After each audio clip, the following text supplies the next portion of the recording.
bet his life on the MDP. How many heavies? There are other buttons, Scavengerz. I love frame traps. Me and my frame trap shaped belly. Did that wake you up, Jing? Because good lord! I don't know. It's 10 a.m. sharp over here on the West Coast. There's a 2M. Oh, wow. Yeah, because we saw that 2M on the EX Orkin before, right? So we tried to bait out or see what we were looking for from Jing and the EX DP to keep the corner. Oh, this is going to be a nightmare scenario here for Jing. Yeah, Jing wincing at that one here. Small little blunder on the opener, but still a ton of damage. A blockable situation. Jing caught really trying to assess what can I do to prevent this scenario from happening again. Yeah. And this is going to be, again, we talked about in our previous block last night, Battle of Concepts, different styles here. Yes. You're talking full-on American play style in terms of aggression up against Jing in terms of trying to maintain that neutral, and you're not stopping this onslaught coming from Siegfried right now. Yeah, exactly. Mexico's own Scavengerz already one up over Jing with such an aggressive playstyle, like you're saying, right? Sending out the Orkins, going for 2 parries in a row, but Jing not going to let you get the better of him twice in a row. We're sending with the delay 2M this time, and finally, like you mentioned, right, it's the corner carrier we're seeing off this ultimate fireball. Right, this is exactly the position we want to be in. Watch out for this DP. We saw that interrupt before on Wake Up. Still going for the stagger pressure here. Wants the safe jab. Okay. Send it with the EX bomb, no charge, but there we go. Caught it with the 6-6-H. Jing with a huge counter hit starter in the corner.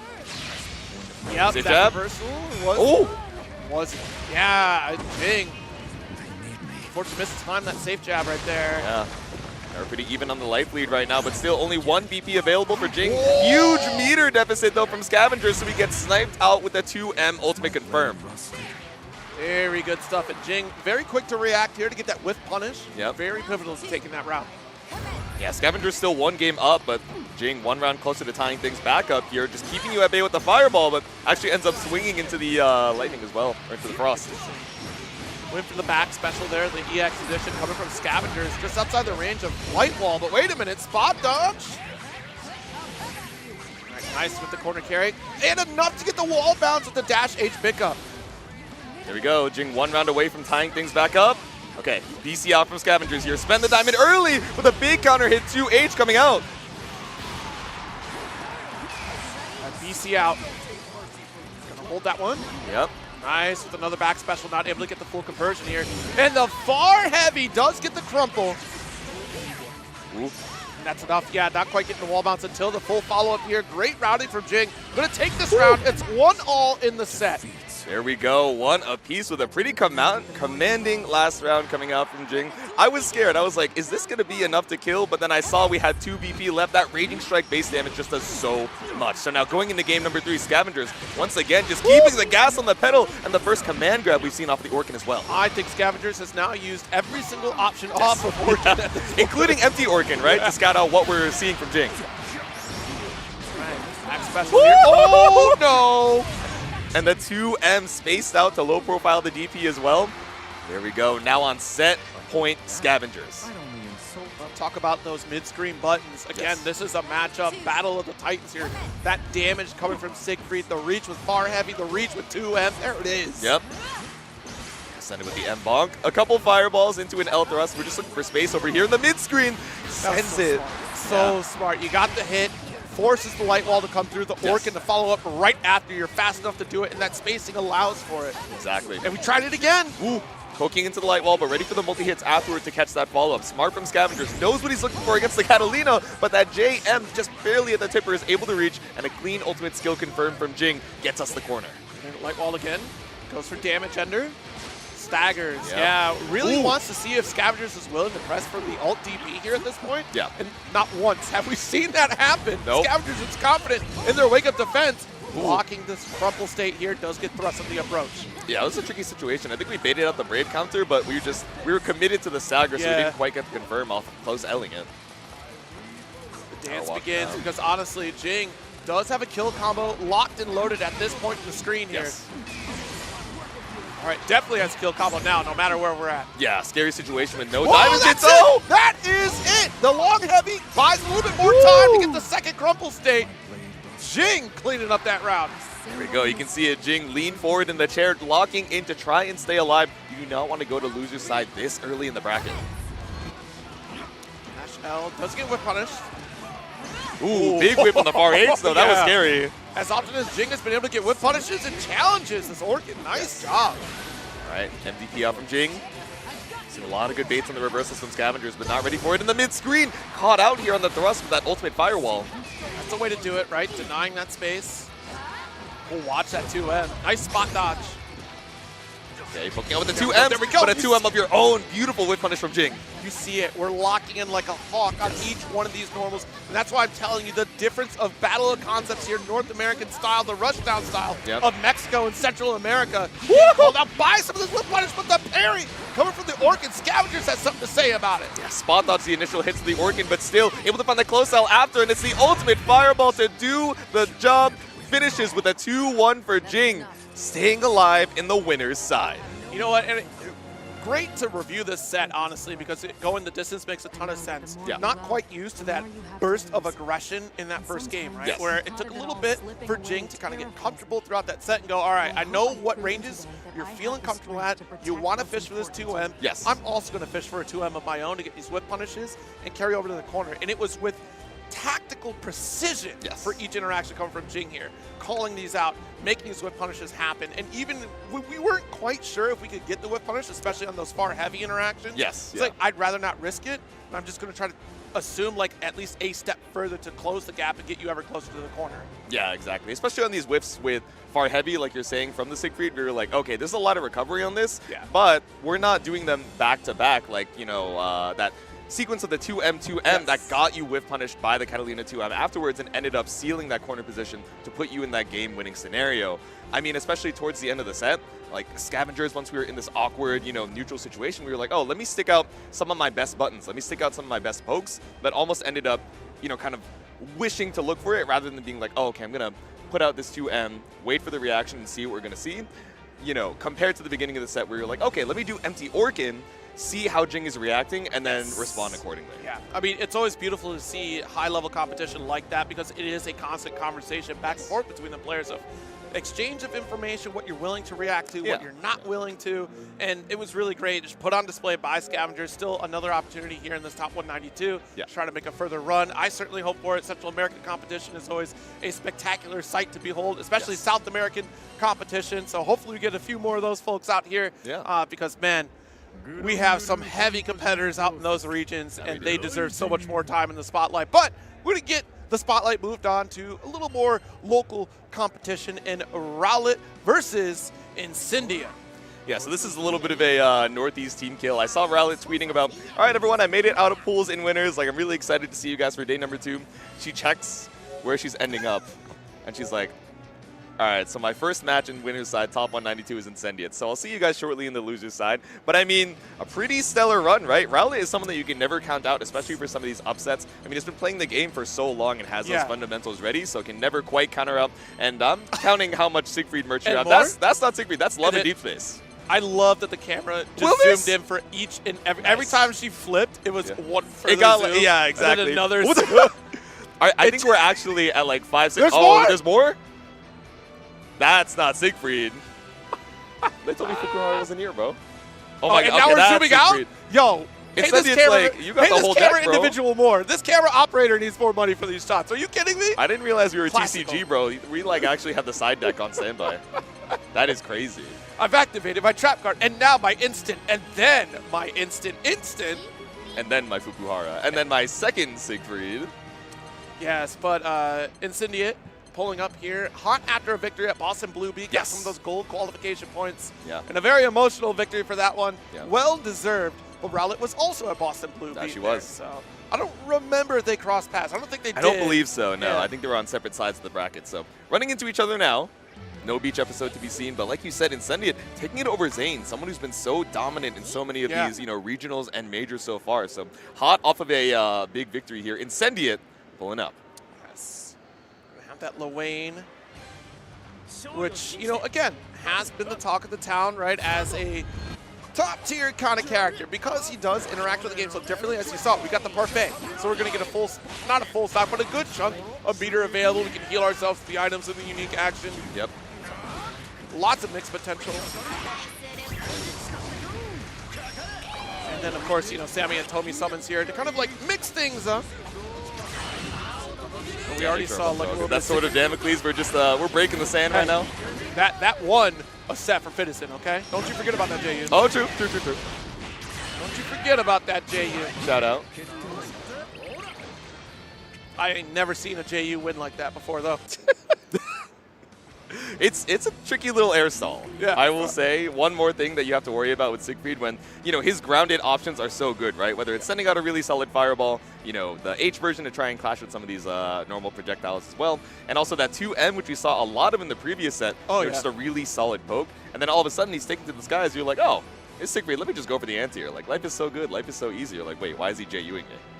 I Why is he air stalling? There was definitely some folks a little upset about the changes on the 2M to Orkin. Yes. You know, tragic. You have to change your routing a little bit. Unfortunate. You got to commit to a 2U? No way. Yeah. Anyways. You got to send it if you want that extra damage. All right, the buttons look all good. We're heading on into things. You know what? I'm so happy for Rowlet. She got her character in the game. She did? Yeah. She did. What about me, though? One of these days, Zero. I'll see you for Season 3. What about me? That's a playable character. Playable character. I got to put that out there just in case. Because I saw what y'all did. Y'all thought you were slick with the minigame. I'm not satisfied. Over-under on getting EX Zeta before Nicholas as a playable character? Oh, 100% EX Zeta is coming first. We'll see. I got my fingers crossed for you, man. I will concede that you get EX Zeta before I ever see Nicholas as a playable character. All right, we're going to let the intros rock real quick. No way, dudes. Dude. I saw it. Dude. I had just worked it out of my vocabulary, but now it's back in the vernacular. Saw? It's coming back. Saw, dude. Your diction is just falling apart with the Loain bros. That's what I'm saying, man. They say way, they say all these shenanigans. It's working its way into my vocabulary, but working your way into the 667. Big whiff off of the background here, so Incendiate finds first blood. All right, got that knocked down. Nice, 2L challenge. Wait, no commitment, though. Yeah, didn't believe in the auto combo, I guess. Dang! There we go. I like the immediate bonk, just stopping out the summon before we can get any tempo off it. Fireball, slam, fireball, slam. Oh, no. Full extension off the Bpaw here with the awesome sauce. Lots of resources on deck. We're spending? No, just going for the bro set. I was wondering if you were going to spend for HPA this early. I was like, oh, okay.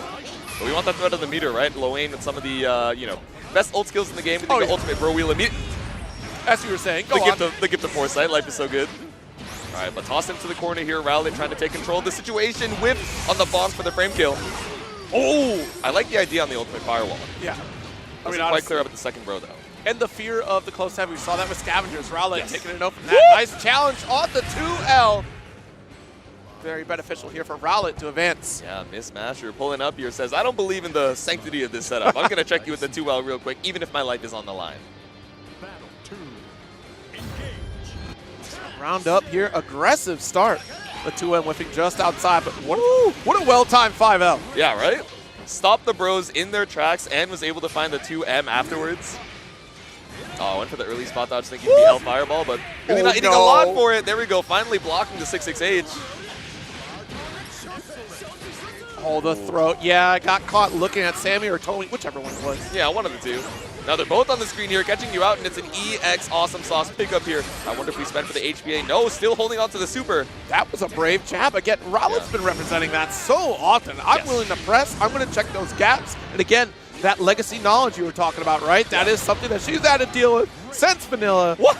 Again, the brave mash coming out, the wake up close L. That one, you had all the time in the world to meet. Rowlet's just abarring with her life on the line. Oh, she tried. I like the idea it would have crushed on the Bpaw. Yeah. By that point, Bpaw would have been activated, but unfortunately missiles came out, so she'd land right into that. Yeah, exactly. You were kind of in the awkward sour spot between, oh, I'm going to JU early enough to stop it on the summon, versus, oh, I'm going to stall over it and avoid the missiles entirely. Exactly. All right, good DP. A little bit of light firewall. Look at that super jump over the bros, but locked down by the cat missiles now. EC. Staggered. Nice. Got our throw, baby. Walk it up. Okay, trying to look out for the ult parry. Light lift off here. Nice. Preemptively jumping. That's fine. Yeah. Like, out of all the ways that you can deal with bro wheel, preemptively forward jumping so you're not holding on to those free plus frames is perfect. And so is the close L straight into the super just to get that little extra damage here. And now putting Incendiate on 1 VP. Yeah, I think that is the goal instead of maximum damage. There was quite a few matches with the 5L right there. Mistimed on the Oki situation, unfortunately, for Rowlet. Yeah, but behind the combo limit now, so take it to the skies with the jump in. Walk it out, run away. Skedaddle, skadoodle! On hand, yeah, we're just looking for a lot of these bird dragons to stop any of these errant summons from the mid-screen. Chip damage is a factor as well. Incendiate got nothing left in the tank, so have to be perfect on the spot dodges. Literally had to eat just to keep going. There we go. Yep. Oh, and the runaway too, the shimmy off of the back run cat missiles. Launch it. Not quite having enough meter here, but the mix! Well played. A fist pump of victory here for Incendiate. The low off of the lat. I can't believe that was only game one. That felt like a whole set in and of itself, just going so back and forth. Oh, yeah. All right, consult the Fukuhara. What are we thinking? Oh, well, no. Okay, well, whatever news she got in the notifications did not look good. She checked the Discord notifications, and it's just the group DM being like, Rowlet, come on now. Rowlet, what are you doing? You can't be getting hit by that. She's like, you're right. Let me lock it. Rowlet, when are you going to evolve? He's like, oh, bless you. Goodness gracious.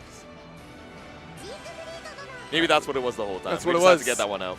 It Had broke to the fight concentration. I'm wondering what this is in Incendiate's hand. Is that like a, it's like It's a a stress hand ball kind of warmer. thing? Hand Oh, it's a warmer? hand Yeah. warmer. Okay, okay. Yeah, Do just you recognize this announcer voice? Is this Lunalu? I asked her as soon as it ended. So I hard think to tell. it's, I heard it a little bit. Charlotta, maybe? Yeah, I think it's Charlotta. Oh, okay. Wait a minute. Shout out the new EX skin. Isn't this G-Tech setup? Oh, is it? Or it might be NorCal Granblue setup. It might Not be a sure. NorCal Okay. setup, yeah. They One might of you have it on random. hooligans. One of you guys with the random announces. One of you fellas with the 6-6Ls. Okay, nice. I like the fadeaway JH to stop one of the bros. Dash in. Stagger on the pressure here, but BC out. Yep. Oh, yeah, tried the 2H there, but thought that you'd have time before the missiles came out. All right, awesome sauce here. Tons of resources. Yeah, not going to spend on any of the meter right now. And granted, we might not get an opportunity to see HPA. Historically, Incendiate likes to use it as a last resort type of scenario to buy ourselves a little bit more health time. Oh, there we go. Raging Strike, the chain into the double awesome sauce. I like this routing from Incendiate. Meter optimal here. You see no Raging Strikes left, no meter left spent. Everything we needed to find that kill. And because you were so close off that Raging Strike, you're able to convert for that bigger damage. Yes. Nice 2M shutting down the homies. All right, MVP to escape off of the close L. Oh, Jesus. To you from downtown. Stepping on the beach. It is set point for Incendiate here, so got to be a little bit afraid if you're Rowlet. We were staggered with the 2M, but we were just a little bit too far away from the parry to activate. Fireball jump away here. Good way to deal with the homies. Ooh. All right, brave counter away, but we still get matched out on the run-up. Incendiate so brave. I mean, you got that lead, the heavy. Yep.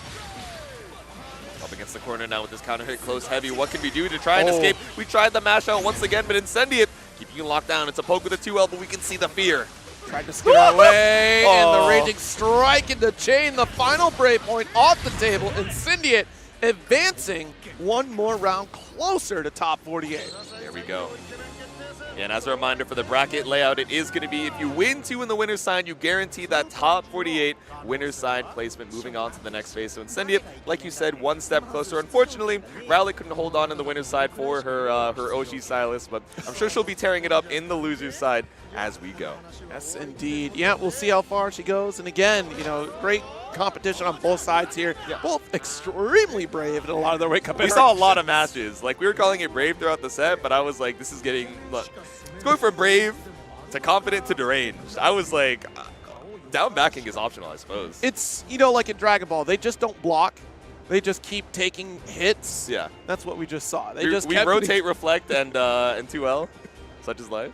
Just keep throwing blows and still going to get a little bit of damage off the table here and still advancing onto this bracket. Again, you know, Incendiate having that victory off of Boston Blue beat, sitting pretty well in the points, would be extraordinary to make another top 8 appearance here. Certainly possible at the rate that Incendiate has been playing over the last few months, and especially after Arc World Tour 2024. Yeah.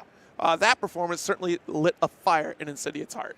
Absolutely. Has been tearing it up at a lot of majors ever since, a really stellar showing at the LCQ as well, just barely not making it, in that LCQ Grand Finals against BSG as well. So hot off of a lot to prove in this season of the ARC World Tour, finals qualifications. Yeah. But, we're also hot off of all of these matches. So we're going to cool down for a little bit. We got some more Granblue action in just a sec. Don't go anywhere. We'll be right back. Chipotle order. I would like a bowl. Triple wrap. Mild, medium, hot. Then dip it in here. Sour cream inside the vinaigrette. 2 tortillas. If you know, you know. Lettuce, cheese, waffle. Yes. Oh, that is good.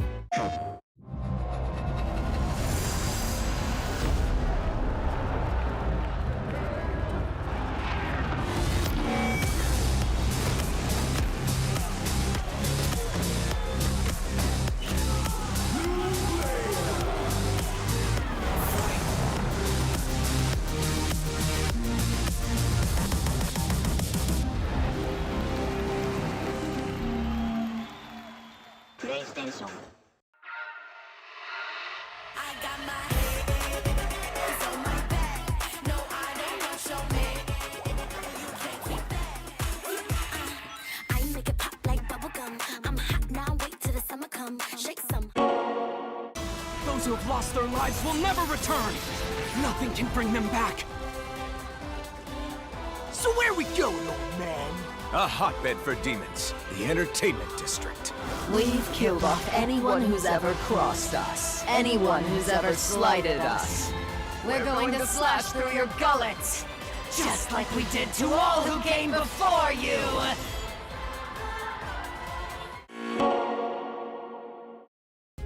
Sunglasses in the day, blue light glasses for the gaming at night. Zenny's got affordable eyewear for everyone. Vibe and style while protecting your eyes. Evo sunglasses, available now.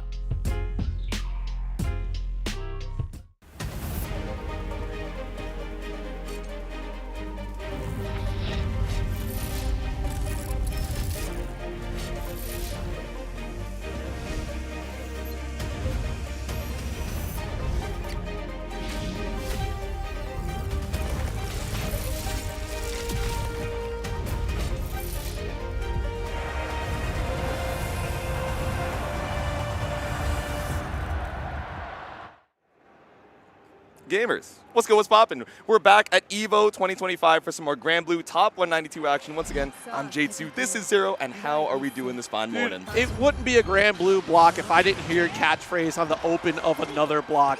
It's a spectacular time. You already know. I'm enjoying myself, and hopefully you're all enjoying yourselves at home as well, because Granblue action, yes, is continuing here. We've had already an excellent series of sets leading into top 192.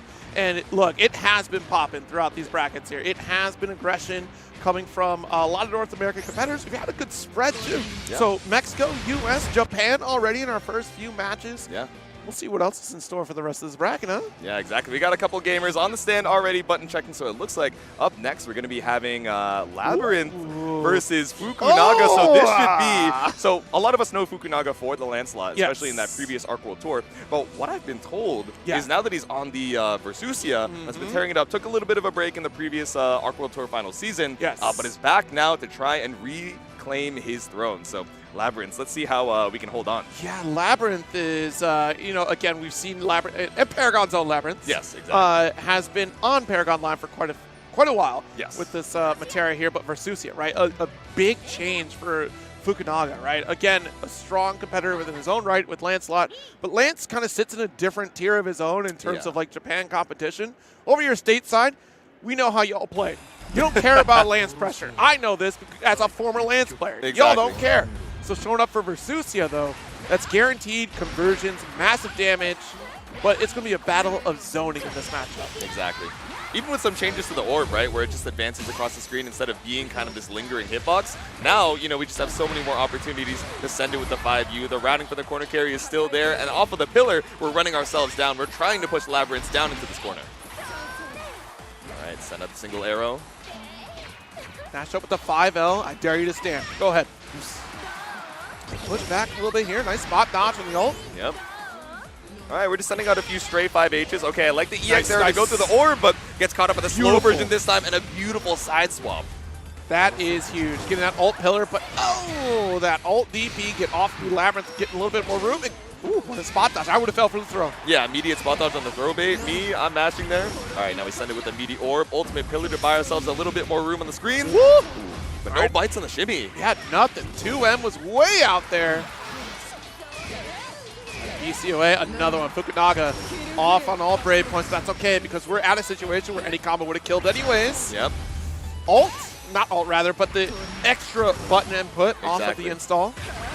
Let's get that 5U. I mean, there we go. There we go. And off of the 5U proc there, that wouldn't have been lethal if we didn't take so much chip damage from Meaty Orb, Ultimate Pillar, Meaty Orb, Ultimate Pillar, and just keeping that loop going of, okay, you're locked down, I can refresh my 5U install to get plus frames off of however I want to advance in the screen. You have to keep in mind in a Versusia matchup, like, she is pressuring zoners with those skills, right? You're constantly taking that chip, as you mentioned, but it's encouraging you to walk forward. Exactly. Versusia is so unique because she has that slower run-up, but she's forcing you to press the issue, so she doesn't have to chase you down. Exactly. Ooh, but tried to go for the spot dodge this time. Instead, a little delay on the EX arrows. He's able to catch that here for Labyrinth. BC. Oh, I like the stagger. We're kind of leery of those reversals coming out. Not quite at the 50% on Labyrinth, though. There we go. Stagger pressure, butterfly setup. Ooh. Butterfly apply. Okay, maybe try to bait something out a little bit too late for the detonation to actually hit on Fukunaga, but didn't quite get you a situation. Blocking on Orb here, and there it is, the challenge, the counter zoning. Owning this corner here. Good stand block, but going to get scooped. Right, able to get the 5U install, waiting out for an ultimate DP, but instead takes your turn with a close L. Now we let the ultimate DP rock from Labyrinth.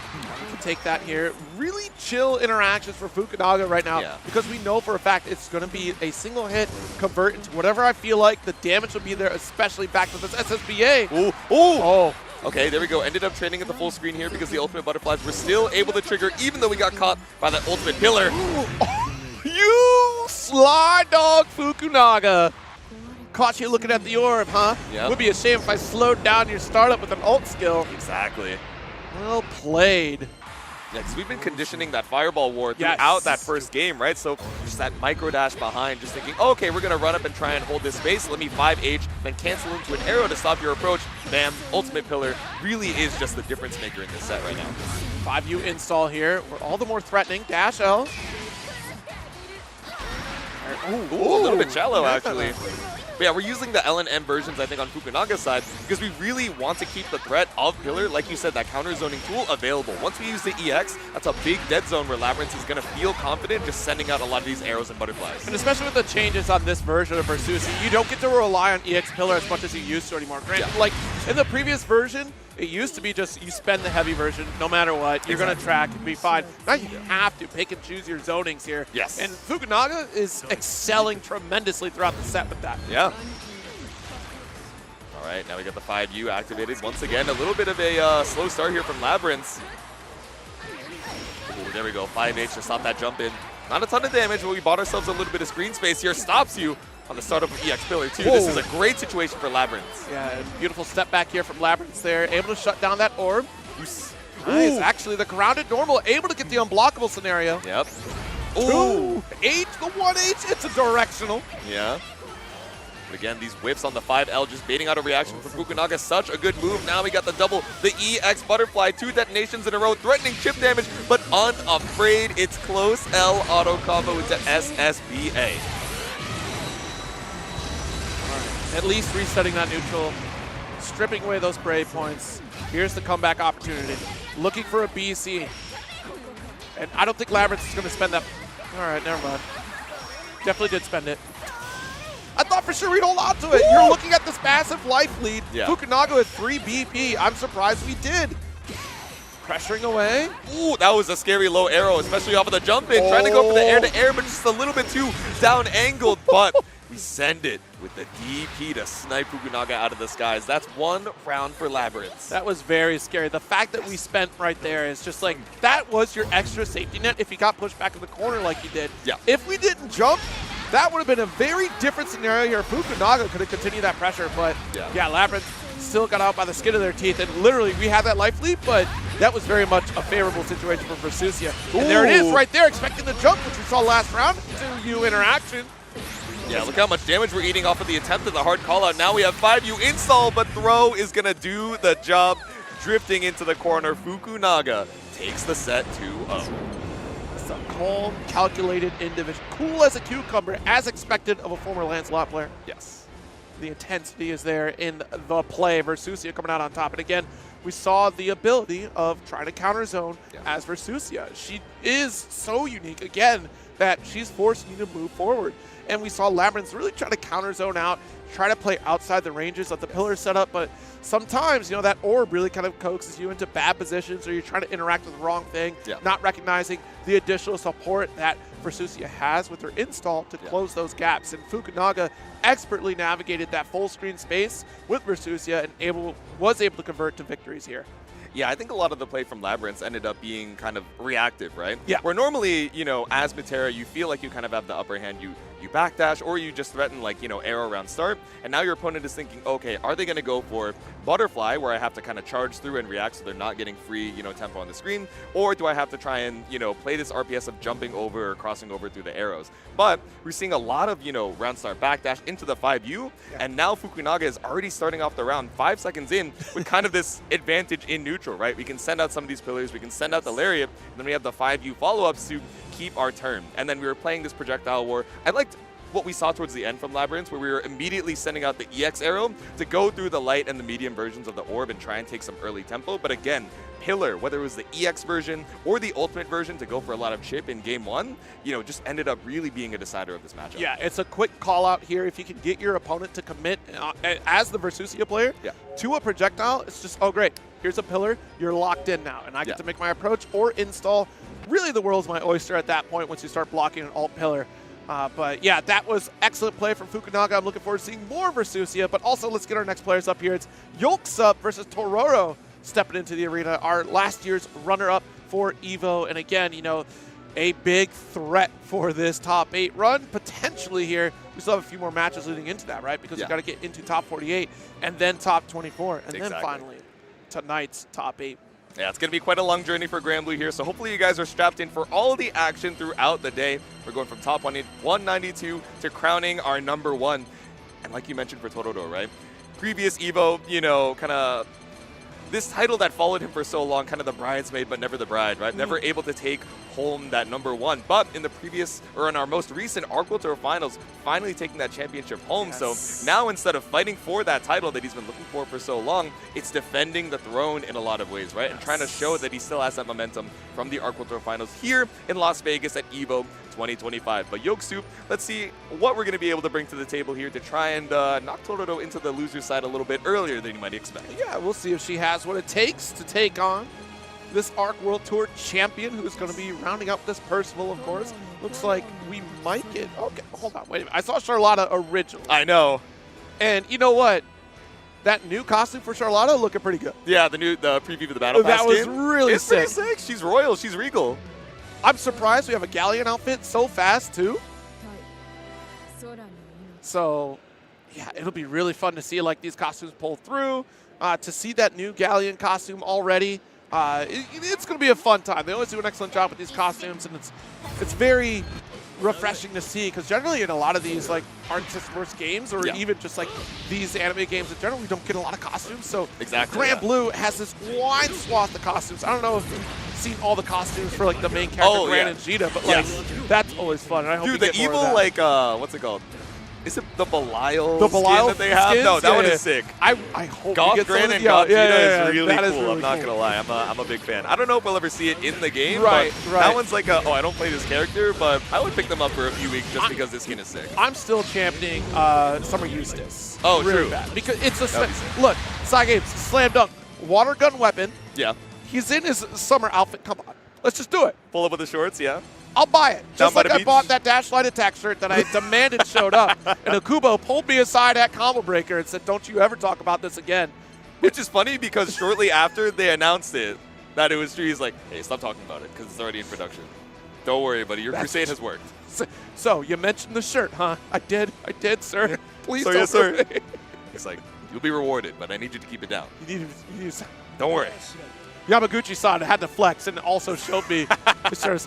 Real nice, bro. Thanks. He's like, Zero, look at this. Look at what I got. Hurts to see other people live your dreams. Oh, man. All right, so it's not quite the Percival mirror, but it is going to be Dragonite versus Dragonite. So Siegfried back up to the stand, and the first Percival we're seeing as well from the Lord of Flames himself, Toruro. Alright. Yulkub trying to challenge here. Again, you know, Percival has been honestly on the rise for quite some time. Yep. Alongside Lowain, but there's so few representatives of this character to really kind of showcase. We know, without a shadow of a doubt, the Ult Flame Carpet, one of the best projectiles in this game. Yes. Just standing on it, it's that free extra damage, and you're baiting out a reaction from your opponent. Do they want to bust out immediately and get caught out, or are they going to stand on business and end up eating that free damage? But Flame Wall for Flame Carpet, even the throw tech puts you back on for a tiny bit more damage. Dash L with the lights. There it is, the low, the 2L right to the Lord Strike, and again, that Flame Carpet, and we're getting out of dodge, but the retreat puts you right in the corner. Okay. Just standing on this no-fly zone in the middle here off the Flame Carpet, but the 2M pokes you out and does the job on the approach.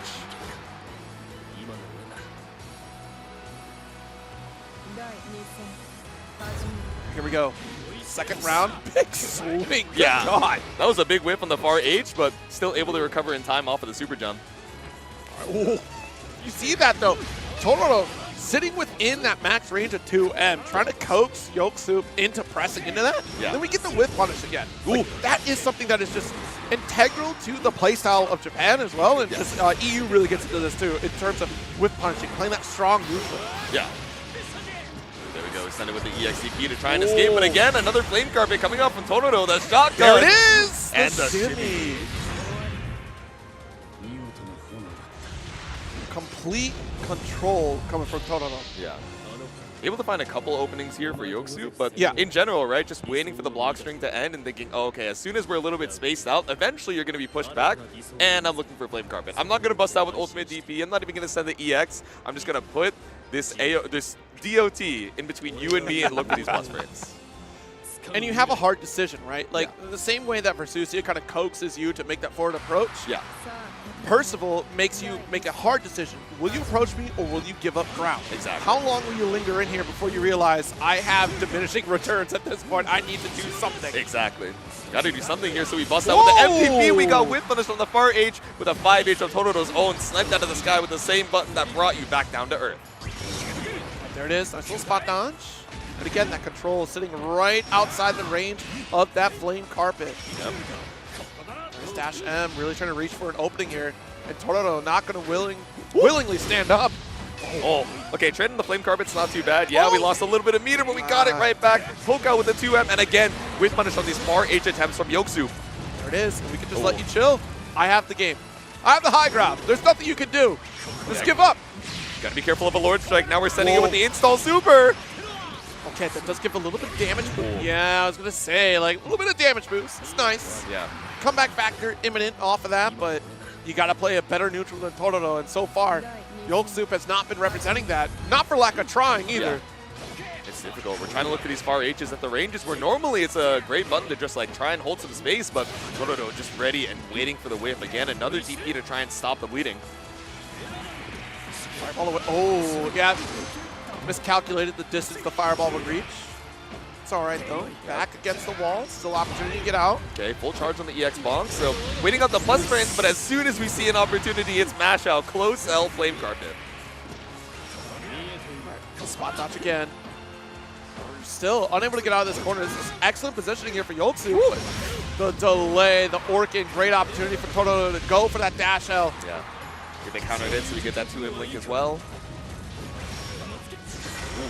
Counter hit Lord Strike, EXDP ender. Oh, yeah. There it is. Dash L, full round finish. Kept it consistent with the Raging Chain. Toruro advancing in this top 192. There we go. Yulkub, she is going to be sent down into the loser's side, but still fighting for her life here. Able to put up a good fight, but again, just sending out the 2Ms and the 5 Hs. There was just so much confidence from Toruro thinking, okay, I'm just going to wait for you to whiff. I'm chilling, I'm walking back, I'm walking forward, and I'm building up all this meter as we go as well. So as soon as I get the opportunity, even if I get pushed to the corner, like, you know, I lose a neutral interaction, I'll wait it out, I'll down back. I don't even need to spend the Brave counters. I feel like we barely saw any spend on the BP from Toruro in that way, just saving it for Raging Strike, and then again, mash out close L. Even if it doesn't hit, I'm going to send out Flame Carpet. Yeah, absolutely. Again, it is that spatial dominance that Percival is so strong at, and it's also a great showcase as to why we consider that Flame Carpet to be the most dominant projectile in this game. They had eyes on Lancelot. First off, I think that was, poorly misguided, right? You don't... Leave him alone. Who cares about his alt Ice Ball? Don't think about that. It's okay, man. What about this Flame Carpet? It's dealing damage for you just chilling. But the Lord of Flames, though, curious. Interesting. This is why Lancelot's still in jail to this day in Granblue Prime.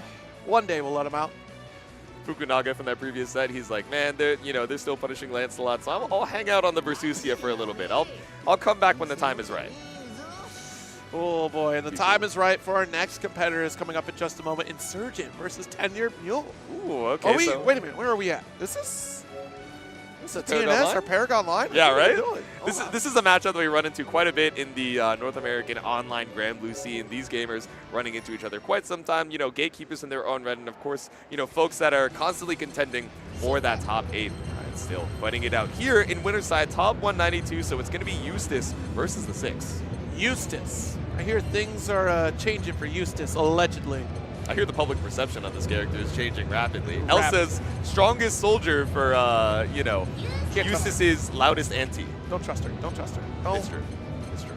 She'll lead you astray. She'll lead me astray. She'll lead you astray. Everybody, don't trust her. So when she drops the Eustace scrolls, I'm not going to read those either. I'm just going to You can read them. Okay. But you have to... Many grains of salt. Take into account the other resources of information that are out there.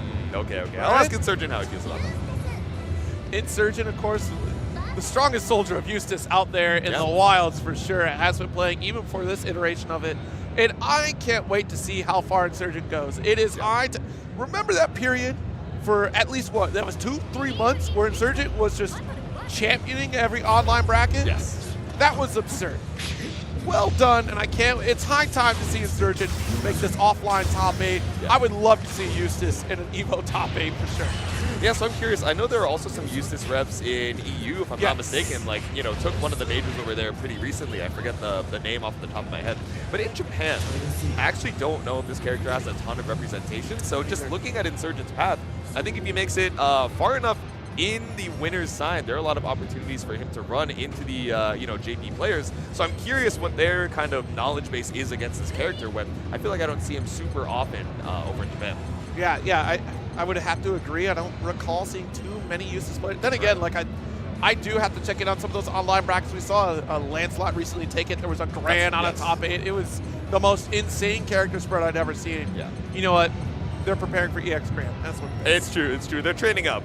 Even though it's an entirely different moveset, they're just like, I got to get used to hovering Gran and character select. But we got to get used to the swap here from Tenured Mule. So I was expecting the 6, which normally I would think this is a great pick against Eustace, right? You have empty hands, projectile info through, a lot of the slow kill shenanigans. You have ultimate Rekka to threaten in case we're being a little bit errant with our dash blocks. But instead, it looks like we're rocking the 2B, at least for game number 1. Yeah, very interesting to see this play here. I wonder if it's just a reach off a heavy, but the rate of fire coming from Eustace, you're not likely to get that comfortable range to go for the far heavy, get those counter hits that you're looking for. Yeah. Maybe it's trying to make a heavy call out on Rat Race, but even then, I would be hard pressed to believe that Eustace doesn't pull the trigger first. Yeah, and I think we also have a pretty unique way of covering the airspace that 2B is so good at kind of threatening in the EX slow kill, right? 100%. Just that angle is really good at catching you out. I say, as Tenured Mule immediately walks Insurgent down to the corner, and now EX slow kill is on cooldown for 3 more seconds. We'll have to see it. Stagger pressure off the medium series, a deep BC. Yep. Nice. Catches out the jump over the blue grenade, he gets a full confirm off it too. Rat Race applied. Extended frames, blocks the BC. Eye for an eye in terms of resources right now. Doesn't course correct. Wants to reset. We've already won this position. There we go. Close combat, the command dash here, pulling up, and spot dodge on the BC. Does the job with the blue grenade, and we got 100 for this SBA. Send it for that final shot, Insurgent. Everything according to plan. If there's any player that is more suited for Eustace, it is 100% Insurgent. Yes. The calculation that we have to understand our player tendencies, to call out BCs like that, it's a classic move from Insurgent. All right, Tenured Mule, what's the answer? Again, pretty strong off the round start, where Insurgent is feeling pretty comfortable in the down back and actually able to avoid the EX slow kill here. Oh, but gets whip punished off of the shimmy. That's far H to start things off. Wait it out. I thought his controller DC'd for a second, but it was just holding the guard button. He's like, I'll wait. No need to interact. Don't mind. All right, charged up with the heavies. Yep. Ooh, yeah, unfortunate with the stagger 5L. Bombs away, and we get the deep run up here to maintain this offensive pressure. All right, still there, Blue Rat Race. Jump over, avoiding the barrage of Flaming Thunder, only to get DP'd when you finally jump in, but that's 50 meter down from Insurgent. Gonna chase. Crown of Thorns. Setting up the bolt here, strike and throw gets even more rewarding, but nothing caught out here from Insurgent. Yeah, just held down back, waiting it out and not risking the Flaming Thunder, but still gets counter hit off of the situation after. Those normals looking a little further than we intend. And again, Volt already set up. I dare you to make a move because then you get exploded. Do it. Oh. Yeah, really getting nothing off of these Crowns of Thorns, even with all the spend on the skill gauge, but all good. We walk things out. Insurgent with no VP to his name really just has to down back until Tenured Mule leaves a big gap in his pressure. You know, I do have to say that was a great defensive decision from Insurgent to wait for the skill gauge to dry out entirely, which you see it again here. Okay, caught out with pot A, really not the worst thing in the world, but we're gradually chipping away at the health. Goes for the air stall to try and catch out a throw, but nothing found. Insurgent content to down back. And this is the thing, when going up against 2B, if they are out of resources, they don't have any options in terms of trying to chip you out. So you can take that 5S coming from 2B pretty frequently. And now with 9 seconds left, will Insurgent close this out, lock it down, go back under the dash up, and we still get the connect. Nice round finish here for Insurgent, weathering the storm against this 2B. The patience in the corner, waiting it out for like 30 seconds straight with 0 BP to his name and going for the super as well, just chilling out. He's like, I'll wait for the reaction. I'm looking for it. That L beam, you think it's safe, but I'm looking for the reaction super. But now, instead looking for an anti-projectile of his own, swapping back to old reliable Tenured Mule, hovering the 6. Back to the 6, and again, like you called out, going for that ult empty hand, being able to navigate through these projectiles, probably a little more consistent. I mean, it was still a close set with the 2B coming out, but in a first to 2 situation, we don't want to leave it to chance. Let's go back to our comfortability character. Let's see it. Yeah, I mean, honestly, huge on Insurgent, defending in the corner, holding down back that way, recognizing we're not taking chip. And that's the thing, right? The same situation for Flame Carbonate we talked about earlier. Yep. You can weather that storm for a little bit before making an action. Don't feel like you have to jump out of the frying pan immediately. Already off to a strong start with the 6. That's the corner with this EX Rekka. Okay, back away, disengage. Flaming Thunder buys us a little bit of space, but we're trying to check you on the approach with this ultimate Rekka. Again, baits out another BC. The close combat, not finding an action there. Yeah. I think we just missed input. Wanted the flashbang out to get the additional frames.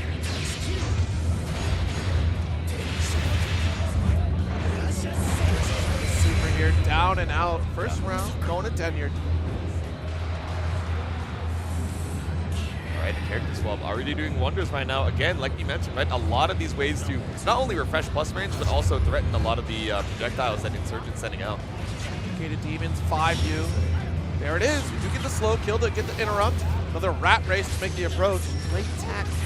There we go, dash up. Mistimed our BC. That's a huge opportunity for Insurgent to get as much damage as we can now. There we go, send it with the Thunder Flash, the parry to escape, but BC to trade for the positioning, 1 diamond down apiece. Woo! Stops out the Flaming Thunder as well. That Rekka is not just good for stopping the dash box, but slowing down time to counter hit the startup. Locked in, trying to get some very late shimmy on that one. No interaction, sneak in with the 2U. Walk up, 6XL, 6XL. No! Oh, just a little bit too late for the Raging Strike to confirm. Ooh, spot dodge preempted to try and look for something, maybe a Rekka. Far away, yep, rat race, getting on a dodge there, no BC available for Insurgent. Walk it out, we still have the threat of another 50 meter on that Rekka. Okay, oh my goodness. All right, no brave points either side, but Insurgent has the resource lead. If we can maintain it and lock down 6, we might have an opportunity. And still gaining it, you're looking for that reversal super. 93%, you're not spending ult anymore. Okay, SSBA is available, it's locked and loaded. Be careful with the gate. Be careful with the empty hand as well. You could look for a feint to try and bait that out. 10 seconds left on the clock here. Does take the shot. 9 takes the seconds. life You have lead the life too. lead. You have the life lead. Oh my goodness. The whip throw with 6 seconds. All you got to do is block. Whoa. Don't take an action. The 5L. Brilliant time to challenge with 5 seconds left on the clock. Yeah, terrifying. Didn't want to have to, you know, take the strike those situation of, oh, okay, are you going to run up throw bait or kill me within these last 5 seconds? So just sticking out that far L to stop the approach. Set point for Insurgent, but does get caught out here with the Shadow Step. Stagger here, trying to BC for the run-up. Gate of Demons. Instantly launched, so a ton of damage here. No super, though. Oh, there we go. Just going for the gate instead this time. Off the Zane empty hand. Watch the 2 M's. Nice. Close combat with the ult DP. Jump over behind the back, so BC for the mid-screen. Baits out a BC of your own. Brave counter coming in, and now it's the install. Ooh, very rare to see install. Yeah, right? I feel like it was last year, the last time I saw this Exactly, install. yeah. And look how much time we ran down for Insurgent, only for us to get caught by empty hand. Didn't even need the actual added pressure of the super. We're trying to be a little bit antsy and playing that keep away. Ended up giving us the opportunity for Tenured to leverage that projectile. Game apiece, and you're starting to see why. This could be some difficult terrain to navigate for Eustace. Yeah. Shadow step, no check with the 5U. Ooh, nice. Backstep away. We got the far heavy. Corner carry off of this one. There we go. Triple auto combo triggers the combo limit, so we're stuck in the corner once again. And yeah, we're fine trading these first brave points just to try and make sure we maintain that positioning. That was a deep run up here off the close combat. Right? Big delay to try and bait out the throw, but nothing found but the triple attack with the green grenade. Insurgent back on set point. Reload. Reload. Locked and loaded here. One more round away. Insurgent trying to stay alive. Okay, big whiff on the blue grenade. Ooh. Oh, but the jump is just a little too high to find a confirm behind the back.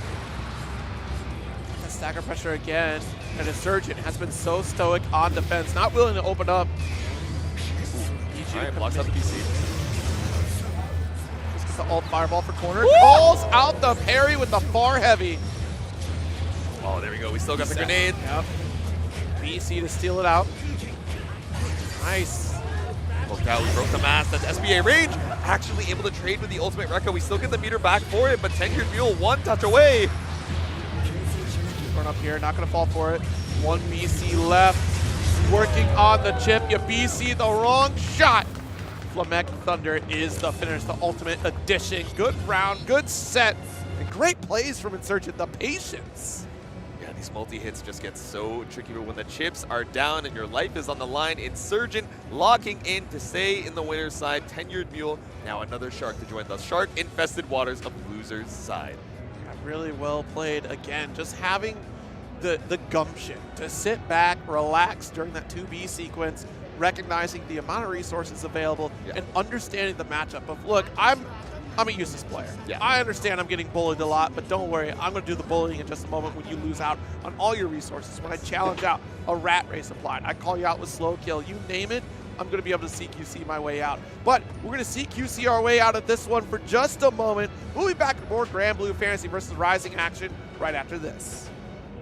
That sizzle, that's the soundtrack of Chipotle. Literally melt in your mouth tender. Let's see our chicken glistening, our fajita sizzling. It's magic happening. And this is gonna be in your bowl. This is it. I won PlayStation's Road to Evo and went head-to-head with Arslan Ash. I won PlayStation Road to Evo and battled against Sonic Fox. I have never seen that in my life. To compete on PS5, choose your game, find PlayStation tournaments, and register. It's that easy. Sign up for PlayStation tournaments for opportunities to win unique prizes and much more. PlayStation. Well, Vaya is laughing right now. Look at Vaya laughing right now. Oh, he's doing a dance. What is he doing? He's just too ready, you know. Not today, man. Oh my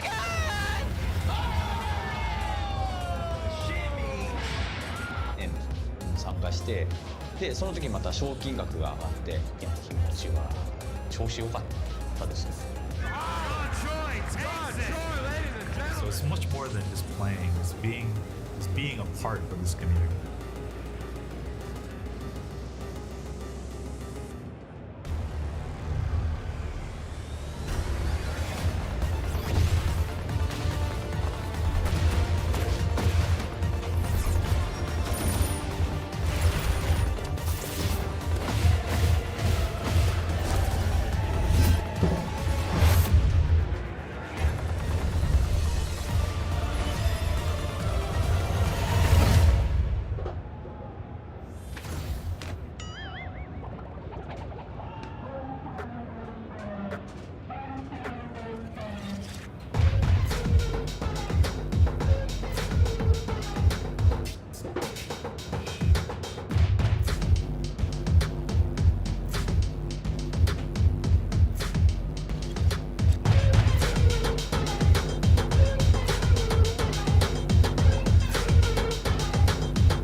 What's good, gamers? Welcome back to Granblue here at EVO 2025. We've seen a lot of winner's side top 192 action, but I think we're going to be going into our qualifiers for the winner's side top 48 coming up soon. Once again, it's your boy Jatsu hanging out with Zero. So who do we have up next? Cool. Up next, we have a local doomer, Zane, going up against Corus. These new, patch changes, of course, we don't have notes out yet, but from the playtests and seeing him respond to at Zane, they removed this. At Zane, this no longer works.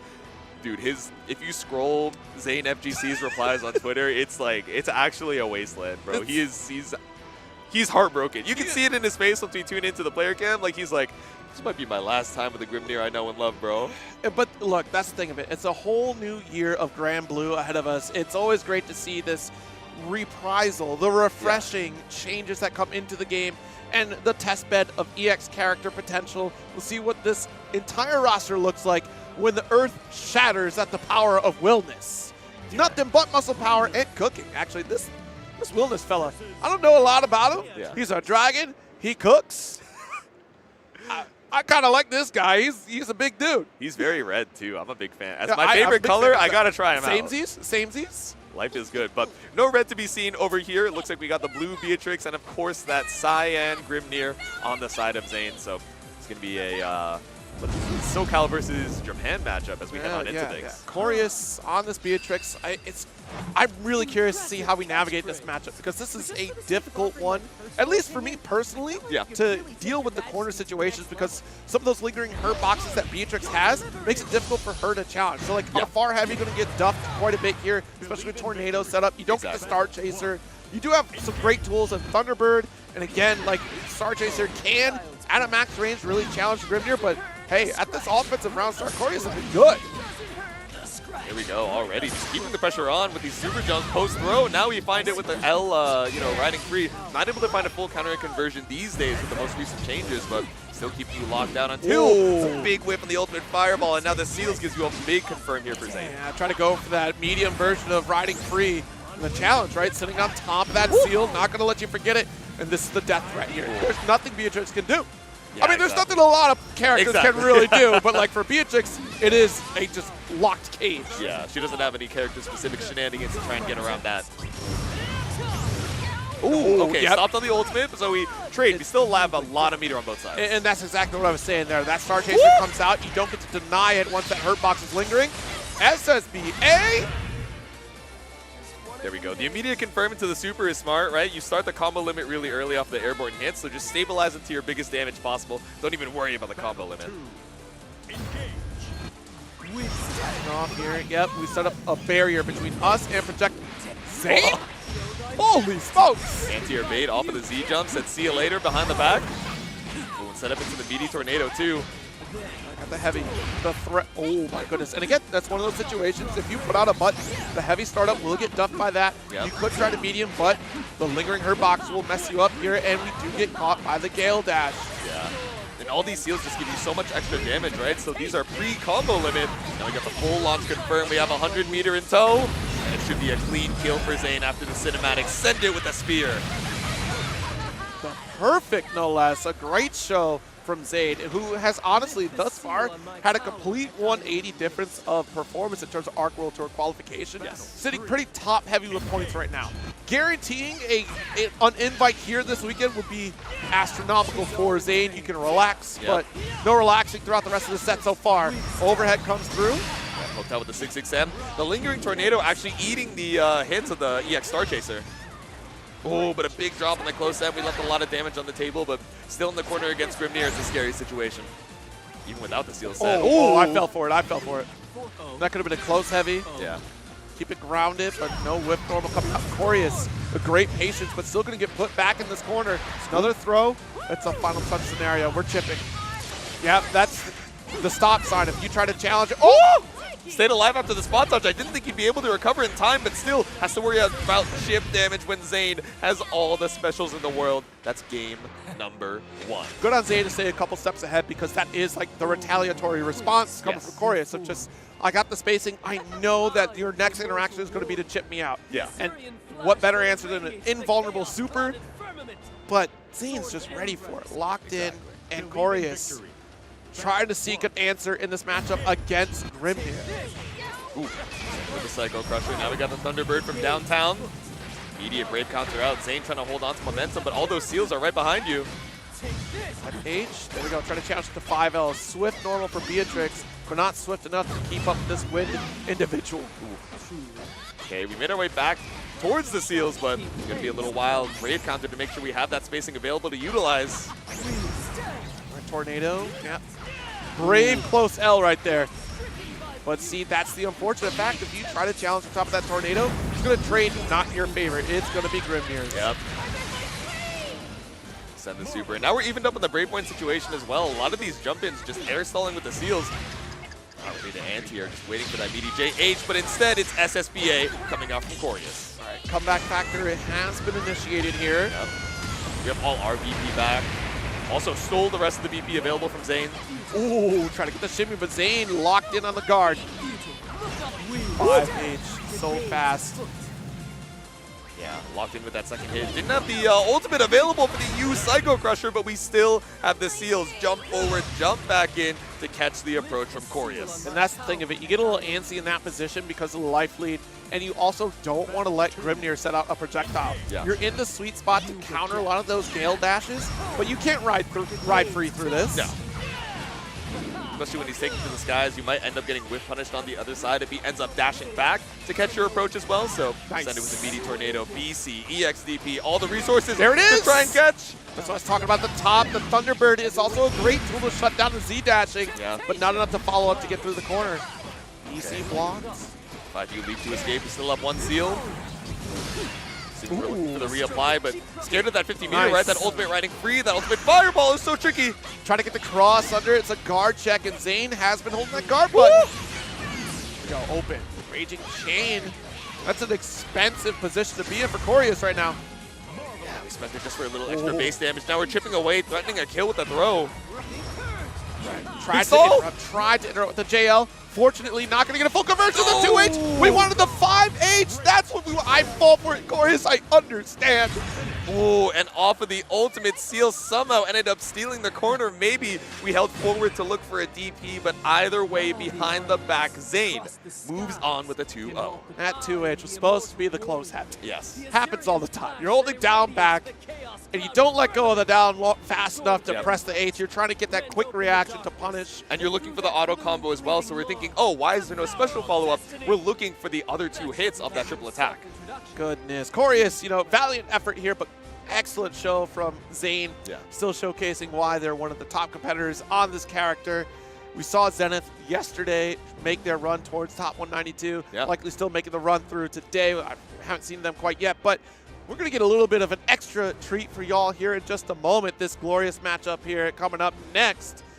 Having a little bit of Char versus Styx with a matchup brought to you by Chipotle Extra Matches being back this year at EVO 2025. So we get you some of those lesser seen matches that you see along the side. So thank you so much to Chipotle for supporting us, getting us even more Granblue action and any fighting game action you've seen across the stages here at EVO 2025. We'll be in just about, because it's Friday and Saturday. Yes. Today being Saturday, the final days of Chipotle Extras. Yeah, so big shout out to Chipotle. Once again, letting us see some matches that otherwise might be off stream and you guys might not get to enjoy at home. So keeping the downtime as minimal as possible. So shout out to them where we're going to be seeing some more Vera action. Yes. You saw a little bit in pools yesterday. Of course, Char showed up a couple times, making it out in winner's side of his pool. Styx, I don't think we've had the opportunity to see. No. But just checking over at this character select, this is the first time that we're seeing Vayne, at least in this top 192. Exactly. First time seeing Vayne. We're locked in on the side station setup here. Yep. And yeah, Char has been entertaining other characters. Had talked about wanting to showcase Galleon, but has since defaulted back to Vera. Yeah. Had a stellar performance earlier this year at CEO, their first offline top 8 appearance. So that was huge. But Styx on the Vayne, this is one of those matchups that might not be fun for Vera, depending upon how install works out for Char. Styx has a lot of great opportunity to go for energy destruction to interrupt the approach. Shields up, going to be a big problem for Vera since she doesn't really have like a lot of full screen options to negate the shield or try to challenge right after. Yeah. We'll see on the approach for Char because if we get that install, air dashing in might be a little bit of a threat, but you still have to worry about arm destruction, that straight vertical anti-air. Exactly. Yeah, so you gotta be too tricky even once you have that install available with the Grace View, right? You know, even the 5U, the move itself having such a high clash level, so we're probably gonna be seeing it a lot, you know, in some of these scrambles from Char. But you gotta be careful, right? We talk a lot about the anti-air conversion ability of Vayne, just being like, okay, grounded confirms, whatever. Some of these pokes with the specials, below average damage, like, you know, you're gradually chipping away at the health bar. But when he catches you out of the skies, you are going to die. Don't let that counter hit come through. Yeah. All right, chase down, and that's a great interaction, right? You're still seeing the startup of the Luminaria setup, so you've got that dash L interrupt. There it is, install very early, very important for this match. Crossed up, that's a low cross up, goodness, Char. Dash. The corner again, this early install just gives you so much more damage to work with. Should be one more touch if you get caught post Luminaria, but a brave mash out on the 2M from Styx, not trying to go down without a fight. All right, trying to chip away a little bit here, maintain the corner, watch it. Try to sneak in a challenge there, but it's that counter hit. You're talking about the anti-air damage. Let's talk about the counter hit energy destruction damage. You see this? Meteoric rise of Vayne. That HP destruction. Mikado here with the jump scare low. The blue screen flash from downtown. Char betting it all.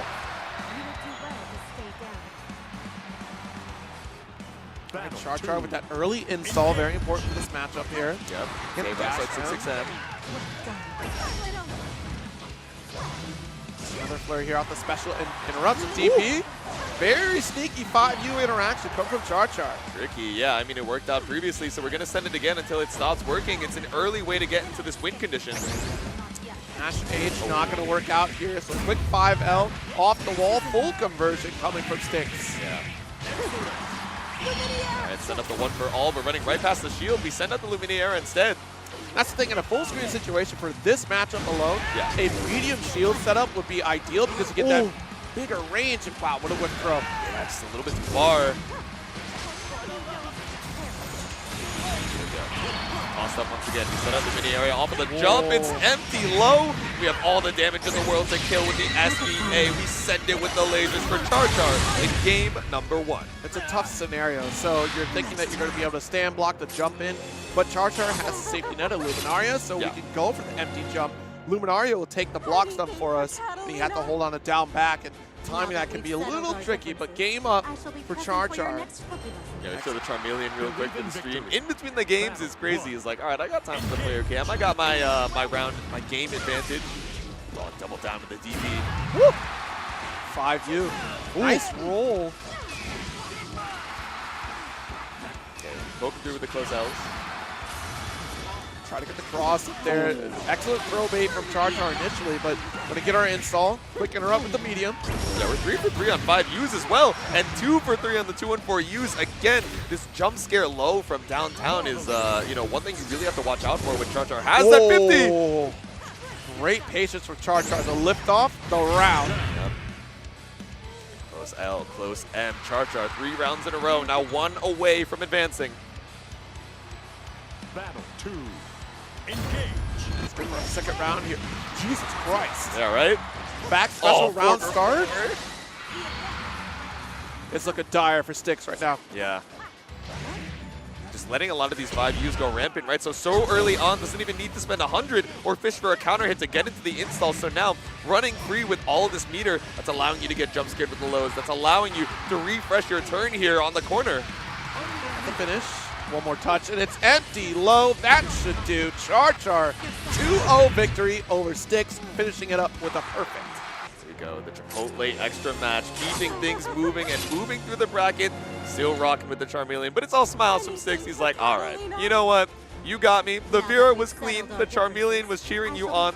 So still staying alive on the loser's side to fight for your tournament life. Absolutely. Keep fighting, because if you make it out of the pool, you still get a Chipotle card, a free entree for you, provided by the Burrito Bus as well. So you get a free little ride.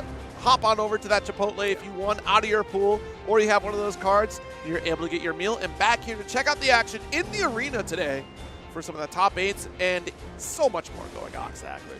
All right, and so much more of these Granblue matches going on. Our gamers, while we were watching that Chipotle extra match, were getting ready, and it looks like Up next, we got Dhabi versus Neanderthal. So Neanderthal, we saw a lot of really strong performances, especially in, you know, LCQ, and also in a lot of these SoCal regionals as well. If I'm not mistaken, should still be on the Versusia, but Dhabi, I haven't had a chance to see. What is this? What is this photo album we got here? Hold on. Is that a photo? Is that like a framed it's like photo? a framed photo? Who is that?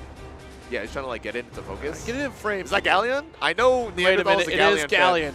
Fan. It is Galleon. I know Galleon when I see her. I don't even need it to be in focus. Like I know that silhouette anywhere. Focus up, focus up. We're getting the background crowd. We don't have to. You got this. Oh, there we go. Enhance. Oh, look Enhance. at the lens. There we go. It is Galleon. Both forms. You know, too. I have another request. What's that? Side games, I would love if we could get more Galleon merch. No, I Oddly agree. enough, hard to get Galleon. There's no Galleon figure. They got the Galleon acrylic. I want the Galleon plush. The dragon form Yeah, plush. yeah. I like dragon form Galleon. They got a Percival figure. Ooh. Why not a Galleon figure? They got an Narmaya figure, but why not Galleon? As a newfound fan of Galleon, Yeah. why not Galleon? Or Belial. Give me a Belial figure. Yo, Belial on the throne? Wait, if we could get like the little cat or the little Creatura on her staff too, that'd be pretty awesome. Not gonna lie. Like as its own separate plush. That could be a plush. You could have that. Yeah, right. You can have it. I'll allow it. It's free money. You can have that. Yoink. All right, so it looks like we're going to be seeing the Vasaraga instead. So we were talking about Galleon. I was thinking that it would be the Versusia, but Galleon coming through for Neanderthal. Yeah, very interesting. Against Vasaraga, no less. So there's a lot of challenges in this matchup here for Vasaraga if you keep getting blocked by Galleon. We'll see if we have the reactions to deal with some of the command grabs, but I think it's most of the zoning we're going to kind of play around. I know she's not your traditional zoner. She's also not a traditional grappler. Yeah. She's grappler light, all right? Exactly. She's an interesting combination of both worlds. This is a matchup that we saw at CEO as well for a top 8 qualifier between BSG and Elsa, but this matchup, I would imagine, has changed, right? Vasaraga, you know, in one of the strongest states he's ever been, that far end so fast now and gets so many confirms, but Neanderthal still drawing first blood. That was quick. We already had the seal. You're sitting right on top of it. We just go for the standard 5 use, and it's not even the EX edition. Right? Bombs away. Yeah, sending it out with the far 8. Little bit too shallow for the command grab as well. Dhabi too far away. Right. Oh, doesn't follow through. Just opts for a setup. The down special. Ooh. Yeah, clean tackle on the, or clean spot dodge on the tackle. And a You know little bit what? too far. Just stayed right out of range for that reversal. That would have been insane if you would have got that hit. Yeah. But Galleon, not lacking for damage. Got the throw. It's a little overwhelming offense right now. Neanderthal. Yeah, NorCal zone taking that first round.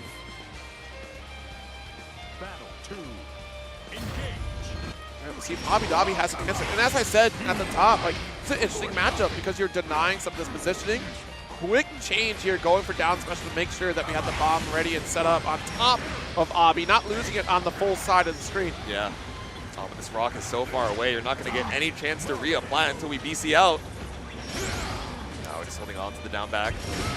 Looking for a tackle to try and spot dodge again, but to be found. A brave 6XL, but still the mash out from Dhabi.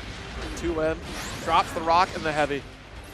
You thought the Cagliostro heavy was tough. Yep. Look at Galleon. Good lord. Sniped out of the sky. Once again, we still have more Raging Strikes available if we so need them, but the Fireball does the job. Dhabi ties up the rounds.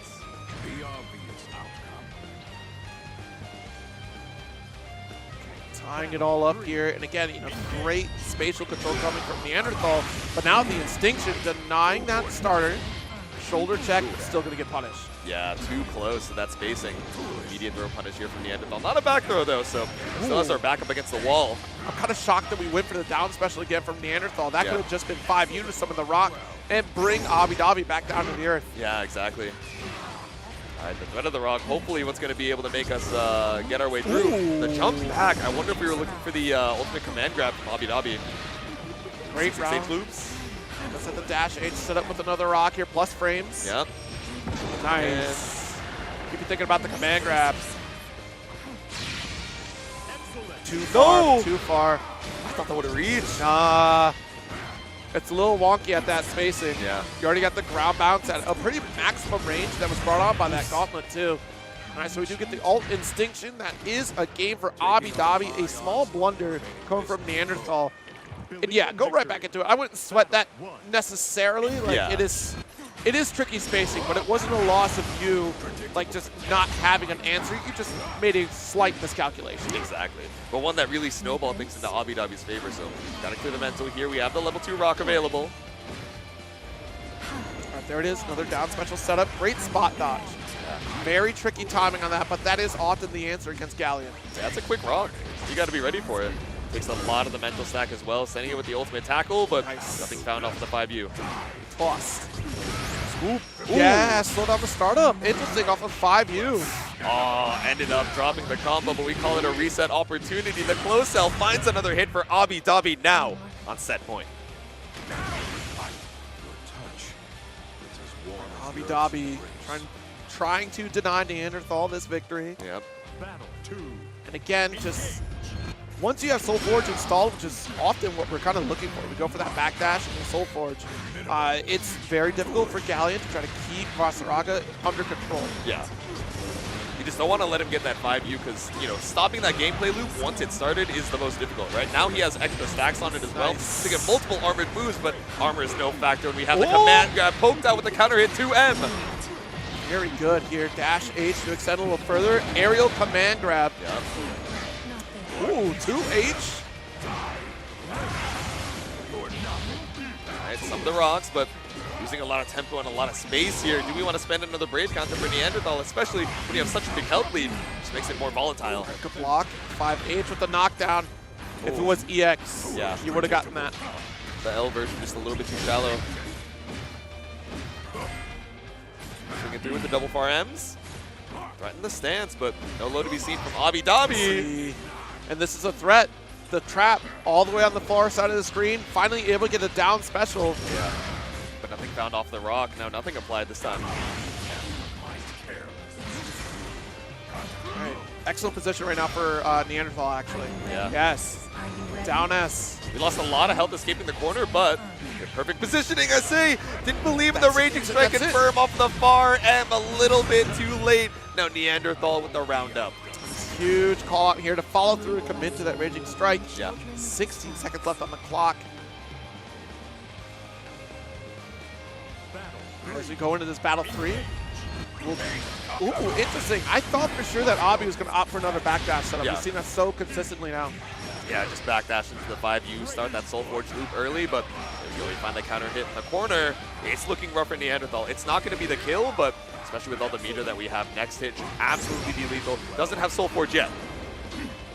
Anyway, nice with the poke, the 5U, the darndest thing. Oh, but drops the 668 loops.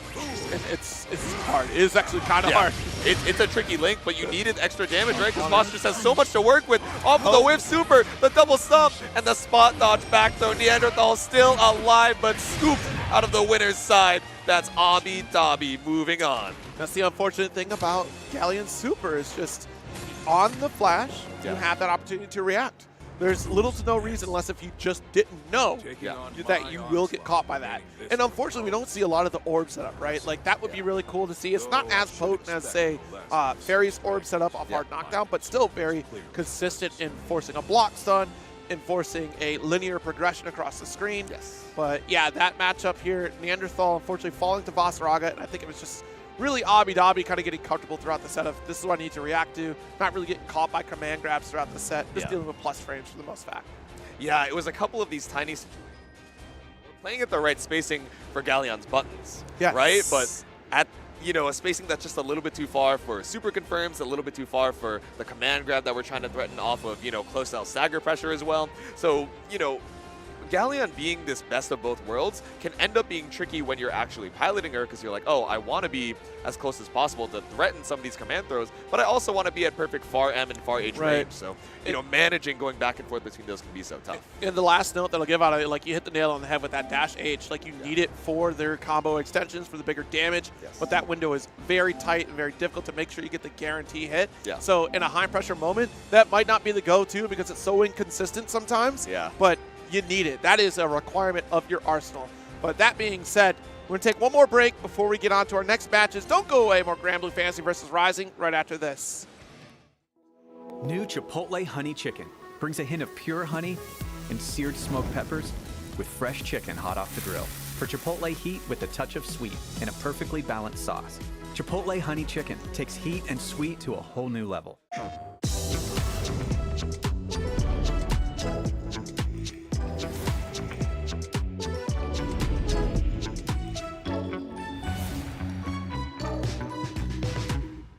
PlayStation.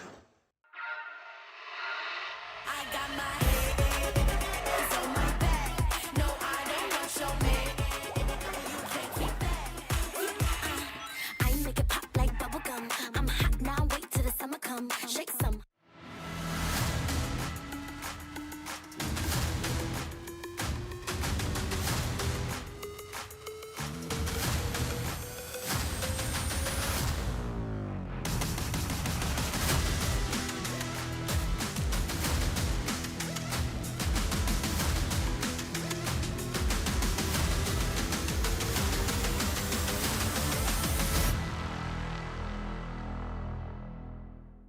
We knew pretty early on that the game was fun to play.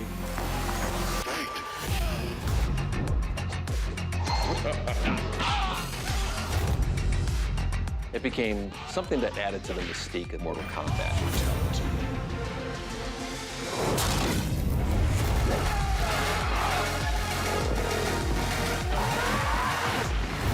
Flawless victory.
Skyfarers, welcome back. We still have more Granblue Fans vs. Rising action here at EVO 2025 Zero, and Jatsu still kicking it strong with all this competition, and we're getting into our next set in just a moment here because it's been a stellar top 192, but there's still plenty more competitors that need to qualify for the next round of competition. Exactly.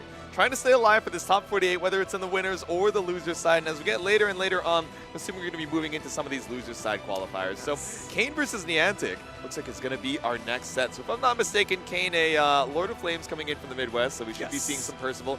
Niantic, last time I saw them, they were rocking the Beatrix in Arc World Tour LCQs. So let's see if they're still on that one. We've seen a lot of folks swap over to the Beatrix. A Yeah. very consistent character. She did get some routing changes, but she's still just as potent a character as she was in her initial build. And again, having that Delta clock is also a godsend for a lot of comeback factors. To be able to build into a very consistent punish and being able to carry back to the mid-screen, even when your back is against the wall without having to worry about like a, you know, missing out on like a stray hit, right? Because traditionally, like most folks have just DP and then it's done. Like that's it. She's got that full combo routing. Yeah. Believe in victory. All right, let's see it. Probably going to check our buttons real quick before it's on. No, never mind. Straight into the EX Star Chaser. Get a little bit of space off of the round star, but caught out with the EX Lord Strike low. Now you want to talk about, like, again, neutral presence. Percival going to come out strong in this matchup here. That 5L, able to whip punish so much of what she has in her arsenal. And again, like, once you see these flame carpets come through, it's kind of just, she's got to sit and respect it. Nice light DP and close heavy for a massive counter hit in the corner. Just that challenge of that spaced out distance, trying to put out a high clash level move. Something to the corner here and straight to the SBA. Great lead. 2 break points down. Niantic going on top of his dash out. Oh, we whip punish. are just betting it all in an attempt to Brave counter, but Niantic so far away on the other side of the screen.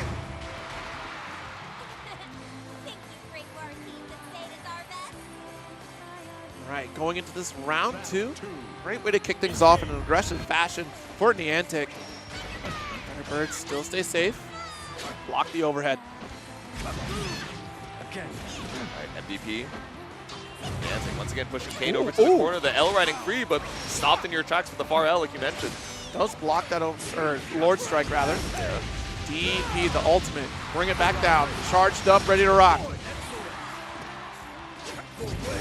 There it is. The Thunderbird try to challenge the charge stock. That's not a bad play because he got that extended recovery off the ult Thunderbird. Exactly. Now we're pushing you back onto the flame carpet. Just a tiny bit more damage, but knocked out here with the 6XL. Tries to mash, but gets Delta clocked off of the 2L.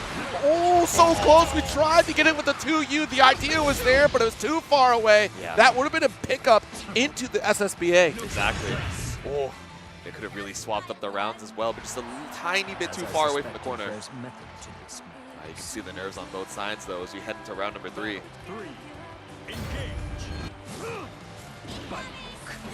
Star Chaser, nice dash L. Hey, double backdash, but it's not far enough to avoid the Lord Strike low. Big stroke. There we go, M riding free. Escapes the corner and then some. We find another throw, too. Got the Star Chaser, 2M. Dash L, keep you locked in a position here. Triple attack with no special at the end of it, though. Those are trying to apply chip. Nice. Actually, very fortunate interrupt. That was our back special there coming from Percival. Yeah. All right, standing on business. We're also chipping away while we're on the flame carpet. Niantic just waiting out the storm. Dash Age, great block. With respect, the Lord Strike down and out. Yeah, it's tricky. It really conditions you out of the walk forward, walk back, so we're actually losing a lot of space here as we're getting walked down into the corner. Lord Strike. It's going to take one Delta Clock here to get a side swap. Actually, one Delta Clock could make all the difference and achieve victory here for Niantic. Yep. Ooh, the spot dodge into 5U. There's a bit of damage to both sides, but now chip damage about to be a factor for Kane. So sends it with the H riding free, makes it so that you have no opportunity to spot dodge, no opportunity to roll. You have to interrupt preemptively to stop that checkmate. Niantic up game 1. And Kane starting off aggressive this time around. Going to get 5 stock off rip. Yep. Right. MVP once again to go over the far M. Ooh. Nice. That 2U opens things up. Full combo extension. It didn't end with the damage ender, but rather the ride free. Yeah, frame kills with the close L, but nothing found off the medium close H. Instead, we're being pushed over to the other side. Off a couple throws, but fighting back for that space once again with the ultimate fireball. It comes out so fast from Beatrix. We have another one stocked in tow. Look at the meter. Absolutely, the meter. Oh, let's get blocked here. We're looking for a stray hit. If we can fish for it, the heavy. Ooh. That was it. That was it right there. And fortunately, Kane was able to get the dash up interruption. Maybe just a little bit too early on the flame carpet as well. Ends up whipping. I mean, you're standing on the flame carpet without the frame advantage to keep you locked down. Niantic doesn't quite get the cinematic. I think if we would have lived for that third hit on triple attack, it might have been able to. It was a weird range. Down, yeah, unfortunately, the triple attack kind of pushes the opponent upward, but at the very least, you're at the apex of the SBA. Double KO! Rare. I think that's like the first one I've seen in like quite a while. That's like the 4th one I've ever seen in my career watching Granblue. All right. Keeping it alive, but that does mean Niantic is now on set point. Kane, 1 round away from sealing out the rounds, or sealing up the tie point at least. Nice. Set up the safe jump there. Yeah. Nice poke.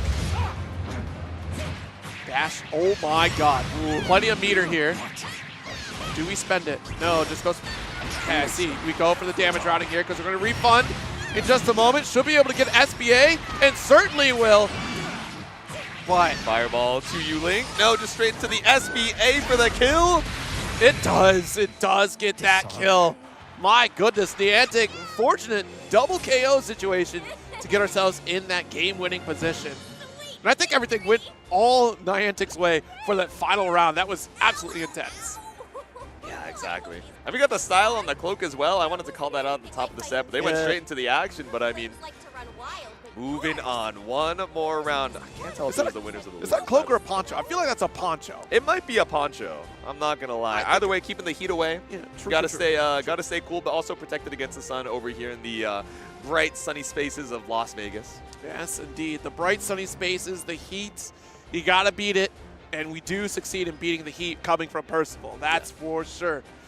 But we're gonna tone it down a little bit here and go over to a little more extreme measures with this Rowlet showing up with the Siegfried up against GBX coming up next year.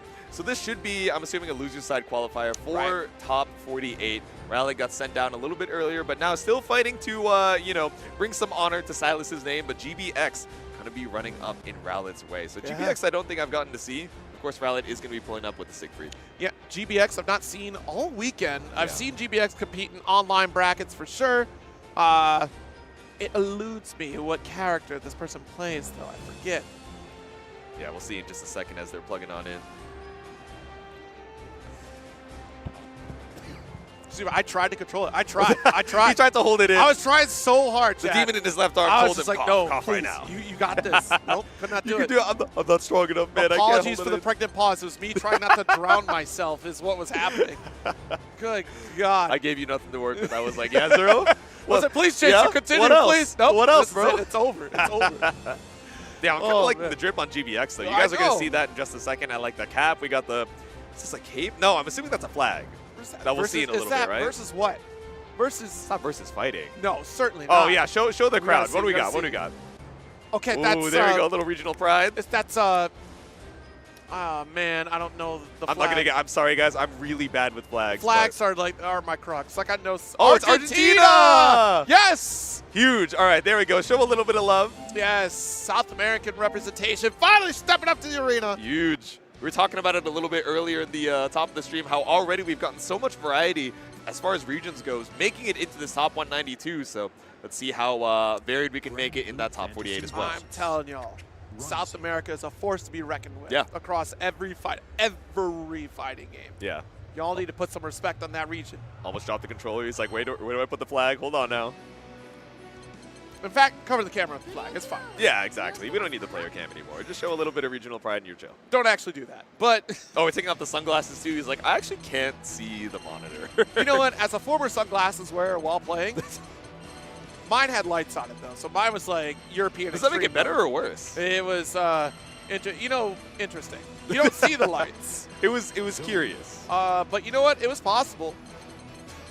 Oh, GBX actually showing the Zoe right now. And I mean, it is still the button check, so there is a little bit of time to change. But every time they look through the palettes, I'm like, there's no way we're doing all this for just a button check decoy, right? It'll be Zoe. I believe. So going into Siegfried, right, of course we think about Zoe having the 668, right? A lot of this good armor to catch, you know, errant mids and highs. But we have the low-hitting 2M from Siegfried, a really good poke that we've been seeing a lot from, you know, Siegfried's at the top of the block throughout this top 192. So one of those moves that I think is going to be very important to show early on from Rowlet, just so we're not, you know, skipping neutral in a lot of ways, you know, stealing turns with this dash H.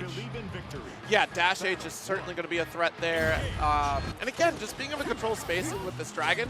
Light dragon would be a great interrupt in a lot of the occasions, but you got to worry about this flame wheel. It's a great counter argument against dragon, but you still have your dragon setup where you can still get caught by beam. Yeah. So it's going to be a lot of situational awareness for Rowlet in this matchup here. Don't forget the dragon lingering in the background. Exactly.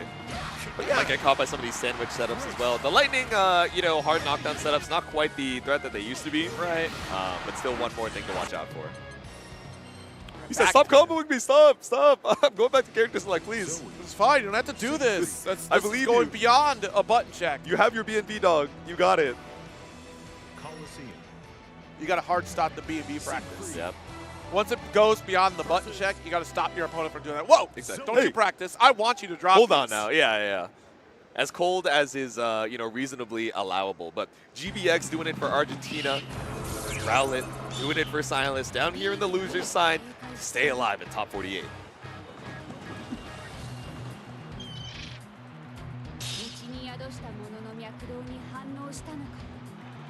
Full intro, let it rock. It's so rare we get to see these. The Dragon Tamer versus the Dragon Knight himself. I killed a dragon, you know. What an ominous way to start things off. I guess they are dueling to the death right now as we look for the jump back EX Lightning, but Rowlet catching you with the trip guard 6-6M on the way back down. Stagger the 2M. You got to respect the walk back. Yeah. Because that range on 2M can be devastating. All right, there it is. The back throw. Close to that corner position. Lightning setup. Big sweep coming through. That forward up 150. The ultimate dragon just barely out of range of the Verdrangen. Lift off. Interesting spend there on the Raging Strike, though. We don't have meter to go for super. Maybe just trying to get as much damage as we can off of the hit, but Rowlet running in for a deep dash close L. All right. You gotta make it count. The corner carry Lightning setup with no break points on your side. Okay. The L Dragon chipping away at the HP. GBX, no BP to their name, so one good hit from Rowlet into an SPA could be enough, but you need to fish for a heavy counter hit. And I dare you to send out a projectile right now against Siegfried. Alt DP coming out here. The spinning sword. Yep. Ready for it. The double jump in. Maybe trying to threaten the JU air stall as well, but you got to watch that 50 meter. Ooh, nice JL. There we go. Stopping the spinning slash in its tracks. Quick whack, nice. Oh, geez, no spinning slash. Deep 2H. There's a lot of 2Hs that are animated that make it look like it'll hit behind the back, but end up whipping. Thankfully, Siegfried, not one of those, brings you right back into the corner. Now it's the 50 meter spend for ultimate DP to escape. All right, too stubby on the 5L, but does get the reach off the... Now we do. Ooh! Able to jump over the L Dragon, normally such a safe poke in neutral, but once you're in jump forward range, Rowlet spends the double Raging Strike, and the EX for Dragon ties up the rounds.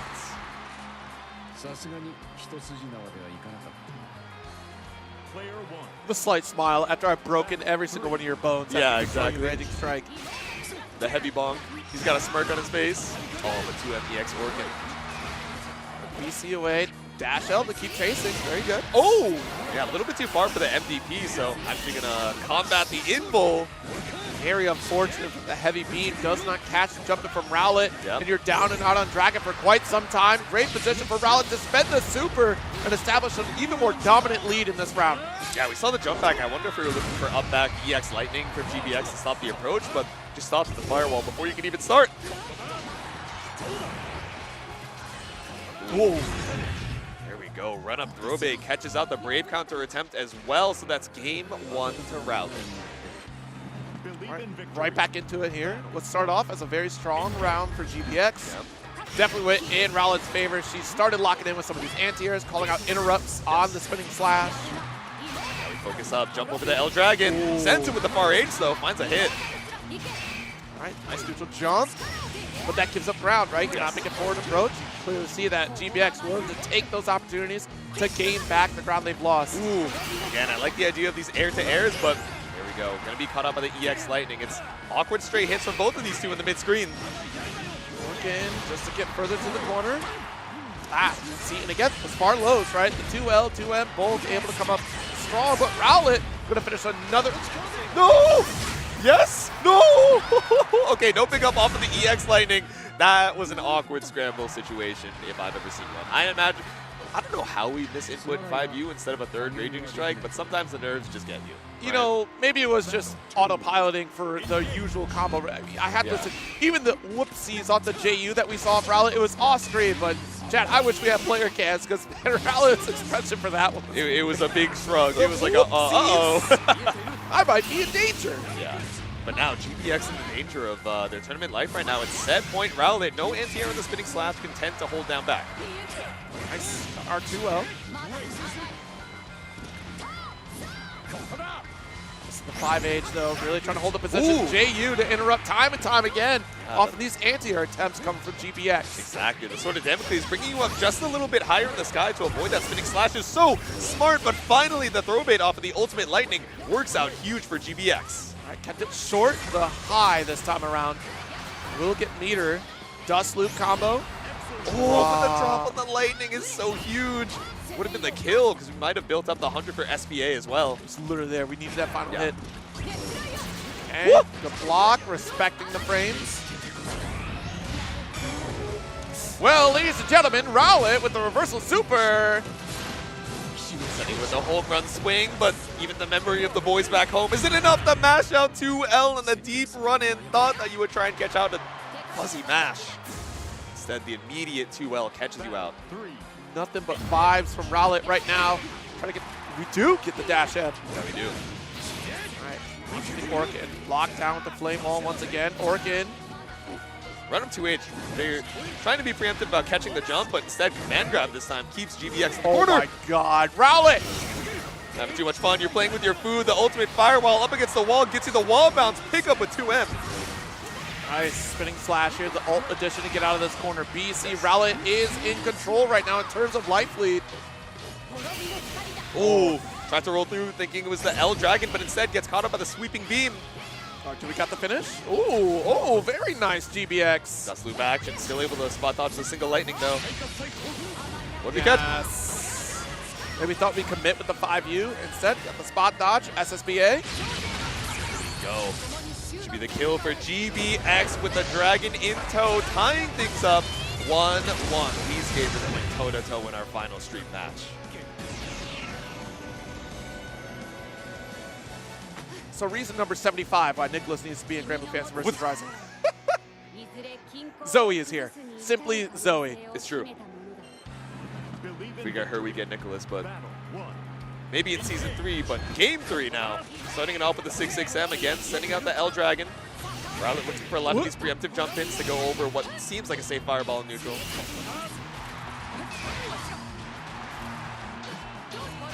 Couple 2Ms here, lock down the position with the heavy beam. I don't care about your lightning, I'll crush it. Ooh, going for the command grab. Crushing command grabs.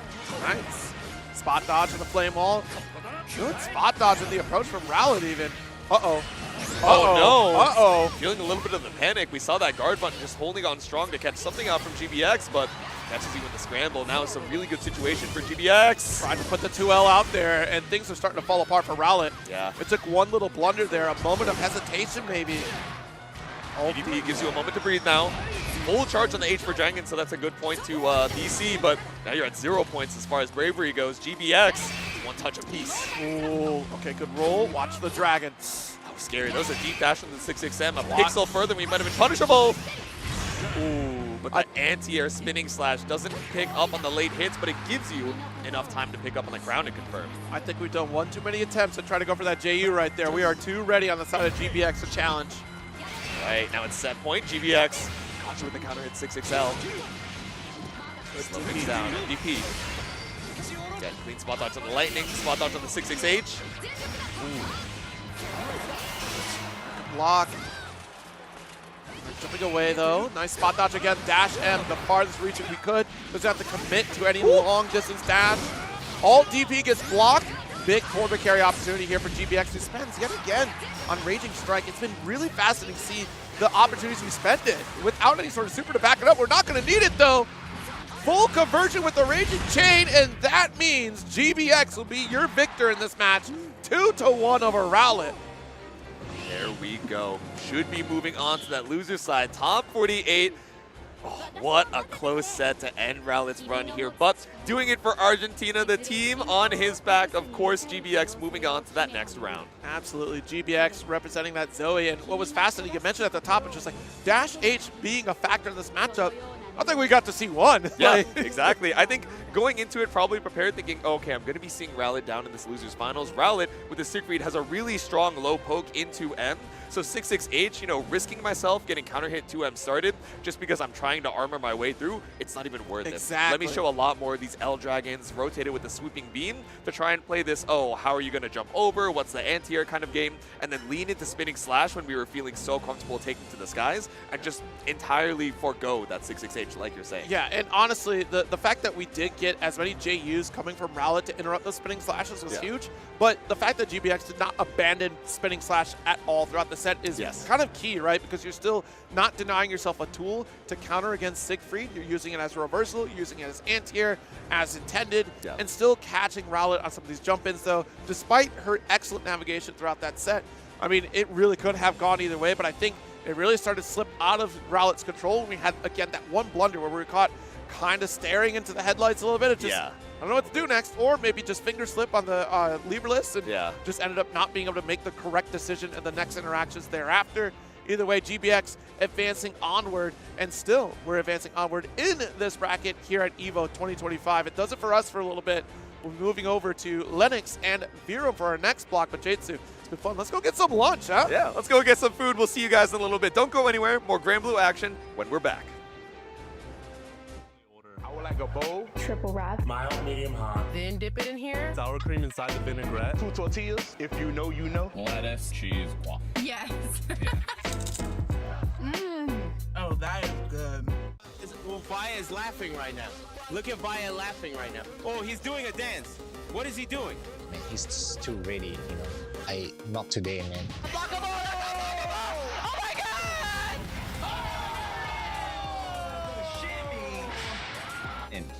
参加して、でその時また賞金額が上がって、いや気持ちは調子良かったですね。So it's much more than just playing. It's being a part of this community.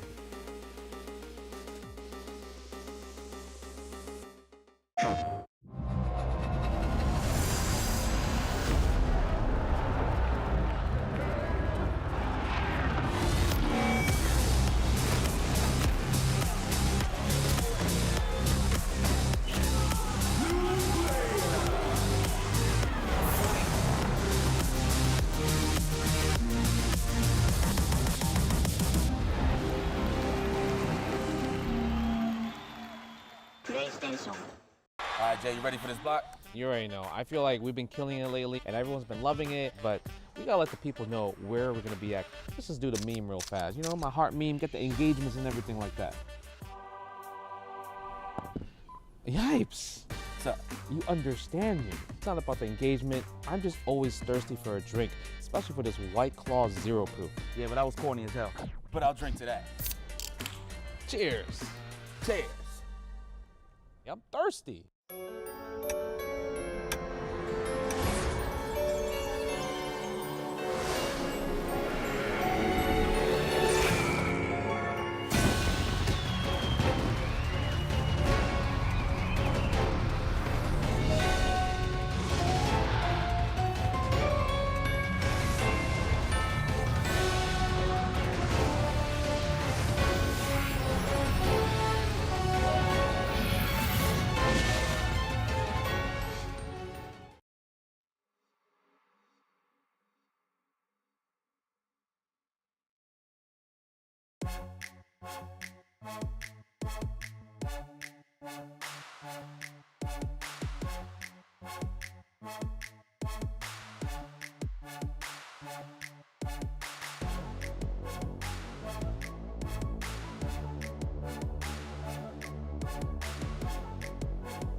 Welcome back to EVO 2025. It is Granblue time. We're deep into round 2 at this point. My name's Lennox, and I am joined by the GOAT himself, Vera, my dog. It is so good to be here with you, my man. How's your weekend going so far? You ready for the Granblue? It's been absolutely fantastic. You know, I've been having a nice chill time, enjoying some quality Granblue. Been trying out the new build with Wilness and the new EX characters as well. They are pretty spicy, very, very cool reimaginings of the characters, I would say. Yeah, you guys are definitely going to need to check those out whenever they come out. Yeah. But we are, as said, deep into round 2, and first set we're going to be having up is Kryloss versus Abigan, all the way from Japan. Oh, yes. I have some personal experience losing to Kryloss, actually. So this is going to be a lot of fun. Yeah, very solid Belial player. I'm not sure. Who was the other player you said? Abigan. Coming from Ladiva player, coming from Japan. Ooh. I distinctly remember them from Marvel vs. Capcom 3, actually. One of the best Japanese Marvel vs. Capcom 3 players. Played a really weird team. Okay, what was the team? Tronbon, She-Hulk, and Thor. I don't think I've ever seen that team. Not that I've watched a lot of UMVC. But it is definitely a one-of-a-kind team. You know, back in Japan, they love their kind of more eccentric teams. But makes sense, you know, when you think about a team like that, very much makes sense that he'd be going Ladiva in a game like this. Big body grappler. All right, Abigan. Yeah, you know, and even like Ladiva. Ladiva's got a lot of buffs in this version of the game, right? Like, it's definitely looking a lot better, but I feel like we still don't see as many as we used to. But I don't know. We'll see. That being said, it looks like we are going to be hopping right into it. I don't think this is a button check. Yeah, looks like that. There you go. Gaming. Right in. Here we go. All right. Game 1 starts right now. Dash L trying to skip neutral. Whiffs the Lariat. All right. That could have been a lot worse. I think the most crucial buff that Ladiva received for this matchup in particular was that frame 5 light Lariat, light SPD even. Because that means you could just punish certain things that other characters are not able to. Nice start so far for Abigan, and there's that SPD. Now you're in the blender. And command grab can definitely be crucial in this matchup. Beats the parry, obviously. That being said, Kryloss is pressing far heavy right now, and we are going coast to coast, it looks like. Yeah, going for the corner carry route instead of the side switch. Wow, brave throw right there from Abigan, but working out very, very nicely. Love that 2M. Yeah, there's the side switch route. Okay, not going for a corner carry this time.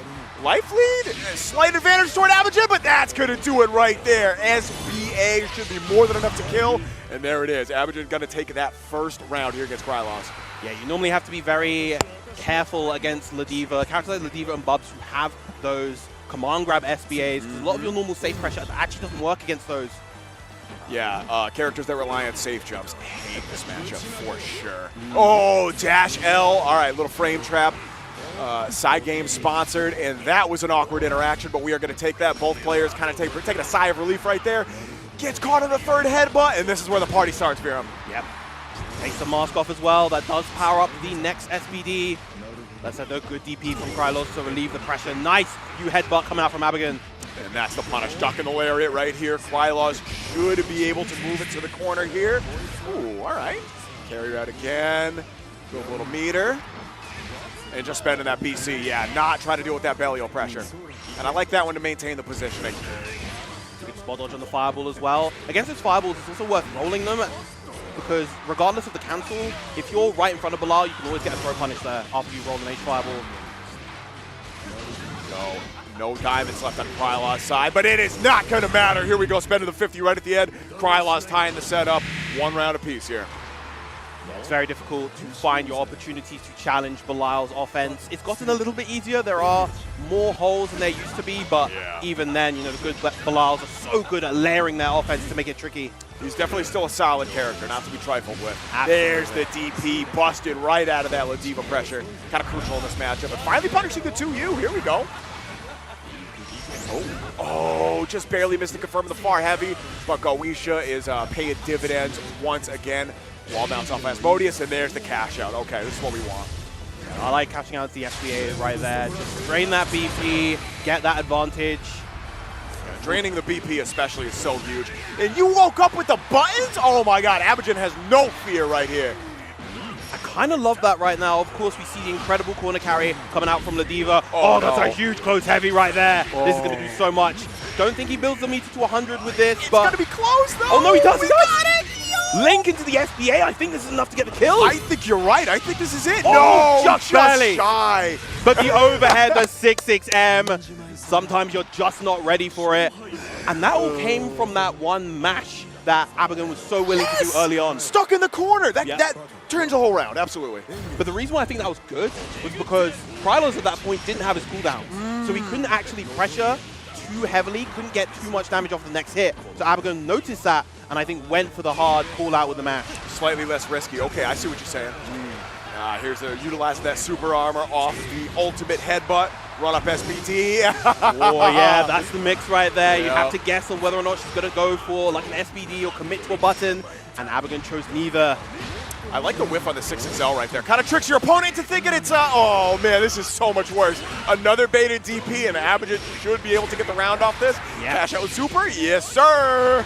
You're going to see the full thing. Could have ended with something like a USBD, but no. Take the boot to the face, and now Abigan at set point here in round 2 pools.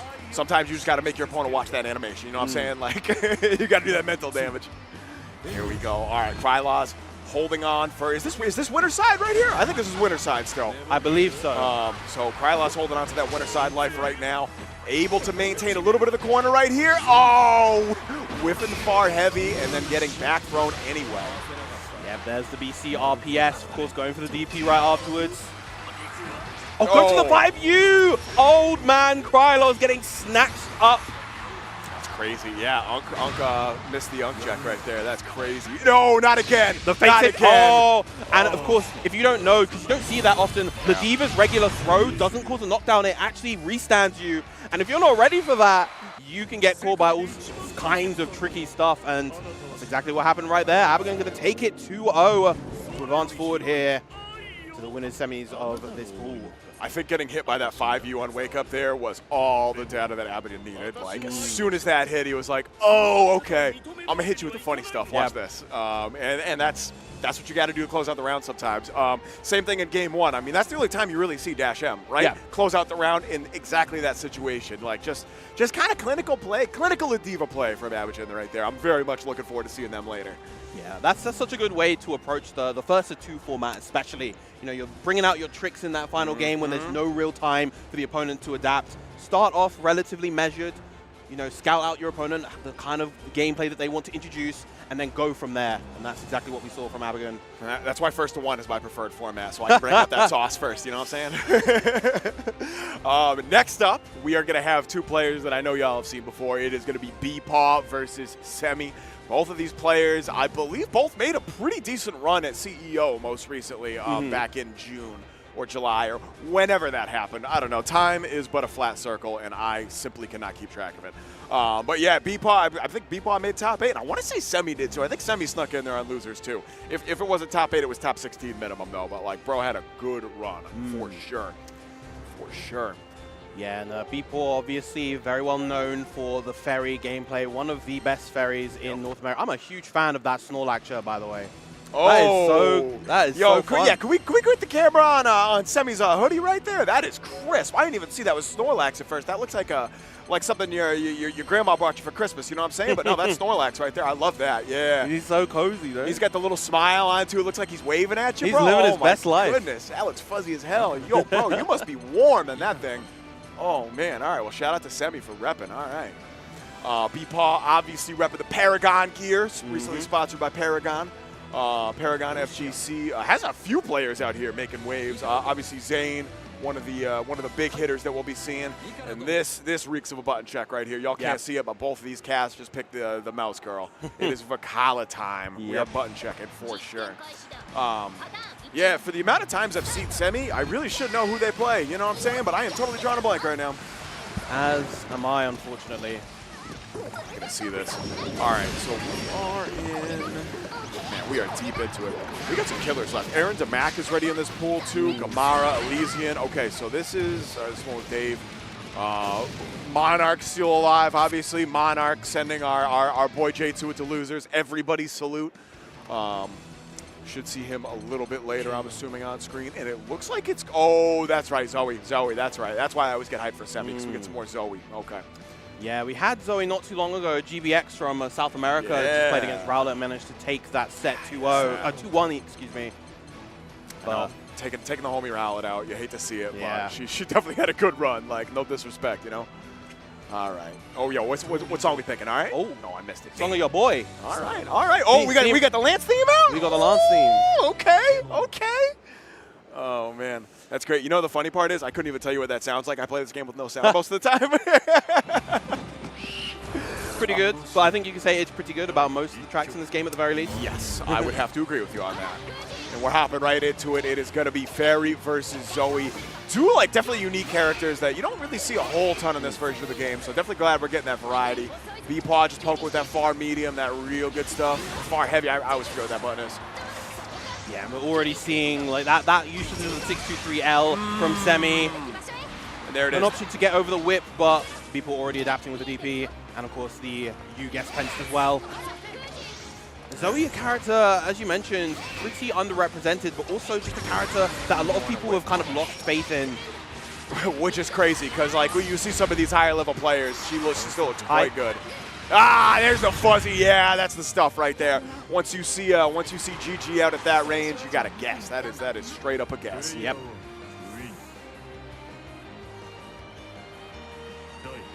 All right, hopping into round 2 right here. Bpaw taking a very quick game 1.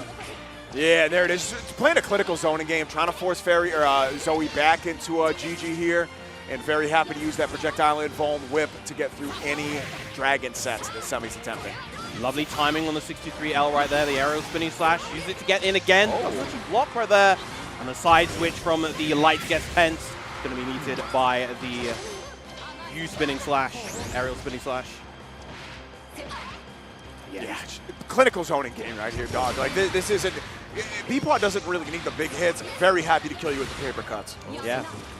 And Bpaw has just recognized that Semi is not crouching nearly enough and picking those perfect opportunities to 2M. Oh, there it is. Once again, confirming it's the old skill, and that's going to be more than enough. Game 1 is going to Bpaw. Yeah, Semi trying to take their turn back on the minus frames of the light aerial spinning slash, but you know, even as Fairy, who has those relatively slow buttons, you can always just contest with the 2L to prevent any button coming out from Zoe. Wow, nice. What a TP. Bpaw just knows exactly what Semis wants to do. Check out the GG placement here. Not only in neutral, but off some of these knockdowns too. It really feels like Bpaw is just corralling Semi, even on like tech options to go towards GG. It's crazy. And again, just the usage of the 2M has been absolutely superb so far. Finally, the 668 brutalizes its way through. Real talk, I want to see more of that. That is an option that when you're playing against Zoe, you have to respect at least some level. Oh, no! Not blocking the H, gets pence right there, and that is going to be the round. Bpaw speedrunning this so far. Yeah, this is crazy. Not exactly what we're, I mean, kind of what we're used to for Bpaw, right? Like when this cat gets going, this cat gets going. Fairy definitely has that snowball factor once the mix-ups start coming out. But this is less about the mix-ups and more about, like you said, catching Semi just walking. These 2Ms are doing mad work right now. A good challenge right there for Semi. Gets the full conversion into corner, sets up the Thunder, but doesn't bite. No, yeah, far L is still plus right there. Has to be very careful about where you press. I'm talking about 2Ms. Zoe's 2M is still pretty good. Has some decent range to it. Yeah, good range. Oh, no. Jumped over the dragon. No anti-air here from Semi, and that's going to be bait. Oh, no, you're dead. What am I saying? We have the super. No! Didn't get close medium right there. Unfortunate for Bpaw, but still in a fantastic position right now. And just holding. Yeah, see, that's what I'm talking about right there. GG's on you, and you're just too scared to move. All right, ball super. And wow, that actually beat the ball super. I cannot believe that. That was really smart from Semi right there. Yeah, just ready and waiting for it. Bpaw with the Bpaw launching Semi into the loser's brackets. Oh my goodness. That's one of those, that's a classic Bpaw moment right there. Like, bro is poke. Annoy you in neutral until you are ready to just kind of hold down back, and then he'll take a step back and go, oh, no, come on, come to me. Go ahead, try it. I got the life lead. You got to come to me now. Yep. Come on.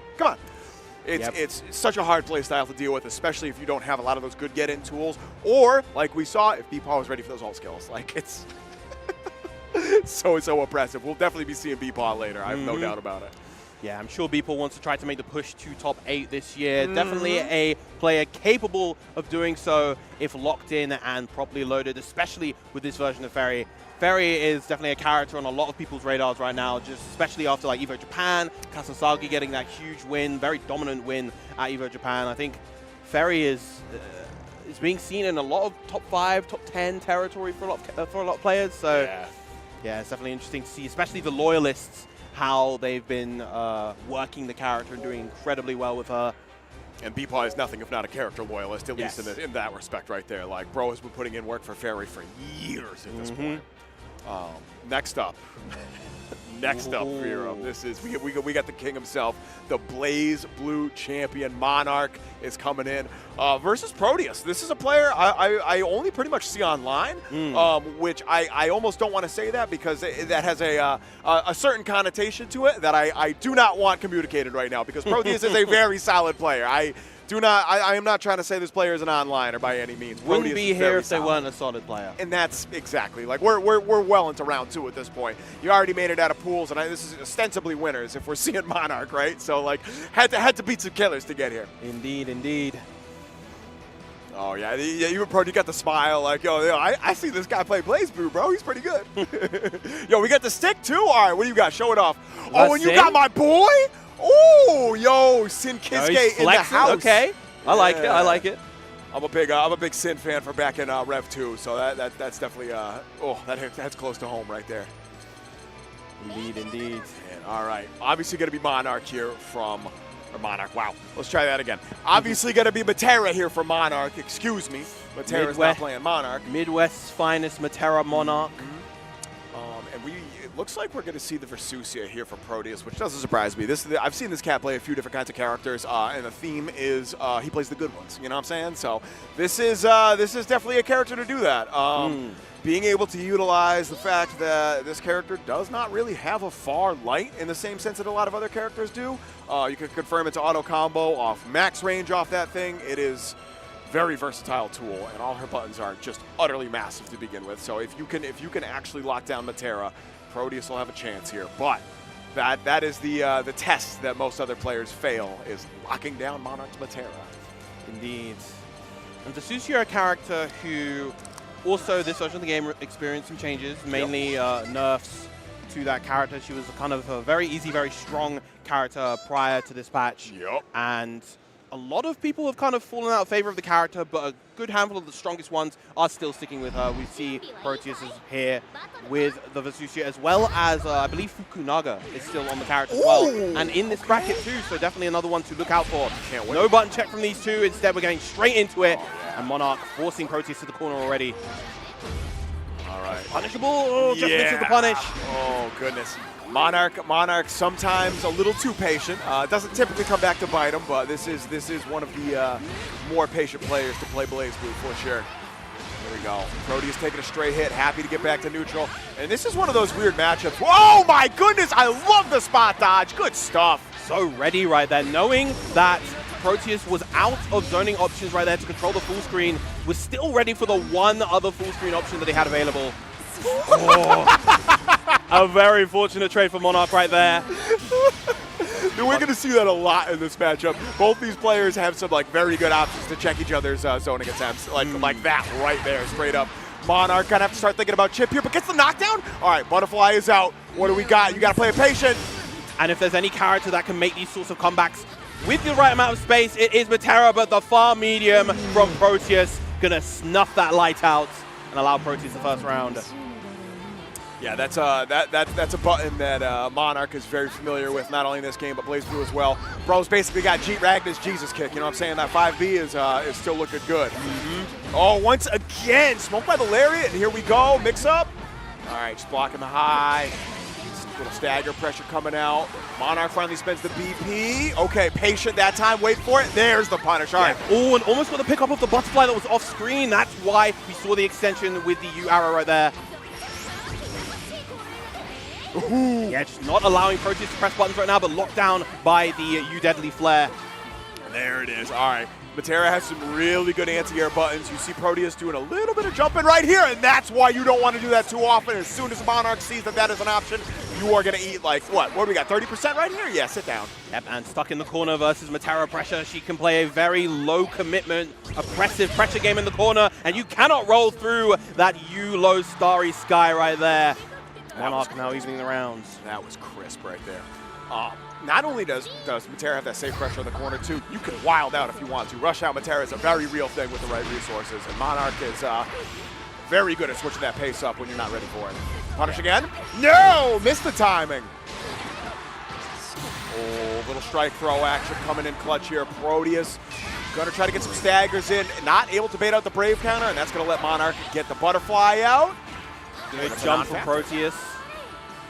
Getting past that U-Bucks fly, and now once again stuck in the full screen, but Proteius now the one with the significant life lead, doesn't really have to overextend, can play this nice and slow if need be.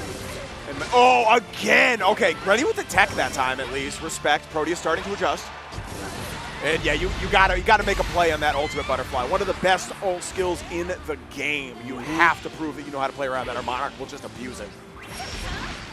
Nice H arrow right there in reaction to the orb. That slow orb not doing too much against Matera right now, just because Monarch able to easily react and just fire off his own arrow to trade. Yeah, he's been doing a very good job of checking that, which is like the layer 0 you need to show you know how to do in this matchup. Oh, very close to getting that extension right there. Nice BC timing as well. Only one diamond left for Monarch right here. Health is not going to matter too much with the damage buff you get by losing them. But either way, you're still going to have to play this very smart. No diamonds left. All right. Got to watch the guard break right here. Proteius finally catches Monarch with the pillar. Yeah, you see that? You see that little fist bump? Like, all right. Bro's a little nervous going into this. Said, okay, no, I can do this. That's the confidence boost I need. Deep breath. Let's lock in for game 2. Oh, yo, man, we got the notepad right here. All right. This is what I like to see. This is one of those things that really separates Monarch from like the other top players. You know what I'm saying? Is Bro does the homework. Bro has been in this like kind of pressure situation so many different times, and frankly, games where it's a lot harder to block. You know what I'm saying? Like, yeah, no stranger to pressure. That's what I'm trying to say. Once again, checking the orb right there. It's so consistent. Oh, finally baits the BC. Okay, Proteius just looking for anything right here. Finally lands the frame trap, and it's gonna drop the combo. Oh no! Just a little bit too far for that far heavy to connect right there. And I really like how Proteius has been staggering his pressure, just playing the very kind of safe plus on block too well, making sure that he can block the BC. Very nice timing on the SBA. They did make that a little bit tighter to get that through, but if you're able to thread the needle, it's still possible. The delay, Monarch not falling for it, and the 2M's gonna get him out of the corner. Monarch so brave right there, pressing on the plus frames of that close heavy. Go, all right. Gotta survive the zoning. Awkward trade. Proteius still has the life lead, but ultimate butterfly is out. Skip neutral. Look at all that chip damage piled on. Constant back and forth exchanges of chip, and now look, Proteius at chip point, and it's gonna get whittled away by the great fall right there. Proteius had the life lead at the start of that sequence. I cannot get over how much chip that was. That's crazy. All right. Monarch holding on right here. Yup, far M utilizes an anti-air. Matera's medium buttons are very good in certain situations. Monarch very good at finding those right spots. Anti-air gets missed. Oh no. So she has 2 different crouching heavy buttons. There's one at 1H and 2H, and it looks like Monarch picked the wrong one right there. Yeah, that was a very good jump angle from Proteius. Very ambiguous as to where he was going to land right there, but Gamera, unfortunately, Monarch, picking the wrong angle. So scary. Oh, okay. Picks the right spot to jump in. Yeah, you can air block those arrows, so good stuff to Proteius for not overcommitting to a button. Yeah, okay. Wow, actually gets the hit after, too. Yeah, I think quite late on that spot dodging. Again, the chip is really mounting. There it is. Proteius desperately trying to find his way in, but the arrow is going to breach you and make you lose your life. 1 apiece now. And he's still going back to the notes right here. Monarch's still not happy about something in that round. Check that out. All right. Yeah, hold it at rematch right here. Kick it back to character select if you need to. Take a deep breath. This is not over yet, but you have 1 more game to get this together. This is your winner side life right here. All on the line. Little stagger pressure coming out again. Just really utilizing the fact that, okay, Monarch's going to play patient. Perfect. I'm going to steal my turn back. Yep. Then the other side of that is Proteius gets caught in the stagger 5L instantly. We going to get the pickup? Yes, sir. Yeah, kept it short because didn't get the full hit of the butterfly explosion right there. So didn't have as much available in terms of routing. And yeah, this is one of the most frustrating positions against Matera when you're locked down in the corner versus her pelting you with arrows at a range that is completely BC safe. And look at the cooldowns, too. Monarch never really has more than 2 of those actually on cooldown. He is so good at managing those. Oh, what a spot dodge, getting around the pillar. Still allows Proteius to take some space, but look at this. It's not going to matter. The give and take from Monarch here is bordering on perfect. Yeah, there it is. That's crisp. Like, I don't know how you get out of that. The solution is literally make Monarch waste all of his meter, and then you really have to gamble based on, like, what cooldowns he has left, and that's so hard to do. Yeah, it's all about that calculated risk-taking. Oh, that was an ill-advised roll. Just a little bit off on the timing right there, leading to a nice chunk of damage in the corner. Once again, we're just right back here. Oh, air unblockable. No, that is not what you want. Hard knockdown lets the butterfly get set up again. No spot dodge, but okay, yeah, spending the BC. Take it, something back. Doesn't confirm the tool. Ow! Brother. This is looking very rough for Proteius right now. Again, just that war of attrition that Monarch is playing to perfection. Proteius having such a hard time. The UDP preventing the jump as well. And I think perfection is the right word here. You took the words right out of my mouth. This is it right here. Even the Deadly Flare, not enough in that situation. It was such a good idea, but the arrow was just too quick. And Monarch just too on point. 2-1. And how representative of that is from what we've seen from Monarch, right? Like, I cannot tell you how many games I've watched, or sets rather, where Monarch loses the first game, and you get that thinking look where he's looking off the middle distance going, okay, let's lock back in. Let's lock back in. All of them. Street sweeps. Yeah. I've seen that in grand finals before in BlazBlue, bro. It's crazy. This dude, the mental stack that this dude can maintain at all times is inspiring. Honestly, yeah. Like you wouldn't have even thought that he lost the first game in that set because of how dominant those 4 straight rounds were. It was so suffocating from Monarch right there. Beautiful stuff. We're going to be having some more Granblue action very shortly, but we are going to be taking a quick commercial break. Make sure you guys don't go anywhere. That's the soundtrack of Chipotle. Literally melt in your mouth tender. Let's see our chicken glistening, our fajita sizzling. It's magic happening. And this is gonna be in your bowl. This is it.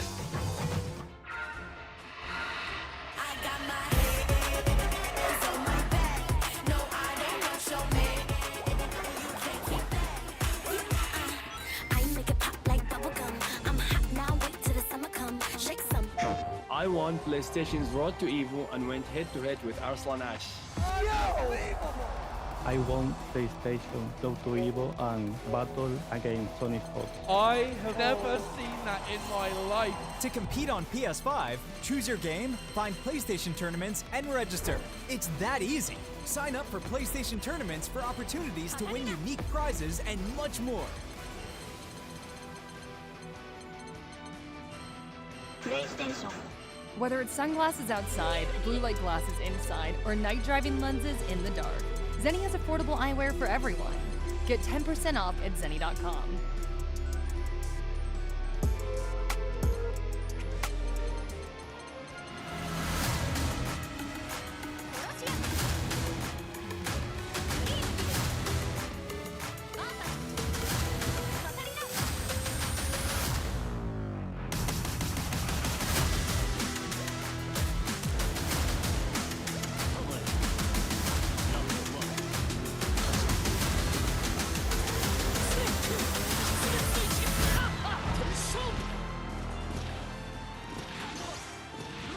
Tenno is back with brand new, officially licensed designs by the FGC for the FGC.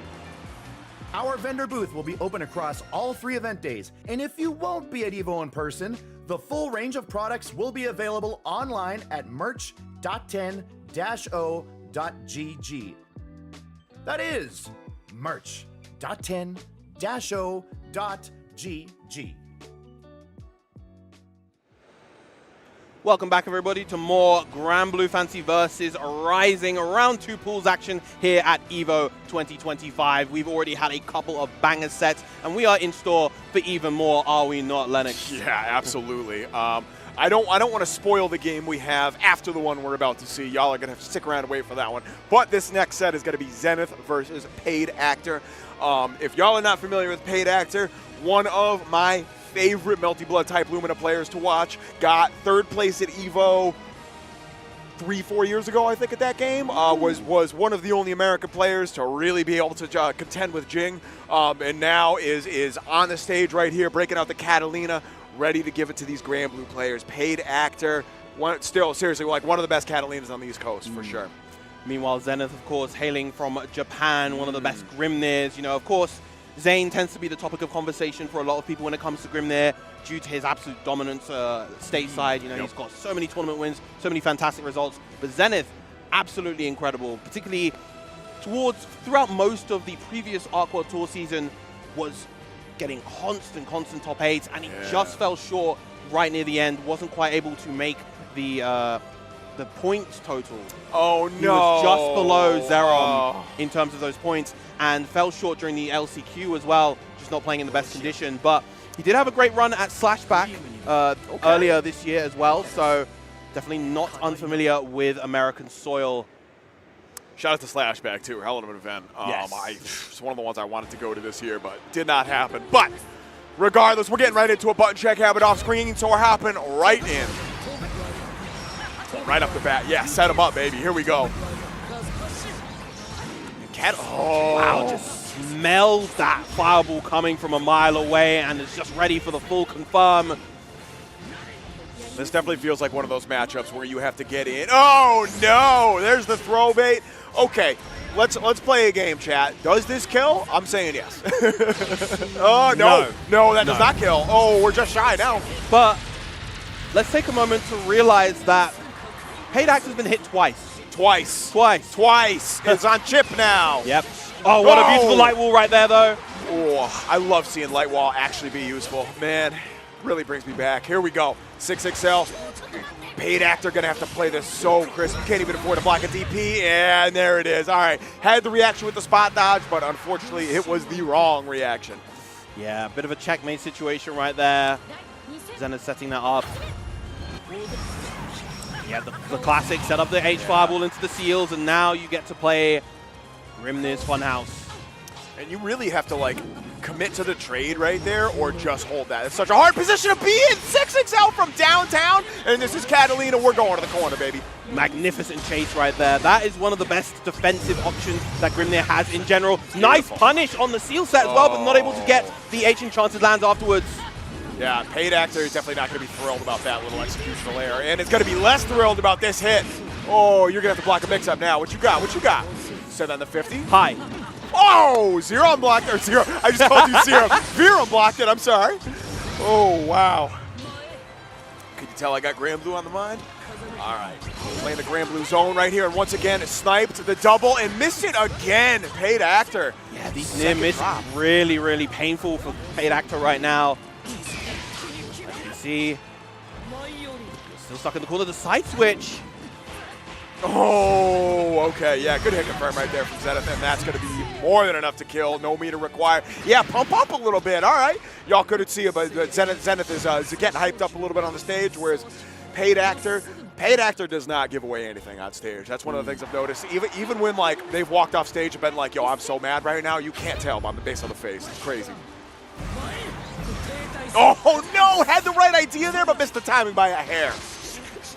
All right, Paid Actor still going to be able to maintain the corner a little bit. 6XL's plus. And close heavy. What a swing there from Zenith. That had to have been a far heavy fish, right? Huge swing, yeah, most likely, but it worked out beautifully for Zenith regardless. Half of Catalina's, half of Paid Actor's health just gone, and another huge combo coming out from Zenith. Sets up the fireball. Into the throw. One more throw will do it, but you've got to watch out for the seals. Lovely delay mash right there from Paid Actor. Absolutely. We'll take that OS every day of the week. Good tech, but it's going to be far heavy. Do not drop it this time. Thank you so much. You don't have the meter to kill, but this should be able to set us up. No, you can kill him. You sure? You can kill him. Oh, shoot. You're right. My bad. Oh, wow. Yeah, that's true. Didn't even use the TP cooldown yet. Yeah, you're right. Very good answer back from Paid Actor right there. Oh, that is a painful hit right there, but goes for the 63L, actually puts himself between the shields and unable to get a hit, but oh no, too slow on the DP timing right there. If you have a frame 9 DP, you actually can punish those air horizontal dashes from Grimnir. Oh, there it is. We're going to get the link again. And once again, Catalina carries you coast to coast no matter where you are on the screen. Ultimate Fireball, get traded with Ultimate. Oh, okay! And I love the Frozen Blades from Paid Actor, just so ready to deal with Grimnir. Excellent close medium to anti-air right there as well. Going to spend all the cash, but probably not going to be enough. No, not just yet, but the 2L is going to do it, evening up the set 1-1. That's your universal hit confirm right there. If you're kind of new to this game, 2L, far L is more or less the universal hit confirm. Not true with every character, obviously, but for the most part, that's what you want to use. And now we're all tied up. That was a quick-ass game too, bro. That was crazy. All right, safe jump. Oh, steals the corner too. No back throw, but that's okay. And a brave press too. Paid Actor really, oh no. Wow, the 6-6 H buttons to intercept right there, and that is a huge hit for Zenith. Gets the JH. I think this is enough to just get the kill right here. Yeah, we're going to build the super. I am inclined to agree with you, my friend. This is looking rough out here for Paid Actor. Optimizing this damage as far as possible. Link into the SBA, grind that HP down. And the final spear to pierce the heart of Catalina. Vera's not going to be happy about that one. No, definitely not. You see the head shake there from Paid Actor too. Like, oh man, I messed up. Still, this is your winner side life again. This is winners finals. Regardless, both these players are out into the next round. Who smashes decides who's going out winners and losers. Very similar to Pools from yesterday. With how Shark invested those waters are in losers, you definitely want to keep that winner side life alive as long as possible. Far heavy from across the screen, all the corner carry in the world. Set up into the fireball mix right here. Throw. Oh, gets the hit, but good trade from Paid Actor right there. That's what I'm talking about with the tornadoes out like that. You really need to be strategic if you're going for the trade right there, because if you mess up, you're eating a fast stack. All right, no spot dodge, and that's a punish. Yes, sir. Can't get a lot of damage from that range. Oh, spot dodges again. That's a waste of 50. I like not committing to the 2H right there. Zenith very clearly looking for the anti-air, and there it is. Close medium gets mashed toward the corner. What a block. Oh, I would have got hit there. I'm going to be so honest with you. On the BC, good spot dodge on the Frozen Blade as well. Oh, JU actually whiffing. Rare footage of Catalina JU whiffing. Wow, what a challenge from Paid Actor, but caught the hit in the air. Paid Actor is holding on right now. This is still so close. That should be enough, though. Barring any drops, Zenith has all of the resources ready to go. There's the super, and that is going to be more than enough. All right. Paid Actor making it out into round 3 in losers. Zenith going to round 3 safely in winner's side. Yeah, there it is. Pop off, son. All right.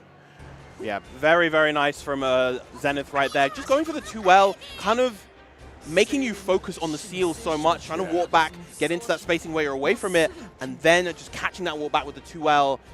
And of course, with the resources and the positioning that Zenith had everything he needed to just get the KO. Didn't even need to go for anything fancy there. Very nice. Tornado placement in general was just as good as you want it right there. Paid Actor, that being said, did a very good job of playing around that a lot of the time. I think got smoked on that first jump in where they tried to trade with it to try to make it go away, right? But after that was I think at least got the trade in every situation that they were able to actually poke out with. Yeah. So clear understanding of how to do it, but as you saw right there, sometimes you just got to be that sick with it. I don't know. Zenith moving on, and I personally really want to see that mirror match between Zenith and Zane. The Z matchup too, you know what I'm saying? Yes, yes. I want to see it. I need it. It's been I don't think that's ever happened in tournament. I remember... It has not. I remember seeing it during a crew battle once upon a time where we had the... okay. It was an NA versus the World crew battle, and we had the Grimnir mirror. It was actually very one-sided in Zenith's favor. Okay. But, this is the EVO stage. It's a very different environment from one's home playing online. Yes. Speaking of a very different environment, we have a player who is absolutely accustomed to this environment, as evidenced by the shining gold stick he holds. We have the EVO 2022 champion here with Gamera. Gamera versus Alesian. This is the match right here. Yeah, I mean, this you called out the golden stick right there. It's got the EVO logo on and everything. This is the king right here. A lot of Japanese players have been bullied by this cat with a lot of different characters, and it looks like it's going to be the Vegeta. Kind of throwback to the olden days, you know what I'm saying? Yeah, of course. As of late, we've been seeing him more on like the Beatrix and the Vesusia, and I believe he still has a lot of faith in both those characters, but I think his faith in Vegeta has been reinvigorated as of late. Interesting. Okay. Gamera, I think, a player in general who values the Shotos and values having a strong mid-range presence. You know, if you look at the tier lists that he uploads, they're kind of unorthodox comparative to a lot of other opinions, but you know, when you watch him play, I think it makes a lot of sense considering the sort of way that he plays the game. Yeah. It's very methodical, it's very slow-paced, very reactive. And I feel like that's one of the things, like, especially when you're looking at the tier list from, especially from players from different regions, like, yeah, you have to take into account, like, okay, how does this player play? How do they look at this game? Because that's obviously going to influence how they rank the characters. But we're getting my favorite character on the screen right now. Alesian is breaking out the Lancelot. My favorite Ice Twink is in the house. We are ready to go. Man, I actually haven't seen this matchup in, it feels like a long time. This used to be a relatively common one, but man, we just don't see a lot of Cheetahs anymore, or Lancelots for that matter. Yeah, it's been a while since I've seen Alesian play, actually. It's good to see that they made it this far so far. All right, both these characters do have the Rekkas. We're going to be seeing that a fair amount. Oh, awkward whiff on the throw there. No punish. Corona handshake, trading the throws right there. And Alesian able to steal the EX Fireball close range. No bait on the throw.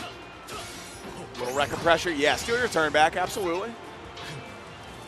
And this is something that Gamera likes to do a lot. When he's got his guaranteed pressure, the stable stuff, he tends to back off and return to neutral because he's so confident at playing that neutral a lot of the time.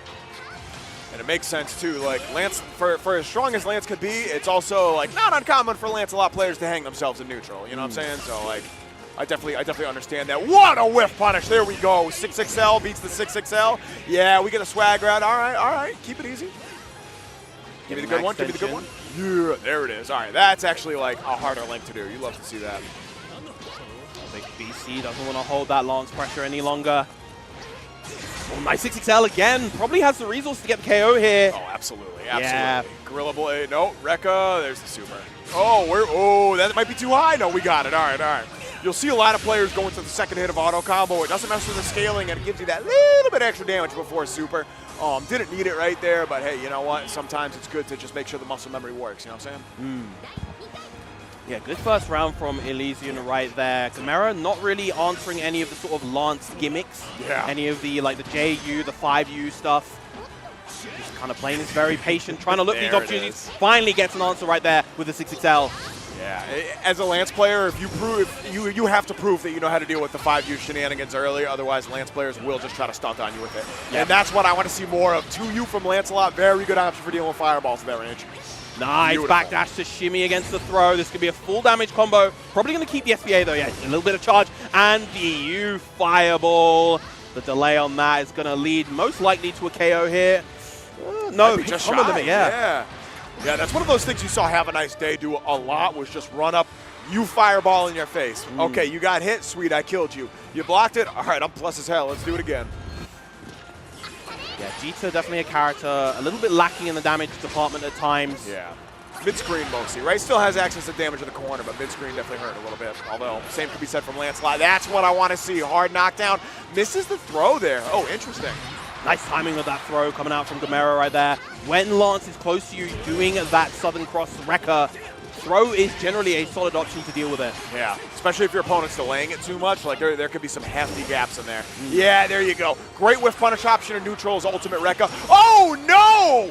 This could be tragic. You might actually be dead for this. All right, here we go, Oh, no! Drops the combo! No, jumping out. Had already committed to the backdash, could have 2H. That's tragic. Oh, and this is where things can crumble, especially against a character, a player of Gamera's caliber. You have to maintain your composure. What a match coming out from Alesian right there to take the first game versus Gamera. All right, so we are going to see if the king is going to fall early or if we're going to get another Monarch repeat where bro looks off to the middle distance for 5 seconds and goes, oh, okay, never mind, I got you. And here we go. We're back at character select. Yeah, hydrate up, absolutely. If you're watching at home too, drink some water, stay hydrated, all that good stuff. Yeah, Gamera is as of late, I feel like in the most recent Evos, he has actually been kind of struggling. You know, he got, I believe, 49th or 65th at Evo Japan. He got 33rd Evo Vegas last year. But now, swapping off the Vegeta onto the Beatrix. Yeah, this is kind of what I wanted to see more of, to be perfectly honest. Yeah, this feels like more of a Gamera character right here. Or not a Gamera character. It could be argued that Vegeta is the Gamera character. But this we've seen a lot of ups and downs with Beatrix so far in this version of the game, and this character is still a force to be reckoned with. Well, to be honest, I think her downs are kind of fake.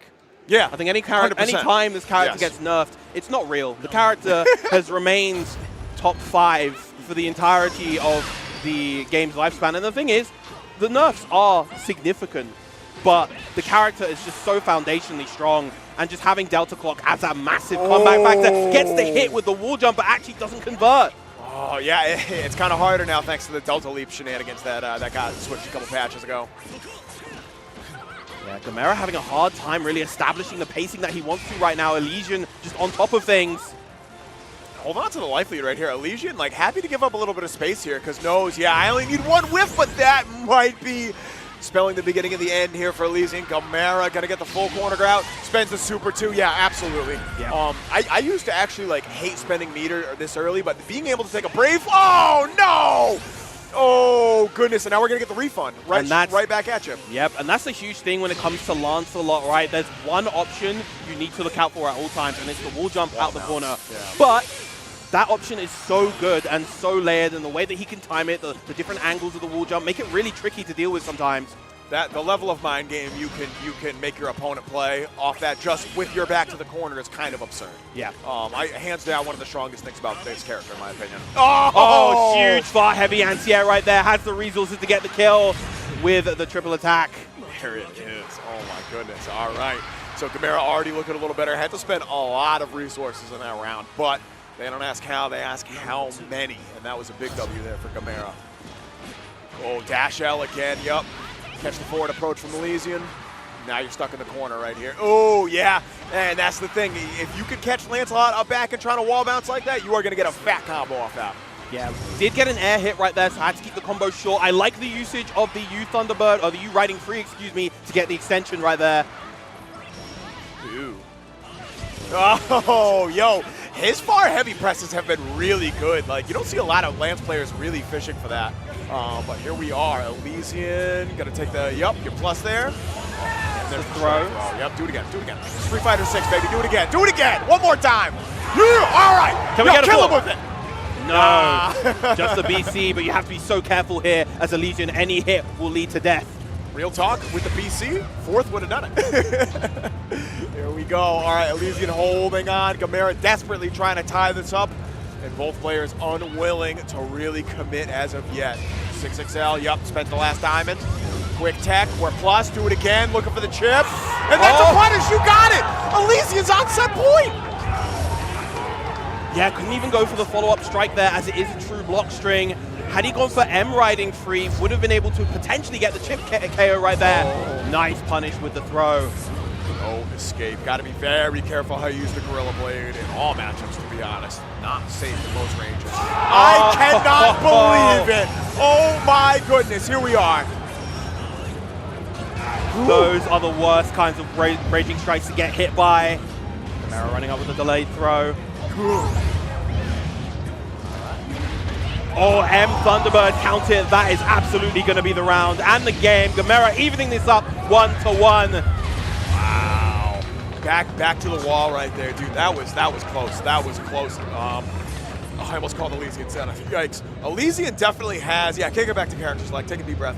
Definitely has, like, a good idea of how to play this round. We've seen a lot of good poke outs on defense. Like, I'm still kind of reeling from that max range far heavy the counter hit that he got earlier. And Beatrix is a very difficult character to counterpoke between the dynamic of her dash light and the far heavy. The far heavy not really extending her hurtbox unlike a lot of other ones of its ilk. So moves that are designed to beat out her 6XL will lose to her far heavy and vice versa. So it makes playing that mid-range against her very tricky at times, but somehow the far heavy from Lance able to do it just there. We're getting the Lance scene once again. Yeah, here we go. All right, locking it in. And this is going to be it right here. Final game, Gamera versus Alesian. I believe this is another winners finals match. So both of these cats are still moving on to the next round. But this is just going to determine who does it on winners and losers. Gamera already off to a very solid start here. Oh, okay, that could have been worse. Set it up, yep, Delta Leap again. Alesian so happy to just use all the resources. Okay, ooh, go for the throw that time. Gamera shown that, hey, I'm not going to fall for the throw bait, so might as well go for it. Again, yep. A little bit too late on the throw from Gamera that time. Still able to clip with the UDP, even at that awkward angle. Now the throw coming out from Gamera. Something that we haven't seen from Gamera at all so far is that 5U. Huge punish right there, and that low health of Lance probably is going to spell the end, especially when you're only at 2 BP. Yeah, Super is going to make a big difference right here. Say goodbye to your diamonds, and it's one hit away. Oh, the overhead, yeah. That is such a go-to option for a character like Beatrix. Difficult to react to that overhead at times, but Alesian was ready nonetheless. All right, set the fire. Well, no, going for the real shenanigans right here. That's the new one. Okay, and Far Light's just going to do it. Yeah, that's something they added a couple patches ago. Before, I don't think you could steal the corner with Lancelot in the corner with 5U, 6U like that. Nice little quality of life update, and Gamera straight up not falling for it. 6XL again. This should be able to get us to the corner. Go for the reset. Okay. And there's the throw. Goes for the spot dodge and wake up right there. Gamera fighting out with the far heavy. Great whiff punish option again. Spends the 50, but you get the instant refund and the hard knockdown. Okay, blocks the low that time. Overhead, you got the heavy follow-up. That was so messed up. Oh. Yeah, it really did look like Gamera was going to escape the corner, but no! There's the UDP, and that has been a mistake of some kind, and that's going to cost Gamera potentially the round here. Oh, that's it. Oh, okay, yes. all right. I got really nervous there. Woo! Okay, I thought we were going to combo them, but we got it. Final round here in this set. Is that it? Okay. Oh, I forgot Gamera Hurt already won that first round. My goodness, they're going by too fast, bro. Oh, here we go. All right, final game, final round. Fast characters. Gamera's winner's side life is on the line right here. Let's see if Alesian can hold on. Runs into the DP frame trap. And now you're stuck with your back to the corner. And just abusing that M Thunderbird. Alesian has yet to display an answer to it. Gamera just making sure he gets those plus frames as much as he can. But of course, the side switch with U-Blade Impulse into the full combo. Real talk, the mashouts are working better for Alesian. We've only seen the DP come out once, and that got baited. Like, clearly not. Let's go back to the well. All right. Yeah, baited. Thank you. Oh, another so baited VC, and there's another throw. Gamera on his last legs right now. Oh. Huge U-Star chaser right there. And Alesian does not have that much of a life lead. Like, you have to play this so safe right now. Oh, my goodness. Has a meter lead, but it might not matter. Fortunately, Gamera just outside of Delta Gun range doesn't confirm the far light. Raw Super kills here.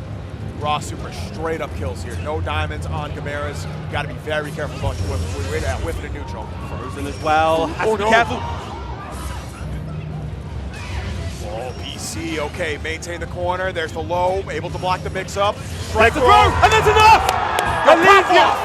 Pop off, son. That's it. Oh, we losing the glasses. There is a very, very small amount of players that could say they have beat Gamera in tournament, and now Alesian is added to that list. All the homies popping out to congratulate. Yo, that is one of those moments when you pull up for Evo, you hope one of your boys get that. Like, that's, oh my goodness. Hell yeah, shout out to Alesian, bro. That is very well played, well earned, honestly. Yeah, absolute underdog going into this set. You know, you're fighting against one of the great titans of Granblue Fantasy Versus, able to really clutch it out in those last hit situations. Superb stuff to Alesian moving on forward. Both players still alive in the, I believe, round 3 pools. That is top 48. Correct. But being knocked to losers that early for Gamera is definitely not something that he would have liked to have seen. Especially after last year's Evo, right? Yep. Like you said, going out a little earlier than anticipated. That's it, and you saw the frustration right there. The hands were in the head.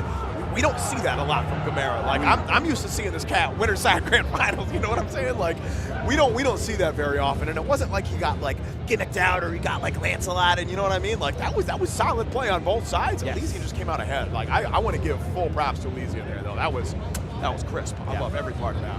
Beautiful stuff to both players. But next up, we are going to be moving on to another ad break before our next set.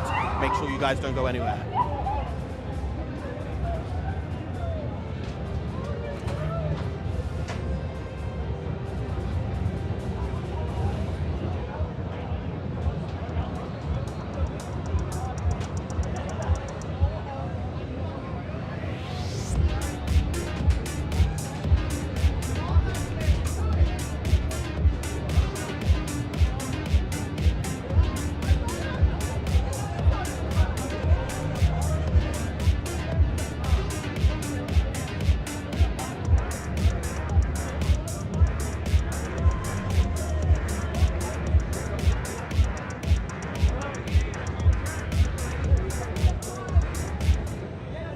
Chipotle honey chicken brings a hint of pure honey and seared smoked peppers with fresh chicken hot off the grill. For Chipotle heat with a touch of sweet and a perfectly balanced sauce. Chipotle honey chicken takes heat and sweet to a whole new level.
Welcome back, EVO 2025. We got more Granblue action coming back at you right now.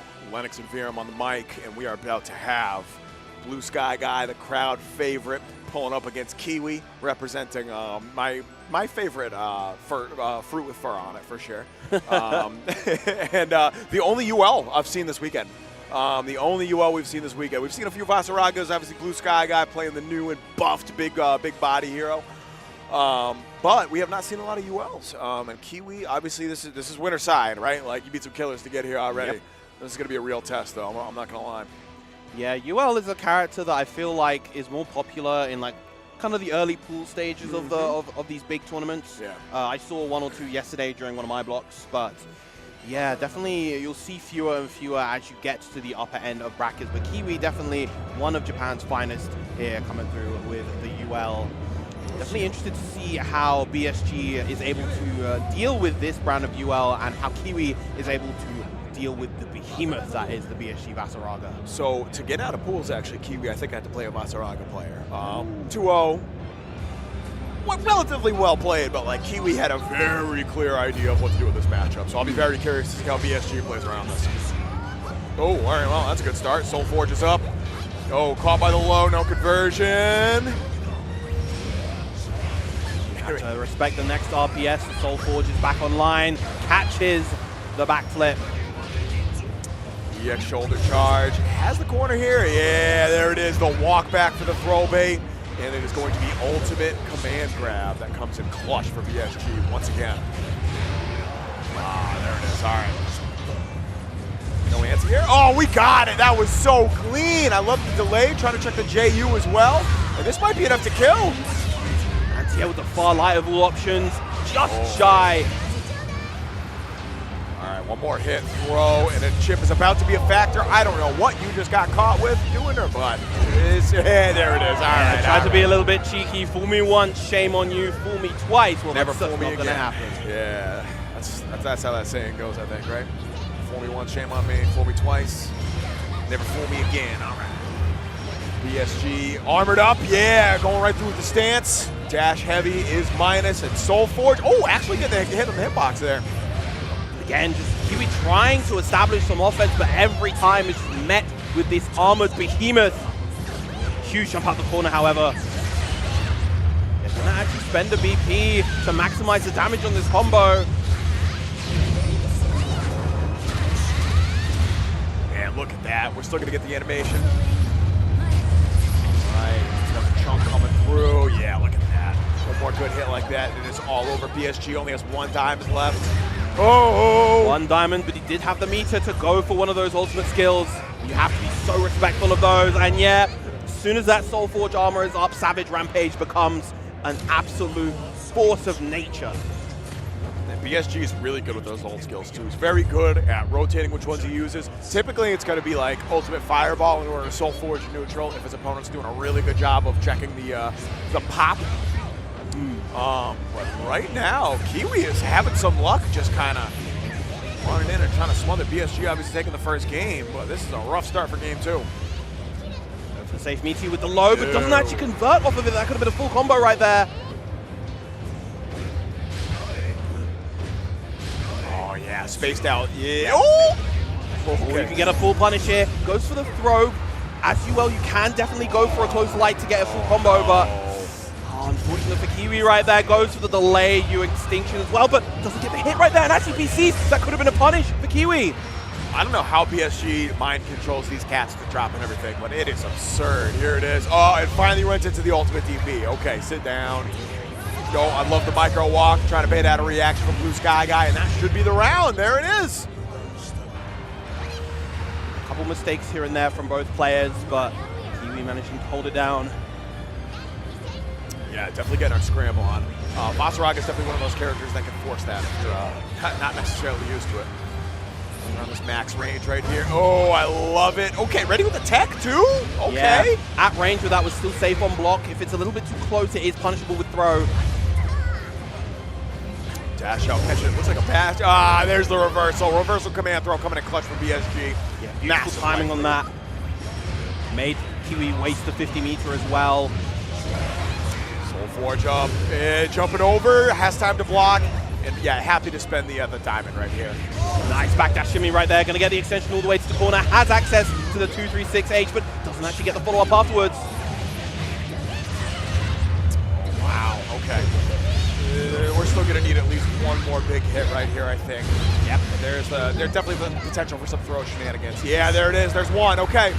You know, these two more of those throws if you want to get the KO here. Nice DP coming out from Kiwi, but the reversal, command grab coming out from BSG. Now at set point. I think Kiwi went for the throw there at the end again. Recognized, okay, that's going to kill. BSG was just a step ahead. All right, one more round. BSG on the verge of moving on in winners. Kiri desperately trying to do some gatekeeping here, but oh, no conversion. Oh, that's crushing. Yeah, once again, ultimate fireball. Catches the jump, it looks like. Just out of range. The throw to defend right there, and another combo into the HGSG, or the LGSG, excuse me. Wow, that was really smart. Fireball beating the stance attempt, rather, excuse me. Plus frames again, yeah, Soul Forge up, absolutely. Giving up a little space there, trying to contain BSG in a still, like, very good position right here. Oh, that's it. Yeah. It's so hard to make those comebacks versus Vasi. He has such good ways to just play very safe, use these gigantic hitboxes that do a lot of chip damage. And, you know, as a character like UL, where you have to close the gap, you have to find your way in to get into close range, it becomes really, really tall mountain to climb. It really is, especially when you're playing against BSG. BSG plays a really chaotic mind game around not only like the normal Vasaraga mechanics, but also like has this weird way of like kind of mind controlling you into doing bad options against them. Yeah. It's, I thought it was like a one-off the first time I saw him. I'm like, oh, bro, just press it. And I'm like, oh, no, you're actually ridiculously good at this game. My sincere apologies. and there it is again. What do we got going on here? Oh, okay. No, I'm sorry. It's going to be Arconi versus Regale next. We have one of the OG. What is that character's name? Why am I? Thank you so much. I just forgot Eustace's name. Oh my God, how embarrassing. One of the OG Eustace players, Regale, killer from back in the vanilla days, and obviously still grinding out here on Rising. Has been doing like pretty good amount of work the last year. Definitely a player that I could go toe to toe with in vanilla, and I simply cannot anymore. Bro has surpassed me by many months at this point. So very, very satisfying to see them on the big stage here. Is this going to be one of our extra matches, or is this? I can't tell. Okay, all right, perfect. So yeah, Chipotle extra matches are back. We are going to get a couple, picking out a couple games out of losers that we might not usually be able to see. Yeah, check it out. It's a good little way to get maybe some folks that have fallen to losers a little bit early, some more screen time, which I always love. So shout out to Chipotle. Yeah, shout out to, of course, Chipotle powering and presenting these extra matches. Vayne versus Eustace here. Vayne, a character that, another one of the characters that received a nice chunk of buffs coming into this version of the game, the increased range on the energy destruction, the larger size of the shield, and just various other quality of life changes here and there, like the knockback angle of the arm destruction, the H-arm destruction being a little bit shallower as well. Yeah. Low-key, just having that shield be more consistent is such a big deal. Like, I played this character a ton when he came out, and I cannot stress how much fun he is. He hits like a truck. If you jump in on him, he hits you for 50% anywhere on the screen. Just very, very satisfying character to play if you like big buttons and like kind of screen pollution. Like I've seen some players playing like a zoner very effectively. And some players can just rush down monster with this character, like a very, very versatile character. It takes a little bit more work to pilot, but if you have the skills, the sauce is definitely there. He has a kind of an interesting sort of assortment of matchups as well. There are some very good characters in the game that he does surprisingly well against. Characters like Grimnir, characters like Ferry. You know, he can definitely go toe-to-toe with those sorts of characters. But then there's other characters that he weirdly struggles against. Yeah. Definitely one of these. I don't know. I every once in a while I'll muse about trying to use him as a secondary for matches I don't like against lands, but I don't know. He seems like too much work to be putting in as just a secondary. You know what I mean? I don't know. All right, looks like we're gonna be hopping right into this. Letting the intros rock right here. Regale on the. Oh man, same color as always. Hell yeah. Dude.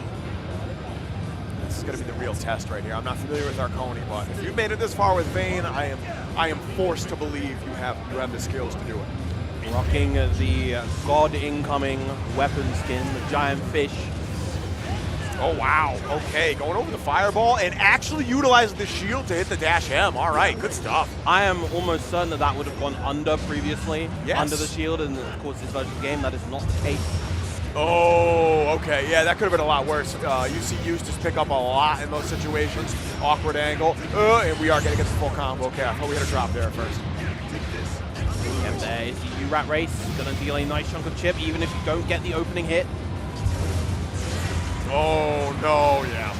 The orbs coming in clutch once again. Regale. Ooh, just too far away to land the far out. BC whipping right there, and there's another U-slow kill. There is a specific spacing where you can roll, specific spacing and timing where you can roll to beat all of the orbs, but it is quite tight. It's not as easy to defend against as, say, Flammic Thunder.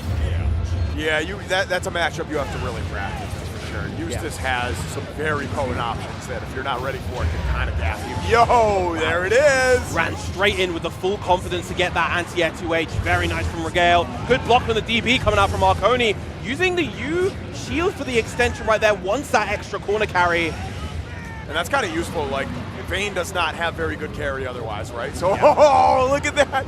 Trying to catch something out of Regale. All right, all right. I see you, Arconi.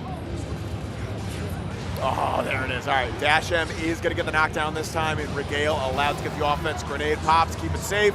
Good spot dodge on the orb, but still not able to poke out. That was a hell of a trade. Oh my goodness. Good trade for Arconi. Whenever you get the trade on the energy destruction, it's almost always in Vayne's favor. Plus frame coming out from the slow kill, an important BC to get out. And even after all that, Arconi is actually still sitting on a life lead somehow. Oh my goodness. Regale is really going to have to play some solid defense if he wants to make it out of this lot. Any hit will kill here. Wow, the shield just absorbing all of the orbs right there from the slow kill. Plus frames on the scatter shot, of course. Pummeling that block with those slow kills once again. There's going to be a lot of chip damage coming out from Regale. Regale's out of meter now, though. It's going to have to rely on some good defense once again. And there's the throw. Arconi is able to stay alive in game one.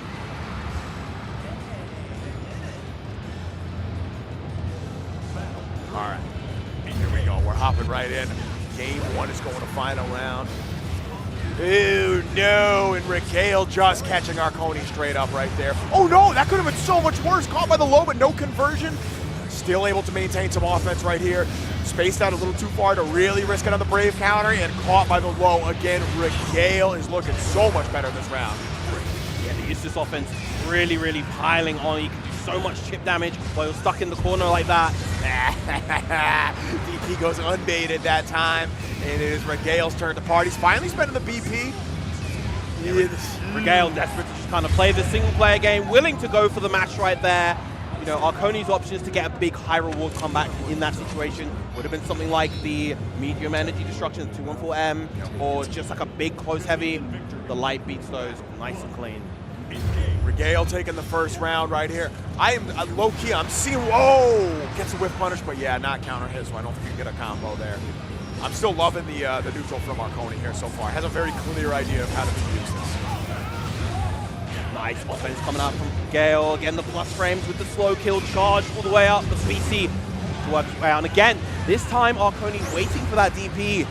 Regale very adamant to play this one-player game where he's just piling on the pressure and not allowing Arconi to get out. Oh, it's working pretty well so far. Oh my goodness. Has to eat. Oh, what?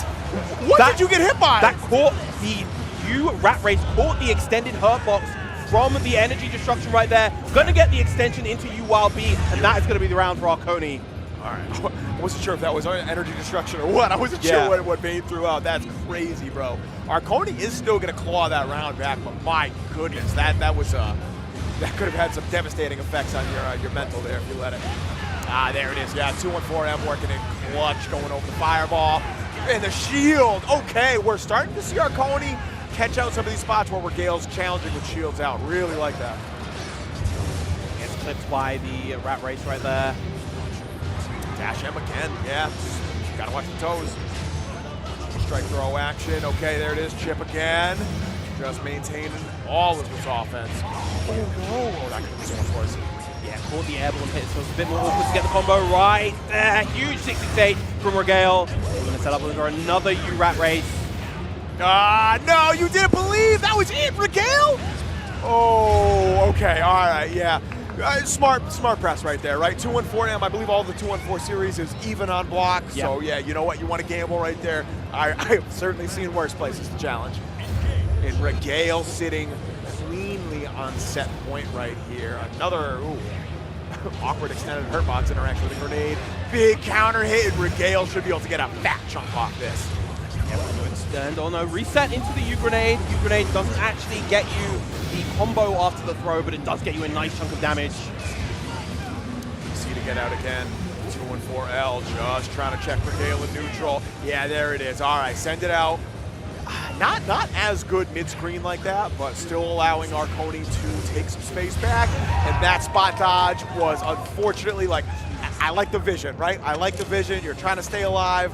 Wrong move to do that for, unfortunately, and that is going to cost you. Yeah, spot dodge is good against a good number of the tools in Eustace's kit, but the U-Grenade is so fast, it's such a low commitment option. It's only about 20 frames total duration the throw, and so Eustace can put himself in the position where he can actually punish your spot dodges if you go for them right there. Very good stuff to to Regale, excuse me. Arconi too. Yeah. Bro played a good game. Yeah, he did. He held the defense really solidly against that very suffocating Eustace pressure.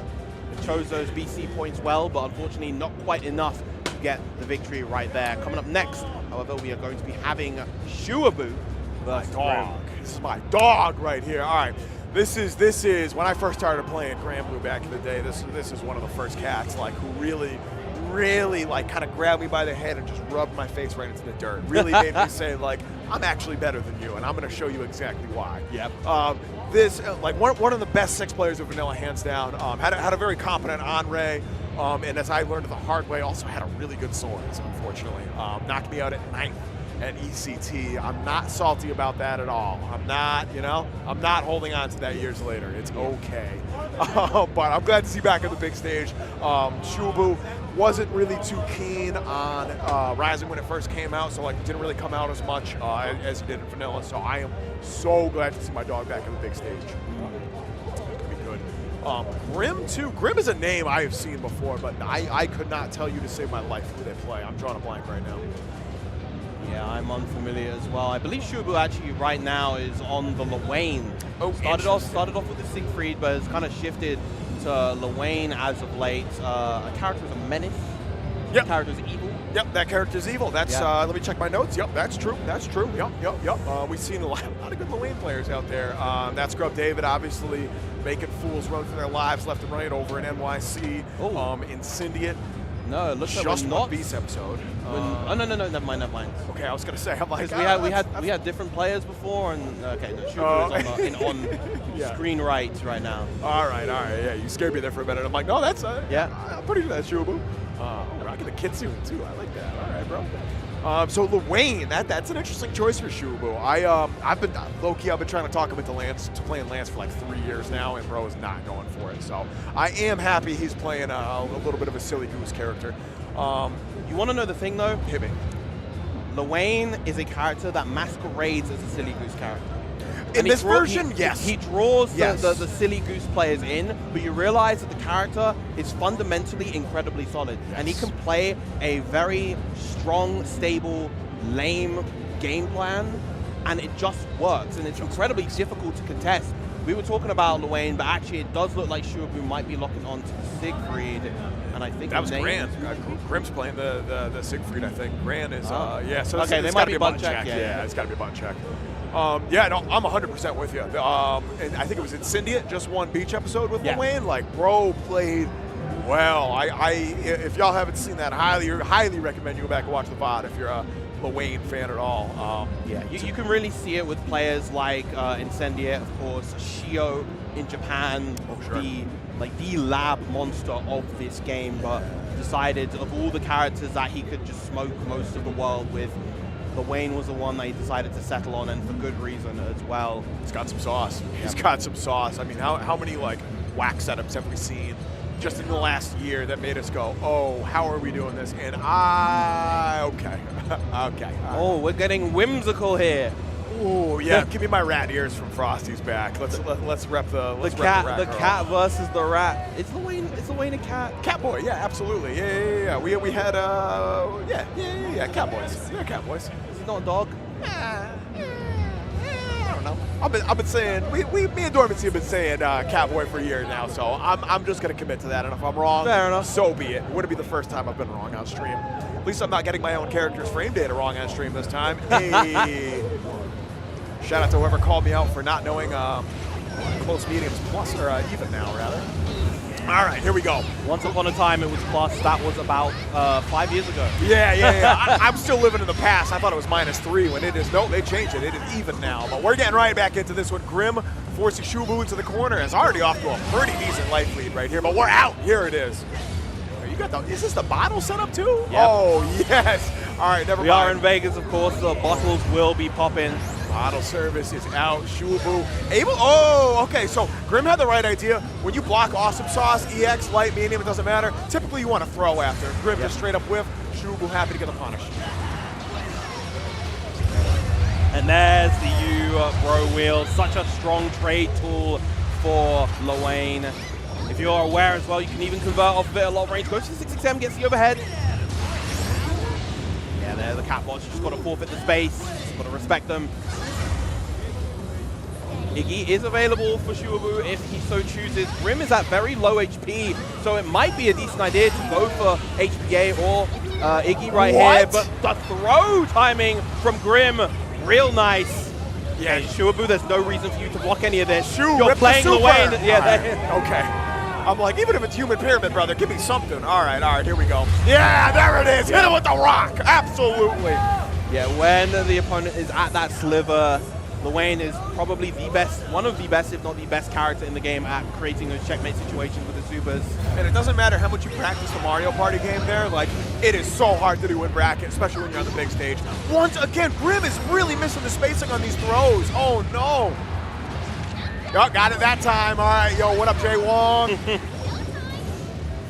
Truly is the best thrower in the game, and there's a DP coming out from Shubu. And honestly, whenever Lewayne does a DP, I always kind of breathe a sigh of relief. I think that's meter not being spent on you Awesome Source or you bros.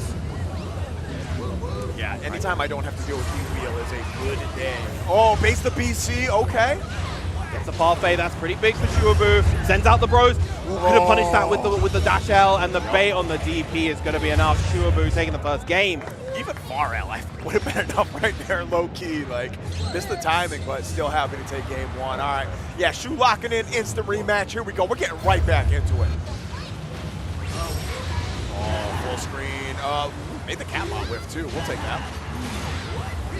Yeah, playing a much more effective zoning game. Able to check the boys full screen. This is exactly how you want to play this. Of course, Shubu about to build that 50, so you're going to have to watch out for the ultimate wheel. Yeah, I smell that. I feel like it's coming fairly soon. There it is.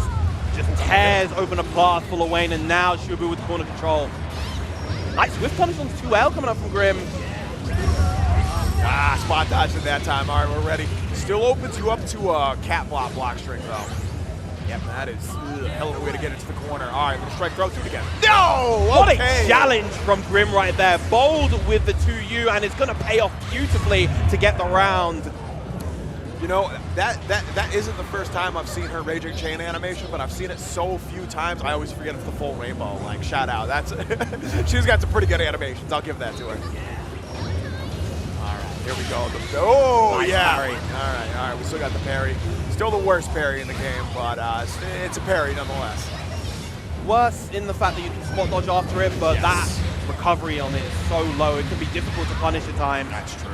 You really need to be ready to throw it. It is hard to just punish the whiffs, for sure. Again, barely missing out on the punish on the spot dodge with the 6XL. It is possible for Lewayne. Wow, the delay! Actually able to get the big count hit with the close heavy right there. Okay, gets the full combo too. Good stuff. All right, love the spacing from Grim right there. 100-meter, next hit is absolutely gonna hurt. No conversion off the far end. All right, the boys are in play. You gotta block this. No, we just want to stay to back. Iggy, okay, yep. Interesting time to go for Iggy right now. Probably wants to get a load of that chip damage to close the gap. Oh, huge hit right there. And look at all the damage. Suddenly the gap has been completely closed. What just happened? What the? Dormouse from downtown able to ring the door and get Grim a game on the board. And Grim just hit him with the cheese to beat you right there. So that's one apiece, correct? Yes, it is. All right, here we go. Shodown taking a hot second here, going, all right, how do I play this character again? I can remember this. Yeah, low-key Iggy almost saved that whole round right there. If you're Grim, you got to be careful playing the Mario Party situation. All right, blocks the overhead that time, and it's going to be the counter hit that is going to get us to the corner. Catbot set up. Fades out. Oh, and that spends a second one. All right. Next hit is going to do a lot of damage for Shodown. There it is. All right, back to the corner. Wall bounce. Thank you very much. Might even. I feel like it could have gone potentially for the RS extension right there to go for the HPA. Still probably going to get the KO right here. Keep it nice and simple. Goes for the HPA this time. Just being able to take away that last diamond, I agree. Like you want to spend that early. I used to be a big fan of save the meter because like ult skills are so important, but being able to steal diamonds from your opponent is so game changing sometimes. Yeah, and that HPA versus a Bpaw on 0 VP, low health character would have done so much damage, but Shodown's still getting the round regardless, so it's all good. And able to back Grim into the corner just off this block straight too. All right, quick tech with the one button. Does not block the overhead. Ew, okay, well, that could have been worse. Catbot to cover. What an air throw. Able to catch the button from Shodown. Gets the Moe Tri-Beam air throw off. Gets the hit with Tommy coming through, but not able to convert. That was still a clutch convert. Like, at least get the hit after. Grim might be able to take this though. Just needs one more hit. Has the meter for the super. We might see it on an old skill right here just to take that last chunk away. Let's see. Uh-oh. Oh, huge whiff right there coming out from Grim. Shodown not quite with the resources to get the KO just yet. And once again, yeah, if you get a hit, I want to see Human Pyramid. You got to take that last diamond, and this should be it right here. All right, no drops, Shodown. You got this. Oh my, okay, no, this is fine. You still win. Yeah. This is an unwinnable situation pretty much. You have to guess right so often. Hold on. There it is. Okay, there it is. Yeah. That's one of those situations. You can react to the low with the spot dodge pretty consistently, but that overhead, ooh, that's a much harder thing to do. Yeah, the overhead and the sort of the triple slash mid, that is a little bit too fast to react to, so you have to go for those preemptive spot dodges if you want to avoid chip, and that's where the Wayne can just kind of wait out the option and just kill you for it. So good stuff to Shodown, getting that 2-1.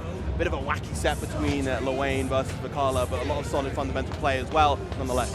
That is the two characters that look like they should be joke characters, but once you like really get into it, you're like, man, both these cats actually have sauce too. Like this is rough, yeah.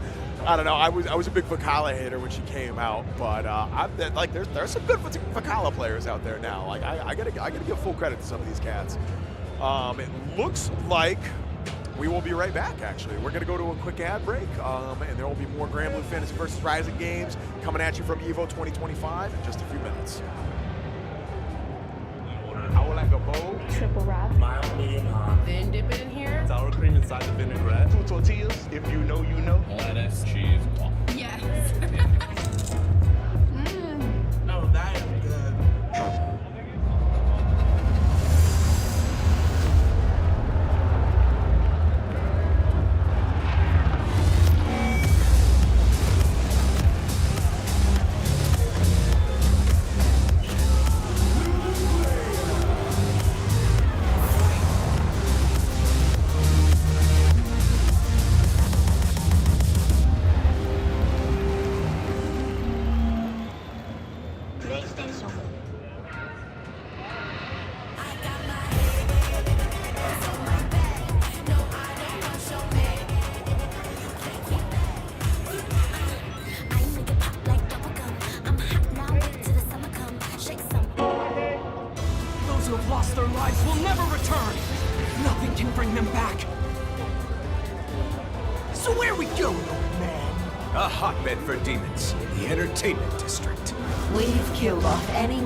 Anyone who's ever slighted us. We're going to slash through your gullets, just like we did to all who came before you!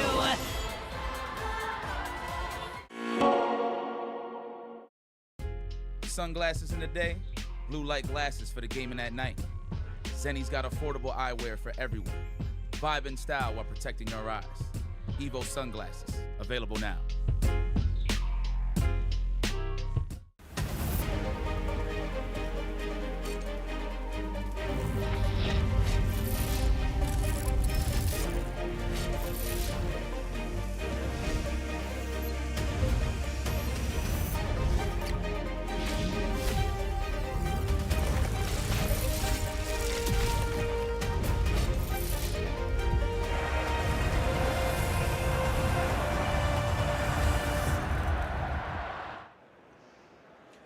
We are back once again with some more Granblue Fantasy versus action here at EVO 2024. We are still here in round 2 pools, but we are nearing the end of our round 2 pools time here.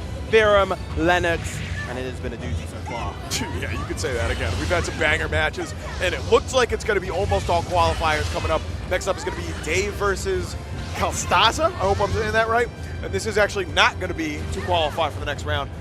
Both whoever wins this match is going to have to face off against CPU in losers finals, I believe, for this pool to make it out to round 3. But we're getting right up there, dog. We are getting right up there. Looks like these players just finished the button check, and I am seeing a Beelzebub. Ooh, this is exciting. Yeah, this is, I feel like throughout the entire life of this game, Bubs has kind of gone under the radar. Not too many people are playing him, but he did. Oh, hang on, the rolls. We're doing polls. What do we got? Monkey. Monkey. The disappointment was almost visceral there. Monkey. Oh, goodness. All right, so talk to me about Beelzebub. Yeah, we've seen a lot of different versions of this character. Monkey. Well, Whoa, no, what? Beelzebub's not Monkey. Bubs has, he's actually, you know, people are so focused on the VAS buffs, right? Various other characters. Bubs was a character that received a share of buffs as well. Yep. Particularly to his combo game. His combo game became a lot more robust. They kind of normalized the advantage of Karma. They gave frame data buffs to his M, Black Flies. So he can do some real saucy, powerful extended combos. And his neutral just got a little bit better as well, I would say. Yeah. Hell yeah. Yo, I know this cat, Dave. Where do I know this cat from? He's done well a good number of US tournaments. Okay. All right. I was going to say, I know I've seen that face before. All right. All right. Yeah, Dave rocking the Catalina right here facing off against Beelzebub. This is kind of an interesting matchup. Beelzebub has at least the capacity to do some funny stuff in neutral, but if you get a little too funny in neutral, you're going to run into a 2H or a far H, and that is death for most characters in this game. Destroy. Round 1. Whoa. The Susia announcer. Oh, I like that. All right. Yeah, I don't think I've heard that yet. Yo, we got the switch live. All right. Somebody switched to English voices just for the meme. All right, let's go. Oh, teleport through. Yeah. Great timing with the teleport right there. The M Karma gonna be BC'd. Doesn't want to hold the bus frames. Karma, especially in this version of the game, feels so much more impressive, especially the ultimate version. Now we're stuck in the corner. Oh, okay, that could have been a lot worse. Wow, the raw H Chaos Caliber right there, plus frames on the dive as well. Blocks with the BC. Oh, yeah. Oh, the U Chaos Caliber beating out the Light Wall. Light Wall only having 1 hit of armor. Gonna lose the multi-hits. Kalstaza taking that first round. That was really smart. Able to react to the screen freeze and the ult skill from Dave there, and just instantly said, okay, I don't know what you're gonna do, but I know this is gonna catch you. So here you go, hold this, and that was enough to win the round. Oh no, still one of the best fireballs in the game. Beelzebub players out here eating well. Kalstaza, ooh, gets the quick tech. Yeah, I baits the DP. This is going to be a fat stack of damage. Yeah, we got the counter hit combo with the fireball as well. Yep, that was one of the new changes that Bubs received in this version of the game. Keeping the cooldowns available, got the dive, goes for another one, plus again. Adding all this chip damage on. Oh, okay. And missed the spacing. Are you kidding me? Oh, just shy of the meter to be able to get the RC afterwards. Once again, you have to be so strategic with how you deal with these Beelzebub fireballs. Kalstaza just playing this nice and slow, knows he has such a huge life lead, doesn't need to overcommit. Oh, there it is. All right, forces another diamond out. That's okay. And yeah, the fuzzy mash is going to do it. Oh, yeah, Dave taking a second and thinking about that one. That was a quick game one. If you're Dave, kick that back to character select, take some water, take a deep breath, go talk to your coach, whatever you got to do right now. This is where you got to stabilize. Destroy. Never mind, we're going back into it. We're here to party. Let's go. All right. Light thrust to start it out. We're in the corner, little strike throw action, safe jump. BCing in the corner against Cat is quite risky. Of course, the light wall is an option that she can opt for as a hard pull out. Oh, okay, I like the delay right there. Wow. Not enough to get anything off of it. Brave to press right there versus the M dive. That is plus on block, very plus in fact. Oh no! Oh, that could have been a lot worse. All right, counter hit, far heavy, and there's the DP to check the dive kick. Yep, good stuff. Dave finally started to react to those. Oh, no. Catch with the 6XL. I really thought we were going to see a wall bounce right there. That was scary. Baits it. Oh, doesn't get the full combo, though. That could have been so much for Dave, for Kelstaza, excuse me. Low-key, Kelstaza has left enough damage on the table to take it, and that should do it. Okay. Drops aside. We're going to get the animation, and it's going to be the SSBA that finishes off the first round here for Kelstaza. Ouch. That got a little too scrambly for my taste there at the end. That was a little scary. Even Dave left without that. No one ready for that side switch right there. No. All right, here we go. Dave showing like little bit better navigation and neutral right here. So barring any more weird scrambles, I think we still have a chance. All right, yeah. Sometimes you just got to get out of the way of dive kick. I like that. Use thrust as movement option. TP, yup. Negate the plus frames. Just starting to hold the fireball now. A little bit of a safer option, low-key. Once again, shows the light wall, gets smoked by the old skill. Nice TP coming out from Kelstaza. Back to the school screen game. Another great UKS caliber right there. Yeah, that is a low. That's kind of the Beelzebub space trap right there. You think you're far enough away to walk back, and then you get clipped by the ultimate Beyblade, or the EX Beyblade, excuse me. No extension with the U5 coming out from Dave, but still in a great position. Fakes out the safe jump right there and goes for the throw. Oh, okay. Yup, gets the timing for the spot dodge right. Okay. Makes Kelstaza waste of 50. Dave's still sitting on a life lead right here and potentially could kill with a raw super if you find the right spot. Oh no, that's... Oh no. Oh, Vera, this is tough for Dave right now. Tried to react using the U-Frozen Blade, but it's just a touch too slow. Kelstaza going to take that 2-0. Let me back up. For as good of a job as Dave did adjusting in that game too, Kelstaza was too far ahead after that, how quick that game one was, right? We started to see at least the timing adjustments on like the spot dodge for fireball and stuff like that, but just was not ready to deal with the old skills, just beating out light wall straight up. Like Kelstaza was way too consistent with that. Very, very well played from our resident Beelzebub player here. Hopefully we get to see them a little bit later in the bracket. Superb stuff. But speaking of seeing a player, we're going to see again, Regale is coming back up with that Eustace versus Unknown Mad. Unknown Mad. This is not a player I'm familiar with, but Regale, we got to see the full Eustace kind of mix up a neutral game for Regale last time we saw them on stream, and I'm very much looking forward to see that again. I'll be curious to see what this matchup is, though. Eustace, one of those characters that definitely can struggle in certain matchups, right? If you run into the wrong one, some of your options maybe aren't as strong as you would like against, or rather, how you would play your character wrong. Yeah. So definitely, we'll see what the character selection is on Unknown Mad side here. But hey, like I said earlier, you made it this far. You got to have some sauce on deck. We'll see. We'll see what happens. Eustace, I find, tends to struggle against heavy rushdown characters. Beatrix, probably public enemy number one for all Eustace players, as well as a lot of the villain characters. Struggles against like Belial and Bubs and Lucilius. But I don't think we're going to get that. I think we're going to get Charlotta. Unless we're getting baited here, faked out. Charlotta's definitely got the options to do it, right? That shallow jump arc is very useful for jumping out in the corner, as well as against some of Eustace's closer range options. And just in general, like you said, like Eustace could struggle in some rushdown matchups, right? Like I'm not gonna lie, anytime I see a Eustace in my path, I'm always going, ooh, okay, it's party time as a rushdown champion myself. But it looks like, are we? There's no way we're picking Grimnir. All right, okay, this is an interesting matchup. Second Grimnir of the sesh, but it is a button check, but we'll see. May not actually be the Grimnir. This is kind of an interesting matchup too. Like, not Ultimate Orbs, well, Ultimate Orbs too, but EX Orbs especially, at least has the potential to mess up how you want to do some of these air dashes. If you jump into that is how Eustace sets up his air unblockable a lot of the time. I don't know.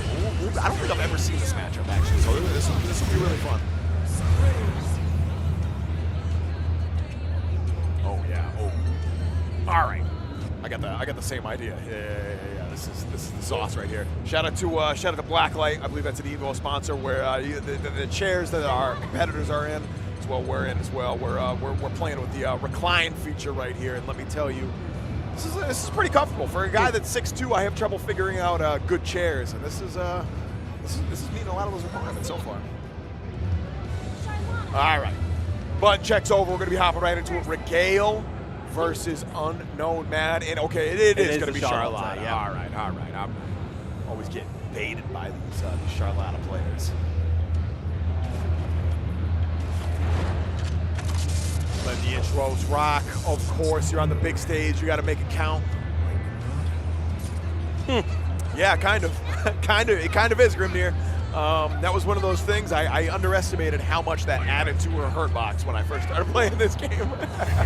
The crown is big. Yep. A crucial addition. Less's character would be impossible to hit for a lot of moves, but yep, there's that jump, of course, the signature of Charlotte, the pressure at that close range. Oh. Baiting out those delay mashes and delay throws, and here's the full combo from Unknown Mad. Extension with the light DP. Meaty plus frames right there. Charlotte, one of those characters, like you don't see nearly as much as you used to in vanilla, but still a very potent tournament character, right? Like it definitely can mix you if you're not ready for it. Oh, there it is. Okay, so if you have never seen Charlotte, that is her command grab. It only hits you standing.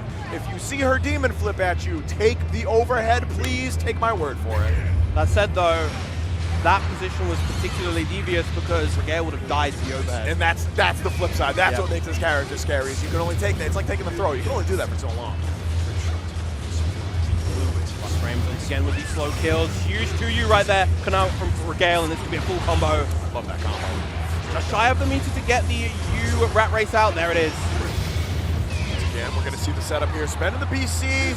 Oh, we are ready for it. All right. Oh, no, but not quite able to get the slow kill in the extension afterwards. 668 could be punished into a full combo as a result. Not ready enough, apparently. Unknown Mac has no diamonds left. This, he might get guard crushed, but of course, it's going to be the slide coming in clutch from Regale. Watch those toes. Especially like Charlotte, you're playing the charge character, right? Like it's, I guess you could still charge with your crouching, but still easy to get caught on the walk back here. Well, a lot of people that play the charge characters don't actually use technical inputs at all. Oh, sure. They'll just do the easy inputs, yeah. To interfere. But either that or they'll swap their charge, their back forward charge for the quarter circle, so that it doesn't interfere with dash normals. Definitely, yeah. That would definitely. Oh, I can't believe that worked. All right, here we go. You got to count it close heavy, then your first thought was to mash afterward. You know what? Yeah. I like it. Sometimes you got that dog in you. Yeah, and then as a result, it led to potentially winning this round right here.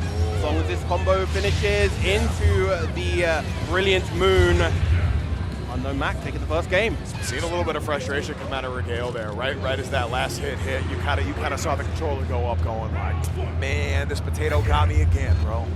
I don't like this potato, Virum. It smug aura mocks me. Gotta bake it, man. True.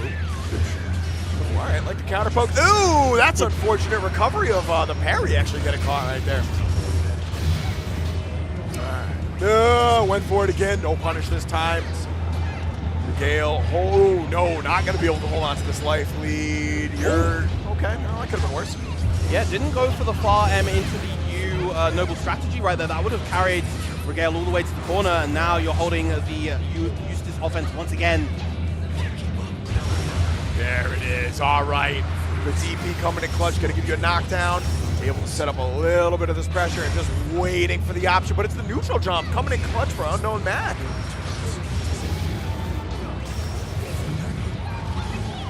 Oh, wow. I didn't block that. I'm going to be so honest. That's crazy. Right to anti-air right there. Doesn't quite get the wall bounce. If you had got that, that would have killed. SSBA on deck for Unknown Mac. Any hit should be able to do this. Oh, okay. Awkward little misspace there from Regale. Unknown Mac still happy to play this safe. Whiffs a parry again, no punish. 20 seconds left on the clock. Pretty difficult situation for Unknown Mac, but one solid hit could be enough. Regale just playing this zoning game, just chipping Unknown Mac down, but there's the U-Noble strategy of all options to call out the offense. One round away from taking the set now. 8 seconds left on the clock. Unknown Mac able to hold on by a thread right there. That was close as hell. Here we go, like you said, set point. Regale lands a big anti-air off the Noble strategy. This should get us all the way to the corner. Oh no, no conversion off the dash L. Okay, yeah, parry the grenade. That's one way to invalidate that. Yep. See out. Yes, that's how we deal with Clash. Use your fastest option, and it's going to punish the command grab attempt that time. It doesn't get the full thing. Yeah, no knockdown coming out from Regale. That would have been the avenue we needed to kind of establish some offense here. Unknown Max hiding on the pressure.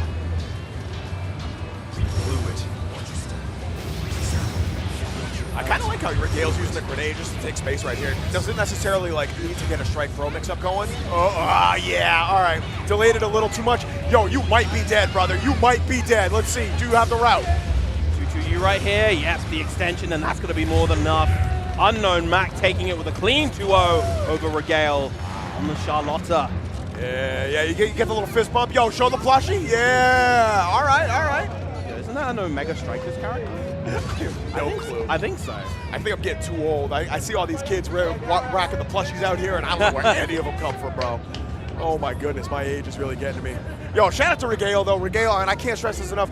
This kid's an OG at this game, has put so much work over the past year, and the fact that he made it this far, I think speaks volumes right there. Yep. Had a very clear understanding of what to do against Charlotta, but first and two against Charlotte, sometimes you get Charlotta. We've all been there before. I know I have. Fell victim to Charlotta running up to them and going for the delay throw, and then the Charlotta just jumping in the air and you just get punished. It happens to all of us. All of us. All of us. There's a reason Tega got a certain hashtag going on very early in the life of it. Do you remember that? I can't say it on stream because it has an expletive in it. But it was about Charlotta. I'll tell you after. That's some deep Charlotta lore right there. Back when this was like day one vanilla, when everybody saw like her damage output and was like, how is she doing this? I think before they nerfed her, but we could get into that later. We are going to have what looks to be another qualifier coming up. We saw this cat in Pools. We saw this cat in Guilty Gear Strive. It is going to be laid way back versus Katori. Okay. Katori, I believe, actually lost early on in this pool and has been making a bit of a loser's run all the way through. Lost to, I believe... We got it right here. Salts. Lost to Salts. Very first round, who then went on to lose to Vermilion. All right.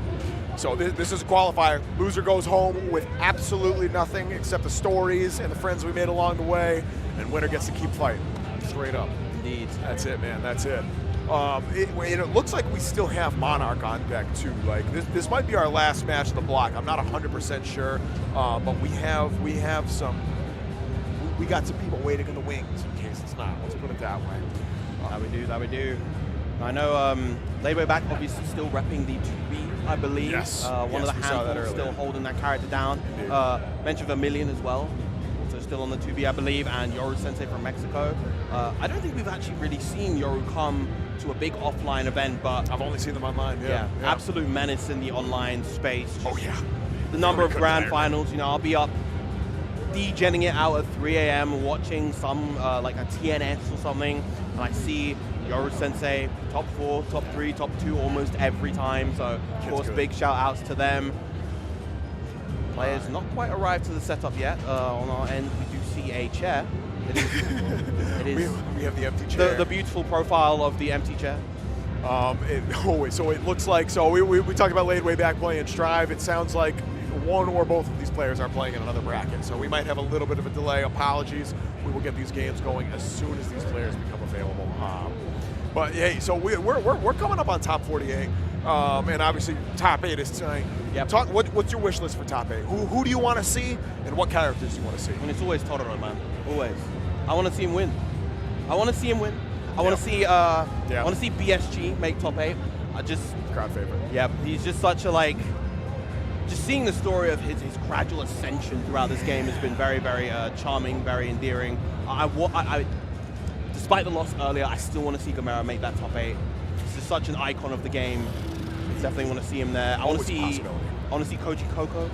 Koji wasn't winners last time I checked. Yeah. We haven't seen him in this block, obviously. I believe he played in the 10 a.m. round 2 pools. I believe so. But such an incredible student of the game. Just For such a young gun too, right? Yeah. Like you love seeing these young guns come up and really make like these established players sweat. Like almost love that. I think a lot of the younger players especially tend to wear their hearts on their sleeve, but I don't think Koji is one of those players. I think because he's so well traveled, he's so well, like he's a lot more seasoned, I think, comparative to a lot of his peers. I would agree with that. He maintains a degree of composure that you'd see more from an old head player, I would say. And I mean, that's experience, right? Like you said, been traveling a lot. You don't need to be, you know, saying like our age to like really get that experience necessarily. In fact, I think you put the work in. I think Koji is, I want to say he's the only player who has traveled and competed in NA, EU, and Japan. That's crazy. Yeah, that's crazy, especially for such a young gun. That is so crazy. Did well in Japan. What, second at that Arc World Tour event? I think. This was like a year ago. My memory's not to be trusted. But very, very good showing. Highest placing American at that tournament, the one I'm thinking of anyway. And here we go. All right, we got our players. Kotori versus Laid Way Back. Let's see if they can adjust to this game on the fly. I don't know what game they're coming from, but both these players are not to be trifled with.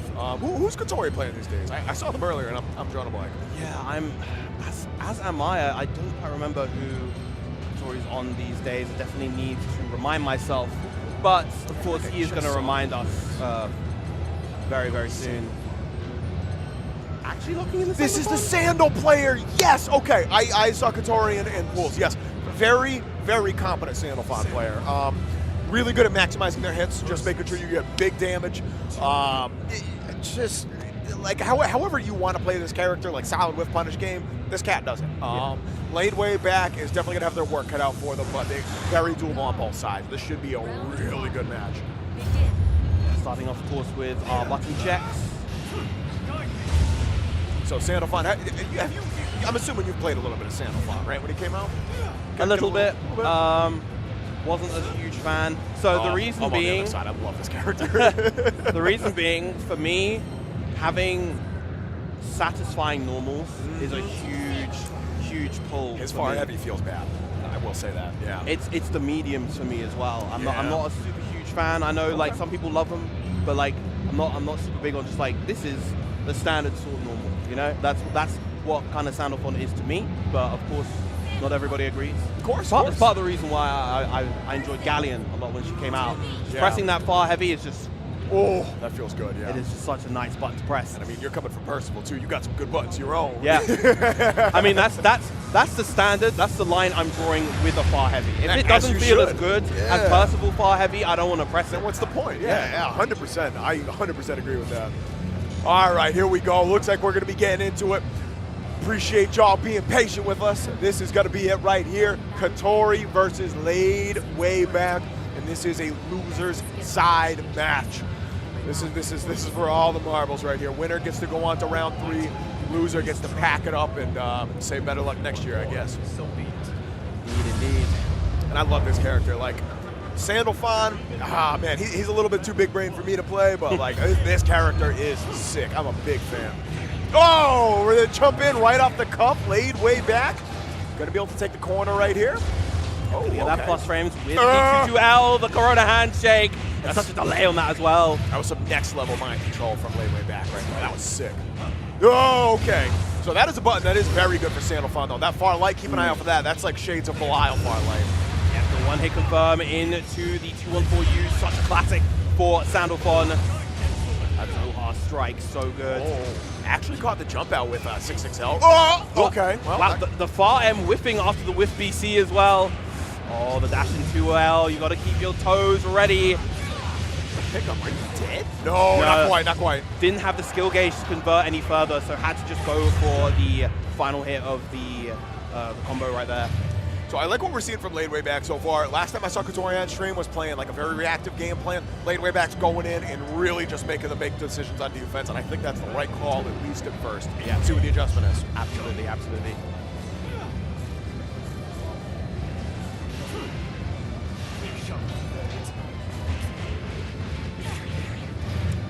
All right, here we go. Oh, yo, that was using so the messed gravity up. well to get the side swap and getting all that damage tacked on with the lights as well. Extending with the hammer. Yo, real talk, I hate fighting 2B. I love watching lane way back though. This dude is so entertaining. Oh my goodness, really character specialist coming in clutch, brother.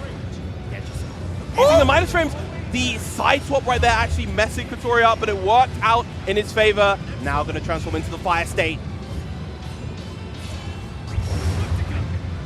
Here we go. This is where you want to be. Oh, old skill for the plus frames. Yeah, that could have been much worse. Oh, did he miss? No, you Eclipse Cut is minus. You can actually throw punish at point blank. What? But it's a good delay match call out regardless. Oh, sure.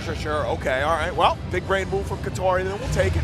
One BP left for laid way back right here. Just trying to cash out in neutral. Oh, yep, there's that far Al again. Great check in this matchup.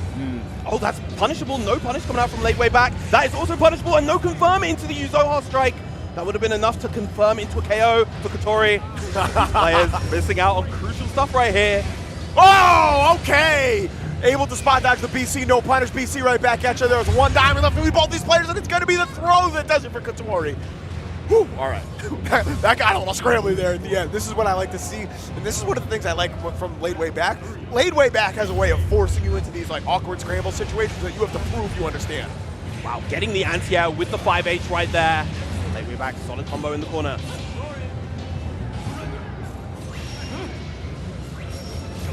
Oh, what? I have never seen that anti-air before. Catching with the silence right there, and of course the 2L to challenge. Good stuff to lay way back, going to convert with the U laser as well, but didn't have the meter to convert with the RSRC. Oh, going into the water form of all forms right now. Water has, you can get some really messed up mix-ups with this character, but you have to be able to set them up first, and right now Kotori is on the verge of getting chipped out, but it's gonna be the hit that does it. Laid way back, takes the first game. Very, very nice stuff to laid way back right there. Keeping that corner ever so tight. All right, here we go. Game 2 coming in. Air stall is gonna get the hit. Kotori whipping the stance. Oh, yep. Trying to bait out something with that little back dash. Again, missing the punish on that ender right there. That's very punishable. You can punish with far heavy from Sandalphon, but gets the throw right there. Oh, what a press. Laid way back has absolutely no fear. Yeah, just on point with these challenges with these 2Ls. Kotori going to need to be a little bit tighter with those frame trap attempts. All right. Oh, fireball says, get off me. Trying to force it back to mid-screen. The jump over with that air stall that laid way back to do. You got to be real careful about anti-airing. Kotori just kind of has to take it. Okay. That's the whip punish I want to see. Okay. There's the big confirm into the Zohar strike, but doesn't actually have the 2-2U available, the 2-2H, excuse me, to get the follow-up with that. 2-2H is really where Sandalphon gets access to a lot of that big damage, and Kotori has been usually able to. Oh, I got hit. I thought that was crossing up. I'm going to be honest with you. Yeah. Kotori caught not using the block button, and that is just how the game goes sometimes. Laid way back is on set point. God button saves lives, people. No doubt. We're done. No, we're not done here yet, 2B. You got one more to play, homie. At least. Okay, there it is. Not gambling on the 2H or any of these buttons. Finally just saying, I'm going to shut down the skies with the DP. Spacing the 2U right there. Just holding all this pressure. Those 2Ls are not plus, but they're not dealing any chips. So again, the gravity well. Oh, and ready with the tech too? Yo, you're sick. All right, gets the hit a little too high up to get the conversion. And here it is, 2M from Kotori. There's the 2-2H you were talking about. That's what I want to see. The Ethereal Prison doesn't actually get that much of an extension there, though. Yeah, not a little too far away from the corner. And there's the DP from laid way back. Finally shows it. Wow. I like the idea from Kotori to try to challenge there, but actually ends up getting caught as a result. The back dash shimmy to beat out the throw, and that should be just about enough. No, not enough just yet. No RSRC or anything, but just gonna pummel that block with the 2-2U, I believe.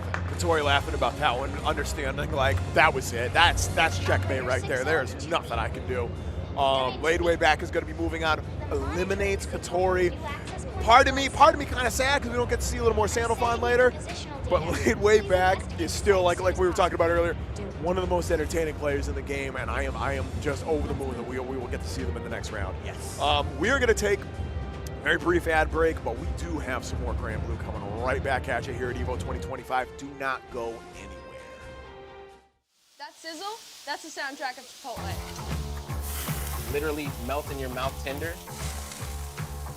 Let's see our chicken glistening, our fajita sizzling. It's magic happening. And this is gonna be in your bowl. This is it. I won PlayStation's Road to Evo and went head-to-head with Arslan Ash. I won PlayStation Road to Evo and battled against Sonic Fox. I have never seen that in my life. To compete on PS5, choose your game, find PlayStation tournaments, and register. It's that easy. Sign up for PlayStation tournaments for opportunities to win unique prizes and much more. PlayStation. Well, Bpaw is laughing right now. Look at Bpaw laughing right now. Oh, he's doing a dance. What is he doing? Man, he's just too ready, you know. Not today, man. Oh my god!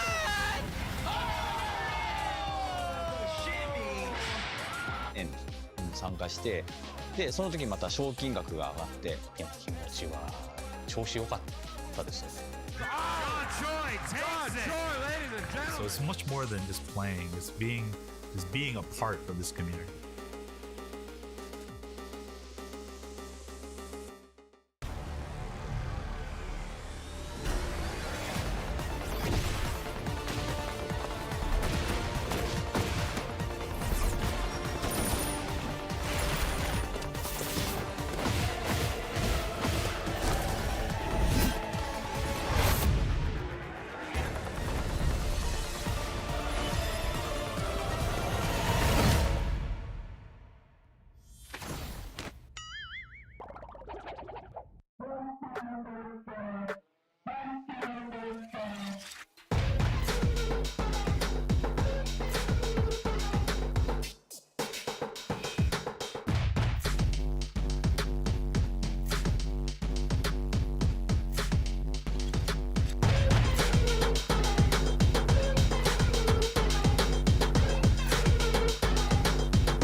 Bring it in real close, chat. Bring it in real close, because we're done playing around. It is top 48 time. We are getting right down to the wire. Top 8 is later tonight, but we still have so many more killers to make it through. Lennox and Fear, I'm here to bring it through it, and I cannot wait to tell you who's next. It is going to be Jing versus Koji Coco. Koji, obviously the young gun who has traveled all over the world. I think you were saying earlier, probably the only player to compete in EU, the United States, and Japan. Is that correct? Yep. And then on the other side, we got Jing. If y'all watch Melty Blood Type Lumina, this cat made everybody look free a couple years ago in that game.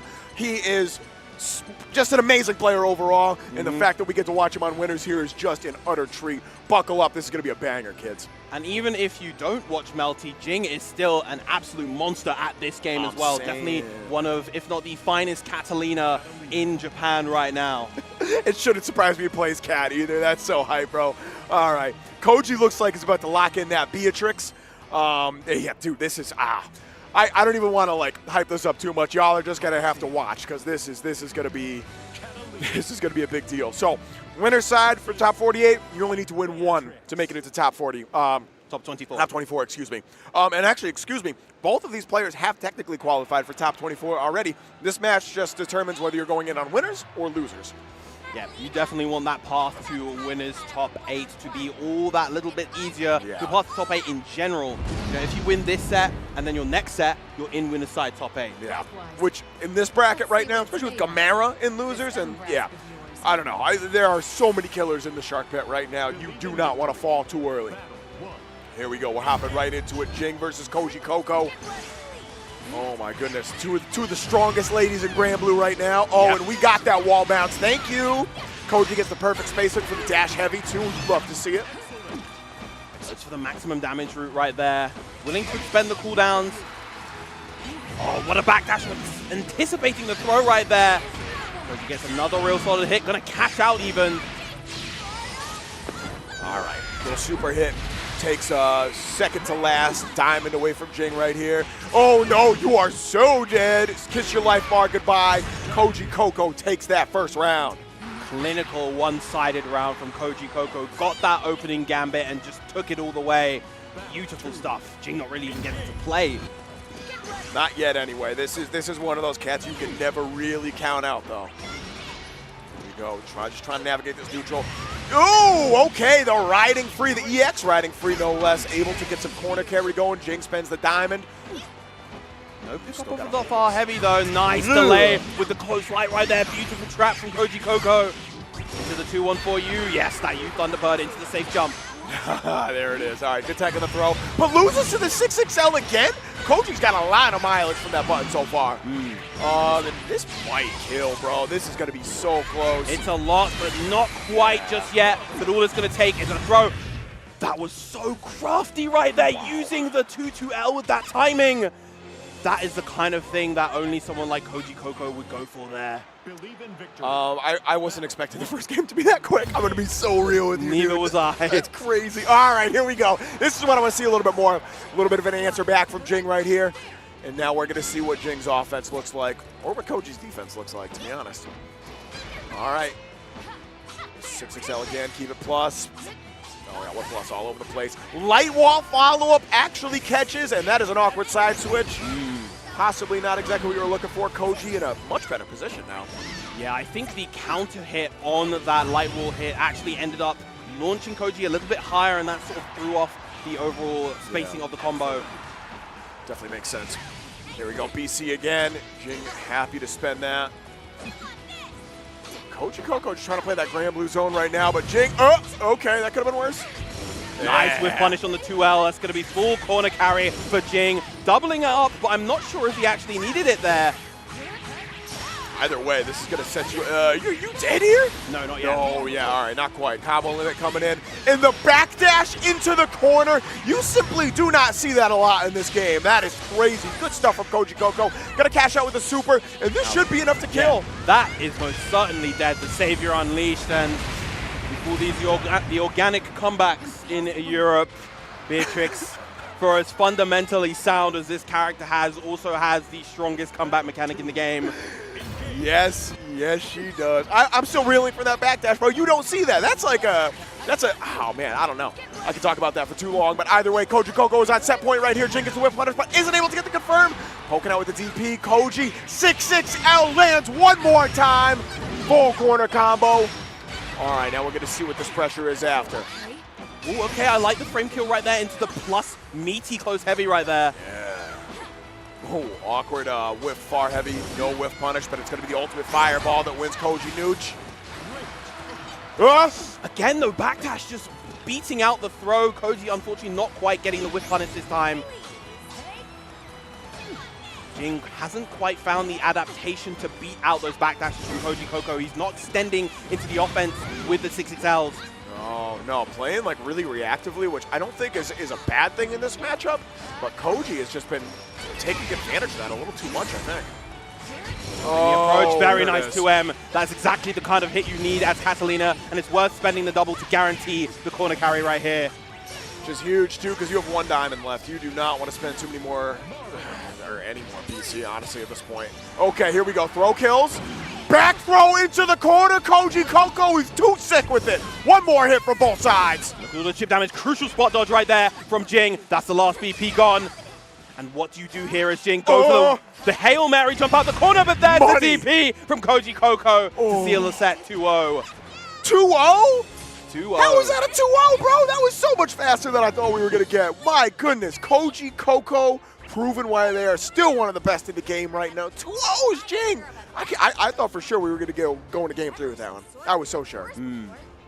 Yeah, Jing had the tools to make the comeback there and was just kind of going for these options to try to position himself to make that comeback, but it was not meant to be, unfortunately, for him. Still alive in the bracket, of course, but Koji Koko advancing to winner's side of top 24. And Jing will be advancing to loser side top 24. Remember, everybody in winner's side is technically already qualified. This is just to solidify their path, I guess you could say.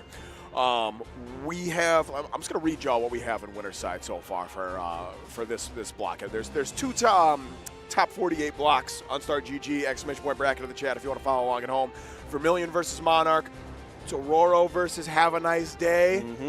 That should be a good one. And it looks Riazzo versus BSG. Yes, Riazzo versus BSG. Both of those players have some history fighting each other, as well as coming in right on the clutch of that top 8. And making top 8. Riazzo also had a really good run as CEO, if I remember correctly. I think got like 3rd or 4th or something crazy like that. Did very well. Yeah, Riazzo, over the past few months, I think has really kind of stabilized a lot as a player, which is insane to think about when you consider the character that he's playing. You know, this version of Seox is not what I would call a stable character. He's very volatile. He is very high risk, high reward. You know, if he's able to get that offense rolling, if he's able to avoid getting hit, then he can do so much. But he is very much that glass cannon now, I would say, compared to before, where he was just so much more stable, so much more well-rounded. He feels more like in like Lancelot territory now, which is kind of weird. Like they both had those movement options and both played honestly a pretty similar rushdown game, but now, like you said, doesn't feel nearly as stable. It relies more on like kind of getting in your opponent's head as opposed to just like going, all right, I'm gonna be plus your face 3 times. And who do we? We have Insurgent. Versus Fukunaga. Fukunaga, of course, we mentioned before, I believe still on the Vesusia, as well as still having the Lancelot in the back if he so needs. Love to see it. If there's a matchup, I think he might go Lancelot. It may be this one against the Insurgent Eustace. Insurgent, okay, that's who Insurgent plays. I'm like, I know I recognize this face. I've seen this cap many times before. Okay, so we're going to get some more Eustace action. We saw Regale, we saw, you know, one of the old heads coming in, and now we're going to get, I think one of the newer Eustace players, at least in this game. Yeah, here it is, all right. More Lancelot action, and yeah, like you said earlier when we saw Regale on screen, Eustace kind of struggles against in some of these rushdown matchups. Lancelot has a lot of very solid options to deal with some of the Eustace shenanigans. 5U, 8U can be a factor. Can be called out too as well. Ultimate orbs, or excuse me, EX orbs will give you a fat counter hit combo if he runs into that. But Lancelot is naturally safe in a lot of his pressure strings against Eustace. It can be very frustrating. And of course, Fukunaga, a very prolific player in his own right, winner of Arc World Tour, the first Arc World Tour finals back in 2023. And now, of course, did very well at EVO Japan, got 9th, just shy of making that top 8, losing to, I believe, I want to say A1 Rogue or Debagame, one of the Vasaraga players. Okay. Yo, shout out to Debagame, yeah. Like them, but going into EVO Japan, Fukunaga was actually my favorite to win that tournament prior to the actual results playing out. But now, even going into this tournament, I think he has a fantastic chance. We got the official merch on the screen. Shout out to the Japanese commentators, Nakao-san, Yasu-san, coming through with the official shirts, the Dash Light. That's clutch. That's so clutch, dude. Yeah, absolute icons of the Japanese Granblue Fantasy Versus scene. Indeed. Dude, these guys at EVO Japan commentated the entirety of EVO Japan for Granblue. Every block. Every single one, absolute demons. That is the kind of thing I only think about in my nightmares. But low key, if you ask me, hey Lennox, do you want to do that? I'm saying absolutely, because I am a little crazy at the same time. Okay, no, we're getting the Versusia instead. Versusia, all right. I still don't think this is a terrible matchup. Obviously, Versusia's got those real big buttons that can absolutely contest some of these ranges where Eustace wants to pressure you at. And of course, the orbs of the pillar are potent in pretty much every matchup. Yeah, the M-Pillar. And to be honest, that might be something that Versusia actually gained. The character as a whole was nerfed, but because M-Pillar is now the one that tracks full screen, as opposed to H-Pillar, that is something that Fukunaga can use with Versusia to harass at that full screen range a lot better. Oh, yeah, look at that space. They can't punish that far away. Buff up again, son. Spend it. Good tack. Okay. They punish with the JH and gets a throw there as well. Fukunaga gets another throw, and you've got to be scared of those normals from Versusia. Fukunaga holding on to a lot of meter right here, but has such a health lead, like not really feeling pressured to spend any of that. Happy to hold on to this when he needs it. Buff up again, yep. All right, Insurgent also on the verge of building that 100. There's a slide that comes out, builds a ton of space here for Insurgent. Useful spot dodges on these rat races. Nice, empty jump, gets the 2L into the full conversion. Can keep this real simple. I'm gonna link into the SBA. That's gonna do it. Fukunaga's in the first round. Man, all right, down to 35 seconds too. I can't, oh wow, yeah, all right. A lot of these, especially in Rising, we see a lot of these rounds like really kind of pop off pretty quickly. I'm liking the slower pace we're starting to see for some of these players. Not actually able to get the Celestial Dominion buff right there. Caught just in time. Finally finds it that time though. Insurgent now with the control. Yeah, this is a hard spot to be. Really forces Versusia to commit to a reversal option. Oh, that could have been so much worse. Awkward height hitting with the orbs. Gonna get the throw bait though. Insurgent should be able to get a fat chunk from this. Oh, excuse me. Yep, then a combo into the safe jump and the grenade. Good tech on the throw from Fukunaga. However, it's not gonna matter. Insurgent has the resources to get the KO. The U-Flamic gonna take it. Absolutely. 1 round apiece. All right, all right. I like how we're not getting just a straight up stop right here. Both these cats really taking big swings, proving that they know how to hang. All right, final round for game 1. Starting out with the pillar. Ooh, okay. That's what I want to see more from Insurgent. Find a way to deny the buff up in neutral. Oh no.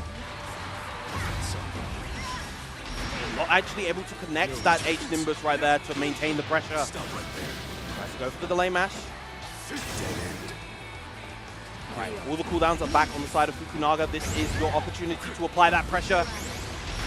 H-Orb, the plus frames coming through, and she's backing off now with that space. But nice cooldown from Insurgent.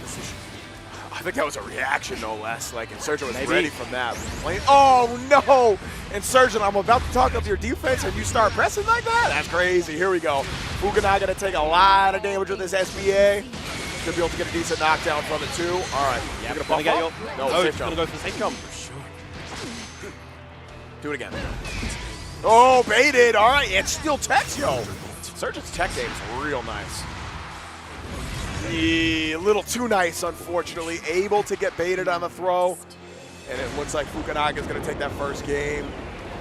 Yeah, you had to fear the throw there if your Insurgent were at range to dying to the throw. So definitely don't blame him for going for it there. But Fukunaga able to lock in. Sometimes you just got to make a call, and you got to be okay if that's the wrong call sometimes.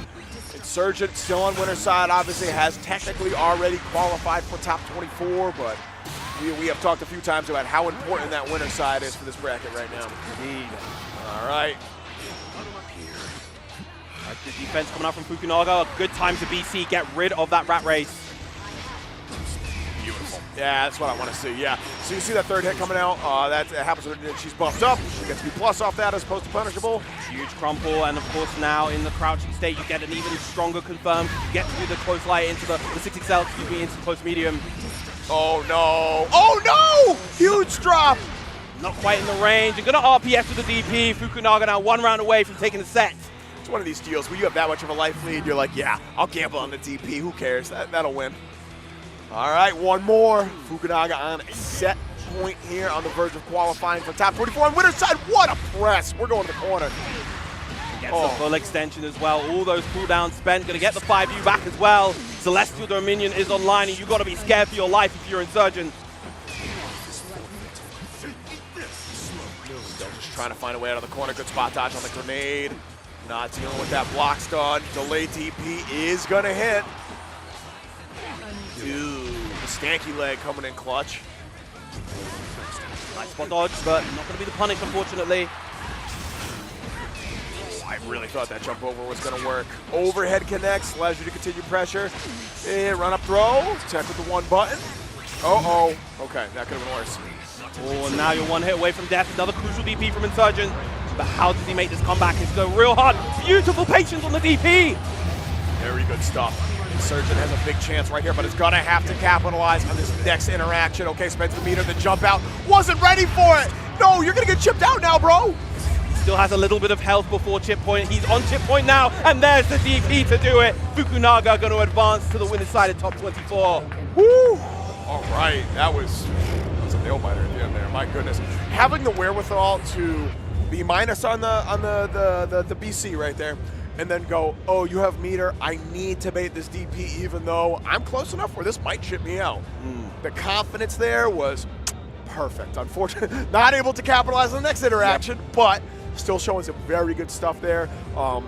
Shout out to whoever has to play Insurgent losers. That's all I'll say to that. Yeah, shout out. Not a player that you want to run into, but honestly, we're at the point in this bracket where do you really want to run into any of these winner's side demons in the loser's side? I don't think so. Speaking of demons, we got 2 more coming up with Monarch versus Vermilion. Vermilion, of course, if you watched last year's EVO, one of the finalists made his way all the way to top 6. Top 6. Shout out to Vermilion. And is really going to be tested by Monarch here. Yes. We saw late way back rocking the 2B earlier, which I believe you said Vermilion still on the 2B. Monarch's character definitely has some options to deal with that. The air stall is a little less risky. Not risky, I'm sorry. A little less potent depending on the angle that you're coming at, right? Whether it's 1H or 2H from Matera, can just cover that all the way up. Still the potential for a little bit of an awkward mind game, trying to get you to whiff the ants here, though. Like, that is still a factor. I'll be very curious to see how Monarch adapts to this bit set. Yeah, Matera anti-airs are kind of weird because they're very strong in some ways. As you mentioned before, they're very good at dealing with air stalls a lot of the time. But of course, air blockable doesn't really give Matera much if you block them in midair. So, you know, as well as the fact that she kind of has this weird blind spot above and behind her where the 1H doesn't quite reach. And she can't cover you with her other normals, not even like the farm medium will reach there, for instance. So the way Monarch plays in general, though, he doesn't. If you're making that to hit that dead zone, he's already made some mistakes, right? Like he wants to keep you full screen. You know what I'm saying? He's incredibly good at playing that sort of max far heavy range and just harassing you with that button over and over again. And it looks like I have to assume this is a button check because I'm seeing my favorite Ice Twink on the screen again. This is twice. What, like, they must know that you're on commentary, man. Yeah, happens to the best of us, you know? That being said, like, if this is the real pick for Vermilion, I've never seen his lance. I don't know what it can do. But yeah, it's not bad for the matchup. Lance does pretty well in this matchup. Lance has traditionally, I still contend that matchup was even in vanilla, but I really think it is advantage Lance in this version of the game, at least. Having a DP, a real DP, to be able to check some of Matera's like more rushdown pressure is very crucial. And of course, it is not going to matter because we're picking 2B. Okay, well, that is what we expected. Even 2B though, like having those whiff cancelable really big far H and far M, or just only M and H normals. She does not have proximity normals like most of the cast does. Being able to whiff cancel into that allows you to take a lot more space on the screen. And if Monarch like does like a bad like arrow rain, for example, you could just get counter hit on that. That being said, that was a very good arrow rain to prevent that jump. And already Monarch is proving why they are just one of the best at neutral right here. Just able to corral Vermilion already into the corner. Yo, you stuffed that? Not even allowed to breathe right now. Vermilion lost half his health, and Monarch hasn't even really landed a combo. Finally, Vermilion just willing to spend that cash in order to get this extension and carry Monarch to the other corner. Attack. All right. Stuck in the corner right here. 2B has a lot of stagger options, but it's going to be the DP that gets Monarch out of the corner. Just run right in there. Absolutely. I need that space. Making use of the situation. How good tech on the throw. That would have been probably curtains if that landed. Yeah, I like that BC. Just, it's so worth it for that position. Again, the DP. Easy reaction for Monarch right there. And damage buff. Yeah, we made it right through. That is the knowledge right there. Oh no, goes for the spot dodge that time. But yeah, if you want to beat out the 2-2-U from 2B, you have to roll or jump. But people love to spot dodge against 2B. They love to spot dodge the lasers across the screen, but roll is the play right there. We saw late way back gap, somebody trying to spot dodge that earlier, I believe. Yeah. Here we go. Vermilion off to a much better start this round. Oh, but the dash L, the max range dash L. Oh, I'm not going to sugarcoat it. Yeah, but Terra also having, you know, despite being a zoner, having one of arguably the best dash Ls in the game as well, and it complements the incredible far light. And the slide, right? Like her 2U is very potent for catching people standing up at that awkward range. Yeah. And being able to give her a hard knockdown to set up the butterfly. Here we go. Oh, the baseball bat swing. Oh, no! I wonder what Monarch was looking for, but that's going to be a fat stack either way. Yeah, cash out with the super. Take a deep breath. Think about what you're doing on offense here. Yeah, this is the awkward thing about 2B because, you know, a lot of her moveset is gated by the skill gauge. In positions where a lot of characters are able to get the kill, she will miss out. Oh, but no. Speaking of getting the kill, that is Monarch absolutely getting the kill. The U butterfly tearing your life away. There it is. Just do the triple attack at the end there too, just to say, I know I killed you. I don't need to do anything fancy here. All right, here we go. Here we go. Game one is going to final round. This is exactly what I wanted so far. All right, nice back and forth. Good anti-air with the far M there for Monarch. Oh my good, excellent navigation on the big normals there from Vermilion. All right. Monarch really playing around with some of these hitboxes. Yeah, Monarch is playing these ranges absolutely beautifully so far and able to win that interaction right there. Vermilion losing that 50 meter as a result. And we've seen that a couple times. Monarch's been really good at stuffing the ult skills from Vermilion and neutral so far. There it is, skip it. All right, pull it in. Oh, you just got caught. You might die here. This should be it. The delayed close light, 63, gonna go for the H arrow, but not quite enough just yet. Nice DP coming out from Vermilion. Desperately needed that. Wow, okay, the parry. So what happened there? Did he go for the follow-up? Yes, he went for the follow-up, which is the fastest option to go for there, but because Matera's Farlight, so little recovery on that, especially for hits meaty, wasn't actually able to punish, and that follow-up attack is punishable on block. Got you, okay. That explains it, that explains it, all right. And Monarch, again, Monarch wins, still checking the notes because he knows, okay, there's that one interaction I missed. I gotta make sure I'm on point for that. Did I spot dodge that right? I don't know, bro. We're gonna hop right back in. Let's find out. Could you imagine after all this time the notebook was just empty? Like he's just looking at a blank notebook, playing a fool for fools. That's some dumps thing that like I would do as a joke on stream and then lose the set anyway. You know what I'm saying? Like that would be crazy for Monarch. Spending all your time like stroking your chin, wondering what to do next. Oh yeah. Oh, I'm all about the drama, baby. You know, I'll make y'all wait on stream. Yeah. See, and this is what I'm talking about. These forward-moving normals. It is so hard to find the spot to poke out against 2B. Yeah, just Monarch being a little bit too late on that dash L. 2B is minus on the 236L right there. Nice. So little recovery on that, allowing him to get the anti-air afterwards. Monarch's anti-air game just fills me with visceral joy every time it works. It's so good. Again, there it is. Easy DP. Didn't want to risk it with the float. Nice roll again, but actually walks back a little bit to go back into the orbs. Had the right idea. Even the king makes mistakes sometimes. the butterflies into the safe jump, get all that corner pressure. The spot dodge, you should never ever BC in that situation. Matera can always just buffer the spot dodge. She'll be plus if you keep blocking because of the butterfly. Yep. And now Monarch here at set point. Oh man, that just clinical Matera offense there from Monarch. This is it. Vermilion really gonna have to lock in if they don't want to involve the losers.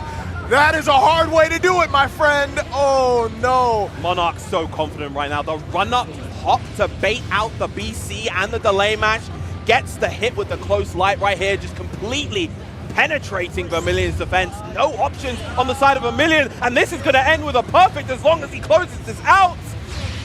Oh, all right. There it is. Yeah. Hitting with the Matera Super, the one time I've ever seen the Matera Super actually kill. That's crazy. So real talk, that run-up hop there, I think Monarch was trying to bait throw. That little BC thing that happened there was just a happy little accident. Yeah, but that's why it was such a good option, just baiting out multiple things. It beats out like the delay too well as well. Just such a good option from Monarch right there. And it's something that he did out of sheer confidence. You know, Monarch, a player who we've seen so often, more than willing to play the long-range neutral, just play that war of attrition because it's so good, he's so good at playing that game. But there, because he understood that his offense was working, his closer range offense was working, he just went for it and it got him the perfect. Monarch is nothing if not confident. I mean, we've seen that across many different games at this point, and that's something we can rely on for sure. The other thing we can rely on is our sponsors, actually. We are going to be going to a quick ad break, and we will be right back with some more Granblue Fantasy vs. Rising action. Chipotle honey chicken brings a hint of pure honey and seared smoked peppers with fresh chicken hot off the grill. For Chipotle heat with a touch of sweet and a perfectly balanced sauce. Chipotle honey chicken takes heat and sweet to a whole new level.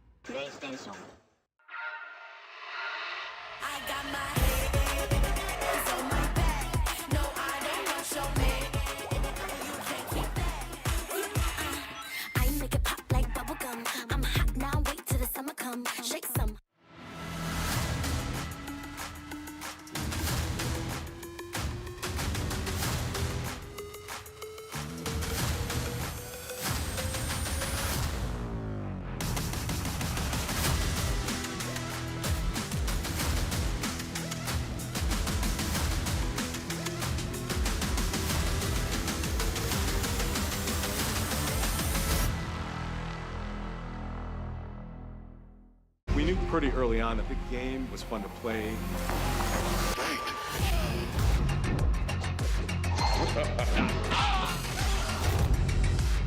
It became something that added to the mystique of Mortal Kombat.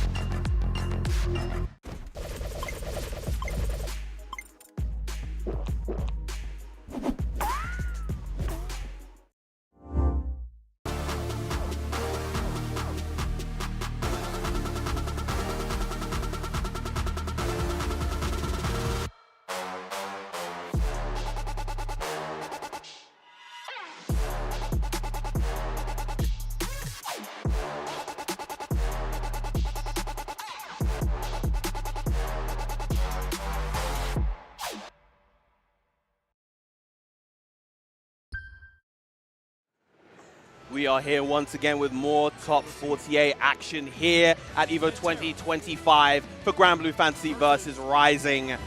Of course, Virum, Lennox, and up next we have Bpaw versus the Gamera Slayer here, Alesian. This is going to be a really fun matchup.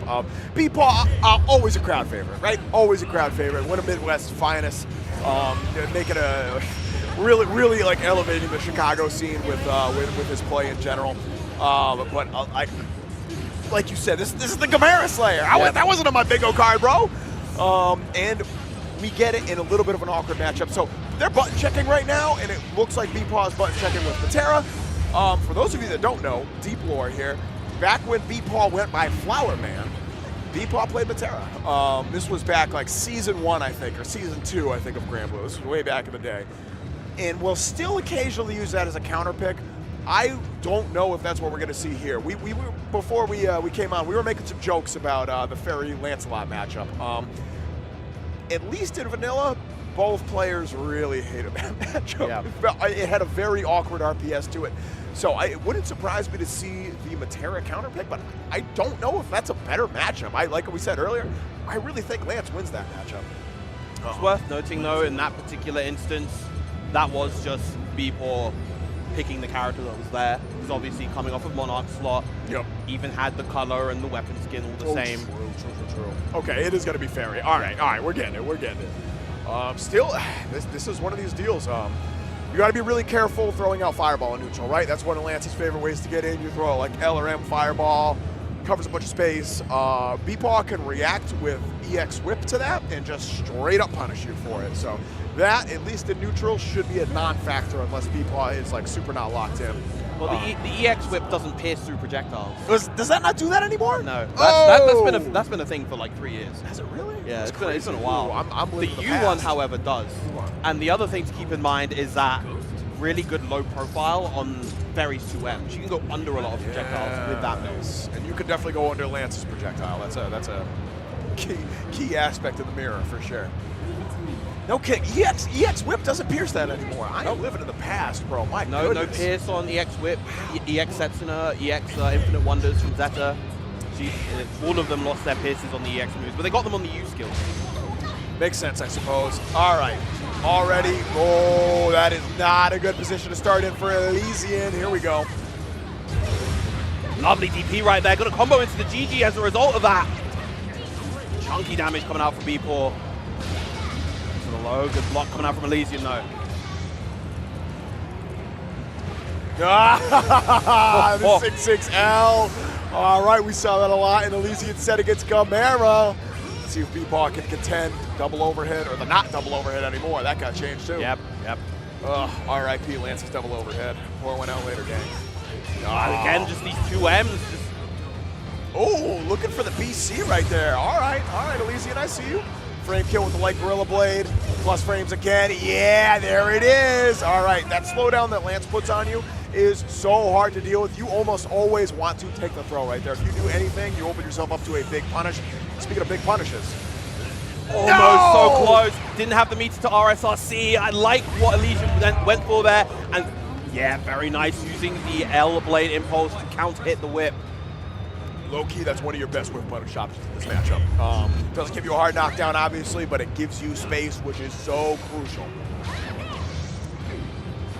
And I love the spacing he's ripping these instant 6XLs. It gets you right outside that range of Lance's far heavy, which is a bit of a dead zone in some matchups. Yup, doing it again. All right. And if Bpaw starts catching on to these turbulent shenanigans, we might be in trouble. But so far has done a very good job. Nice throw right there. Doc blocks both overheads. Okay. Nice challenge as well against the side switch with the whip. Wow, DW's, no, the FBA, that's going to be a huge punish. It's so unfortunate for Alesian right there. Damage-wise, that's not going to be too clutch. Like, Alesian's like, whatever, I still got plenty of life. Oh, no, but it's the mix-up after. That's the problem. All right, Fuzzy coming out. Bpaw spending 100 meter of his own, and this is where things get dicey. There it is. Yep. Had all the time in the world to still sneak in that final low, and Bpaw evening up the rounds. This is going the distance. I can smell it. I can feel it in my bones. All right. Far up, coming in clutch. Yep. EX Rekka gives you some good carry. Uh-oh. No, you had already committed to the 5U. Yep. Side switch. Tried to get a bit cheeky with it, but Bpaw ready with the match. I really like that Bpaw showing he knows how to deal with that early. That's one of those things that Lance players will abuse if you're not ready to counter it. Nice far medium, punish the wall jump right there.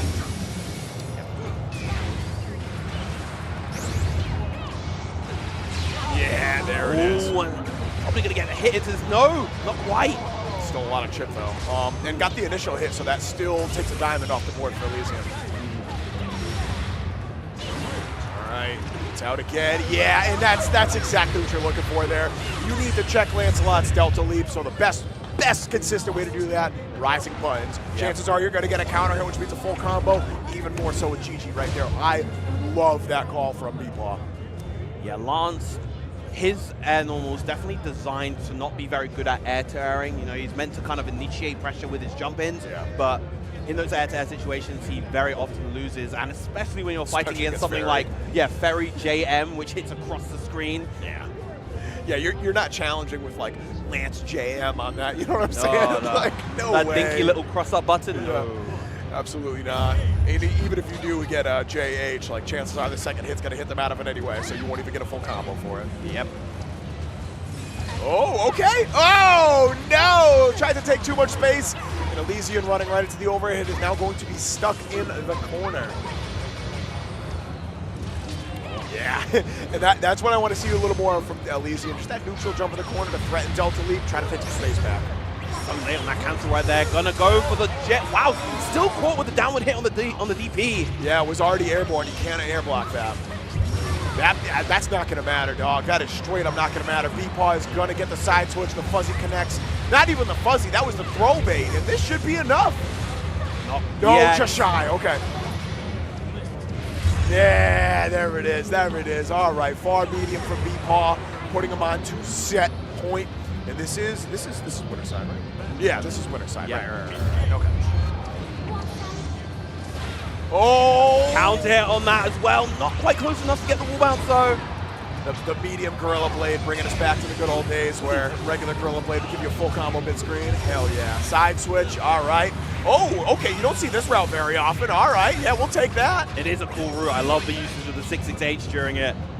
Yeah, you almost never see that from Lancelot. It's not a great button. Oh, wasn't ready to convert off the far heavy right there. That would have been the round.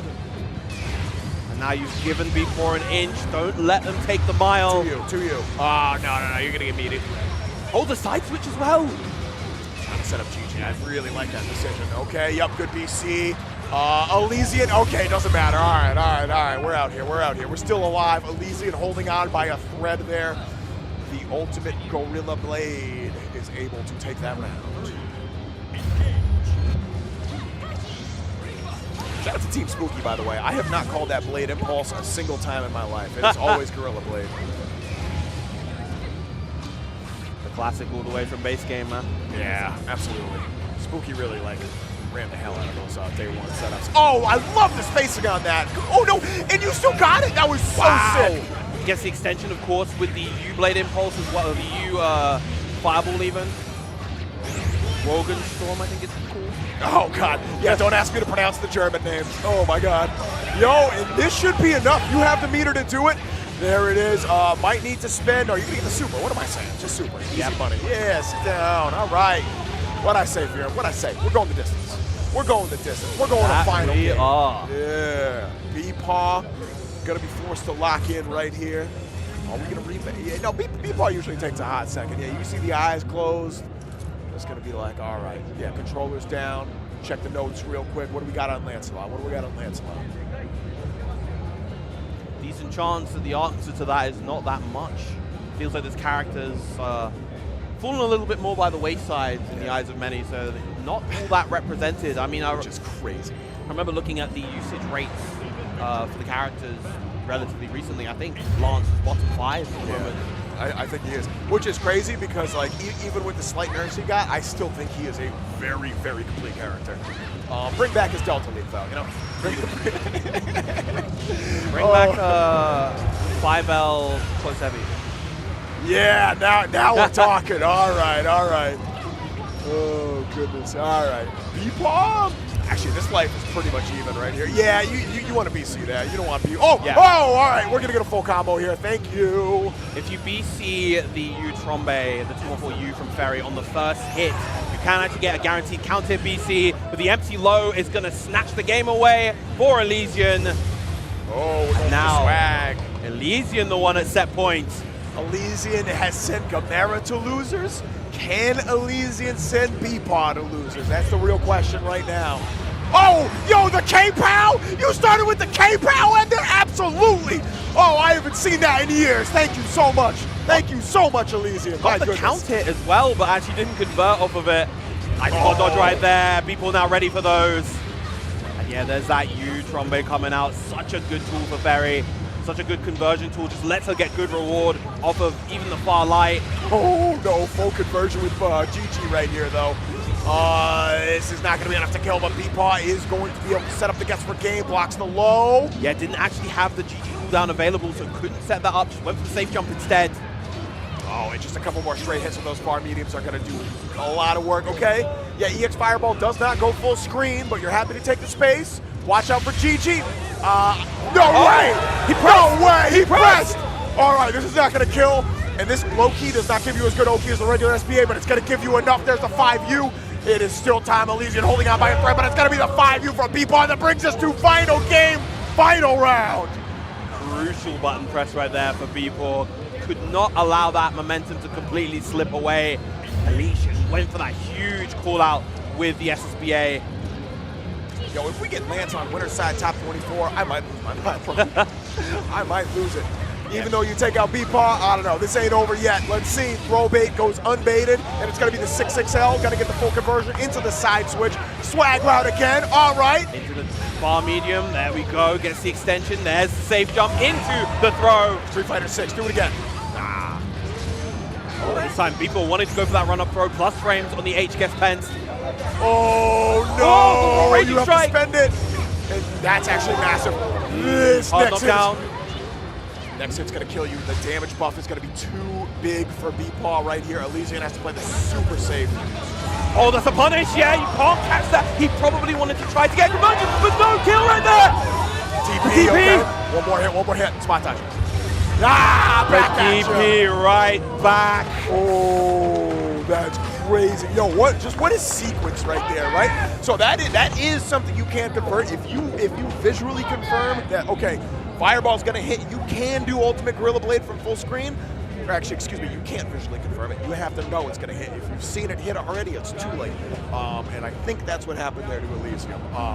Absolutely crushing way to go out, but is still alive in this bracket. Remember, that was a winner's side set, so that means Bpaw's making it to top 24 winners. Alesian's out there at loser, so still plenty left to go. I believe that was our final game of top 48. We had to run a lot of this off stream to keep it going, but thank you all from the bottom of my heart very sincerely for tuning in. This is my last block at EVO, and it is an honor to be here, my man. I've been applying for a lot of years. This is the first year I'm here, and I get to do it with one of my favorites to do it, one of the big inspirations in the scene. So seriously, thank you so much. Thank you all for tuning in at home. This has been Lennox and Virum. We are signing off. Chipotle honey chicken brings a hint of pure honey and seared smoked peppers with fresh chicken hot off the grill. For Chipotle heat with a touch of sweet and a perfectly balanced sauce. Chipotle honey chicken takes heat and sweet to a whole new level. This is the best Chipotle order. I would like a bowl. Triple wrap. Mild, medium, hot. Then dip it in here. Sour cream inside the vinaigrette. 2 tortillas. If you know, you know. Lettuce, cheese, waffle. Yes. Oh, that is good. Well, Vaya is laughing right now. Look at Vaya laughing right now. Oh, he's doing a dance. What is he doing? Man, he's just too ready, you know. Not today, man. Oh my god! And 参加して、でその時また賞金額が上がって、いや気持ちは調子良かったですよ。So it's much more than just playing. It's being a part of this community.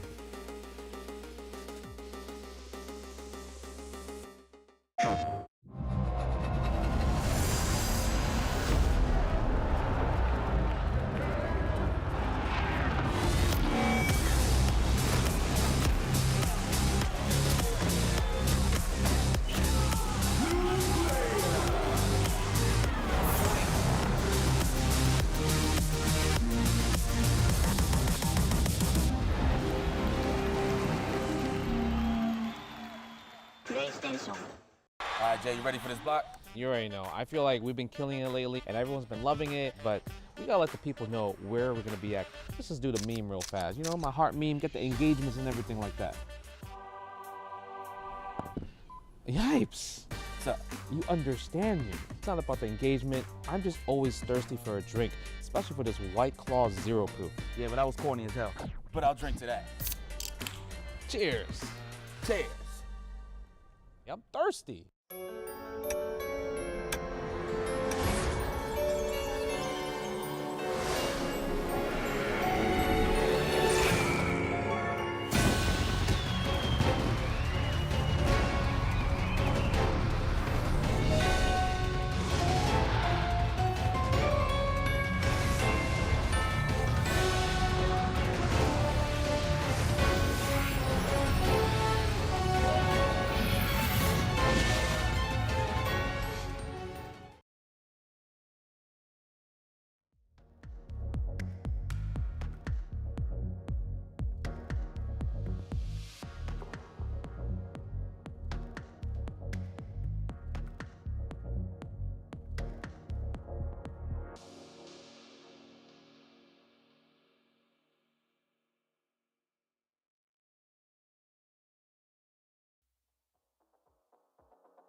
right, welcome. One and all EVO 2025. We whittled down to the last few Skyfires. 24 remain, but only 8 are going to step into that EVO arena backstage over here. I'm Zero alongside Jitsu for one more ride before we get into the grand stage.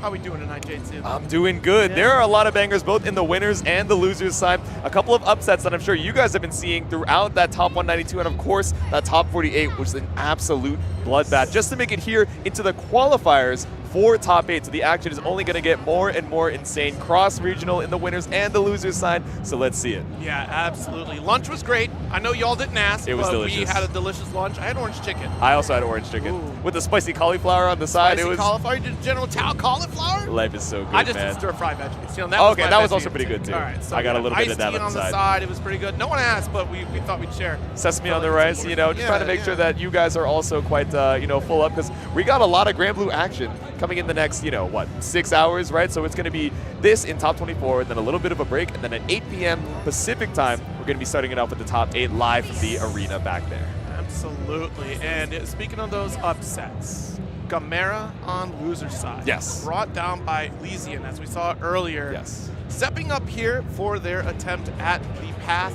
to top 8 qualification up against Have a Nice Day, who also have been seen pretty high last year to make a good solid run, and you know, once again back at it to see if they can make a return into a top 8 position. I do believe I have put Have a Nice Day pretty high up last year myself. Yes. So we'll see if that continues, because now Gamera powered up by the loser side boost. Like, if traditionally, if you've launched Gamera's paths, generally does pretty well, but it depends on the character matchup. It's generally kind of been caught by some rushdown characters. Obviously, we saw Lancelot earlier. Riazo making that victory run with 6 last year. So we'll see if any sort of repeat situations happen. But look, you bring the gold stick for a reason. Exactly. You're hungry for another. Yeah. This is, you know, a man that is no stranger to victory, right? But you're still going to have to earn it time and time again throughout, you know, all these countries, these continents. So many folks been grinding up on Granblue Rising for their chance to prove themselves here in EVO 2025, which I'm sure you guys have not forgotten. Once again, is that Platinum qualifier for the ARC World Tour Finals in Seoul, South Korea. So let's start it off with the first match of our top 24, Gamera versus Have a Nice Day. Front row, that was both Nakao-san and Utasu, who will be on the Japanese rebroadcast of top 8. So look forward to that. That's commentary going on here. And we got the 2L to start things off after the micro dash. Have a Nice Day draws first blood. Second blood, rather. We're able to escape the corner off of the TP.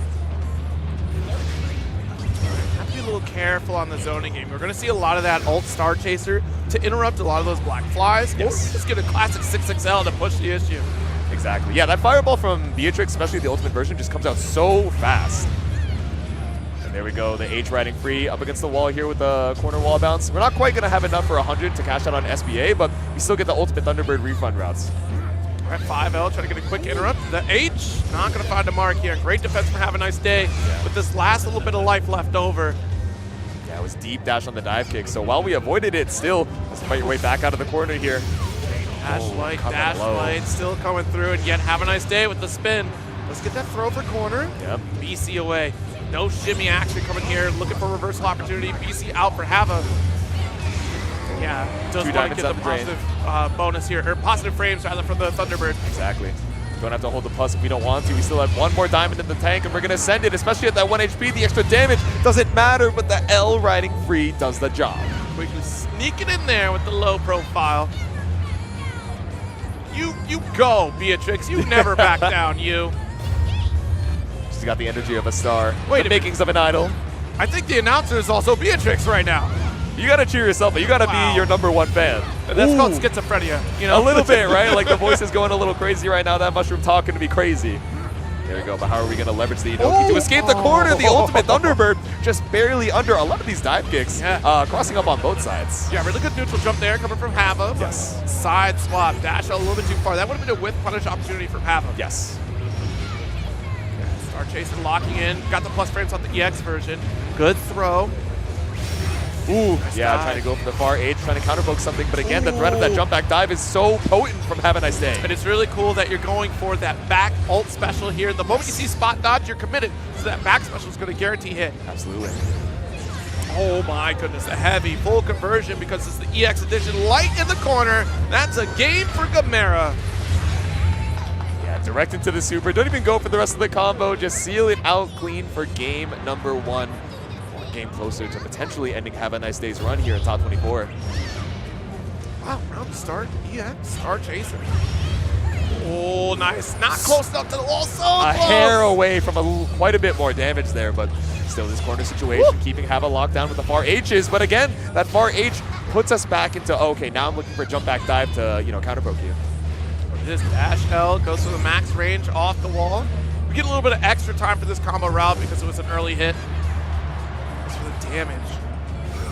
Ooh, nice. Walk it back off of the dive kick. Now, instead of going for the deep dash and potentially getting crossed up, instead waiting for you to land. It was a pretty shallow dive from Hava as well, so now eating the super for it, and it's the kill. Yes, indeed. Full spend on every ability we have outside of DP. Gamera, 1 round away from advancing in this top 24 scenario. Yep.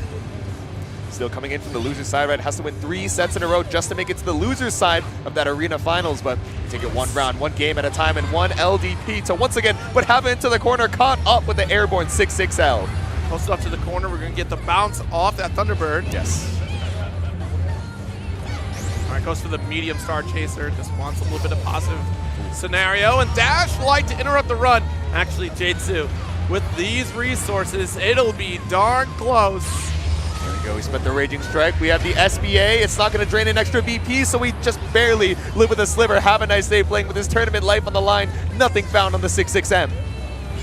Let's get the Dash Light. The close heavy expected to throw. Gamera can sacrifice a few interactions like that right now. Yeah. All right, now we send it with the super. Still going to need 2 more good hits to work your way through Gamera's HP. Whew. That's a ton of damage off of that scenario. Yes. All right. BC out, last one off the table, but Gamera feeling confident to seal his victory. Watch it. Still on chip damage territory. Okay, airborne hit off the 6-6L. That's fine if you're Gamera. Okay. All right, you're actually really good right now with the ult skill off the table. This is huge for Hava. Yeah, big dive, but one more far L does the job. Gamera is going to move on in loser's side 2-0.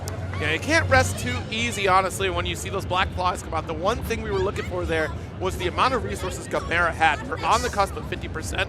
The moment those black flies come out, Gamera has the option to go for ult Star Chaser and get that punish interrupt that would have been around victory. Hava taking that risk to be just outside that opportunity so they can own the corner. And thereafter, we're looking at, once we spot dodge that Star Chaser, that meant, all right, neutral is back into an even playing field. I don't have to worry about a special. I can still press the issue, but man, just outside the range of those dive kicks, Gamera was looking for them, and on a defensive side, we were outputting way more damage than what Have a Nice Day even was capable of. Yeah.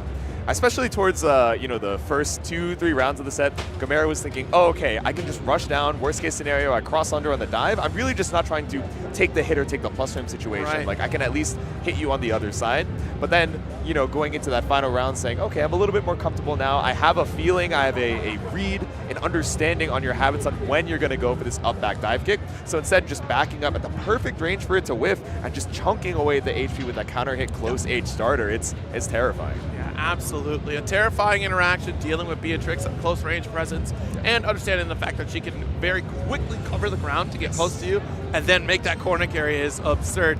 But it's going to get even more absurd in our next set because we got the Vasaraga King himself, Blue Sky guy, stepping into the arena, but up against this guy. Still hasn't changed his name back. We got Curious Casserole, Iago Goretz, Fairy out here on the streets, pulling up with a Wacky Pie. Curious little name.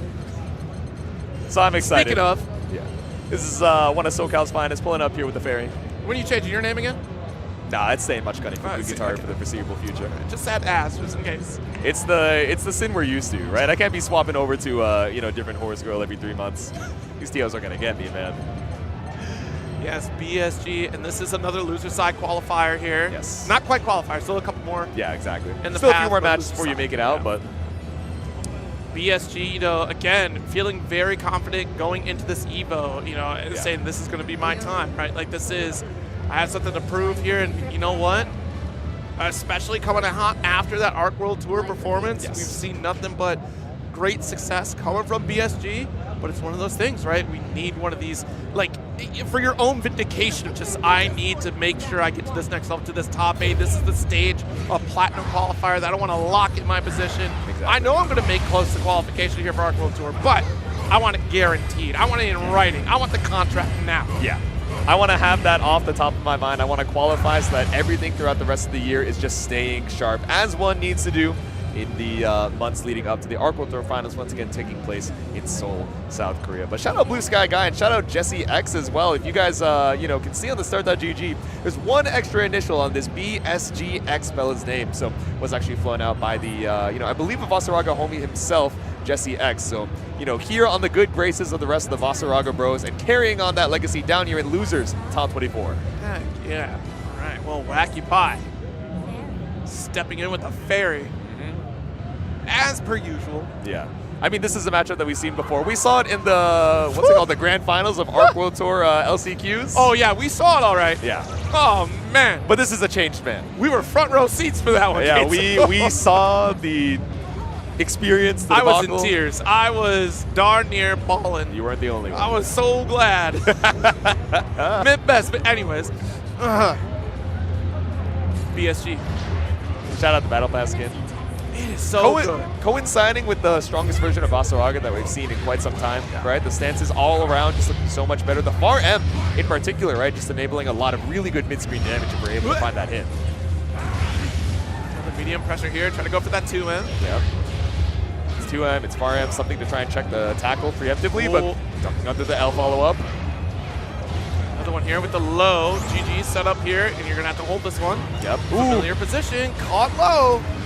Yeah, run up to you with the whip. Again, just sandwiched so many times between the L whip detonation and GG, but jumping over to avoid that ultimate extinction. Interesting clash out here. The orb goes away. That gives real estate for BSG, but Wacky doing a tremendous job to keep BSG outside the prime real estate. There you go, just chipping away at the HP. Even that extra health pool, I mean, we are wearing away with all of these whips. There we go. Now GG a little bit more defensive this time, trying to catch the approach, but the patience from BSG. Just wait for the EX tackle. Dude, relentless. After EX tackle, BC away, I'm still coming for you. Yep. Ooh, okay, UDP just barely staying alive, and the tackle actually reaches, sniped out of the skies, even with the super jump. Round number 1 to BSG. Okay. BSG making a strong comeback against Bpaw, who held the offensive prowess throughout most of that round. Yep. But that is the strength of Vasaraga. You can take your licks and still achieve victory. Exactly. You got a decent amount of HP to work with, an HP of resource, especially against these zoner type characters, but didn't even need to utilize it to make your way in so early on into the round. We have Bpaw down to 50%. Shoulder check with the quick light, launch it up here. Not enough resources for SSBA, but J2, you're not going to need it. No. Not in the slightest. Didn't even need an ult skill for that one. We are already life on the line, and now it's game number 1 for BSGX. Trial, interesting. I mean, it's a trial and tribulation. I would say to make your way in on Fairy, right? But so many times BSG just leveraging the perfect spacing on some of these tackles to make his way through the onslaught. I don't think we wanted that second spot dodge there. No. Just a little negative edge input. There we go, bounce with the loop. We're looking for a little bit of space, but great reaction into the UDP. Doesn't pick up into the GG detonation, though, so we wake up with the ultimate command grab. Quick low spend here, Savage Rampage. Already outside of the Soul Forge. Yes. So try to make that approach. It's so difficult for Vasaraga in the state, right? Because he had to deal with GG, whips, good roll. There we go, keeping you at bay with the far end. We've chewed through the HP, and now pondering your orb. A BC could put you right back into the orb, but Bpaw doesn't have the opportunity, but it's back throw for the round. Right. Good answer back from Bpaw. We saw the same thing in that first game. See what BSG has to navigate forward here. Good tech, very early spot dodge, expecting the 5S. Yep. There it is. Yeah, trying to stay at bay. Doesn't want to get set up between GG and Fairy once again, but look, we're just chewing away at the HP. And Soul Forge going to cost you a full combo. Yeah, we get the full charge off the 2H airborne hit as well. Immediate BC, but this times the throw. I thought we were going to pick up with the GG that then, but we still get a setup with the orb though. And we get 2 opportunities for the overhead and no punish because we're still locked down by that super. Nice 2M. Walk it out. Be calm. Be cool. Ooh, nice little TP. Final touch scenario. If BSG opens up, try to slow it down actually. If we could have caught that guard cancel recovery, that would have been it. Ooh. Mistimed the spot dodge, and this is the most aggravating aspect of this matchup. Trying to close the gap against Fairy with a slow character like Vasaraga. This will wear thin on anyone's patience. Exactly, and it's so easy to see the first 3, 4, 5 hits of the set and think, oh, okay, it's fine. Vasaraga has, you know, so much HP to work with. You leverage the HP as a resource. He'll make his way in eventually, right? But just keeping the loop up of, oh, okay, we have 5M, we have 2M, just keeping us at bay, and GG once again setting up after all these whips. BSG exploding out of the game to start off game 3. BC out. Great start. I think, yeah, you do explode out of the gate, right? You don't want to let Fairy get that snowball effect going. Shoulder check into the corner. Yep. Big check with the link into the ultimate tackle. We still have so much meter, and we finally let the command grab rip. to put BSG on set point. I think the aggression is probably going to come back one more time here. Yeah. Oh, just goes for the forward roll, but caught low. Okay, tapping on through with these far L's. Watching the low. Rampage continues. Big sweep looking for the double spot on, but it was the full charge tackle. A smirk on the side of BSG, and Bpaw thinking to himself, how am I going to escape this one? Finds a way. Let's get the light and side swap. Lots of resources, but looking for a little more breathing room to pull out the orb. Okay, give yourself some time to breathe, but you spent all the meter for it. BSG just chilling, fine to BC. That was an insane tech, and also that neutral jump. I thought we were about to get caught in an unblockable situation, but look at the aggression, instinction into the alt shoulder, raging chain, and BSG closes out a victory 2-1 over Bpaw. There we go, staying alive in the loser side, ending Bpaw's run. But you know what his reward is for surviving this losers match? He's heading into the winner of Have a Nice Day in Gamera. Which, as we saw earlier, means he's going to be running into a little Beatrix action from the Japanese himself. Yeah, that will be, oh man, you're finally getting that opportunity. The what if scenario. What if you had crossed that threshold of the LCQ, if you would have had that opportunity to face Gamera for the first time. Yeah, which is fascinating because Bpaw had a conversation with me before coming to Evo. It's just like, I got the notes on Gamera. I'm going to take Gamera down. And then suddenly, I didn't need him, I guess. I don't know. And I said to Bpaw, I'm like, you prepared for Beatrix. You know you're fighting Beatrix.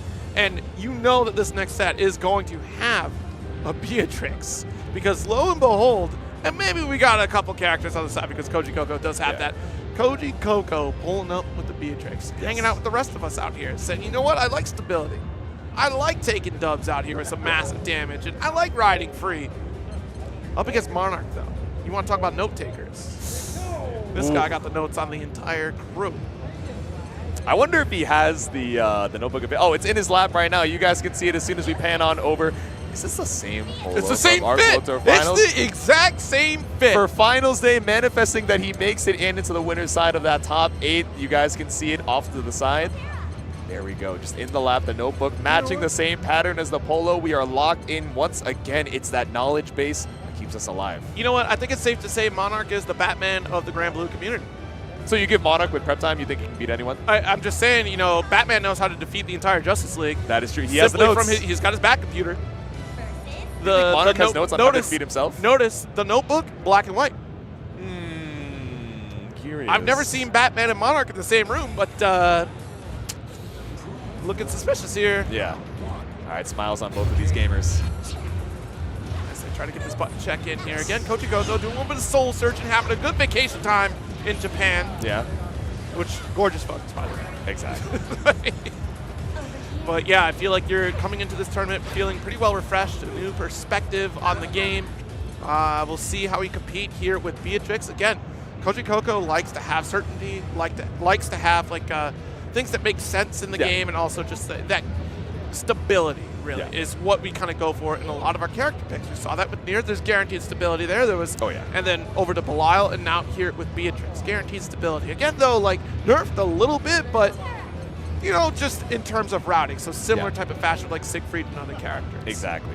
Just a solid character that has the toolkit to deal with any matchup. You're not going to go into, you know, you're not going to go into your back and go, oh, I hope I don't run into this, I hope I don't run into that. Outside of like maybe the player matchup in terms of your experience running into them. But as far as the characters, you have a cohesive game plan to run into it. You just have to be able to recall as it goes. But heading on into it, the winner's side qualifier for that top 8. Once again, it's Paragon's own Koji Coco versus Monarch. Goodness, yeah, compared to last year, Koji have been traveling to like darn near every qualifier. This year, taking it easy. You know, taking our time as we try to get to these qualifiers. Platinum qualification here. Yes. If I'm not mistaken, first time since Combo Breaker we've been at an event. I believe so. Yeah, kind of condensing down the travel plans, right? You know, it's easy to go, oh, okay, I should go to every gold qualifying event to give myself the best chances, but sometimes that can actually lead to you burning yourself out. So maybe taking a little bit to, you know, strategize on where he ends up being. Strategizing with the double 6XL. No mash out from Monarch just yet. very early call out with the EX Thunderbird. It would have been safe even on block. Yeah. So just a little bit of an autopilot from Monarch here. We'll see if there's an adjustment. Ooh, oh my God. The route into Thunderbird one more time. Maybe expecting a ride free. Okay, still able to dodge in time even after the arrow, so ultimate Star Chaser doesn't give you the knockdown you want. All right, taking our time here. Yes. And that's the opportunity to spend an ult Fireball right there. The moment the ult Butterfly sits on top of you, you can suspect that the Matera will fire an arrow. So you slow things down with the startup of Star Chaser there. It's still going to challenge. Try and look for the counter poke here. Now meter advantage is Koji Coco, like you're saying, right? We're threatening that ultimate Star Chaser, but a great fall. Monarch not deterred. Not going to give Koji Coco an opportunity to just 6XL out of the corner because of that meter deficit. Just letting an explosion happen here. Yep. 5L, and that's going to be the anti-Beatrix button right there. The 5L from Matera. That's going to deny so many of the riding free options here, which is likely why we're seeing way more Thunderbird than you would ride free. Yep. Yeah, just taking away the opportunity to approach from the skies. Tries to prevent a little bit of chip damage here, but still gets caught out after the Brave counter. There we go. With that great fall, Monarch takes round number 1. Nice jump in. Great fall with a little spot dodge just to be certain we're not taking the block stuff. Exactly. Deep ride free.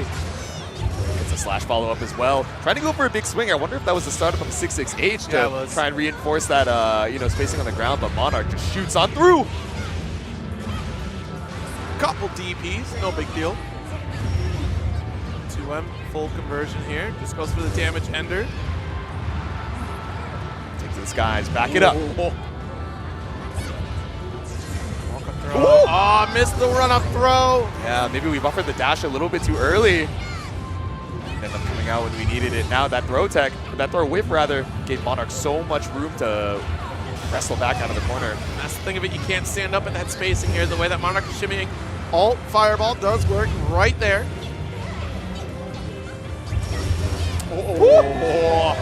Able to involt through, not trying to take any of that chip damage. Now it's a sound reaction from Monarch, probably expecting a Thunderbird to come through. This is exactly why we go for the ult special here, just to make sure we catch that ride free. Yeah, and you guys didn't see it right before we panned over. It was the deepest breath possible from Monarch, staying alive with a 2-1 for you, but immediately consulting the notes. The margin of error, the margin of victory was not enough to feel comfortable here. So let's see, what do we got heading back into this character select? We remind ourselves of the notes. I wonder what it says. Simply gap. What are you doing? Simply gap. If she hits riding free on you, you are dead. She hits riding free? Gap. If she hits Thunderbird on you, you are dead.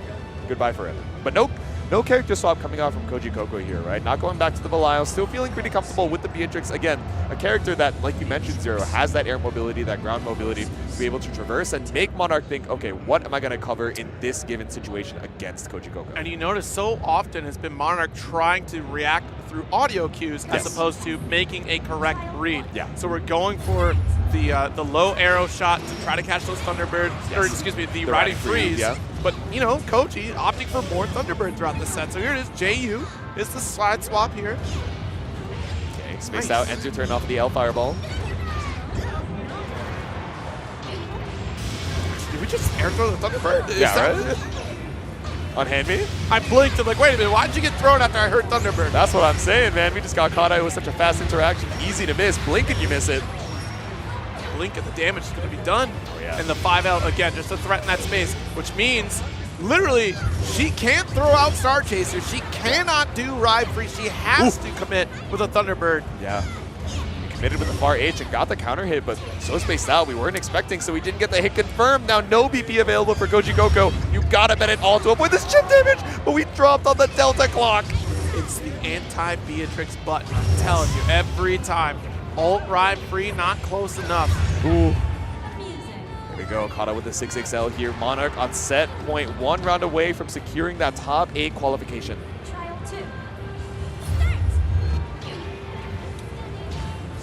Jump in here, nice heavy.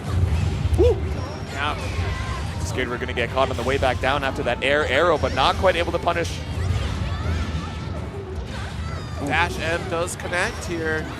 Yeah, big risk on that one if we end up reacting, but sometimes you gotta show it 1-2 times per set just to put it on the brain and threaten those lows once again, but after the jump in, the throw tech becomes a throw for Koji Coco. go. We do have our plus frames off that Star Chaser. Yep. Waited out after the BC, counter hit 2L. Oh, but we didn't confirm. But even after the spot dodge, no full punish from Monarch at that spacing. Watch it, not going to challenge. Walk it out. Was fishing for the arrow shot, but this time we got the punish because we have fast enough 5L. Here we go. And I love the awareness, right? We had the U butterfly. We just needed to detonate it for the ground and confirm, but crucial drop here might give Koji Coco the opportunity to survive. So he has Delta.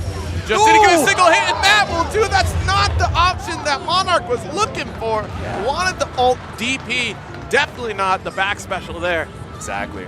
Maybe just didn't let go of down back in time. In the heat of the moment, we saw, you know, over on the side, Monarch head in his hands. He's like, all right, I was so close to sealing it out.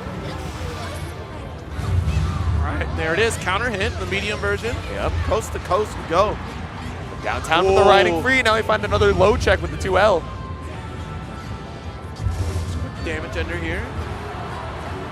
Waits for a good amount of time here just to make sure we get that refund off the meter. Yep. Waiting it out after the end Thunderbird. Thought we would try and go for the detonate, so we tried to look for the counter poke on that ultimate Star Chaser, but nothing just yet.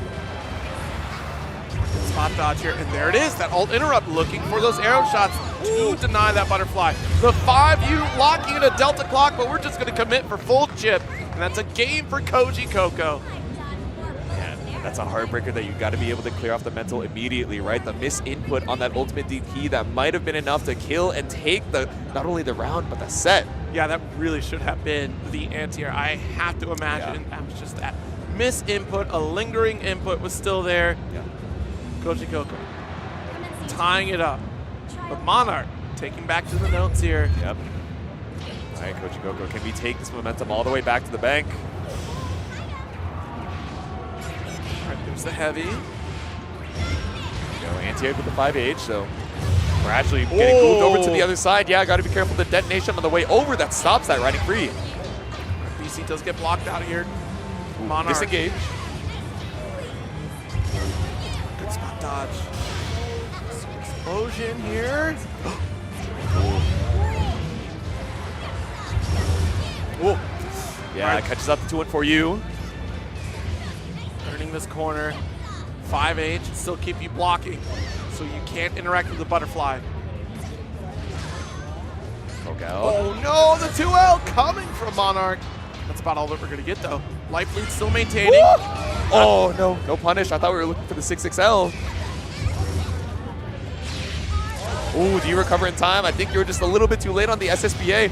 Obviously no punish at that spacing, but that's 100 meter down for Koji Coco. It's one of those things that, again, Koji is really trying to play with the expectations of Monarch. Back it up. Okay, spot dodge, and we avoid the detonation of the ultimate butterfly. It's Delta Clock. Raging Chain. This should be enough to put Koji Coco on set point. Excellent snipe with that Delta Clock. Yeah. And only made possible because you went through the entirety of Monarch's brave points. Final game, final round. Or actually, no, final round for Koji at least. Let's see if Monarch can bring this to that final round. Gradually walking up behind the butterflies. Ooh. Great reaction. Yeah, catches out the ethereal seal. No butterfly set for free. Trying to go for that Thunderbird. Yo, the max range. I can't believe that connected. That was huge. Still got caught up on the shockwave. Maybe just a little bit too early to try and catch on the way back down. Star Chaser really trying to reach with the stroke. That's the first time we followed through on block. A very unsafe decision, but if you haven't done it, your opponent's expectations might not be looking for it. Exactly. Show the frame trap just once. You have the round advantage at least. Gotta be careful. You can't challenge the 5H for that range for Koji Coco. Yep. He would get duffed by the 5L. Walk it out. Low arrow stops you in your tracks with the 5L. Again, this normal we talk about so much whenever Matera is on the screen. We talk about how she's able to control ground with high arrow, low arrow, the great fall. But one of the big quick checks, the disjointed poke, that 5L is so good at checking the riding free. See, that was actually Star Chaser. Oh, Star Chaser. It actually caught out the extended hurt box of the fireball. Yes, I'm telling you guys, at the beginning of this set, it is the anti-Beatrix button. She literally cannot use at least 2 of her specials against Matera. Yeah, and you're not running up with DP and neutral unless you're an absolute madman, so. NorCal. Anyway. NorCal, by the way. Ooh, didn't quite get the detonation, so not able to find a trade combo here. Oh no, the explosion's right in front of you there. That the idea is correct, but unfortunately you were stopped. Still staying alive with a butterfly. Smart UDP from Monarch, the mashup, betting your winner's side life on this. Okay, we do have Delta Clock available. It's very possible for Koji to take it. Yep. We sit on top of the butterfly just to take the explosion, get off the field, but the 2M Monarch sniping in neutral, advancing to winner's side, top 8. You can tell the heart is racing from both of them, shaky on the fist pump. Koji Coco so close to bringing it back in that final game, final round, especially off of the drop from the anti-air from Monarch, but able to clear the mine when it mattered the most. So Monarch, your first qualifier into that winner's side top 8. Absolutely, and you bring up a good point, the shakiness, right? The heart rate. That is very much a thing at this level of competition. When you're sitting down on the table, it is completely different than when you're sitting at home behind the desk in an online environment. This environment brings out both the best and worst in your actual play. Yeah. Those moments matter so much, especially when you're trying to sneak in for a hit off of a ride free like that in a very tight scenario. When you see these drops, it's not necessarily because they're not practiced. It's like, I have to make this. Like, this is like my best opportunity to make a winner side top 8 run. Yeah, it's not for lack of practice, but when you realize, when your brain seeps in and goes, okay, if you mess this up, you are going to be sent down into the loser side. You are going to lose your chance to qualify for that prestigious EVO top 8. It's so easy to let that get to you. It's so easy to think, man, that mistake I made 1-2 rounds ago might just be what ends my run here, but still able to stay alive. But Koji Coco is, of course, still alive in the loser's side, so we'll give him a little bit of a break before heading on to his next set, and hopefully he can fight on through. So we'll give you guys a little break as well, and when we're right back with some more Granblue action. That sizzle, that's the soundtrack of Chipotle. Literally melt in your mouth tender. Let's see our chicken glistening, our fajita sizzling. It's magic happening. And this is gonna be in your bowl. This is it.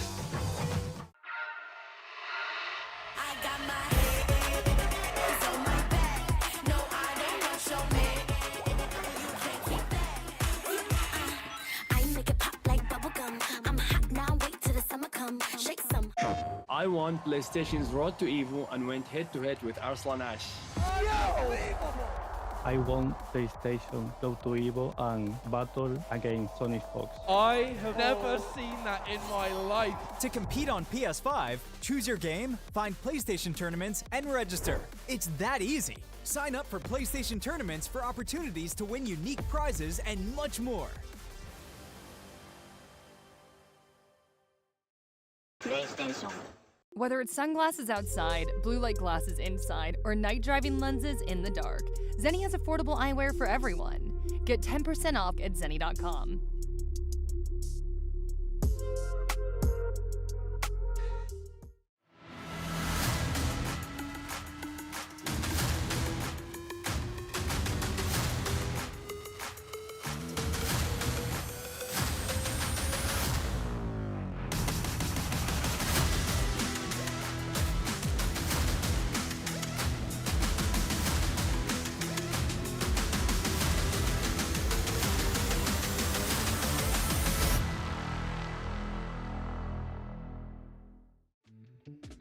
Tenno is back with brand new officially licensed designs by the FGC for the FGC.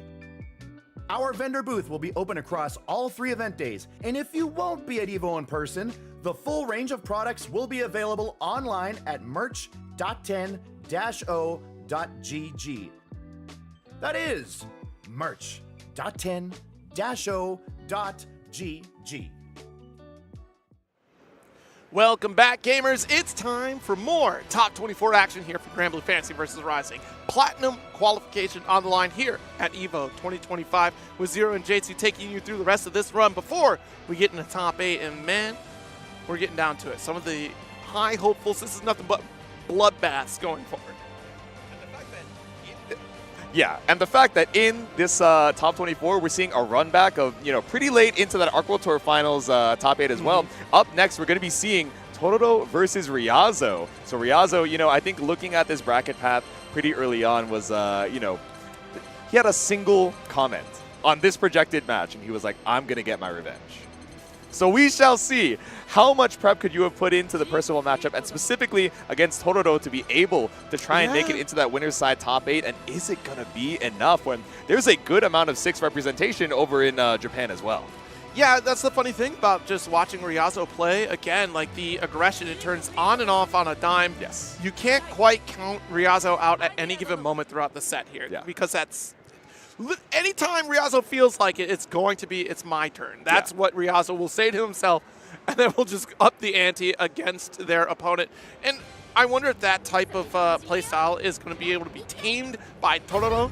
I believe it happened once before. Yeah, it has been, but let's see if we've made the adaptations to make it either, even more wild and untamable, or if we're able to, bounce back and forth between that 200% aggression and just a hair of passivity that throws you off your tempo. Yeah, I mean, the consistency that we see from Toruro on this Percival, it's going to be a lot of difficult scenarios for 6 to try to navigate, especially when it comes down to Flame Carpet. But also, since we're like warming up here with this Siegfried, I wonder if we opt for Siegfried to avoid... Oh, it's a blind pick! Oh, because both of them have a couple of characters in the pocket. Ryazo's been bouncing around between, a couple counter picks, I think, especially because 6 can be so volatile. Despite having so many of those toolkits, that 11k health is, that's the headline in a lot of ways for this character. So blind pick between the two is going to be very interesting. Don't. Ryazo, don't. No way. I know he's not pulling out the Anila. I already know that's not in the pocket. You don't. Remember what I said, J2. He's unpredictable. That is true. You have the winner's side buff, right? So worst case scenario, you still have that safety net, but you're trying to make it into the winner's side top 8. Not trying to drop any games on the way over, but... You have Catalina? I guess everyone's got a pocket Catalina, but at the same time, I have not seen Ryazo play this character. Ryazo's Catalina, I don't think. So, I was going to say earlier that you probably go Siegfried because you're expecting 6 to go for, a lot of empty hands, so it makes Flame Carpet kind of null, like a moot point, really, throughout that set. Yeah. But if we go Catalina, all right, let's see this damage output that Ryazo might be able to put up on the table here against the Siegfried. Yep. Both reaching with those extended normals here. Far Heavy going to be quite the button here for Siegfried. We see Toruro represent Siegfried before. Again, we certainly know Toruro on the Percival, but Catalina is uncharacteristic for Ryazo. Maybe I've seen this once because this outfit, I feel like, is a Ryazo outfit, so I must have seen this once before. Yeah, maybe as a counter pick at some point, but trying to check with a double close L pressure, but HDP finds nothing on Ryazo. Immediate punish. Interesting. We didn't go for the full light wall sequence there, but at least got cornered. Oh, but we definitely remember that we have the light wall at least. Maybe still warming up on the secondary, the tertiary. All right, down back in here.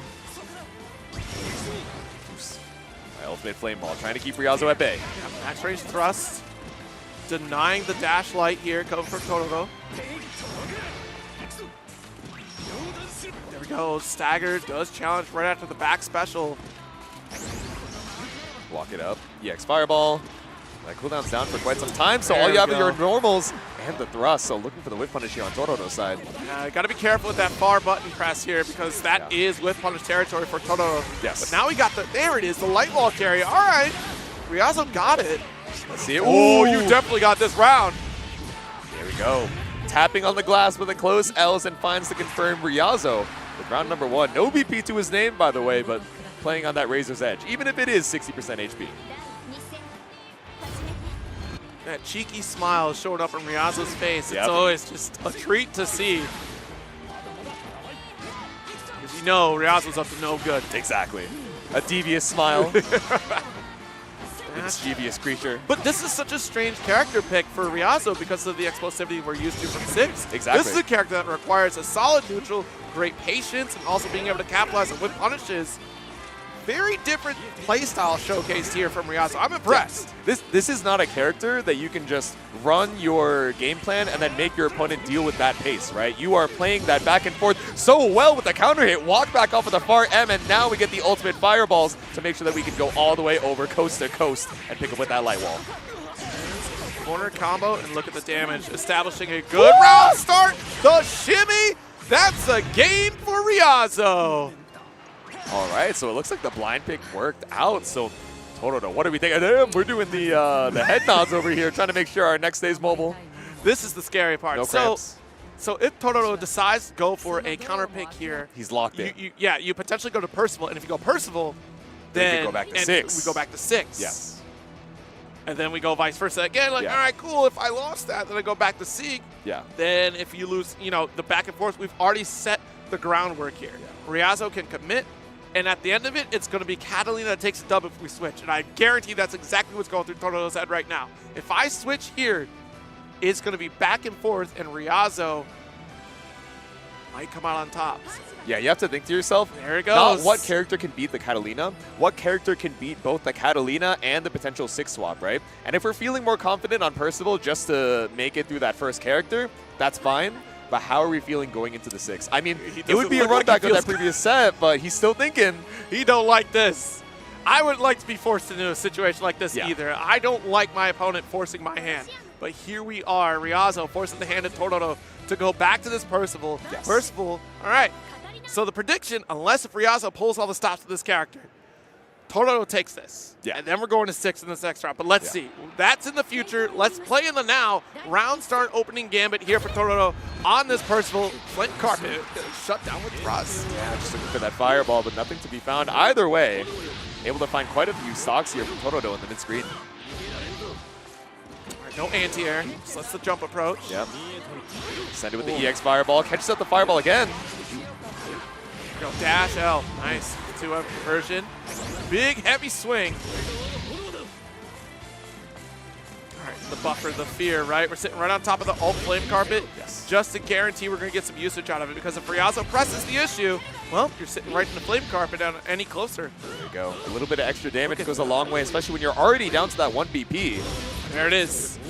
So we've set 3 flame carpets on the path here to deny Riazo a forward approach. Yes. Controlling this neutral.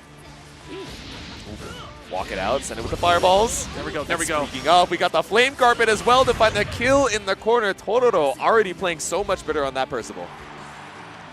J2. The bell's about to toll though. Again, we still got to remember 2 games in a row, 2 characters potentially as well, but now we're doing a little bit of walk back L fireball, right? Riazo was definitely letting the L thrust rock in the beginning, so now trying to space that out. All right, and look, we're using this fireball play just to build up the meter. Yeah. The sooner we get to flame carpet, the sooner we deny a forward approach from Riazo. Poke out with the far M. There it is, all fireball again. And a lot of neutral jumps from Riazo as well. Ooh. Actually, build up for another one. That's what we're looking for, that pile bunker, get that corner, and we can just set up these ult fireballs. Good ult DP from Riazo with the life lead for Toruro right now. Substantial. Yeah, it's a deep dash out of the corner. No spot dodge, didn't want to risk it, but trade with the flame carpet. But this is more than a trade, it's a counter hit close heavy. No pickup after the light wall here for Riazo. There it is, reversal, ult fireball. We took some damage off. Yep. Walk it out. We have the threat of the 50 meters, so it's a deep dash onto the flame carpet once again. Slowly getting iced out. Toruro about to get another 50. Yep. Watch it. There's the low, but missed the conversion. All right, the Patience final brave point off the table, but there's the old flame carpet, and here we go. Here we go. This is why we did the blind pick. Yeah. Will we lock it in? Okay, no, you went back to character select. It was immediate character select. Okay, all right. I was going to say, if we immediately went to the rematch. This is exactly how the story will play. So, chat, follow along with me for a moment. Seox takes this, right? If we do this, the next question is, does Toruro take the strategy to go back to Siegfried to solve for this problem? Or do we clean this up here now? Because if we clean it up, this is fine. The rest of the set, we're good. We're going to stick with Percy. It's all dependent upon whether or not Toruro wins. We're looking up these notes right now. Exactly. We have to lock this in. Heading into this final game. Let's see. One apiece here over in top 24, so last one to decide. Toruro, you know, thinking to himself as well. Obviously, he won, so he can't swap over in the character select. Yeah. But thinking, this was the final boss that we were waiting for, right? Yeah. Again, this is where we have to deal with empty hand with projectile info. This is where we have to deal with Eureka catching us out, whether it's, you know, on a dash or even maybe the startup of a Lord Strike low.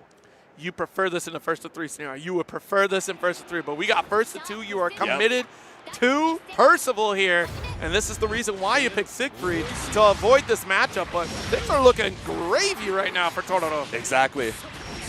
go. We punch on through.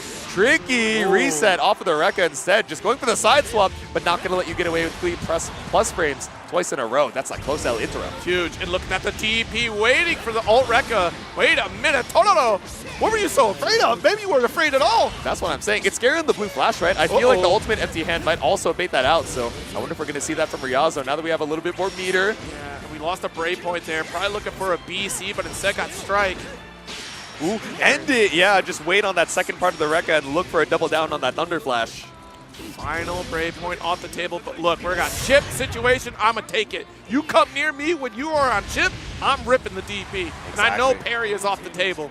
It's a pretty solid horizontal movement on that DP as well, so might have even caught the backdash. And there we go. Now Toruro on winner's top 8 points. Sniped out of the skies here with that falling neutral jump JH. I wonder what we were afraid of. Yeah. Playing out his mind right now, but still caught up on the 5U. So worried about the fireball, we didn't get a check on the shadow step. Excellent throw here. Actually walked herself out of the corner, wasn't ready for the TP behind with the 5U. Yo! There it goes, Raging Chain. Right. Break the mask. SSPA is a factor now, but it's not going to matter when we poke out with the low. Toruro, with all the damage in the world, qualifies for winner's side. Top 8. Very good qualification. And again, this is one of those moments I wish we had a player cam, because the intensity on both those players in that final moment was everything. Yes. You could see it on Tororo's face, how close they were to victory, how much they wanted it. And Ryazo slowly realizing, like, things are going south for me right now. I need to make this turnaround. But once we lock that in, man, Tororo looks like a completely different individual than what I saw on this screen. I'm telling you, chat, if we had this player cam, you would recognize Tororo, what we saw here. Tororo was locked in. You can see the relief washing over his face as well. Even for Ryazo, being sent down into the loser's side, it's a relief that the set is over, but then the realization, now I gotta win 2 more sets just to make it into the loser's side of top 8, and I don't want to run into any of these demons that are fighting it out alongside me. But Toruro is gonna qualify in that winner's side here, so we'll be seeing him later on in the evening. Yeah, absolutely. Toruro, congratulations on advancing. We still got some more top 8 winners to decide. Of course, up next is going to be a little bit of a team kill, a little sad moment for me, but I have no idea how to root for this one, if I ever rooted for a match. It's terrible. You know, we got to stop getting to know each other. That's what it is. We got to stop talking to each other. We got to stop being friends. We can't be friends anymore. No more friends in the FGC. That's it. I don't want to see. It's just a sad day for this matchup here. We are all friends. Even in the Toruro Ryazo matchup, you saw the good sportsmanship, of course, but also they're all still talking together. You know, they love this game so much. They're playing at a high level. It's great to speak with like minds and also minds of equal strength in terms of competition. So we all slowly become friends in this one. Definitely going to be a heartbreaker for the set, but you know what? Paragon's got some of the best players out there in this game. Yep. Zane and Bpaw stepping into the arena. Oh, man. That is how it goes, man. As soon as we pan over to the player cam too, you guys are going to see they're in the matching Paragon shirts as well. So at least the team kill is in the winner's side. This isn't the end of either of these players' runs, but again, that coveted qualification into the winner's side top 8, not having to worry about qualifying through the loser's side, still having that second chance even when we make it into that arena finals. But there we go, repping Paragon CEO, as we go. CEO all over again. And the same position, right? Except they were top 8 winners. This time around, it is winners top 24. Yep. One more clash. Zane coming out on top of that one, of course, getting the lion's share of the points at CEO. But Bpaw looking really strong this year's ARC World Tour. Yeah.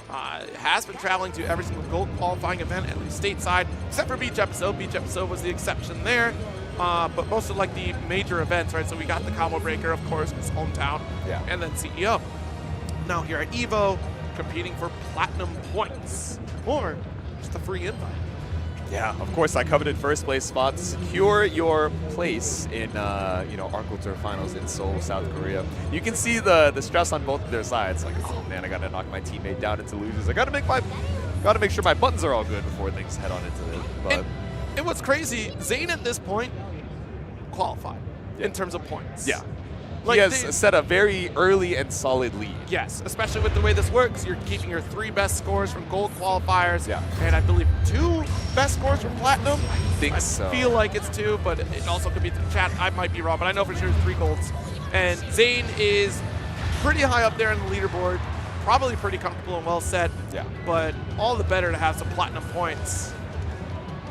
Bpaw still has a bit to prove before we lock in our position for Seoul, South Korea. And again, you know, both players really hard-working competitors. Again, I don't want to sell anyone short here because everyone's working hard in this top 24.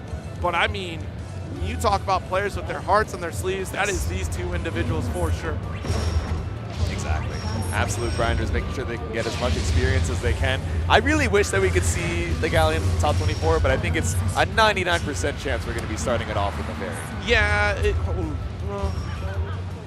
you know, I have to think about like the alternatives that Bpaw has showcased before. We've seen a Matera, we've seen the Cagliostro a little bit. Oh yeah, it's been a while. A very, very small window. Yes. It was lightly explored, and Bpaw said, this is not for me. Yeah. He said I'm good. Wanted Galleon. Really thought about Galleon being that next pick, especially being a 9-player in BB Tag. But things did not pan out the way that we all thought potentially would be. But there are some interesting changes on the way. Not that that's going to affect what we got going on today, of course, trying to make our way into that Granblue finals over there in the arena. But both these characters, I will say, potentially on the chopping block. So let's go out with a bang. Yeah, you know, it's going to be one heck of a set. Heartbreaker for me to watch these 2 go up against each other, and only one can prevail at the end of the day regardless. So here we go. Locked in, dapped up, ready to go for this winner side top 8 qualifier. Matching on the player side, once again, Paragon's own. Fighting it out for that winner's top 8 side. We got the red versus blue as well. And if you haven't checked out a Paragon line, you are missing out. It's a great event series, ladder format, tons of games to be played. And you can see they're cultivating some of the best. We have Paragon, Koji Koko. We got Paragon, Aaron DeMac, Paragon Bpaw, Paragon Zane. Yep.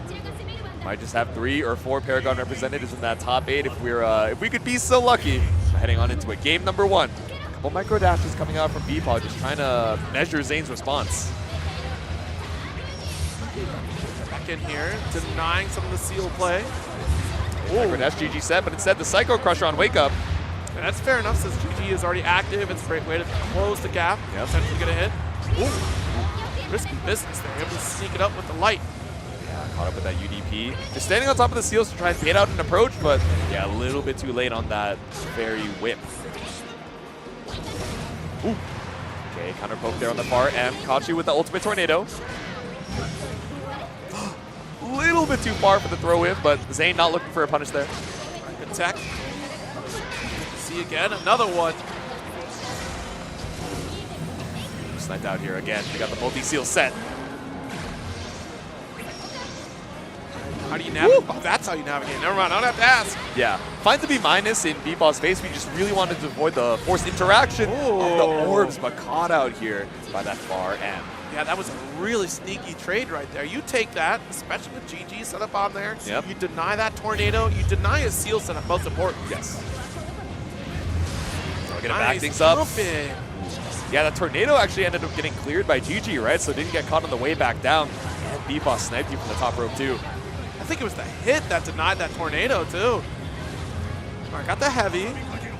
Walk it out, trying to see if we can bait out a UDP, but instead the JU lands right into the GG detonation. This should be a clean kill for Bpaw off of the Orb Super. All right. Here we go.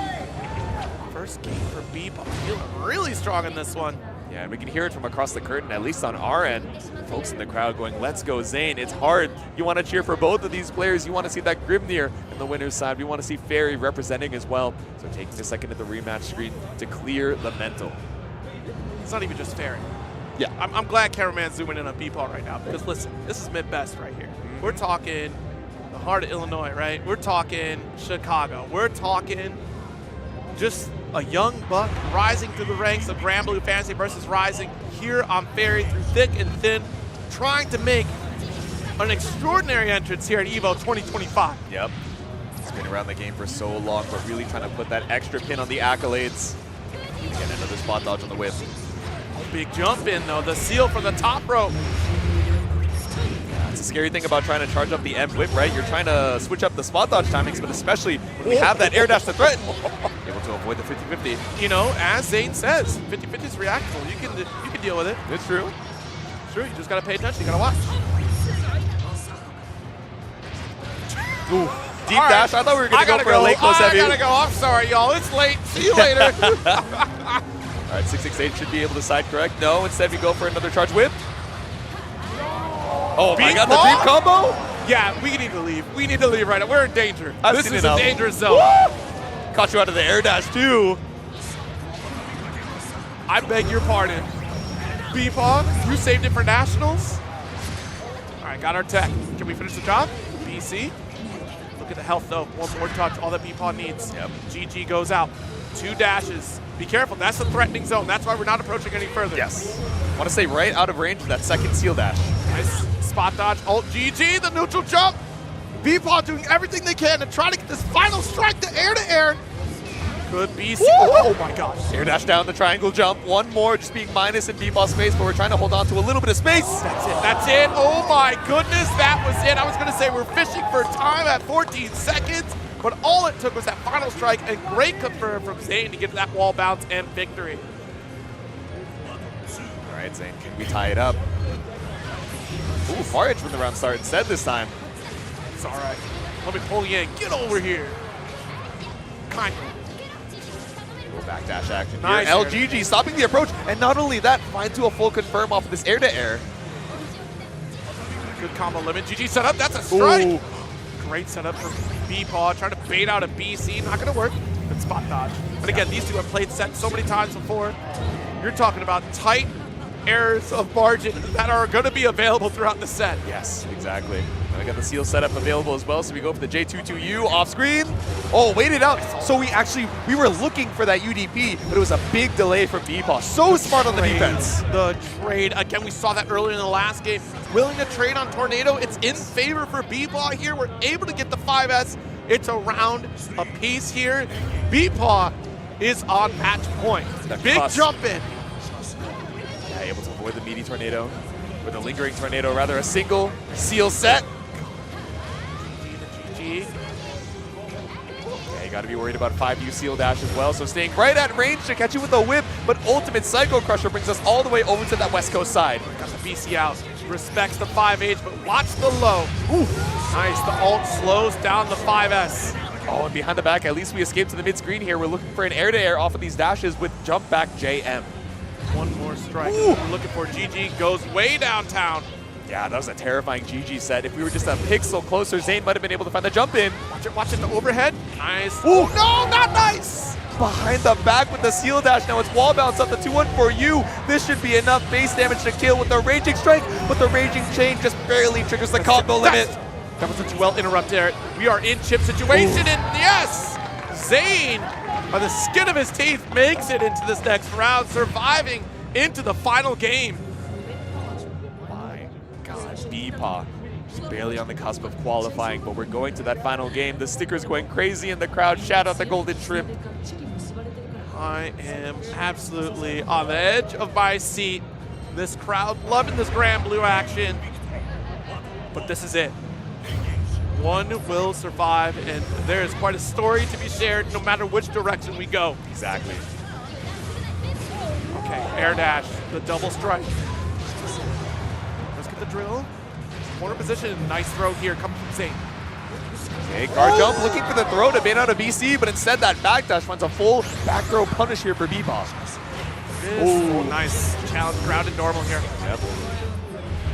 Dash out, tried to go for something a little bit more delayed again, maybe to bait a BC of your own. Speaking of, Brave counters coming out from Bpaw to try and stay alive. Wants to keep you locked in with the orb. Nice jump with the slide. We're protected by the orb. That's a corner carry opportunity. There we go. Called that the combo breaker. Orb saving you. And GG still set. Oh, never mind. We tried to take the trade. Not going to work. But a couple more strikes away. We're back at it again. The same situation we had in last game. One strike is all we need. We overcommit with the EX. Oh my God, right behind the back. It's so easy to think that you're safe when you're all the way full screen from those seals, when the momentum just crosses up so quickly. Zane on set point. Starting with low. The big chase down, but a 5-8 is the stop sign. Yeah. A little too short on the 6XL. Maybe thought we would catch out the extended hurt box. JU behind the back. All right, tries to sneak into 2U, goes for the back special. We react to the ultimate tornado. No free refunds. Okay. Ultimate hula hoop, the pirouette to stop you at that awkward mid-screen clash range. GG still out there. We go for the ult grab. So smart to go past that lingering tornado. Good lead, but don't squander this here. The Z formation still coming through. Watch these tornado or Gale Dash setups. Yep. Careful of the seals. No, didn't even go for the double dash, so a little bit greedy. Mashed out here by Bpaw. All right. Safe approach here. Good spot dodge. We're taking our time. Almost that chip. Oh, right, there it is. There it is. A single seal between you and me. Careful of the ultimate whip. Instead, we go for the GG for a little bit of extra chip. All that we need is a chip. Literally, we just need chip. Ooh, Kara the spot dodge with a trade in Bpaw's favor. We're going to final game, final round. This is it. This is your match of top 24 right here, Yes. folks. I can't stress this enough. The importance of this final round is critical. If Bpaw makes this is an extraordinary tale, but also Zane gets one step closer to solidify their their Arc World Tour Finals qualification. Corner position here, Gale Dash, strong lead, 50% in favor for Zane. This will be an SBA. Strike, you still at least have a sliver even after all these specials in the SBA. Shooting through. Oh my God. Oh my God, that will do it. Zane qualifies winner's side, top 8 of EVO 2025. And what is just an emotionally charged top 8. We're talking about, again, just one step closer for Zane to lock in this victory, finally achieving a goal they've had for such a long time. To pop off on a team member is always a little bit heartbreaking on your own end, but of course you have to celebrate making it into that winner's top 8 side. Like you said, one step closer to truly securing that AWT spot. Of course, Bpaw playing for his life. Now, sent down into the loser side off of such a close set.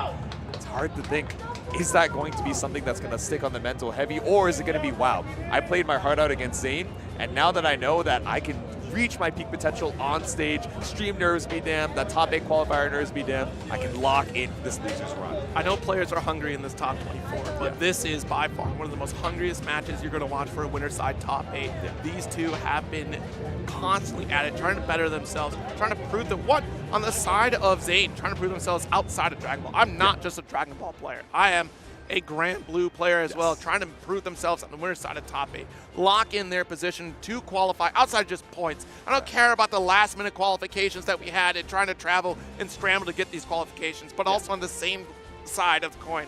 Bpaw, same team, but also just as dedicated to prove themselves here in this Arc World Tour. We're talking coming from just Chicago, the Midwest. Again, I know I have some bias in the Midwest, but I'm telling you this storyline all the way from BB Tag to here in Granblue, throughout Guilty Gear, throughout the Arc World Tour, it's something that Bpaw is extraordinarily hungry for, has been striving to get that position, not only in Granblue, but even in Guilty Gear, and they feel like they are strongest here and now, but there's still an opportunity for Bpaw to try to make that top 8 qualification. Hopefully we get there, but Zane, as you said, one step further, one step closer to guaranteeing their spot to Seoul, South Korea. And we guarantee we're going to come back with more Granblue action. Don't go away. EVO 2025 continues right after this break.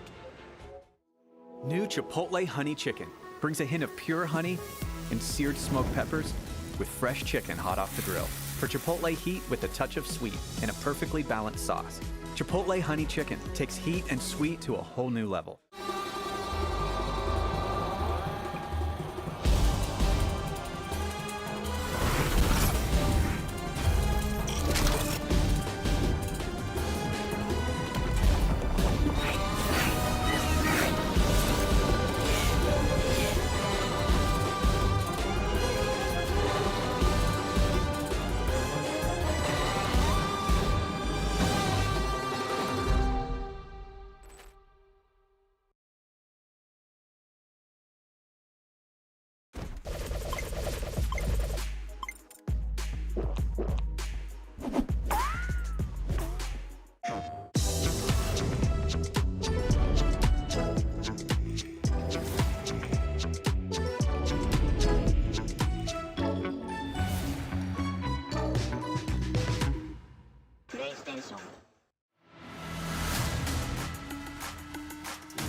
What's good, gamers? Welcome back. It's EVO 2025, and you already know it's time for some more Granblue Rising action live here with the homie Zero. Of course, my name is J2, and we're going to be bringing you into our next winner side qualifier. Zero, who do we have next? Well, you know, I'm just taking some deep breaths because that last set, it was really emotional set. It was a lot. But Fukunaga versus Zenith coming up next. We're about to get to another emotional set. These two are going at it. We have to go through back-to-back Grimniers. Yes. Both feeling a little type of way about this new patch that might be on the way. Who knows? I've seen some scary stuff for them, yeah. We'll see what happens to you two Grimnier players. But Zenith, you know, kind of back here to prove himself at EVO top 8 side, or EVO top 8 qualifiers, right? You know, made it into the fairly far into the Arc World Tour Finals LCQ for the previous season, but knocked out a little bit earlier than a lot of folks were expecting. We're kind of thinking that he would be that guaranteed spot to make it out and get an opportunity to prove himself, but still staying alive in the winner's side here, but now has to fight Fukunaga. Again, one of these legends who took a little bit of a break in that previous season, but now is back, not only with you know, renewed energy, but a new champion, a new character, pulling up with a Versusia. Of course, probably still has the Lancelot available, but we'll see. Again, you know, the tale of a lot of high-level players is consistency, especially when you're competing at this level. Consistency. And Versusia, far more consistent than what Lancelot has been. Granted, don't get me wrong, Lancelot has had some consistent victories, especially outside of Japan. But in terms of damage potential, routing stability, and just overall full screen presence, Versusia clears that capability compared to Lancelot by far. But that kind of gets negated when it comes down to Grimnir being able to close the gap, especially with Gale dashes, especially controlling with tornado play. But even those pillars, the down special, the grenade coming from Versusia, can really make things a bit tricky for Zenith. But round start EX pillar, very interesting choice. Exactly. As soon as you mention it, right, I imagine we're trying to make sure that Zenith is police on the round start, trying to get away with something greedy like, you know, round start seals. Yeah. No, that's a fair assessment, too. I would have figured, like, the lighter, because we did see that last time we saw Fukunaga was very much so leaning towards the light and medium balance instead of opting to lose out on this extended recovery time for the EX version. Yeah, this is a lot more aggressive of Fukunaga than we saw, you know, earlier, right? Just spending all these EX cooldowns, rotating through and trying to get any early lead on Zenith. And, you know, we have an early lead on the HP, but definitely not on the positioning. Scary on the spot dodge, but there we go. Neutral jump or forward jump isn't going to get you too much of a punish. All right, try to get the light here. Gale dash, making the approach. BC out, denying the rest of those Gale dash opportunities. The shimmy to open up the BC. There we go. Now we're chipping away. We see this setup so often. Orb into the ultimate pillar to put you in that chip damage scenario. Now one more touch is death. Woo! Ready for the punish. Actually avoiding the pillar, and immediately we look for the 2-1-4U, that ultimate drill to find the kill confirmed. Incredible awareness from Zenith. That is huge. Yeah, leaving the pillar behind you. That's one of the flaws in the pillar, right? That slower startup gives you that opportunity to just ignore it entirely if you're fast enough on the approach. Walk up throw, does get teched out, but a bad one. Yeah, a little button tech action here. 5U actually ends up avoiding the pillar. Good thing we started it up a little bit early. Fukunaga not able to find that airborne catch. All right, 2M. Recognize we're not going to get a full extension. We're down on our resources. Behind the back, you were a little bit too early on the throw, so that whip is going to be big here for Zenith. All right, overhead. Oh, yeah, unfortunately, JU not going to connect right there. Yep. But we do get the dash L. There's a full corner combo into death. There we go. Bar 8 super, there we go, the tail whip. 1 round apiece. All right, going into that 1 round apiece. Again, that aggression coming from Fukunaga. A lot of EX expenditure, which I think is, again, just denying a lot of what Zenith really wants to establish in terms of Gale Dash, like you called out there. It's space control, denying the setups, but this time around, Zenith finds an opening. 2H, 5U. Looking for a little safe jump action here. Fukunaga finally builds up the 50, but how are we going to spend the ultimate skills? Ultimate tornado, not tall enough to reach. All right, nice little low poke. I'll try to swing in with the heavy. There we go, a little spin behind the back. All right, actually the medium version of the pillar coming back. Good stand block. I'm not going to crouch until you come down to this ground. Exactly. All right, if you still have options to keep yourself in the skies, I'm standing proud. think we were a little late on reacting to that. Oh, pillar, but the spot dodge. Very quick reaction from Zenith. And that's a wasted Brave Point. That means death for Fukunaga. Yeah. Especially after spending that last Brave Point, trying to reaction check there. Zenith. The mini pop-off, but we got to keep the energy contained. One step closer, but you're not there yet. Utasso out there still handing out all the emotes to the crowd. Yeah. You want one too? You want one? You want a sticker? You want to hold on to it till top 8? And I think I recognize that fit. I think that was Abigan back there too. Yeah, right? All right, good roll. Oh. All right, got that 5L. Far M pickup too. Ooh, the EX pillar gets us the knockdown. Didn't have to 5U. We already had that install stocked. Jesus. It looks worse than what it actually is. Exactly. Like, it's so many hits, and it sounds so boosted. The base isn't going to be enough to even up the health lead. I mean, this is a nice start. We don't get the EX shields applied, though. All right, nice. Gale dash in. Oh, stagger pressure and great defense from Fukunaga. Oh, off the wall, Zenith. Doesn't have the resources for... Wait a minute. I'm going to hold my tongue. Okay, we didn't. We got the flip out, thank goodness, but also blessing the dome. Exactly. Gale Dash going to do the job here. It is your finest hour here. The time might be running out for Fukunaga, right? Set point Zenith, one more round away from the top 8. Again, we're using a lot of these EX Tornadoes, not even using the L and the M versions, because we just want to preemptively challenge on a lot of these orbs from Fukunaga. Oos! Caught up in that EX Lariat. Run up, wait out the BC, it's fine, keep your turn. Ooh. Go stopping short just a tiny bit. All right, ult orb coming through. Oh no, caught lingering with the far medium. Oh, trying to be tricky with the box jump here, but no bait on an anti-air from Fukunaga. Cross up, got the chain U. Yep. Not gonna connect. Yeah, that was actually a great gap closer coming from Zenith. Great reaction. Yeah, spot dodge on the Nimbus. Now standing on top of these seals.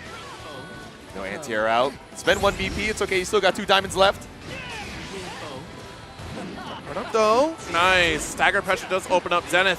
Doesn't have any more Gale dashes, but we got the wall. It's a 2v1 fighter in this matchup, and Zenith gonna close out for victory and qualify winner's side top 8. There we go, punching your ticket and That works. loser's side, but me, I'll be sitting pretty in winners. I'll see you at 8 p.m. Now that this match is over. Yeah. I knew my Gundam boy would win. I knew my fellow Gundam fan would close this out, you know? I think he was one of the Gundam champions over at Slashback, if I'm not mistaken, right? Indeed, Tearing it Zenith up in that 2v2. was a Gundam champion, you know? We Gundam champion Siege. You know, it's that new type sensibility. I understand, yeah. It's not a telepathy I share, but one that I can sympathize with. You Or I suppose try to understand as best I can. It's just what an admittance that you are shackled by Earth's gravity. You know, one day we'll all go out into space and we'll realize our true potential. We're talking about a character shackled by Earth's gravity, and we're looking at Grimnir. Exactly. Well, He's a new type. He might be shackled by Earth's gravity come, a few days, but we shall see. Can never truly tell the, context of a lot of changes from playtest, but there are some interesting changes about. As any space noid would admit, fighting on Earth's gravity is pretty difficult. Yeah. But we do have the advantage of understanding full 3D movement. There we go. Unlike some other individuals who are grounded by Earth's gravity here. Up next, we're going to get a little bit of a tempo change. Elsa versus Koji Coco. This is a curiously comfy outfit coming out from Elsa as well. Koji Coco in the same fit that we saw earlier, dripped to the 9s, but... Oh, were we supposed to change between every set? If they want to, they're welcome to, but we haven't seen Elsa up on the stand, in quite some time. At least not in this block just yet. But this should be a loser's side qualifier. Once again, Koji Coco sent down into the loser's side. We saw earlier from the winners top 24. Yes. So now fighting for his spot in loser's top 8. Yep. Koji Coco still out here trying to make this run, whereas Elsa, this is the first time I've seen Elsa on stream all weekend. I haven't even seen her in the venue. I saw her in the venue. Okay. She played some Willness. Oh, okay. Doing a little play testing here. Yeah, we she was out gotta there. make some room for the fun. She's the one letting us, we've already been razzing a lot about It's true. Elsa and Yeah. her opinions. Yeah. Her useless opinions in particular. Yeah, useless opinions. You're right. Anyway. You said it. I do.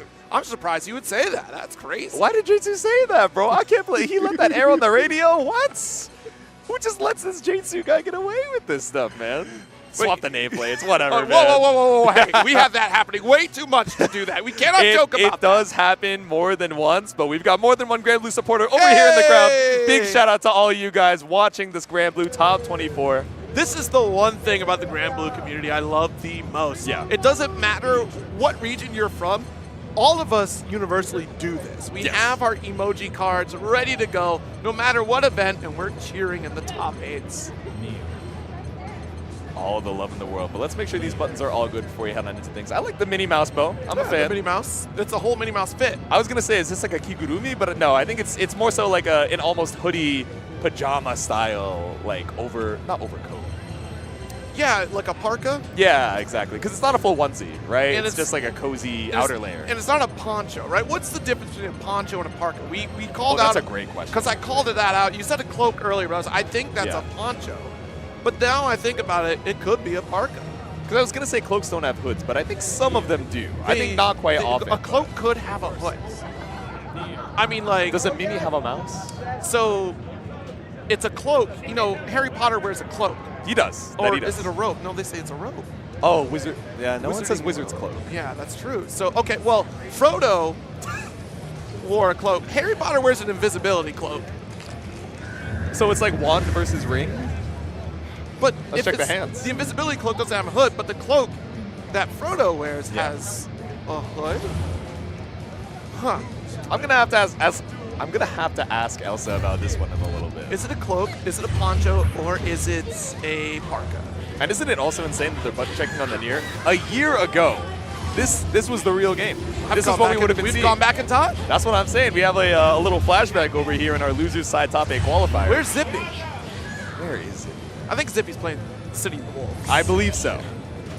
No near to be seen from him or the gamers up on the screen right now, but you know, thinking about Elsa's character roster, it has dramatically expanded, I think, over the past few months, right? Since the beginning of this year, and even a little bit towards the end of 2024.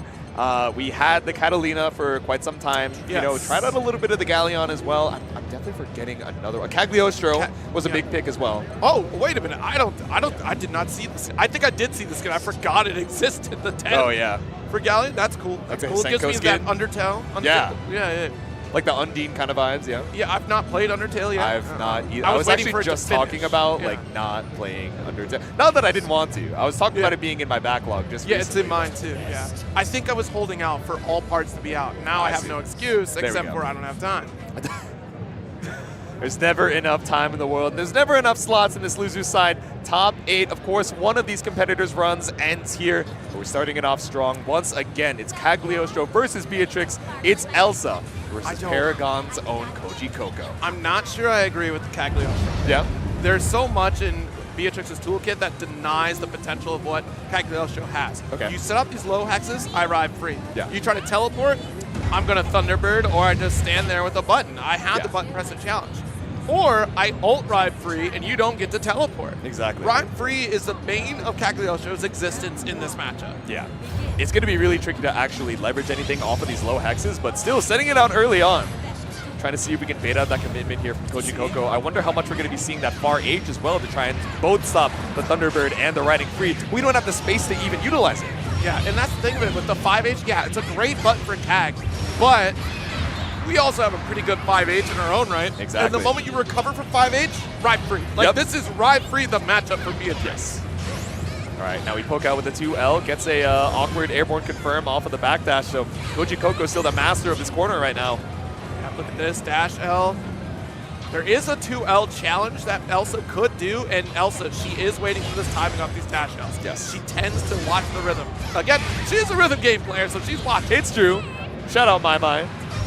Oh my god, we made it out the UDP with the TP. That air stall ending up behind the back. Now Elsa, the master of the corner. Oh! Still there, we got it. Oh, don't mind. 5H, life, no, nice little whiff. Yeah.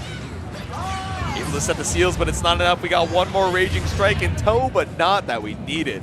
Koji Coco for round number 1. It'd have been interesting, though. We entertained Galleon, it looked like, a little bit there, and that's a matchup that I think is a little more interesting because 5U does interrupt so much of what Beatrix can kind of do. Granted, not the most stable character. Again, stability being the theme of this top 24, but still has a lot of great tools for Beatrix compared to Kag. Right here, Spear, great example. I don't care about it. I ride free. Exactly. Like, it's scary. Obviously, we're not going to be riding free all the time, but it's the threat of it. Exactly. If we commit to this animation and then she's already making her way to my location, that's a heat-seeking missile going underground, but now we're side-swapping with the TP now for Elsa. Oh, big drop on the 2H. She's Dash L waiting for the timing again. The respect come from Koji. It is. There he goes. Slow it down with the ult. We had the resources. Anytime Beatrix has resources to do an ult, it's kind of a tough going for Cagliostro here. 2L, good challenge. Side swap combo. Ultimate Beyblade here just gives us a little bit more time to charge up the rock. But the rock doesn't need charging up. The rock smells what's being cooked. Can I smell the 5U? I don't know. Are we going to get an opportunity to use it, right? Even when we've been using Spear, we've been using TP, all the startups have been smoked. Koji Coco's timing on these riding creases has been stellar, but not stellar enough to stop the throw. Here we go. Good round here for Elsa. Hard fought one, though. Yeah. Absolutely. Big whiff from the Thunderbird here. Now we're trying to find something off this level 1 rock. Scary on the calculated, but didn't want a riding free through the trap.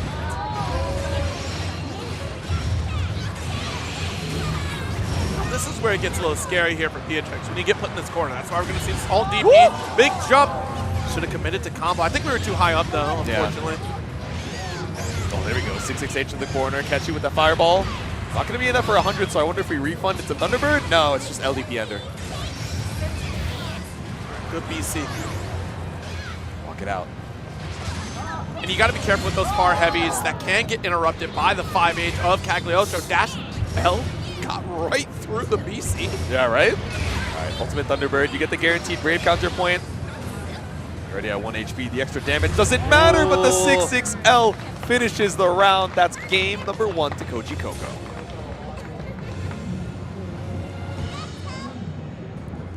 Okay.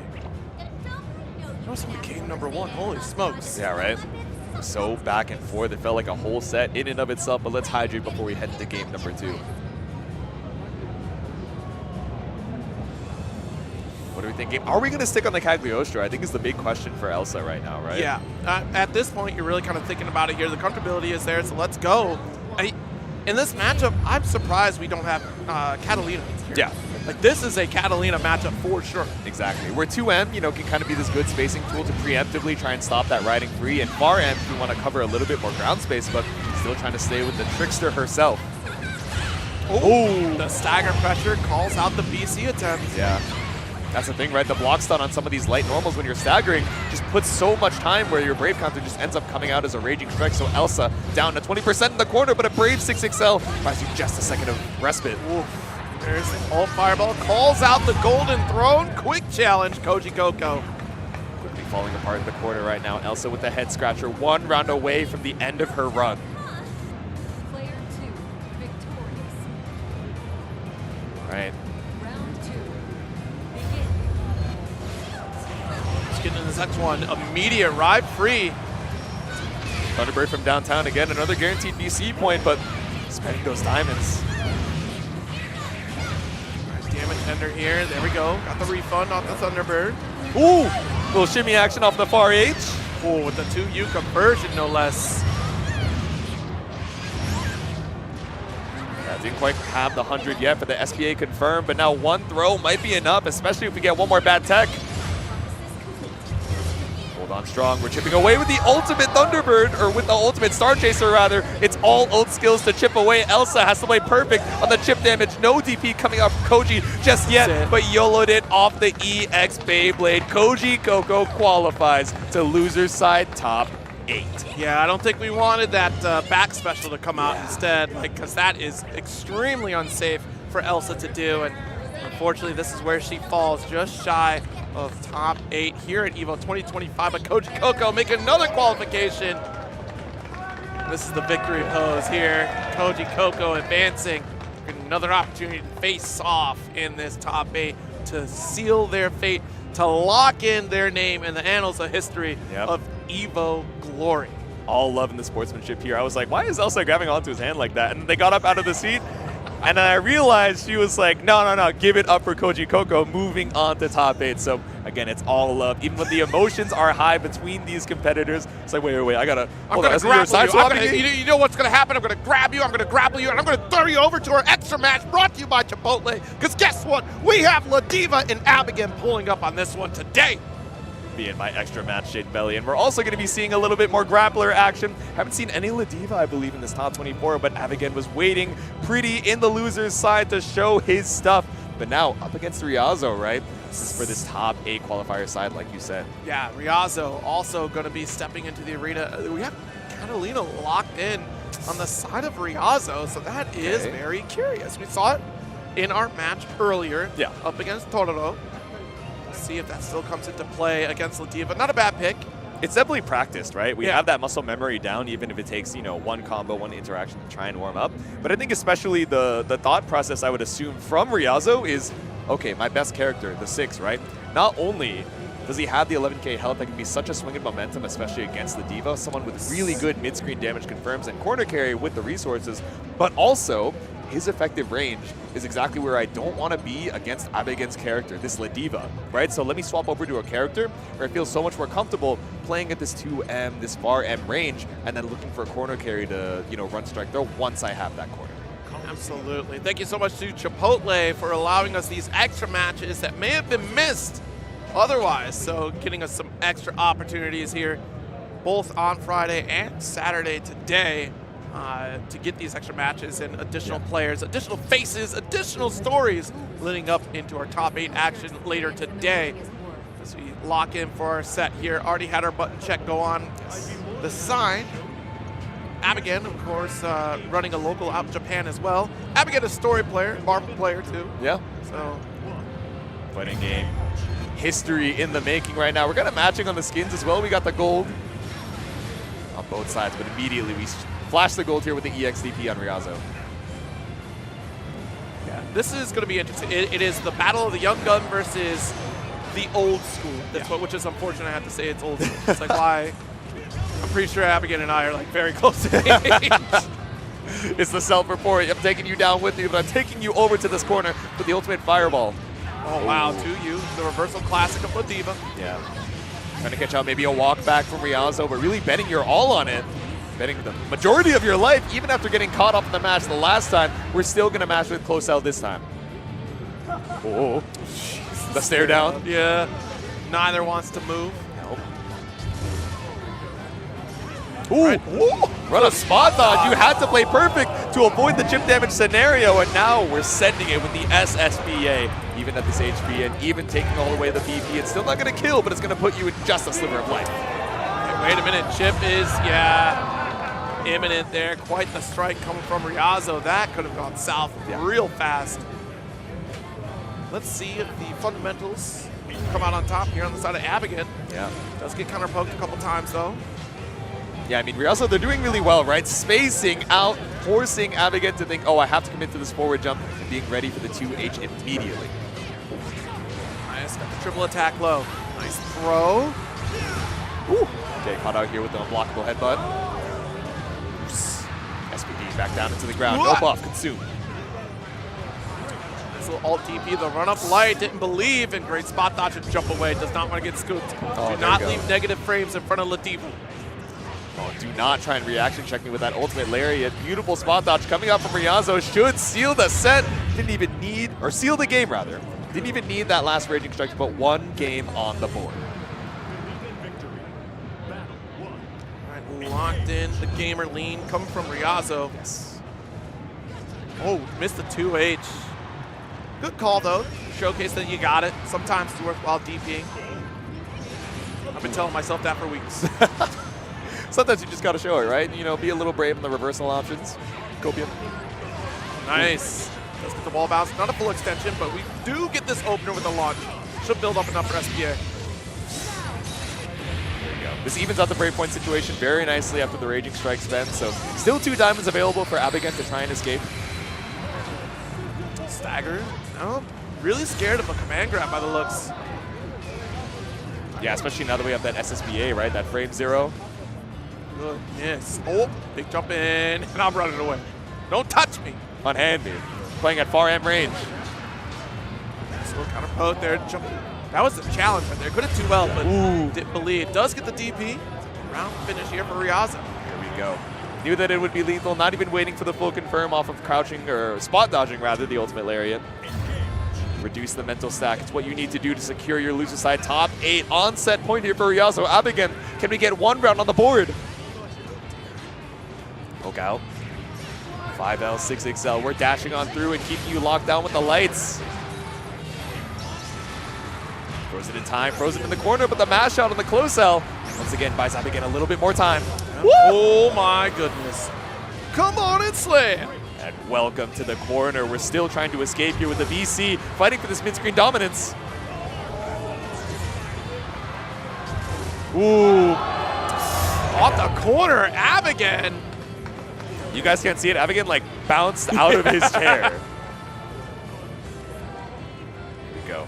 Once again, reminding you of the shape of love, but Ryaza, they're still locked in here. Little lariat though, BC away. And interesting, we're walking back away from Catalina. Nice, see? EXDP, sometimes it's worthwhile. Great 2L, calling out that lariat. Second pressure though, does get the crumple state to extend this combo a little bit further. I'm surprised you do a run up light though. I think we could have done medium triple attack there. We had a little bit more time, but time is running out for Abigan. Doesn't build up the 100 that we need, but it's still the wall bounce into Raging Strike. Ryaza qualifies at the loser's side. Top 8.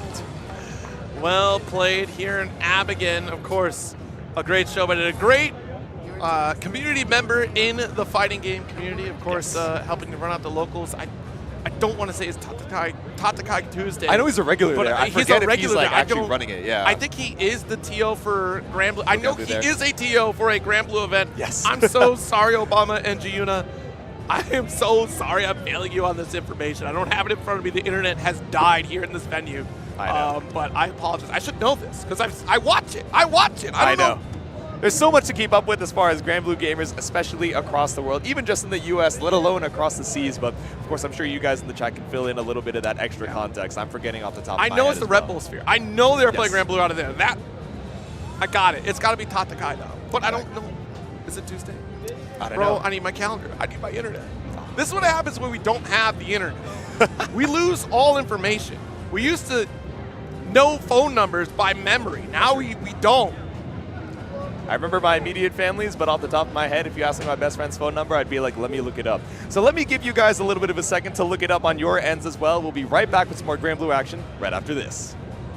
Best Chipotle order. I would like a bowl. Triple wrap. Mild, medium, hot. Then dip it in here. Sour cream inside the vinaigrette. 2 tortillas. If you know, you know. Lettuce, cheese, waffle. Yes.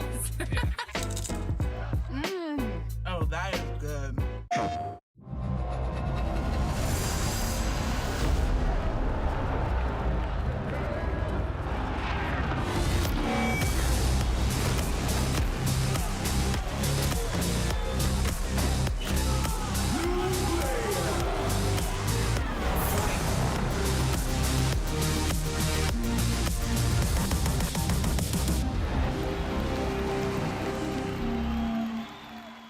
PlayStation.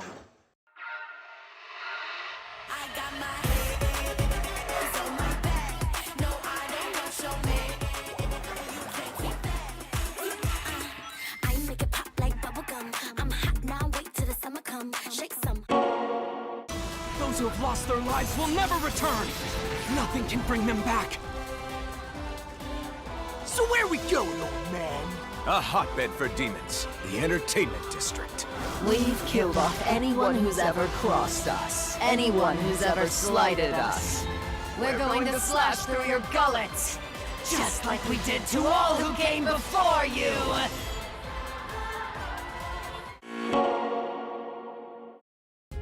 Sunglasses in the day, blue light glasses for the gaming at night. Zenny's got affordable eyewear for everyone. Vibe in style while protecting your eyes. Evo sunglasses, available now.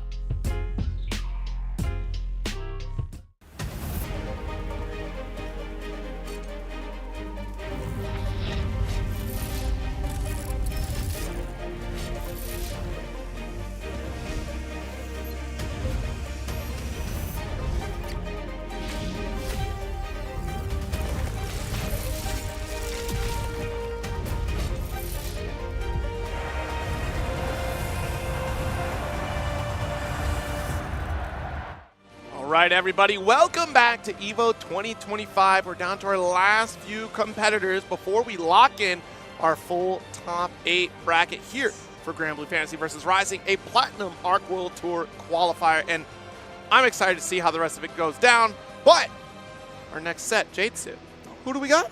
I'm so excited to see it. I see that 2B and that Fairy locked in. Who else could it be but Vermilion versus Bpaw down in the loser's side to qualify and try and make it out. Oh, man. Why my two goats gotta fight? Oh, They're man. matching. They're not both on Paragon, but the Bochi the Rock shirt does kind of fit the black and white. Oh, man. Here we go. All right, I know you got Vermilion. That's fine. I got Bpaw. Just assume it. Well, Vermilion is an Uma Musume fan. See, now, there you so go. you already know. There you go. There you go. I know. Unfortunately, the gift of foresight is once again correct on Zero's side. Turns out when you hang out on commentary for hundreds of hours in a few years, you get to know someone a little better. You get to understand. Yeah, you say things that I don't understand, but I think I kind of know what you mean. Sometimes it's just rapid fire. You're just picking it out by intonation, by the vibe. All right, another loser side qualifier here. Once again, Vermilion versus Bpaw. I want to say we have a few more sets waiting down in the loser side. Fukunaga versus Gamera. We already saw Ryazo and Abigan, and we already saw Kojikoko versus Elsa, so our last 2 sets. Yes. Is getting down to the wire here. Explosion to start things off. Let's go for the back medium corner carry. This might be a tricky one for Bpaw. We'll see if we can get that set play going, because knockdown is going to be crucial, and we got it. Baby, do we got it. There we go. Even on the life lead right now, just trying to poke out with some of these projectiles, but yeah, the roll through, so smart. No one's been able to solve that. This entire bracket has been grenaded. We hold the block, but Bpaw active defensive. Yeah, exactly. That's why, on blue screen flash from 2B, you're usually looking for the roll. You're still able to avoid the beam. You're still able to avoid some of these other blue flash specials, but specifically that ultimate pod catches you out if you try and spot dodge. And that was insane. We still got web swing, but we were safe because of GG. Yes. And we had that Crown of Thorns available. Vermilion could not take an action. Exactly. Volt not going to save us now, but the YOLO L whip. People's like, I don't know why that worked. I don't like this. That's not how I wanted to win. They're like, what's going on? Off with the back step here. Oh, but a big whip on that far H. All right, triple attack sequence coming through. Stagger with the lights. We can just hold on to this. You're not taking a ton of chip off the gunshot. Yeah. 2M, such a long move in duration, right? So that parry is going to counter clean. Nice. Side swap. What a throw. Did we catch the hurt box of 5L? That's what I'm wondering, right? Ooh. All right, nice. 2L. There we go, the beam. There we go, full extension with the grappling hook and all the meter that we need for another Raging Strike.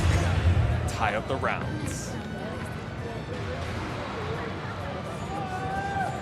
And there's that round control that we saw from Vermilion at round start in this game here.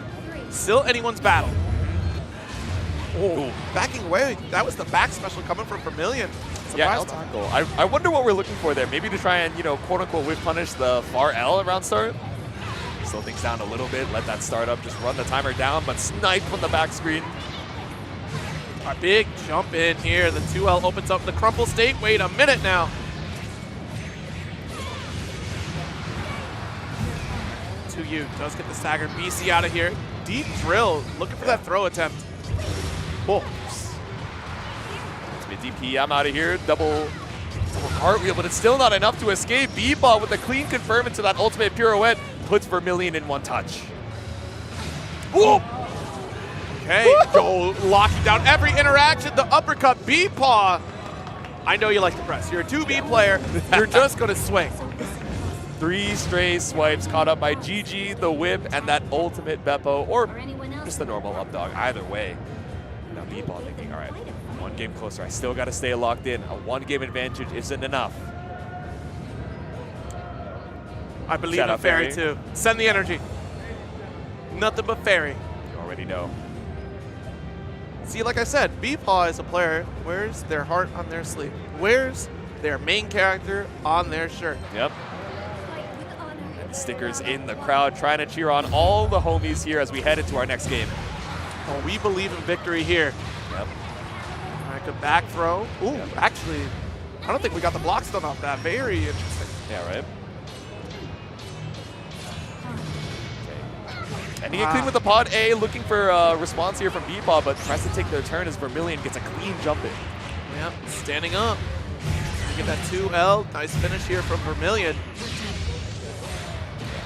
Quick and easy, straight into the super for the kill. Vermilion quickly puts a round on the board.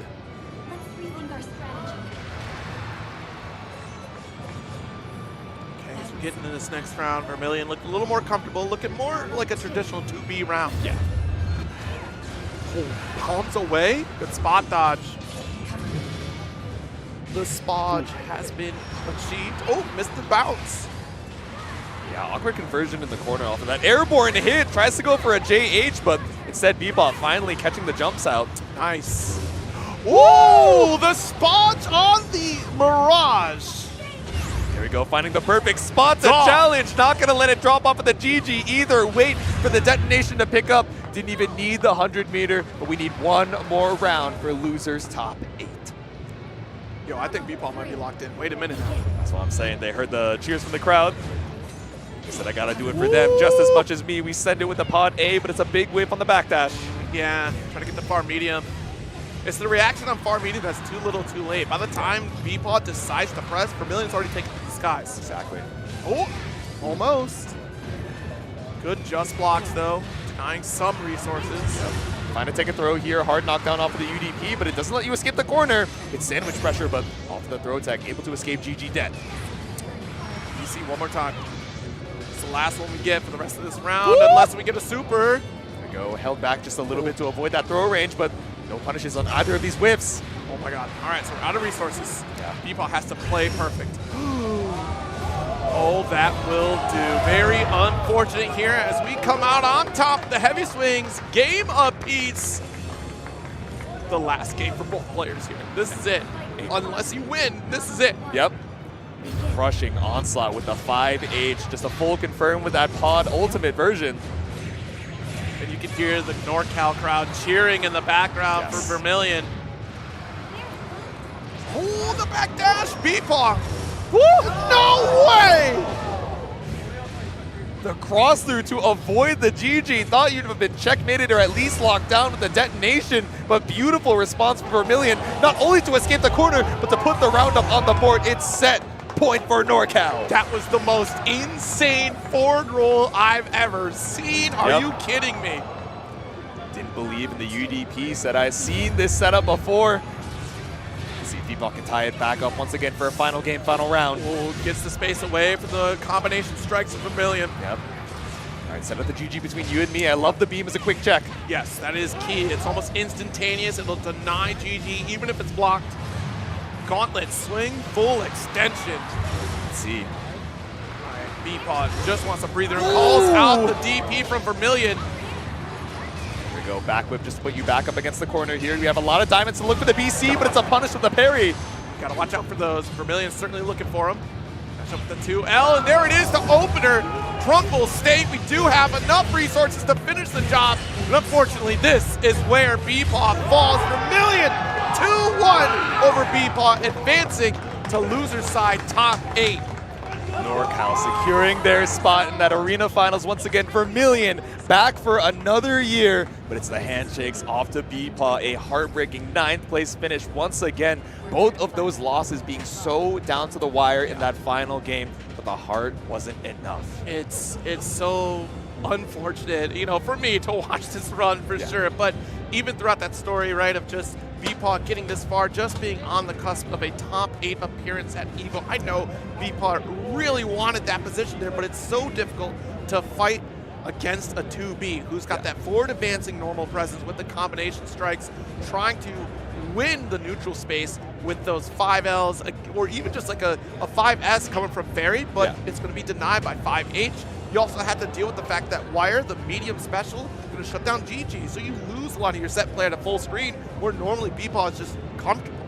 Yeah, it's so many of those situations where, okay, we got the, soft or, whatever knockdown off of L Whip, and we set up the sandwich pressure between, Fairy and GG. But like you're saying, right, the quick little laser beam, at least either on block or especially if we're looking for it on hit, clearing that GG pressure and just allowing us to run free with, resetting to that neutral situation. GG is no longer a threat behind me, so I can run up and leverage that 5M and 5H that are so pesky for Bpaw to deal with. And also the jumps forward, which are so difficult to try and commit to anti-air when we have double jump, when we have pod stall that are going over what we saw were a lot of preemptive far H's from Bpaw too.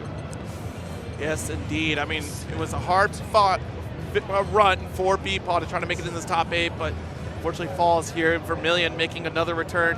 But our next top 8 competitors, Gamera versus Fukunaga. Here we go. And Gamera sent down into the loser side by Alesian, whose run has already ended off stream, but still fighting for this loser's top 8 side against Fukunaga. These are two legends that I think a lot of folks were expecting to make it into the top 8 side, if not in winners, at least both making it in. But here we go, now fighting for that final loser side spot.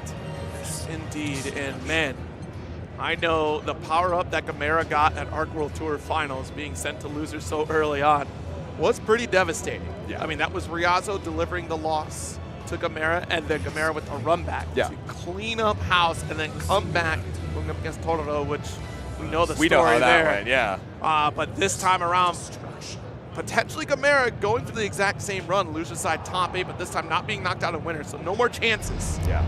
We're trying to obtain another golden stick this weekend, and will that be possible here?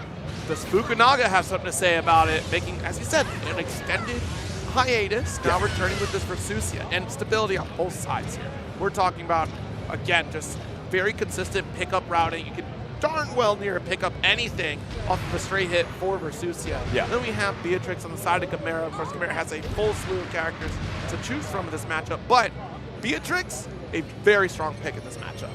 Yeah, I'm curious because we're seeing the Jita in the button check that we know Gamera for, especially early on into Rising, but especially when she, got knocked down a peg, still showing her earlier on, especially in his match against Alesian. So now, game number 1 against Fukunaga, I feel like a lot of us were expecting the Gamera Beatrix. Now going back to Overliable for one more time here. Let's see it. Didn't want to do the mirror either. Had that Versusia in the pocket, but he's like, I'm good off these. It's very surprising. So reason why Beatrix is a great pick, ride free. That's all you need to know. Same situation that we saw earlier against Cagliostro. This is the exact same principle, because you're denying a lot of that pillar play, able to close the gap, especially under the grenade, the down special. But I guess that's not a problem for Gamera. The Rekka series were able to commit to this corner. Exactly. Stuck in the corner once again. We get the Raging Strike pickup. Yeah, the refund off the Ultimate Vorpal Blade as well. We are just chewing through the HP. Fukunaga down to 50%. Has a UDP to have to worry about here, but tried to mash out, only get caught out by the level 2 5U. 5H, plenty of meter. Spend that super. Just a dominant force. Jita has not lost that whatsoever. Like, her corner offensive presence is just absolutely commanding. Granted, you don't get that guard crush anymore, but boy, does she still offer a lot. Exactly. Doesn't need to be anything too crazy. Instead, it's just the classic Shoto tools that we know and love. Maybe a little bit less consistent in, cashing out on damage, the corner carry that we used to know off of that EX and that Ultimate Rekka, but still such a loaded toolkit here to try and fight against Fukunaga. The charge up on the Fireball gets spot dodged, but you lost so much space for it. The run up there, there's the pillar. Yep. Oh, see, we're looking for it here, trying to find the reaction to the dash up to get the quick medium interrupt. Yeah. Now really just letting the aggression show. EX Rekka, the ultimate DP. Fukunaga finds the poke out with a 2L, and like you said, even in the mid-screen, right, any of these stray hits brings you over to the corner. And that was brought to you by an install to support that nice low. Rekka series back to mid-screen again. Yep. Quick run up, baiting out just at least a neutral interaction. No DP to be found, no BC challenge. There it is, though. Ooh. All right, off the wall with the alt Rekka. Nothing further, though. Ooh. 2 bad techs, 2H, yeah, too clean for that. Ooh, but too far away as well for the far H. Just barely a drop or maybe too early on it. Either way, Gamera leaving a game-winning combo on the table. Jeez, I'm surprised that dash L did not get challenged.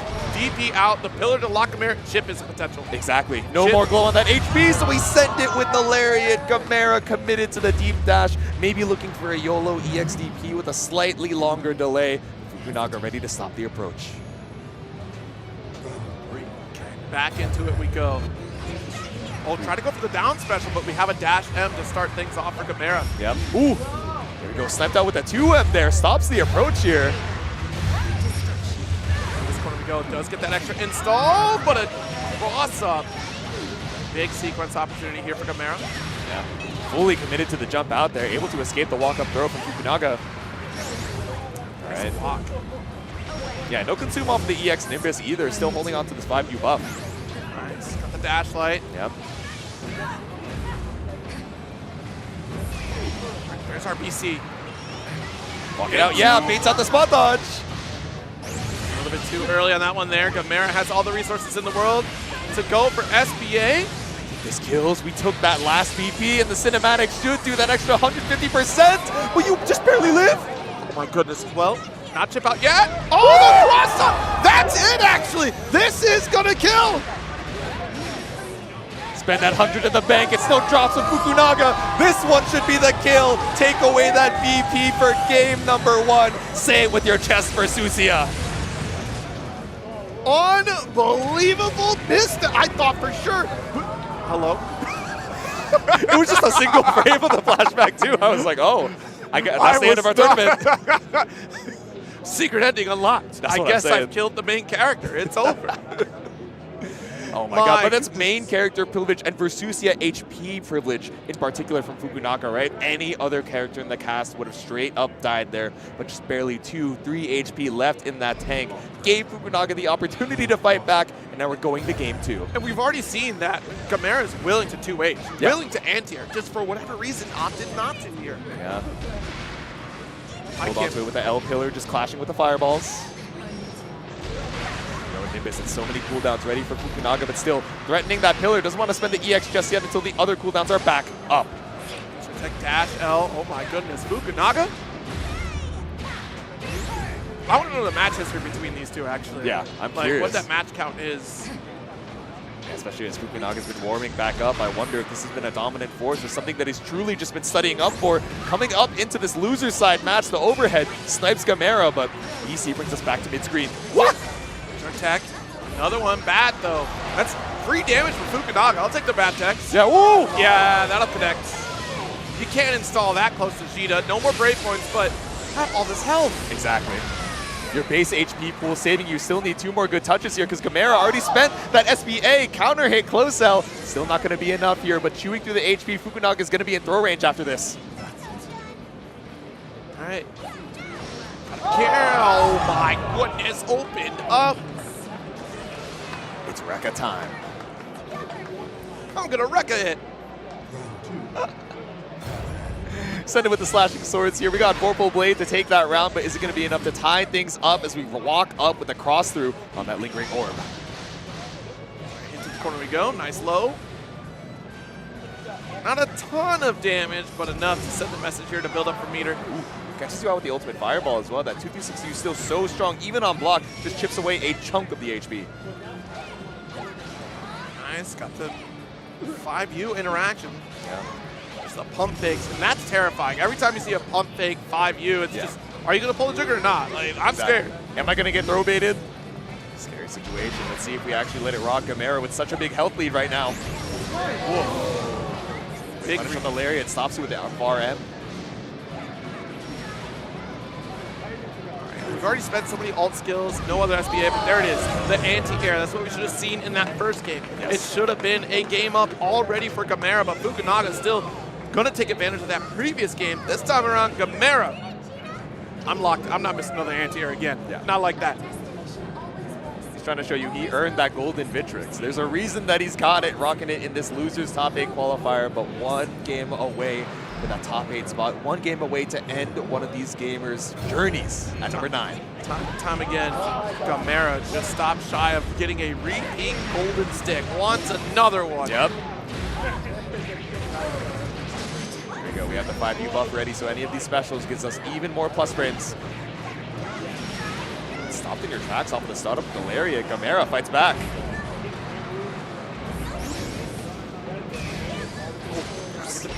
Random minute. Okay, we'll take the trade, but definitely in Fukunaga's favor, right? You get the 5U and the knockdown. So trying to make that approach. Careful, a couple back dashes away. Dash like. Whew. I mean, we're still working on trying to build up this life lead, and once that down special comes through, it kind of stops you in your tracks. Exactly. When that full speed is activated. Yeah. Big swipe, but a big commit to the EXDP. Not even going to go for an M or an H. Just confirm the kill where you can with that close L. 1, 2, 3. I'm one round closer to advancing. What say you, Gamera? Walking back out. Once again, we send it with a lingering orb. Backing away at the far heavy, not going to connect coming from Fukunaga. Yep. Oh, tries to send out the EX orb this time, but Gamera just sticking to you like glue, not trying to let you escape that far M range. Stagger with the lights. Yep.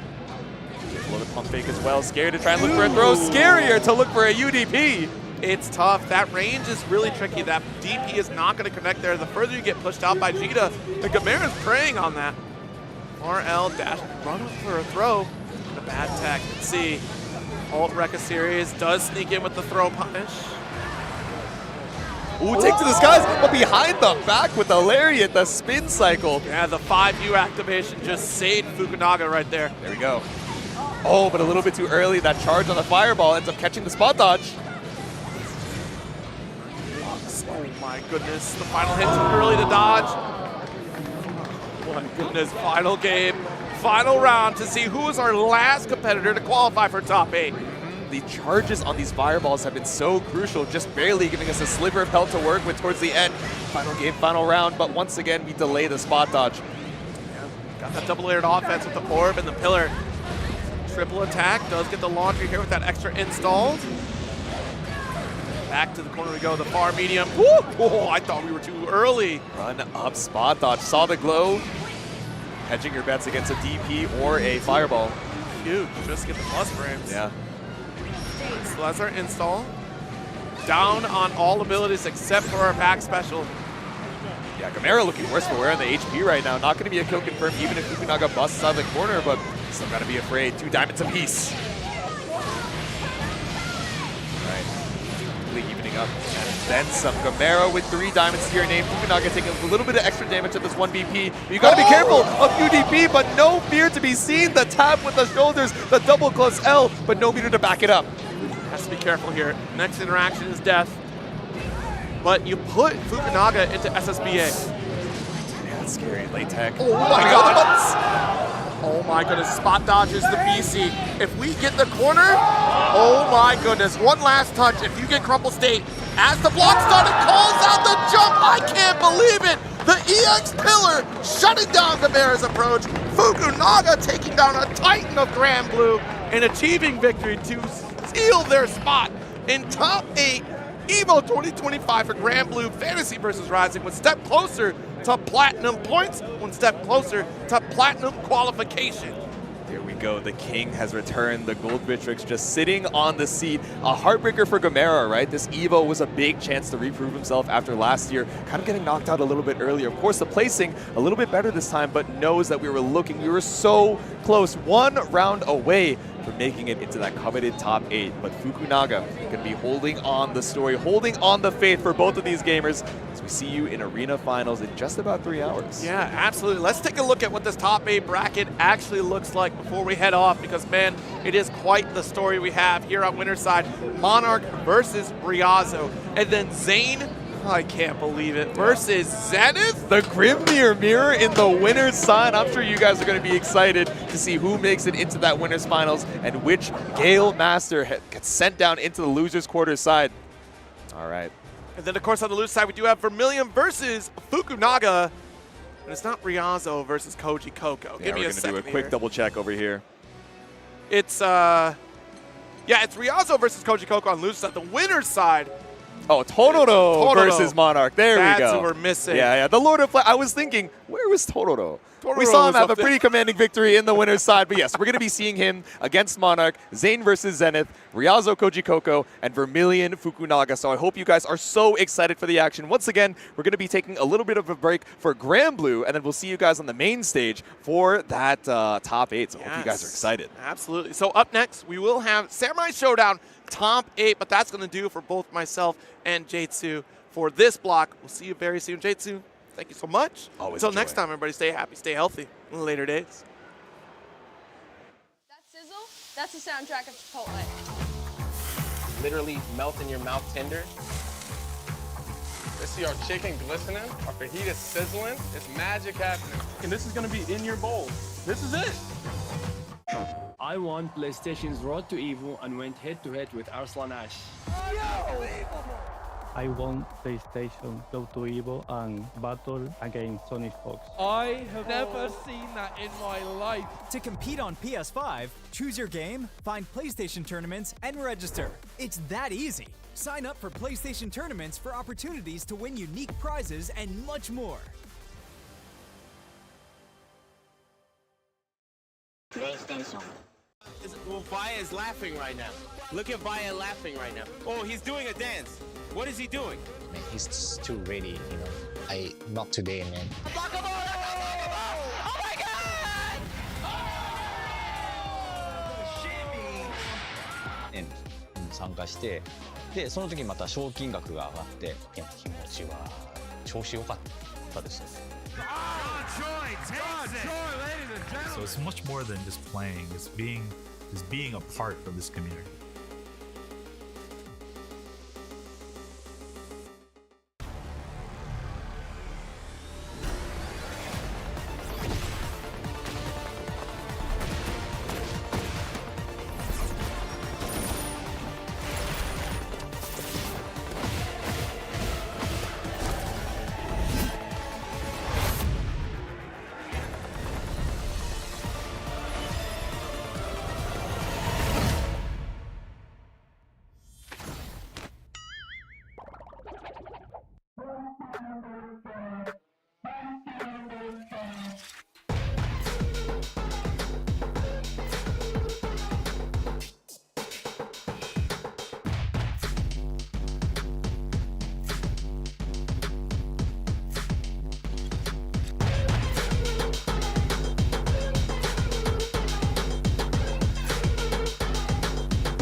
Coming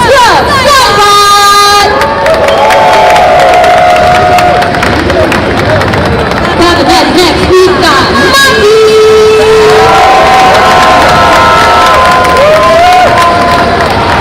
And up next, we've got Nightfall! And we've also got Royal Psycho!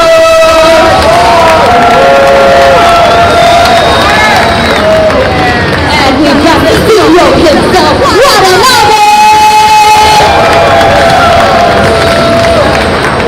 Coming up next, we've got Andy OCO!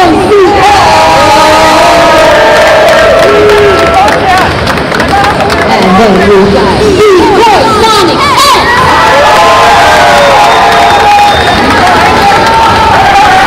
And last but certainly not least, we've got Ghost the Trinity! Alright, let's give it up one more time for our top 8 before they hop into the action. Let's go!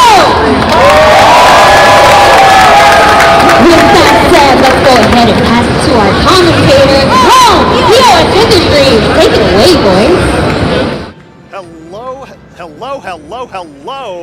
Welcome back to EVO 2025 right here in beautiful Las Vegas, Nevada. I am the Samurai Show Clown himself, POS Industries, and with me is the EVO 2025 MVP. That is not I, but I am Rome himself, and I am here to lend my voice for some Samurai Showdown. I could do that in my sleep, bro. I'm like captain with that one, baby. But we're going to be doing it here, of course, me and my boy POS, commentating the finals. Samurai Showdown 2019 and 2025. Yes. Gonna have that glorious SNK World Championship qualification spot. We're going to find out which one of these competitors is going to go home with that. I know. It's a stacked top 8, an international top 8, mostly a North American top 8, but we do have some representation from Japan. Definitely do. We got 2 players coming out here from Japan. Obviously, Niceball, who is in winner's side. Yes. Bringing some Hanzo. I can't wait to see that off. And we got Watanabe and the loser side. Of course, you mentioned North America. Andy OCR, the hometown hero, if you will. Yes. Mm-hmm. Goes to Trinity, B-Boy Sonic, and of course, out of the Midwest, we got Royal Psycho. But We also got Mexico here. We do. And the factor of Maki, and you can't talk about these 7 players without talking about the one, the Canadian Destroyer, Scrub Cybot, undefeated when it comes to major competition for Samurai Showdown. The winningest champion in Samurai Showdown history. Trying to keep that streak alive. Also, the only one in this top 8 qualified for the SNK World Championships. So that we have 2 things on the line. We have both the EVO Championship, we have that SWC qualifier, and they don't necessarily have to go to the same person. Definitely, like you mentioned, Scrub already has a spot. Essentially, if Scrub wins this whole tournament, second place is the person that goes home with that. But you don't want to get that spot that way. No, not by You want to default. assert your dominance, Yes. exactly. And what way to do it to not only beat him, but beat the other remaining competitors in this bracket. And speaking of, it looks like we're going to be chopping up, throwing it up into that first matchup coming your way. This and is it a should banger. be, yes, it will be, a matchup we've seen a tale as old as time. So many times. For sure, for sure.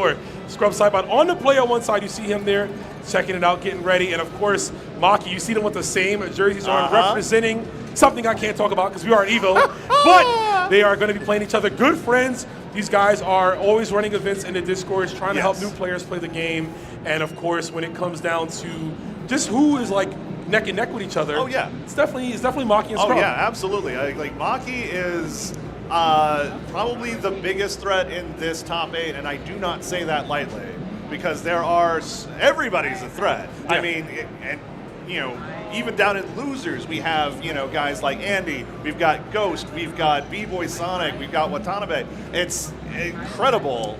Yeah, it could be anyone, and I want to bring this to attention, right? We commentate Sam Show. We play Sam Show. We watch Sam Show.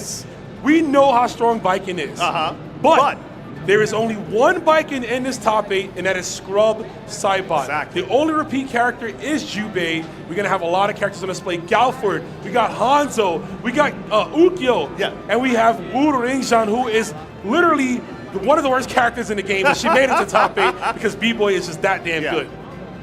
Yeah, Watanabe also bringing Iroha into this top 8. Yes. Hope y'all like birds, because I do. So yeah, it's going to be a huge diversity tournament here, not only with the nationalities, the players from across the world. That's what I want to see, baby. Samurai Shodown 2019. Yes. This game is still that damn good. It has rollback netcode. You can cop it on everything and play the game, and you damn sure should be doing that.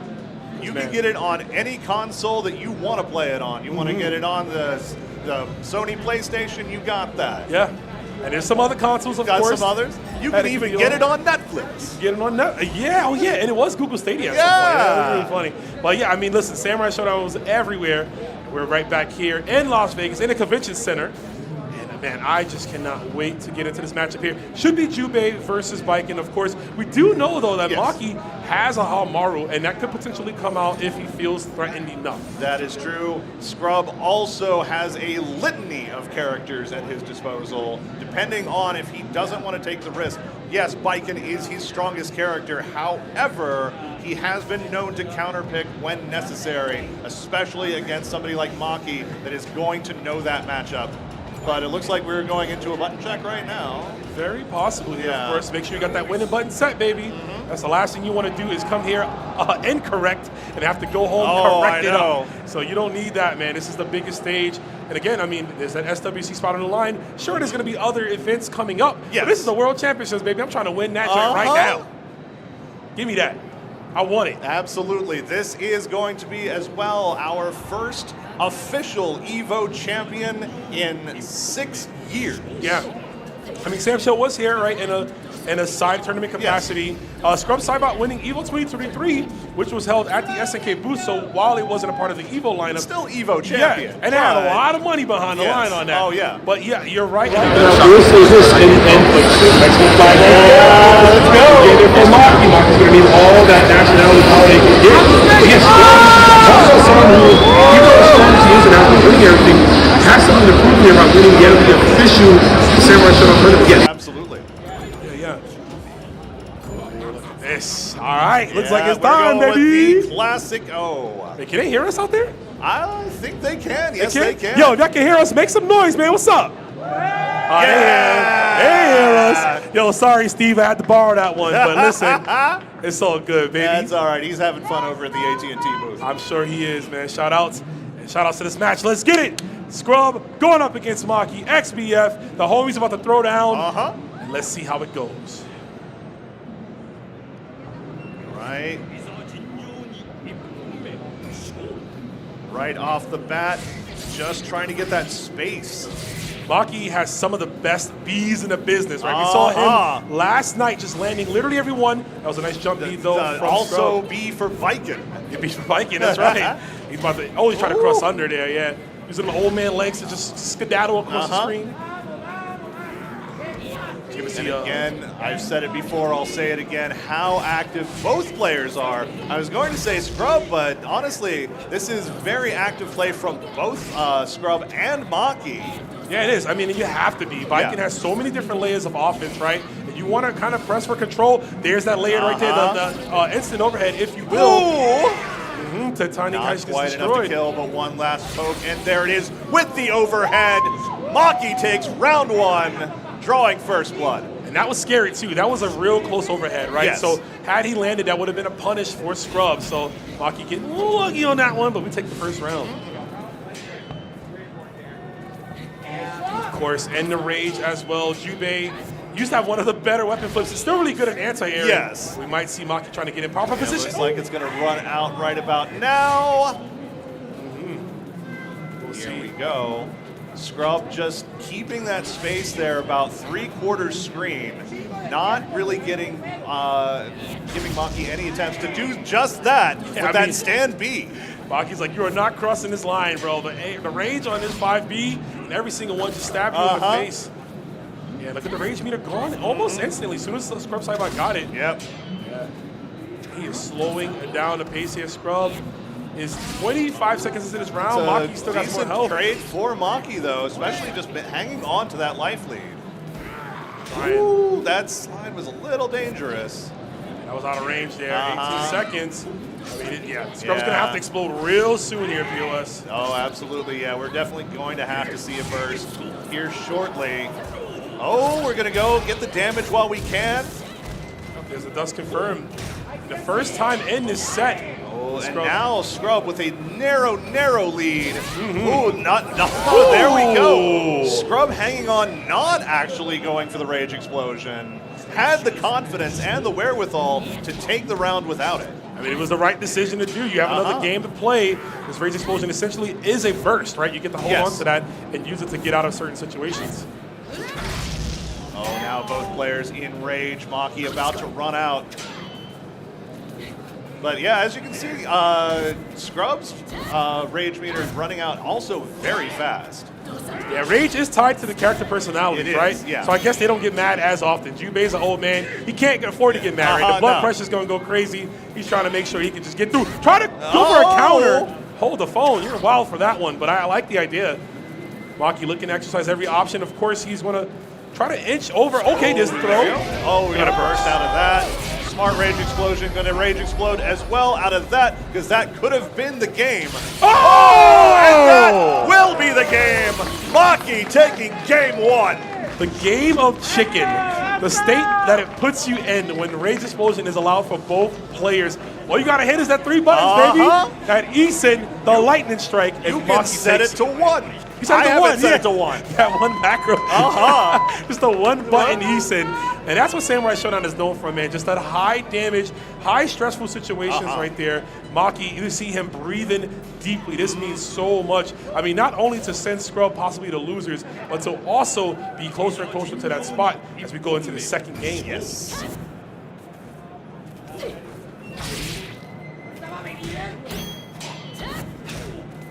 It is going to be first to 2 matchup here. Of course, Maki real close to doing this. That's the anti-air. Excuse me, the overhead. There we go. Nice. Ooh. I like that rebuttal there from Scrub. And look at this, a turnaround from the first game. Scrub on the offense is that max range overhead. Yeah, Maki hanging on by a thread, just not even a pixel. And there we go, Scrub taking that first round. Both players now going to go in with a little bit of rage left to work with. Get some damage there at the start, but not much. That was as low committable as can be. Okay, try the recoil possibly. It doesn't go for anything. That jump B, man, the range on that normal. Jubei's jump B, what a legend. Throw some B's on it. You know, that's what we say out here. Because he's got all the good ones, man. Oh, nice. Look at the Guilty Gear combos, yo. We got them out here. Oh, that could have been huge, but Maki didn't want to take the bait there. Possibly a recoil deflect, right? Yeah. And just Scrub going for those lows, chipping away at Maki. Another one. Oh, just a full screen one throw. Yeah, we're going to Rage Explode out. Wow, just nickel and diamond. Fear from Scrub, though, but pays for it with a huge burst of damage. Good grief. Maki's still in rage, too, after all of that. He said, I'm mad, I'm in rage. Wow, that was massive damage off the jump C confirmed. Yeah, that rage is going to run out now, and Maki still with a little bit of a light. Well, as I was saying, it's a slight pixel. Dash A. Anything would do, yes, that was the right normal. The jump D.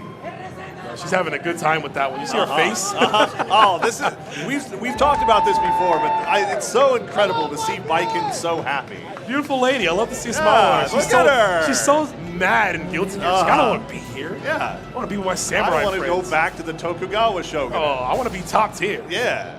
And she's looking like it. Scrub taking that game. It is 1-1.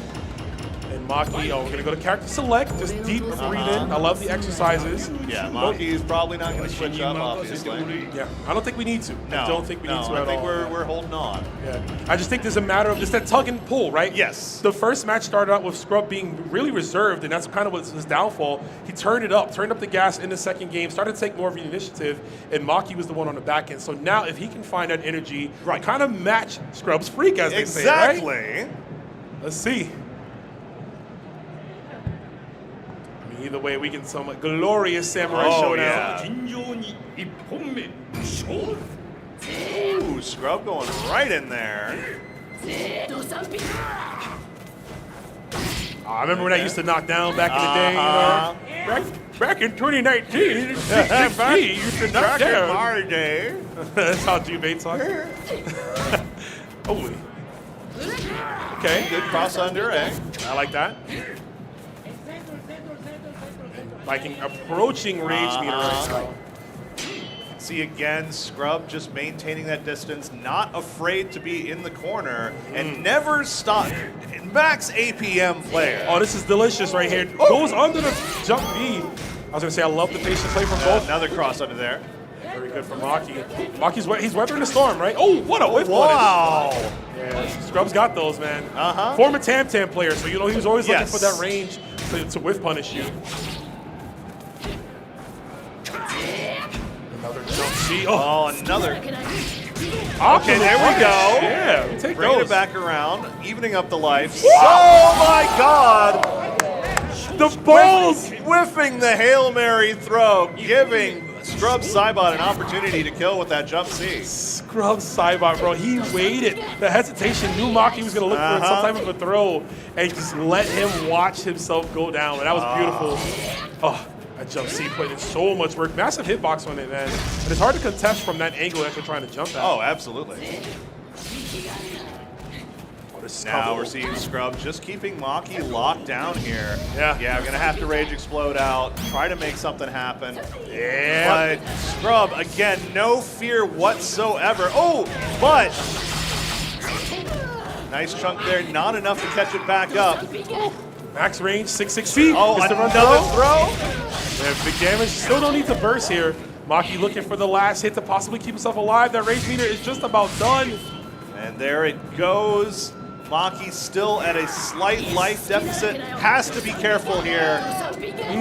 See Scrub just chasing him down, not giving him an opportunity, and moves on.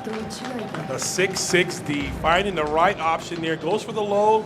Didn't see Maki blocking the ankles, and they got clipped, man.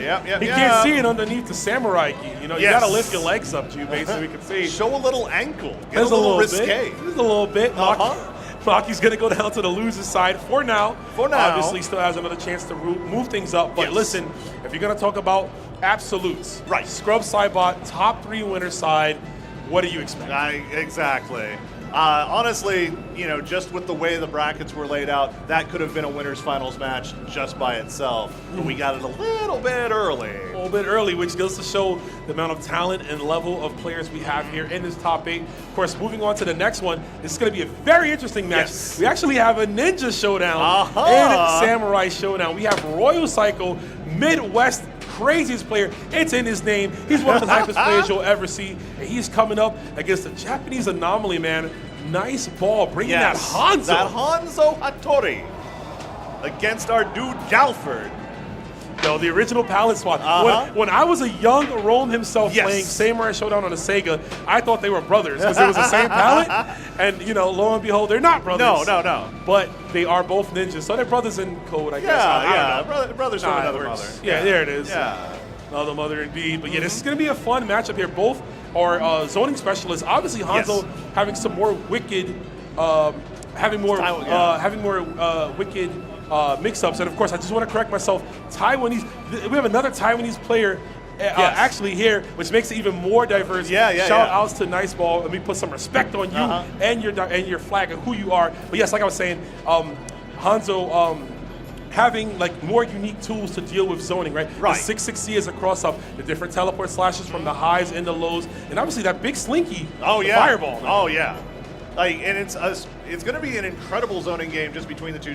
Because they both have their teleport shenanigans. They both have very different kinds of fireballs and projectiles to work with. You've got Poppy in the mix here. We're gonna see the dog get hit by the slinky, aren't we? We probably will see the dog get hit by the slinky. But listen, man's best friend will hold us down. I love that right there. Yeah. And you know, I gotta wonder, POS. These players, have they been playing each other casually? You know what I mean? Like in between the tournaments, are they learning? Because listen, it's nationals, and I'm trying to hide everything. Right. I'm trying to hide it all. Now, especially with Samurai Shodown, you know, anytime you can get local, you know, local face-to-face matchups, you take it. Absolutely. You know, we still have got people down in those tournament setups from yesterday, grinding away. I saw Scrub sitting on one of them earlier, just going to work. As he should, man. Staying sharp. Staying sharp. Uh-huh. Yeah. You don't get to where he is by not playing, obviously.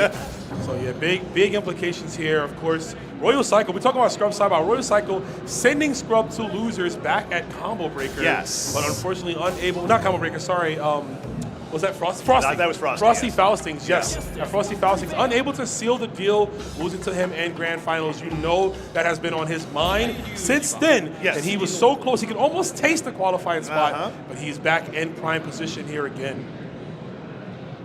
Yeah, and both of these characters, too, are not typically... Maybe button check. Hold up. Hang on. Yeah. Wait. Yeah, we're button check. They got to do the mime thing. Yeah, where yeah. They just like do the same. Yeah. They both 5 feet at the same time. They both rush dog. Both strike heads. Well, that's so cool. I mean, very rarely do you see like Hanzo versus Galford in this game here. I know. Yeah, like they're not super highly rated characters in the modern era. Galford, I mean, both of them really in like 2019 1.0 release were like top tier. Oh man, Galford on release was #2 next to Genjiro. Yeah. And Hanzo, online Hanzo was the nightmare. We're getting nice ball with the Mina. It looks like we're getting Mina instead. We're getting Mina. Commentators be lying, baby. Oh boy! I'm telling you guys, watch the VOD. He did play Hanzo. Yeah. He definitely did. But he's playing Mina right now. No, this is interesting.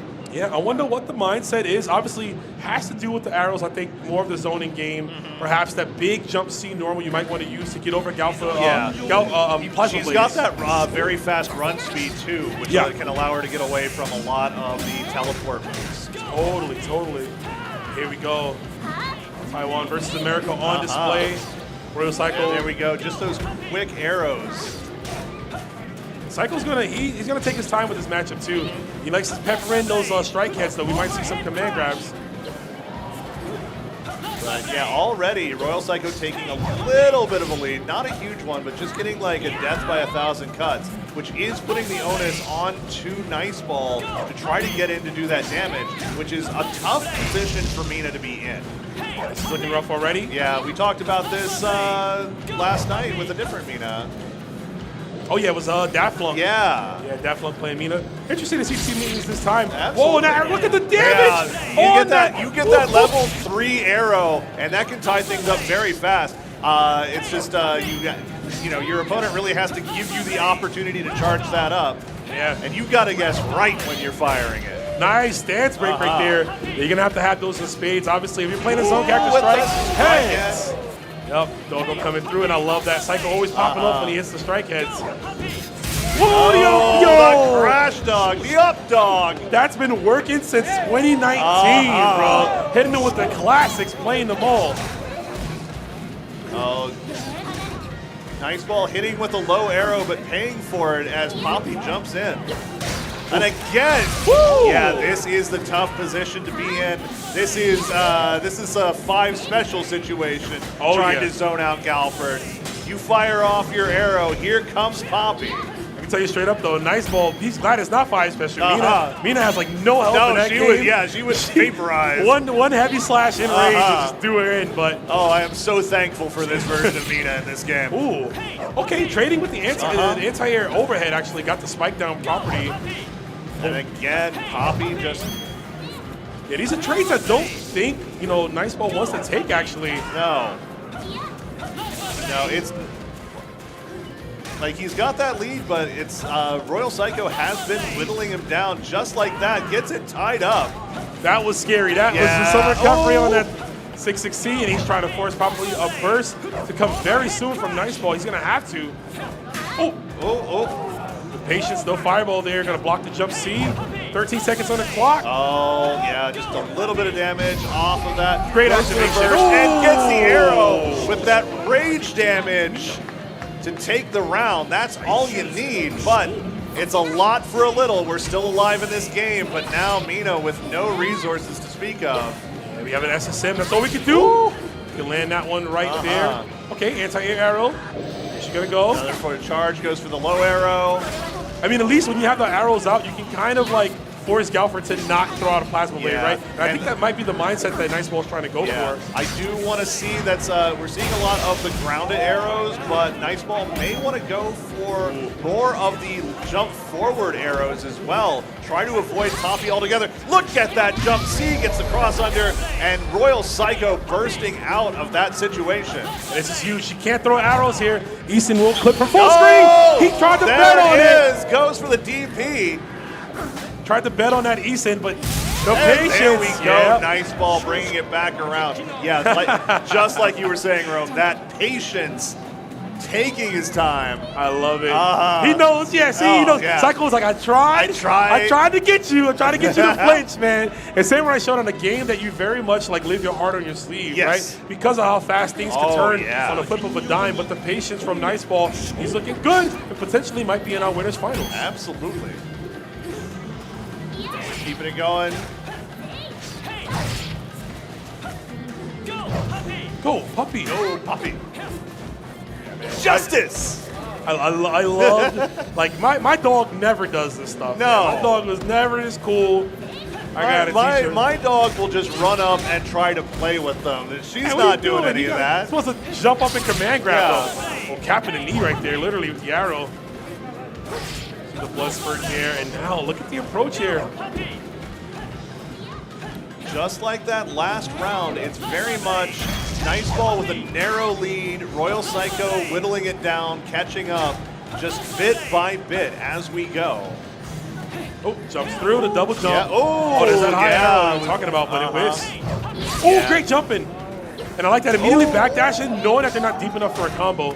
This has been great reads from Royal Psycho as well on just what arrows Nice Ball is going to pick. Ooh. And there we go, right in the eye. Took it out for him. Oh my God. Doesn't look like Hanzo now, but here we go. Nice Ball set point here. Oh, just runs up and grabs, goes for the weapon flip. Nice Ball decides to take it, is up by a round, can afford to. Gets it back up. Yeah. Okay, good whip punish with the 5B. Yeah, and that plasma blade, just tacking that on at the end of a string as a recoil punish. Ooh. Always a great option. Just like that 6-6C to stop the recovery on a throw. Oh, did we catch it? No, we're gonna burst out, yeah. Psycho was like, no, I cannot lose my weapon no, right absolutely now. Absolutely not. Oh, no, and that's just Another enough time one, to hit the weapon flip. Kill. No, it won't kill. No, it's going to take the weapon away, Wrong health bars. Oh my God! Super special move! You gotta be kidding me! The raw SSM to take the game! And immediately, Royal Psycho just hits pause. He knows it's done. No cutscene for you. The call out. Yo, his name is Nice Ball. The ball's on this man. But a call out there, my dude knew he was, you trying to close it out? You want your weapon? Hold this SSM. We're going to winners finals. Oh my Nice God. Ball. You kind of nice with it, my guy. Wow. That was so OD, man. Impressive play to stay that composed. Yes. Unfortunate, Psycho's going down, but I got to give it up to him, too. He took Nice Ball down to the wire, man. Oh, absolutely.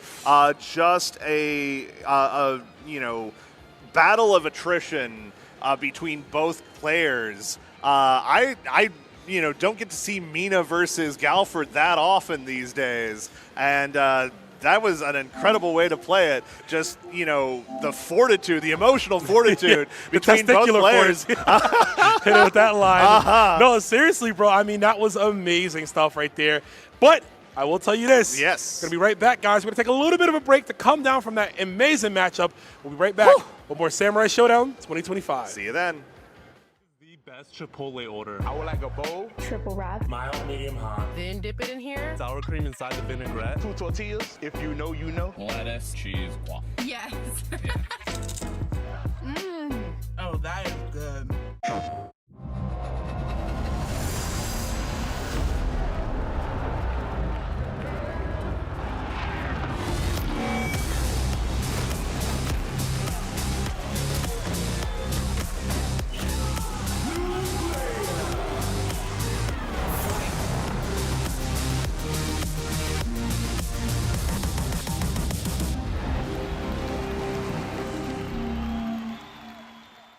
PlayStation.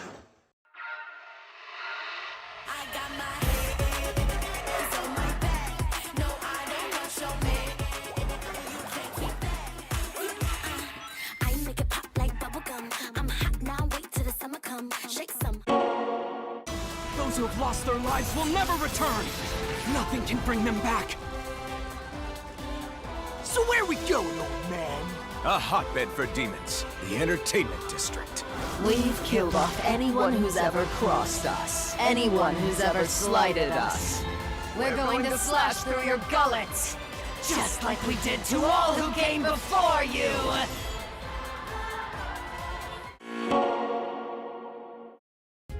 Sunglasses in the day, blue light glasses for the gaming at night. Zenith's got affordable eyewear for everyone. Vibe in style while protecting your eyes. Evo sunglasses, available now.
Welcome back to Evolution 2025. We're here. It is Samurai Showdown Top 8 action coming your way, hot and ready. Whatever you want to use to go with it. I am Rome himself, and I'm with, as seen on TV, POS Industries. It is ITV's POS Industries, here to bring you another fantastic match in this top 8. Going down to losers now. We got B-Boy Sonic X versus Ghost the Trinity. Ghost, the Trinity, the and crowd B-Boy. already going wild for these two. Definitely, and you can see the rest of the players here. Like my man mentioned, we're in the loser side of the bracket. After that, we will be getting Watanabe Shacho and Andy OCR. But of course, right now, another classic in the books, and this is going to be an interesting matchup here. Ghost of Trinity and B-Boy. B-Boy playing at Wu Rizhan. Wu Rizhan. What a great character. And of course, Ghost of Trinity normally would play Ukyo. Yes. But funny enough, that matchup is not so good for Ukyo, right? The traps are just a bit of a problem. Zoning with the low fireball. Right. We might see Ghost go to the biking like we've seen yesterday. Yes. And or the Hibiki choice as well. Yes. But it's going to be interesting to see, of course, to the American players. Both of them, I know how much this means to them. I talk to Ghost a lot. Always on the grind, always playing the game. B-Boy Sonic as well. And they're both commentators in their own right. Yes, they are. So still holding it down here. But unfortunately, someone's run is going to end. See where it goes. It's gonna be painful seeing whoever goes home here. It's gonna be a rough one, and looks like we're gonna lock into Ukyo, so this is gonna be a very slow match. Yes. This is gonna be very slow, and you know B-Boy's gonna try to slow things down as best he can. Once that trap is out, one of Ukyo's main game plans is obviously the 660. Right. Getting close, start the Tsubame mix, but you can't just do that over the trap. No, absolutely not. Yeah, if B-Boy can take that early lead, we'll see what we got here. All right, we're going for it. Just what you were talking about. That trap going in there. And another one. He backdashed into it. Okay. There we go, using the reflex from the Tsubame. And that's going to help out a lot. Wu, such an interesting character in this game. Obviously very zoning heavy, has traps, has an anti-air, which is cool, a reflector, but she's just not that good traditionally, right? The game almost actively works against her. Ooh! And watch the spacing. Yep. And then just like that, Ghost actually managing to take a little bit of a life lead here. Mostly even so far, but under no real reason to go in. He doesn't want to risk eating a hit. No. You hit that trap. Ooh, what a 5B. Look at that. Yeah, actually, that was good for Ghost. Yeah. You might see some reflectors. Oh, try to walk up, deflect, actually. Okay, B-Boy with the knockdown. There we go. Yeah, B-Boy just taking this very slow approach, using those traps to just walk Ghost back into the corner. Oh! Of course. Don't wake the dragon. You're going to get the burn, baby. And it's going to happen. Ghost turn to lose in the first game. That was the plan all along. That's and you bought it. You bought it, but you know what, though, POS? You only get one SSM per game. Now that that's out the way, Ghost might be able to press forward a bit more, maybe take some other gambles on those traps. Goes for the throw, going into the weapon flip. Oh, he's going to take the weapon flip immediately? Yeah. Okay, well, oh my God! Another weapon flip. Using the rage explosion once again. It's his weapon. He has to activate. Yeah, there's nothing There's he can nothing do he can do. Oh, Goes to the Eset. It's not going to kill, but it's going to try to catch up. This is Ghost's opportunity to stay alive here. Oh, Tsubame time, no. And that's it with the ice ball. B-Boy taking game one. What an incredible pair of rounds. Yo, this game, bro. Oh my I'm telling you. Insane work from both the players. You saw people give that nod to Ghost like, you going to switch? Are you going to do it? Are you going to But do it? Ghost, You sticking with it? No, he is steadfast in his beliefs here. Die. Oh, he dropped the micro. Oh my God. So in order to get that combo, you have to micro walk. In order to get the B slash into the triple slash there, Ghost dropping it. Hope that's not a sign of nerves or maybe some angst there. Okay, good block. Oh. Wow. Double lockdown on that trap. Setting down the trap while it was activated. That's the confirm we needed, yeah. Got to see some Tsubames come out. Oh, tries to go for the cross slash. Yeah. Nobody home. There we go. Just get a little bit of damage, a little bit of spacing there. Get that tiny shred of life lead, and then just hang back. Don't overextend. That was scary, man. I feel like she was in proximity to possibly get another SSM. Oh, okay. And the problem with Ukyo, you think, oh, maybe just jump over the trap, right? Right, no. But his jump is so floaty, bro. It's a tuberculosis. When you have tuberculosis, your jump is also floaty. At least I think. I don't know. I'm not I've sure never how had it it works. myself. I'm not, unaware. But he's got some There apples. we go. Ghost managing to get a life lead here. Kind of just not. Ooh, dashing in. What a checkmate right there from B-Boy. So that's honestly, we talk about, you know, Wu is not considered great in a classical capacity. However, oh my God, with the deflect. Oh, he's gonna get the link. Yeah, had the burst there. Yeah, he was gonna go for the link combo. But she has so many good setups into her supers. That's the real threat. She can nuke you for all your health so fast. Oh, another sweep with that crouch heavy slash.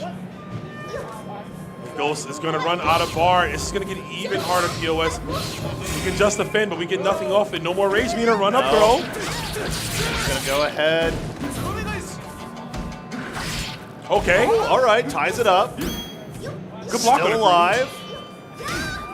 But with no rage to speak of, this is going to be a tough fight for Ghost to be able to slowly make his way in. Trying to get a little bit of a health advantage. Yeah, there's, oh my gosh. Oh, range. Okay. Throw. Oh, he drops the combo again. And this is going to be huge. Another one, and there we go. B-Boy Sonic X moving on. Unfortunately, Ghost the Trinity ends his tournament run here. Unfortunate drops, man. I don't see him drop that combo often. No. He did that about 3 times in that game. I don't know if it was a nerve thing or maybe just being a little tilted from the Wu. It could happen. Yeah. It could happen. Especially like you have to play so patiently and so precise to try to chase her down, especially against such an incredibly strong Wu player as B-Boy Sonic X. For sure, and a strong player in his own right, but you got to give it up to Ghost the Trinity for getting top 8 all the way out here with his amazing Ukyo play. Thank you, Ghost, for your participation. Thank you. That's going to be it, the end of the year run as we see B-Boy move on to the next match. But we've got another great match coming up here, still in losers. Yeah, we're going to be getting actually Watanabe Sacho, which stands for CEO, and they're going to be going up against the hometown hero, Andy OCR, the Jubei of Jubeis, the Unk of all times. It's good to see Andy OCR out I here, am man. so glad to see him back, and back on his old ways with the Jubei. Sometimes the bike can be talking to you like the Green Goblin mask. I get it, but you got to tap in. Yeah, come here, Andy. You gotta use the down B. 2B. 2B. But he said, you know what? I'm going to hit the stand B. And the 2B and the jump because we got Jubei. So he's bringing that one back. So a tall order for him. He's going to be going up again. Watanabe all the way here using Iroha. Yeah, Iroha in top 8. You love to see it. Shout out to Iroha. They let her out for one top 8 here. And it's good to see that character being used in this capacity. So again, just such a diverse top 8. Yes. Everyone is different. Obviously, the Jubei mirror, but that's okay. We take it. We love it. That's fine. That's fine. And that's fine as we're going to see the bracket on display right there. That's the next losers match we're getting before we get into our top 6, of course. So, and you're going to see on the top, it's not filled in just yet. B-Boy Sonic is right there on the bottom. And Royal Psycho will be meeting the winner of Andy and Watanabe. Yes. So we're going to get that here just a moment. Setting things up. You know how it is. Get your Absolutely. buttons ready. But while we're doing that, y'all should be locking in. You know, I hope you're having a good time. I can't see the chat, but I hope a lot of Samurai Shodown homies and people who just are new or learning the game. Oh, yeah, absolutely. Please tap in and watch. This is world-class display is what you're going to see here. And honestly, in terms of learning a fighting game, I'm going to tell you this right now. Samurai Shodown is one of, in my opinion, the easiest fighting games to just pick up and like learn the basics of. It's not asking you to front load a lot of like executional knowledge right off the bat. You can really start at your own pace, find a character that's right for you. There's so many characters in this game. There's a lot. They all play so differently. Yeah, there's not going to many be something repeats. for you. Yeah. No, totally. There's not many repeats. There's so many different characters. And like you said, there's not many combos in the game No. either. You don't have to learn all these like intricate detailed stuff. There's there's matchups you need to learn. yeah. Yeah, but in terms of like the entry level, Right, it's exactly. so easy to get in. What really matters is this right here, that heart inside, because there's a lot of moments in this game where, as you've seen, you can lose health like that 80% gone and a blink of the win. So a blink of an eye. So it's very possible that can happen.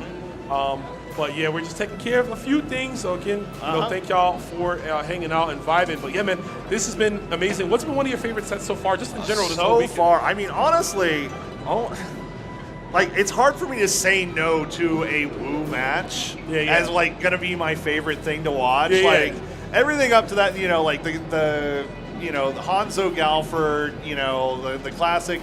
You know, Maki Scrub, Biken, Jube thing. All of that's great. But, you know, I am actually really enjoying getting to see B-Boys, you know, Wu really going to town in this set. Listen, I'm a fan of the character. You know what I'm saying? That was who I saw her. I was like, oh man, I was like, oh man, that's who I'm gonna play, and that did not work out. I played Charlotte instead in season 1. Yeah. Oh, listen, I mean, that was the right character. That was the correct character. Season 1 Charlotte, I couldn't stand her, man. Oh, the character was so good. If you give me a blonde that's gonna go oh ho ho, with great pokes. I was playing Karen in SF5 at the same time. I had like. Oh, you were just doubling down. Yeah, I have a type, you know. Clearly, and I have a type too, and that's winning. And we're gonna see which one of these players is my type. Who's gonna win?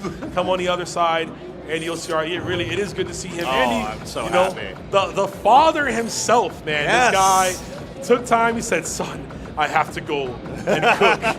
Literally like a Jubei Halmaro situation. He's here. But this is going to be a tough order. And again, you know, Watanabe Sacho coming all the way here. We're going to get a bit of a button check, I believe. Yeah. But I mean, if they want to play these characters, I'm cool with that. Yeah, we might. I'm cool with that. Yeah, I'm pretty sure we're doing a button check, yes. Gotta be. Yeah. And this would be a weird time for both of them to change it up.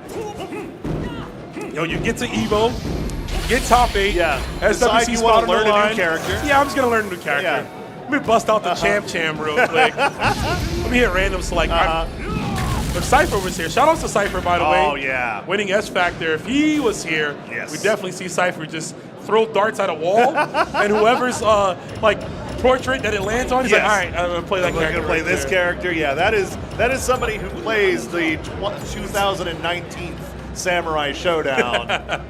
For sure. It looks like Andy is going back to the old meme. He's like the Bugs Bunny meme, bro.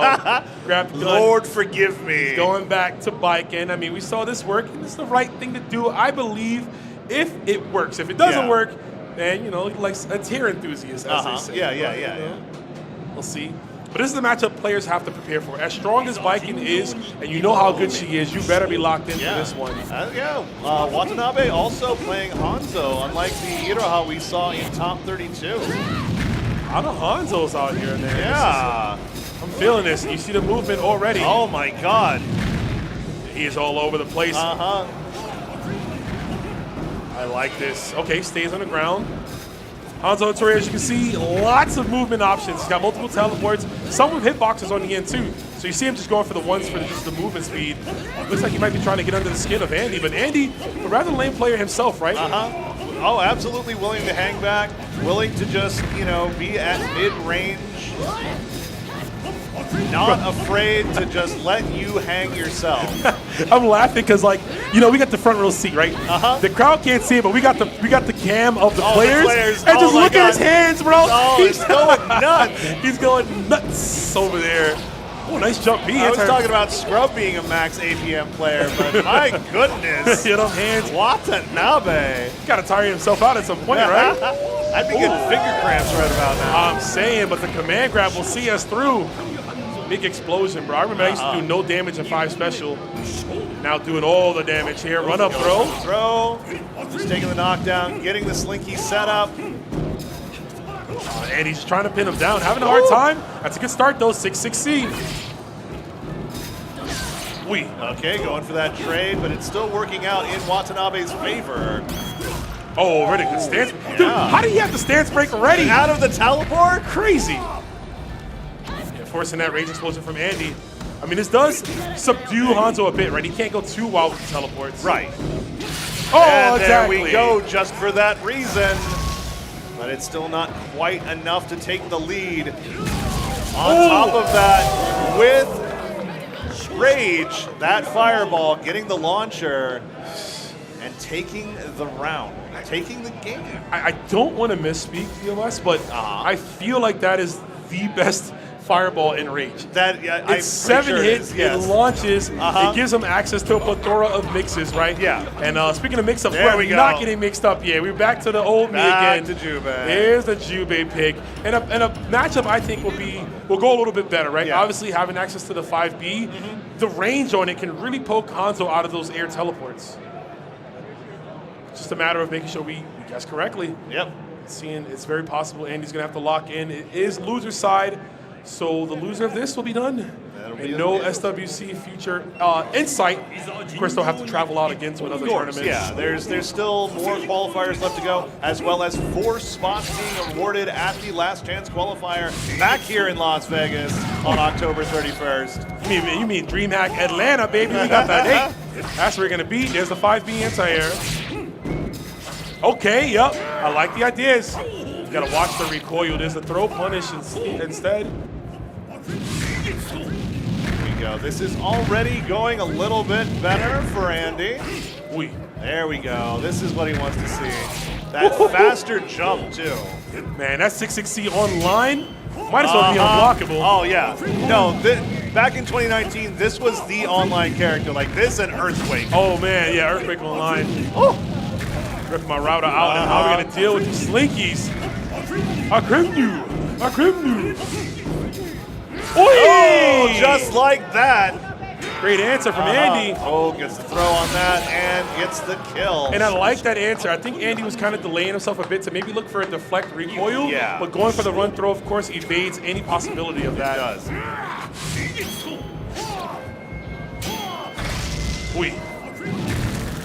Just catching with that fireball.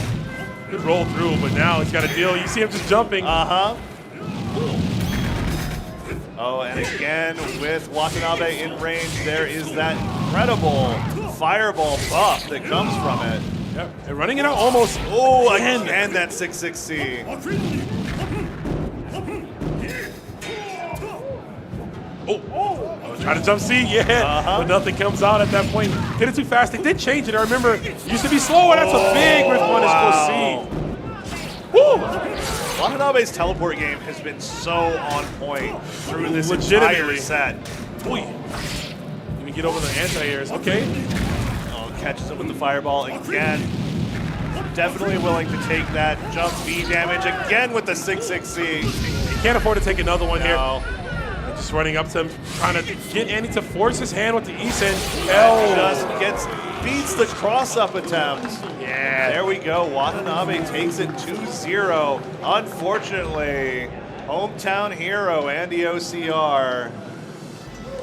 Wow. I mean, that was decisive play. There's not much you can say, right? Conclusion. That was concluded. I mean, Andy OCR just got broken down, right?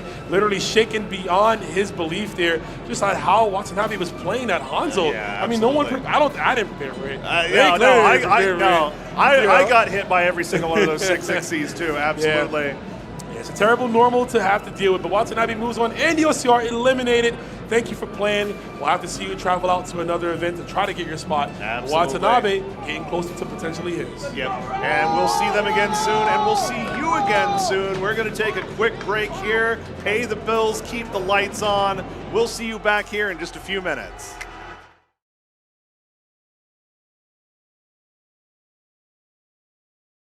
That sizzle, that's the soundtrack of Chipotle. Literally melt in your mouth tender. Let's see our chicken glistening, our fajita sizzling. It's magic happening. And this is gonna be in your bowl. This is it. I won PlayStation's Road to Evo and went head-to-head with Arslan Ash. I won PlayStation Go to Evo and battle against Sonic Fox. I have never seen that in my life. To compete on PS5, choose your game, find PlayStation tournaments, and register. It's that easy. Sign up for PlayStation tournaments for opportunities to win unique prizes and much more. PlayStation. Well, Bpaw is laughing right now. Look at Bpaw laughing right now. Oh, he's doing a dance. What is he doing? Man, he's too ready, you know. Not today, man. Oh my god! And 参加して、でその時また賞金額が上がって、いや気持ちは調子良かったですね。So it's much more than just playing. It's being a part of this community.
And welcome back to EVO 2025 Samurai Showdown Top 8.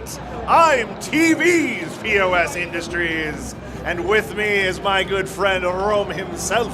And it's been a good time, man. It's been a great time for this top 8 action. We're already in the nitty-gritty, halfway through what it feels like almost. Yes. We're in that top 6 position. So we're in the top 6. We have 1 qualified player already for the SWC. We have 5 other potential champions. Yes. And it's going to be a bloodbath tonight. Oh, yeah. I mean, we've literally already seen 2 men go down. Yes. And there's going to be some others coming up this way. But, of course, you mentioned bloodbath. This game is all about the blood, baby. We got blood sprays everywhere. Hope you like your chainsaw massacre. One of these matches might be a massacre here. B-Boy Sonic going up against Maki. You see the crowd cheering for B-Boy. I mean, why not, man? Why not? That impressive performance. There we go, Maki. Keeping it chill. Yeah, keeping it chill. Maki looking to extend his life. Of course, another important matchup here. Jubei going to take things slow, going to maybe look. The good thing about Jubei, I was going to say, the fireball beats the trap because it's a low fireball. So those traps really has no effect on him from certain ranges. Right. Of course, even if he goes for the heavy trap, the heavy fireball, it absorbs the trap and keeps going. Yes. So we might see some of that here. Are we on the last blade stage? Oh, here we go. I love it. I love it. Oh yeah, this is an absolutely gorgeous stage. Yep. We're blocking that. How will things go here? Oh, what a jump in. Taking a little bit of damage there. Again, the way Wu wants to play is to try to get a little bit of an early life lead and then try to set up the obstacle course. Yeah. Have him jumping through hurdles, right? The Olympic Games here. But, I mean, great snipe from Maki, already establishing that 6-6C. Great at blowing up the startup of her fireballs and her traps.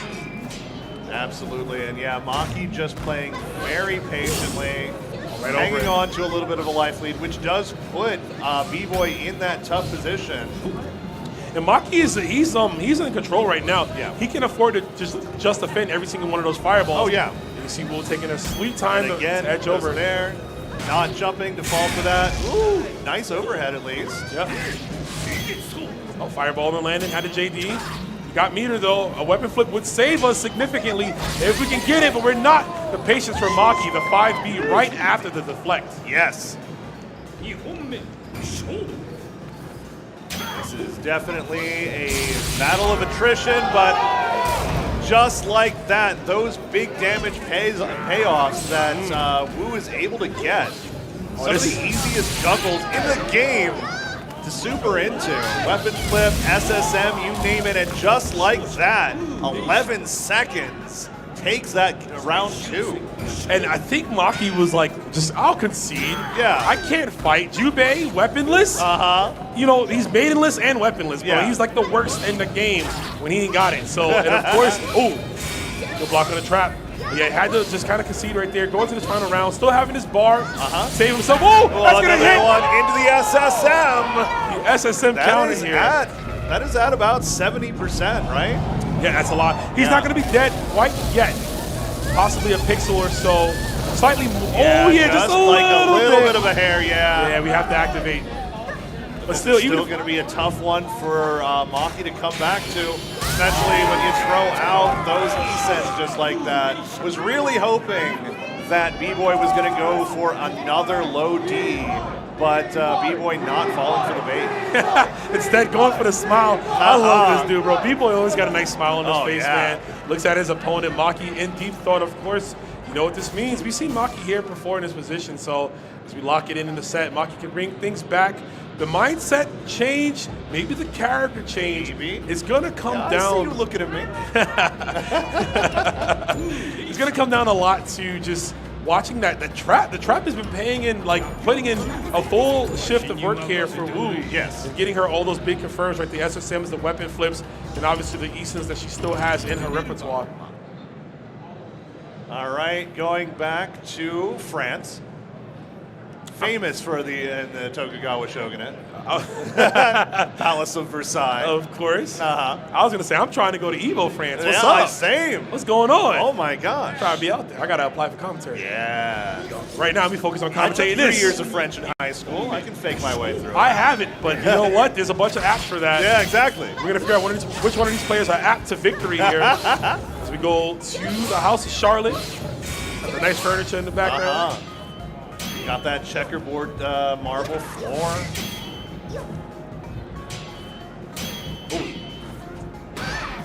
Deep enough. Getting smacked bonk on your head literally by the drum. Okay. 60 anti-air. Just avoids the trap there on the back roll. Okay, finally, run Maki. up throw. He needs that. I was just going to say, we haven't seen a combo yet from Maki. First one of this set. The patented 2B to the uppercut. There we go. B-Boy using the far trap just to try and gain some ground, but it's not quite working out. Some of these trades have definitely been in Maki's favor, and now you see Maki just backing up. No motivation to go in whatsoever, I say, until he does it. He doesn't have to. B-Boy trying to force a move out of him. But Maki, he's being as patient as he can be. The jump seat with it again. That's a punish. Yeah, that slide was a little bit too much of a risk. But he didn't get all of that uppercut. Interesting there. Uh-oh, there's a fire. Jab. 5 seconds on the clock. Nicely done. Nice fireball. Yeah, we didn't want that. Maki, B-Boy shaking his head. He definitely did not want the stray B. I think that was supposed to be either a B fireball. I think so, or maybe the B reflect if possible, but.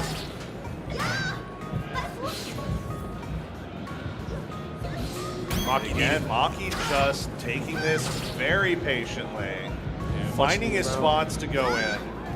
Just like that, B-Boy overextending just a little bit with those slides. 2 JDs, but no stand spray. Oh, unblockable. Stalin no profiling. B-Boy. Everything on that. Is it going to be enough? It is when you punish this DP. And there we go. B-Boy staying alive, 1 game away from moving on. Crazy work from B-Boy. Maki throwing his hands up. That DP was not in the cards. He wasn't looking for it, but a bad misfortune here. Activates the Eason right now. I'm not sure. I don't know what the plan was there. Oh man, we got this honest Sam show asking B here. No meter for both. SSM on deck. He is. Okay, lands on a fireball, but quick recovery. But now we're playing honest fighting games, so this could go anyway. Okay, there's the roll overhead. Oh, that's punishable. Trap behind him. Wow, and just like this, it crawls to a snail's pace here just after such an explosive last round. Uh-huh. Oh, that's it! Wait, That's gonna be it! Is that it? SSM Yes, will do the trick. there The trap it is, on the floor. B-Boy. B-Boy Sonic taking advantage of the misinputs of Maki. Let him make him watch Yeah, make sure. No, you never know. No, you never know. You never know. It's over. Yeah. But you know what? I respect that. Yeah. To sit back down, Yeah. you never know if there's a slither of help. We do not want a "what are you standing up for" moment in this top 8. We've had enough. It's actually gotten a little old. It was funny the first time, but not anymore. But what is going to be amazing is that B-Boy still doing the damn thing with this character. He moves forward into this bracket, and he is close and close. But Maki is going to be done. Our Mexican representative in this top 8. Oh, man. Definitely somebody that absolutely could have made those grand finals, but that is the quality of the competition in this top 8. Anybody can do it, anybody can get there, anybody could win it. Anyone could. Yeah. There's 5 players left. Of course, we mentioned already, Scrub Sidebot, the only player to have a qualified spot in this top 8. He's already there. He's in winners finals. So whoever, essentially, if he were to win, the second place would get it. But we still have other 4, competitors that's going to want to get that on their own merits. Oh, absolutely. Yeah. You don't want that spot just by the default. No. And everybody, anywhere, anytime you get into fighting games, the one thing we all want to be, we all want that title. We all want to be EVO champion. EVO champion. EVO champion. There's not many people that can say that. There's some who's done it multiple times, but to be able to do it right here in the present, what does it say, SK? The future is now? Yes. Yeah, damn right it is. Because we're locked in to our Samurai Showdown top 8 as we got Royal Psycho and we have Watanabe. Yes. So this is a chance that we could get that Galford Hanzo we talked about, right? We could. Very possible, of course. Psycho, another player here. I mean, man, he wants that spot and he's going to try to do as best as he can. Uh-huh.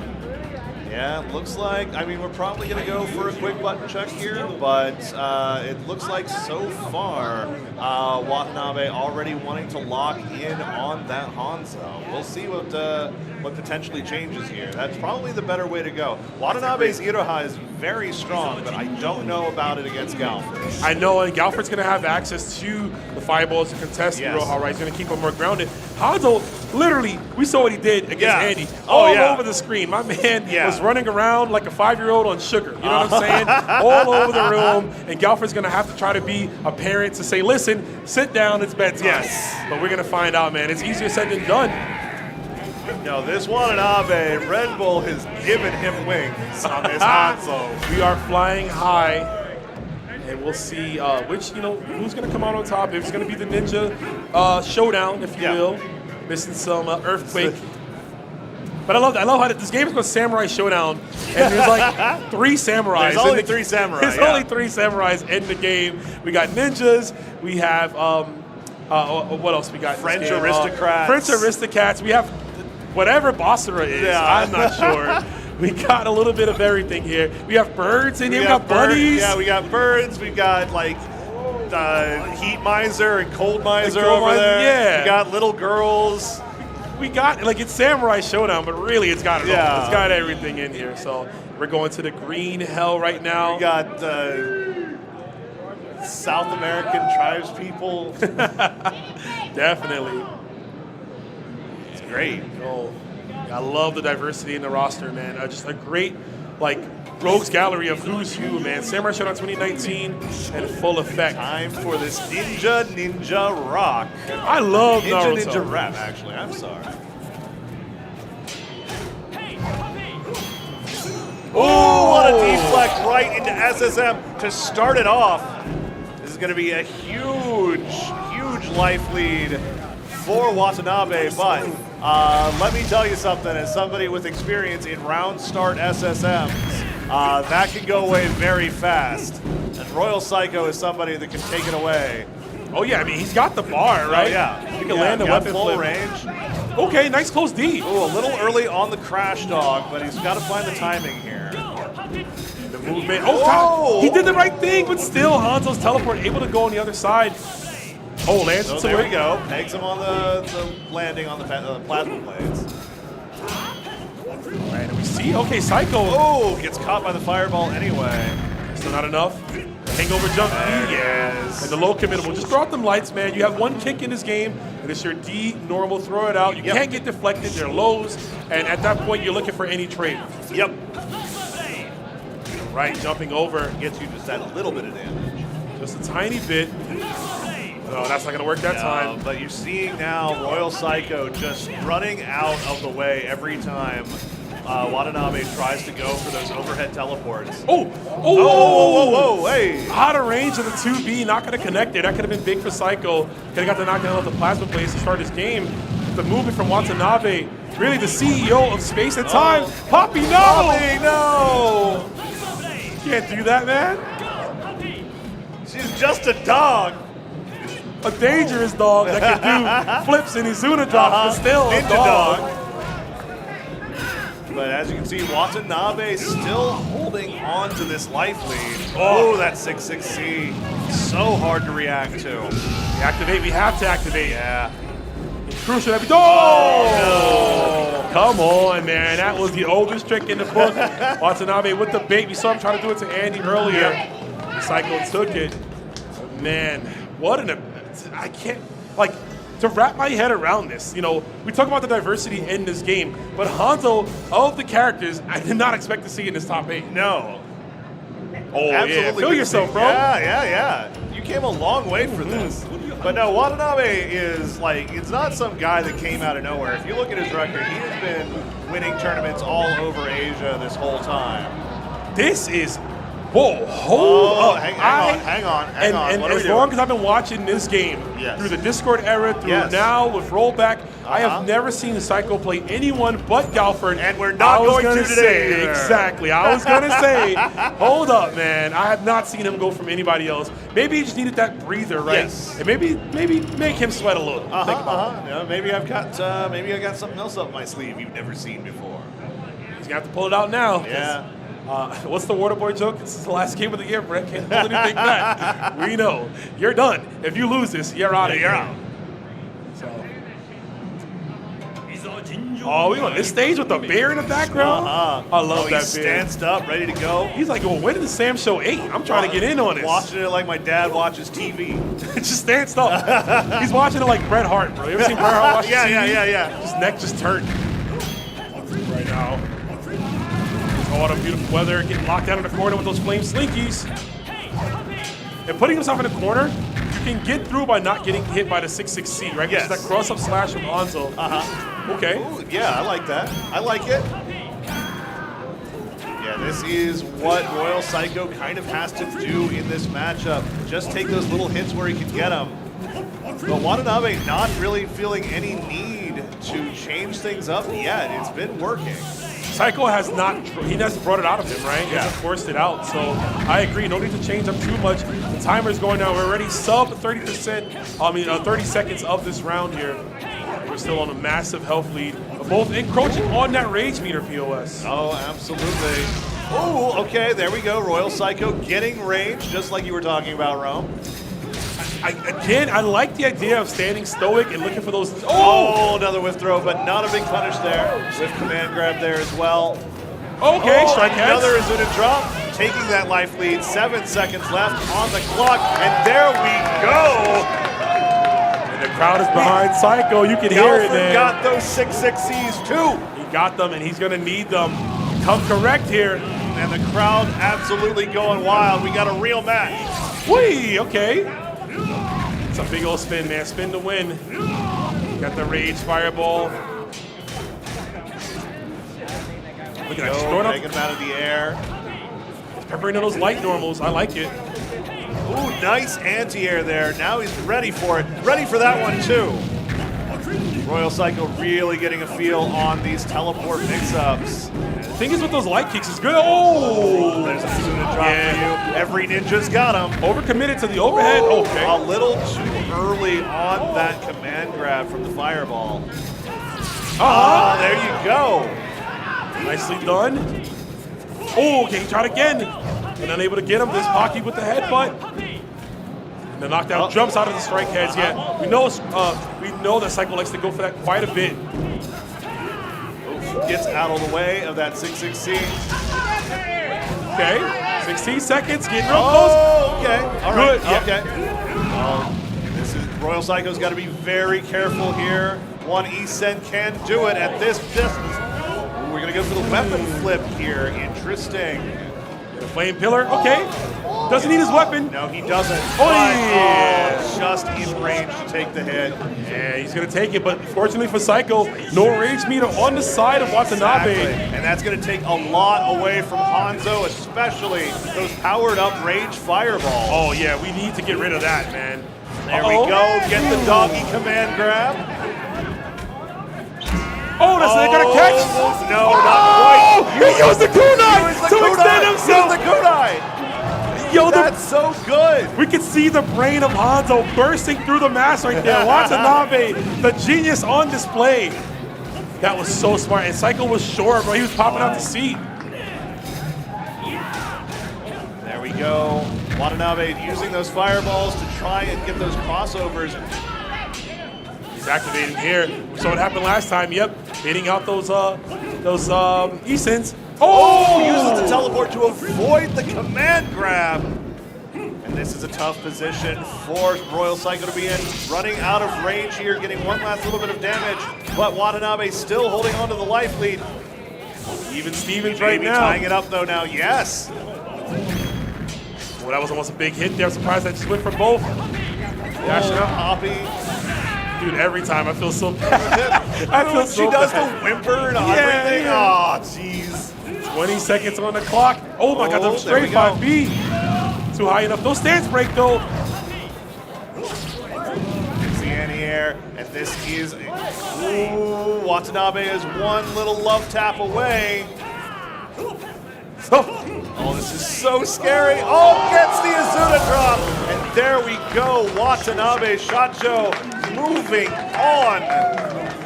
Gotta respect the resolve of Watanabe. When it looked like Royal Psycho was starting to figure out the matchup, right? Yes. Changing up the flow of the pacing, being more hesitant, looking for the anti-airs.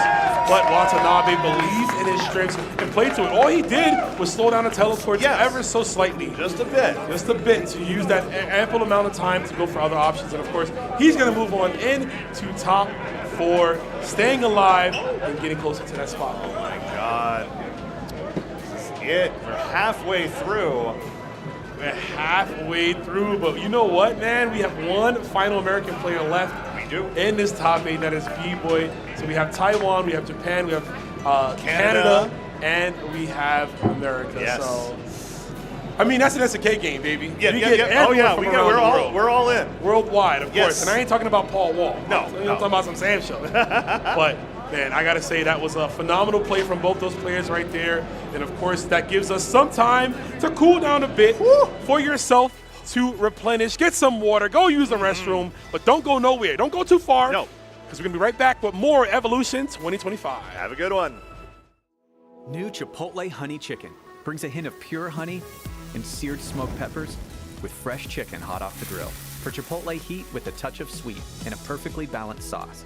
Chipotle Honey Chicken takes heat and sweet to a whole new level.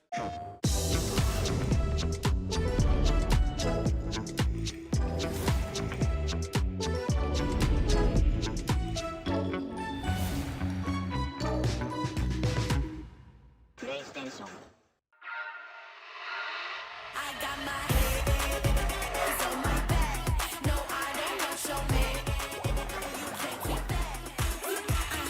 I make it pop like bubblegum. I'm hot now, wait till the summer come. Shake some.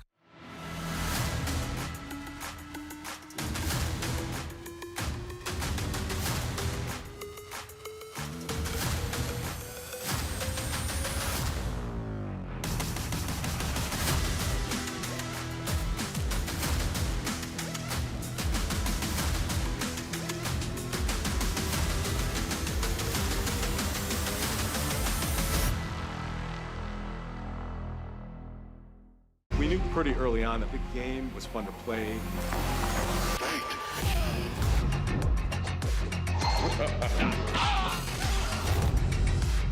It became something that added to the mystique of Mortal Kombat.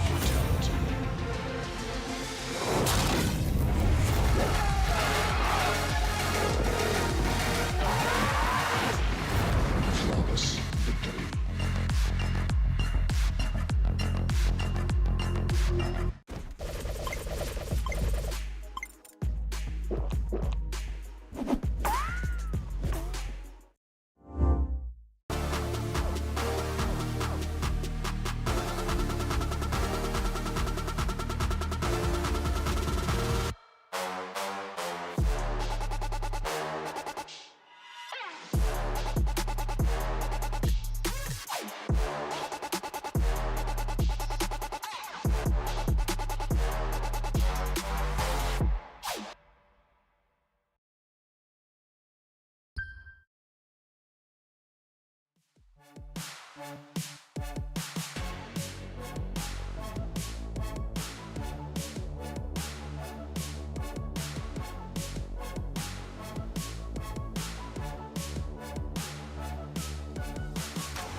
I know y'all been waiting for this to come back, because I have been. I've been sitting here comfortable, cool, calm, and collected with my man POS. Hello. Because we are halfway through the Samurai Shodown bracket, baby. Halfway through.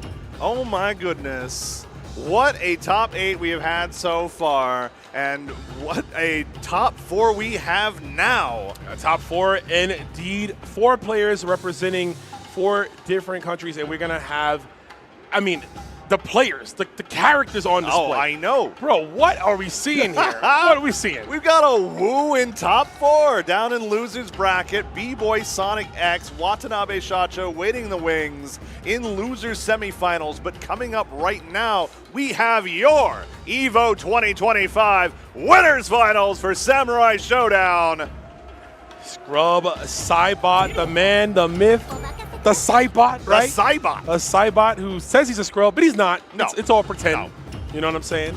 But we're going to see. I mean, Nice Ball here. And I wonder how well Scrub is going to be prepared for this matchup. Nice Ball in the winner's side here.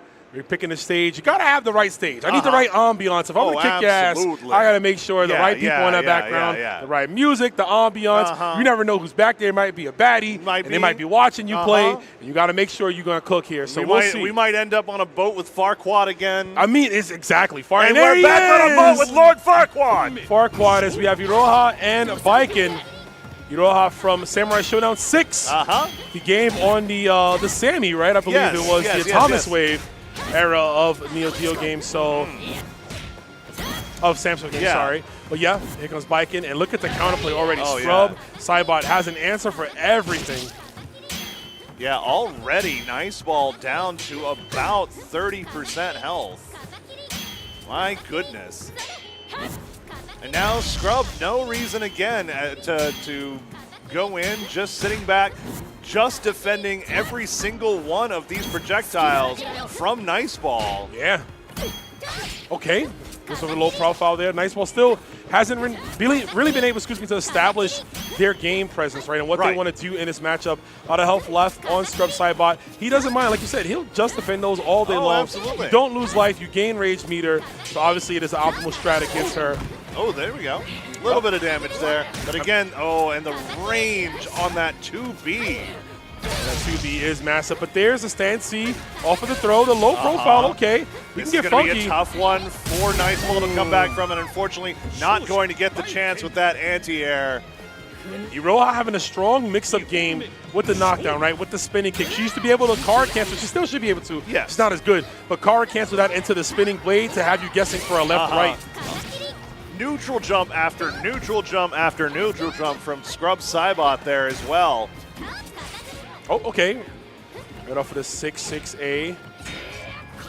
Ooh, there we go. Not enough to get a combo off of, but a little bit of damage there, trying to get caught back up. The jump was real shallow. Oh, God, that jump C is so good from Viking.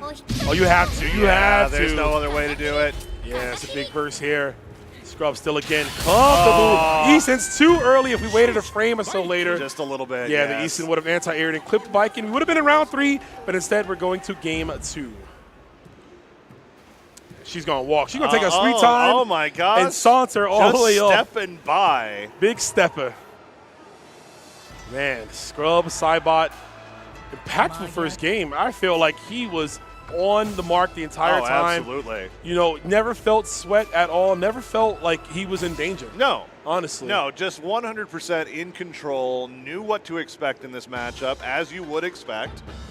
And we're going to go ahead and go back to character select here. See if Nice Ball has... it looks like a plethora of characters, yeah. so we'll see. I mean, thinking really hard. We saw the Hanzo earlier and how effective that was, of course. Yep, and we're going to go in. Yeah. I mean, the beauty of the first to 3 is that it's first to 3. It's first to so 3. You got we that are in additional winners game. finals. Yeah, you have that additional game. If this doesn't work out, we go back to the well, maybe opt the skin. But hopefully this is the character that Nice Ball will need to take them to Nirvana.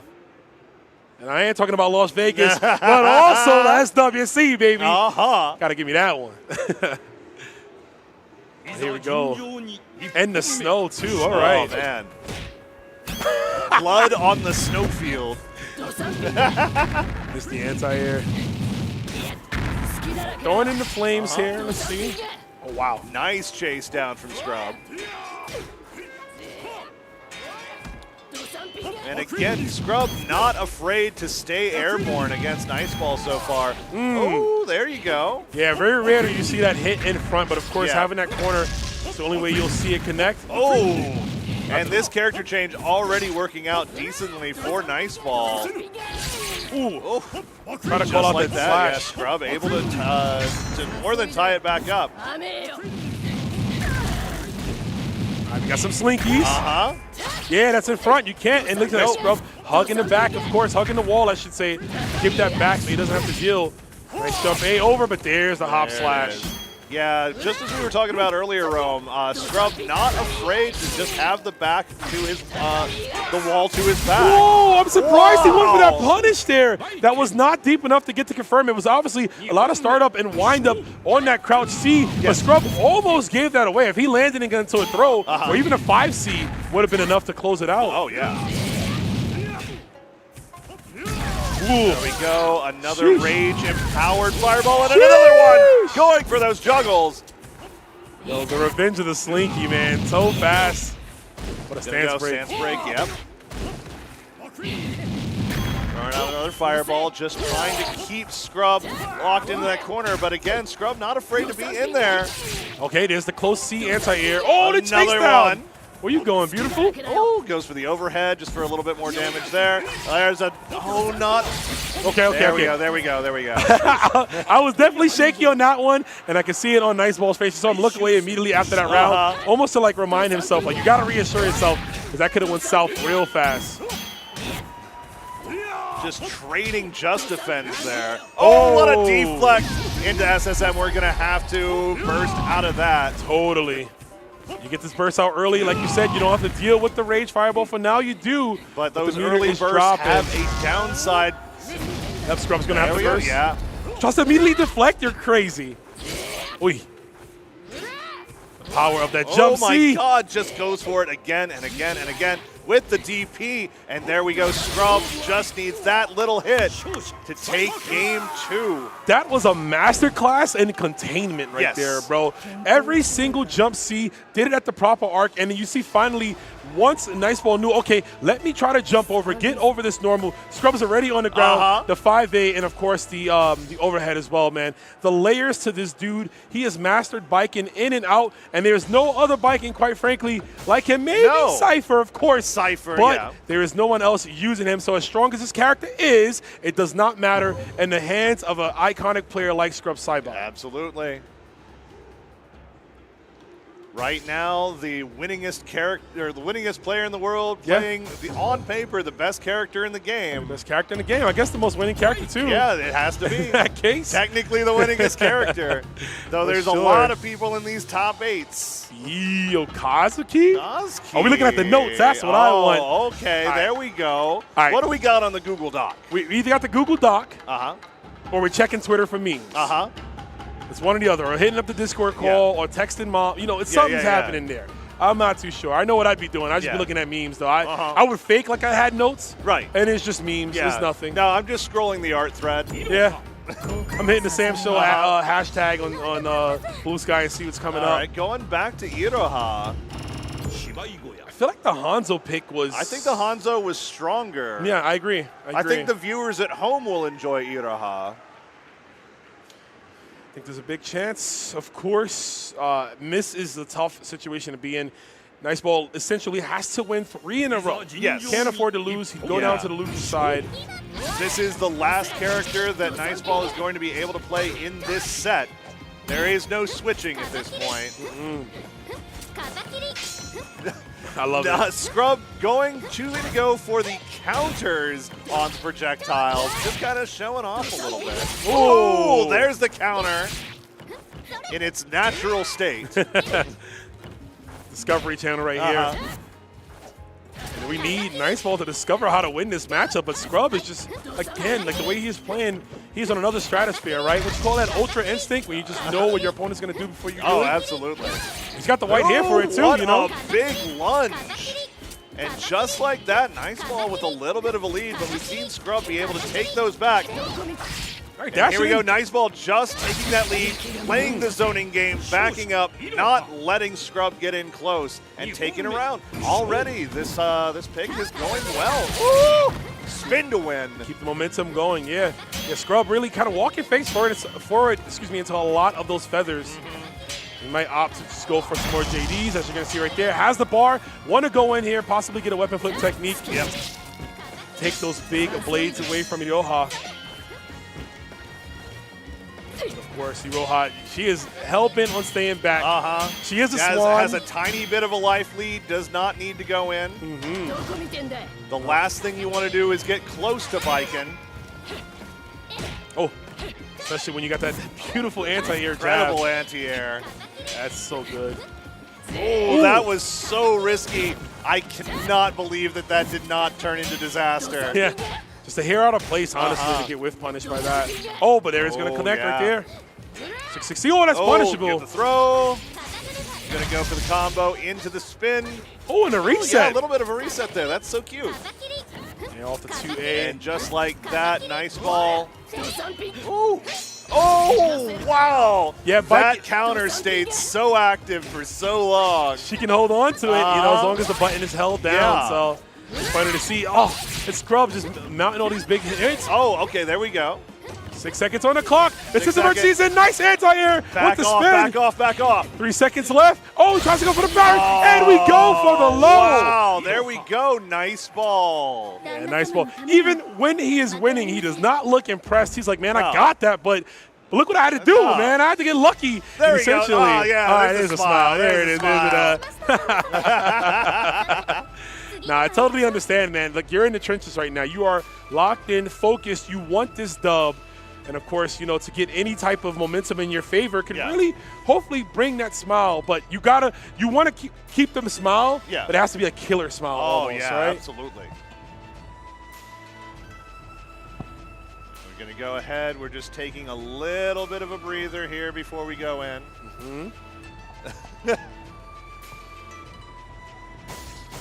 All right. There we go. Scrub was thinking. He's in deep thought himself. Figuring out, all right. He's like, play Viking or play Viking. Yeah. He's like, play Viking, but slightly different. Swap Viking code. Yeah, we just have to, readjust a little bit, not let Nice Ball get, that little early lead to work with, just like that. But Nice Ball now going a bit more aggressively here. Oh. Okay. 6-6D gonna clip the ankles. Big normals as well to boot. Bison's got Viking has one arm, and Iroha hopping on one leg, so it's almost a fair matchup right now. Yeah. Just about 3 limbs for both. Yeah, they're going limb for limb here, if you will. We're gonna try to sever some of them limbs too, possibly with a big old heavy slash. So far, Nice Ball, able to just kind of play that patiently, staying back at about 3/4 screen. Back to the zoning game, and you don't need to address things as much. But of course, I mean, Scrub is going to have to look for an opening very, very soon. The clock is winding down. Oh. That's the other thing that Nice Ball has been having to try to keep in mind as well is too many of those just defended fireballs can spell disaster if Viking is able to get in and do damage while in rage. Totally. 4 seconds again. 4-3. Oh my God, that's so scary. Let's go for the catch. 0 seconds. And there it is, just barely getting away with the timeout. And that won't be the last one. I predict quite a few timeouts. I think Maybe we're going to set alone. That's the new plan here. To slow down the pace, but I mean, it's up to Scrub to take the initiative. Gonna need to throw on the way down. Cover the corner as well. Ooh, there we go. Nice. I mean, varying up the offense, right? You're seeing the strings, whether it's the feather or the spinning. Obviously, Scrub's talking about Biden, another anti-air too. That is such a multifaceted move, really covering all angles here, if you will.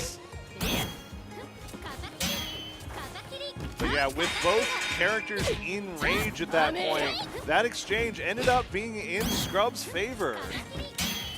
Yeah, as far as the long run, and now Scrub able to just kind of hang back, giving Nice Ball a little bit of a taste of his own medicine. No reason to go in. None at all. 2B from Viking. Got to keep that one going there. Oh, good range. I mean, we were able to just defend. Not sure if intentional or not because of the landing, but still. Oh, that could have been it. Got to watch the normal. Anti-air there. It's not going to take much. There it is. All right, Scrub Cybot set point for going to Grand Finals winner side. Nice Ball not out of it yet. Gets into rage, but gets thrown for his trouble. Oh, that's a big one there. Oh, and another one, slicing him back up. Ooh, there we go. That's going to be huge. And now Nice Ball in the lead, running out of rage there. Oh, what a bait! What They try to do it again, but a drop there from Nice Ball. Just tip for tats right there. Another 2B to go under. It's crunch time right now, actually. We might see that rage meter get activated, and it will. Explosion. Oh, you're nuts for that. Yeah, and now this is a tough position for Nice Ball to be in. Cannot throw those feathers. Oh, and just like that. Oh, with punish. Oh, you what? Oh my God. I can't believe he jumped and he's gonna get it. Eking out Scrub Sidebot with the crouching kick. Nice ball, just staying alive. The fact that he didn't pop, I was so like, I was waiting for it. I'm like, you gotta do it eventually. And he is getting the crowd there you go, hyping up the crowd. Heck yeah, heck Came yeah. all the way out here from Taiwan. To prove his worth, and he is doing that in spades. It is 2-2, folks. Winners finals, winner of this will advance, ascend, if you will, into the top winners, the grand finals position, the throne, where you want to be. If you're not qualified, you will be closer to qualifying. It's true. But if you're scrub, you're just another day at the office, right? In fact, this would be if, unless Scrub does not make it to grand finals. If Nice Ball wins here, then that would be an almost guaranteed spot for the SWC. Oh, it totally would. I mean, you got to be thinking that if you're the other players in this bracket, right, there are 2 remaining. Oh, okay. And you're definitely looking at that.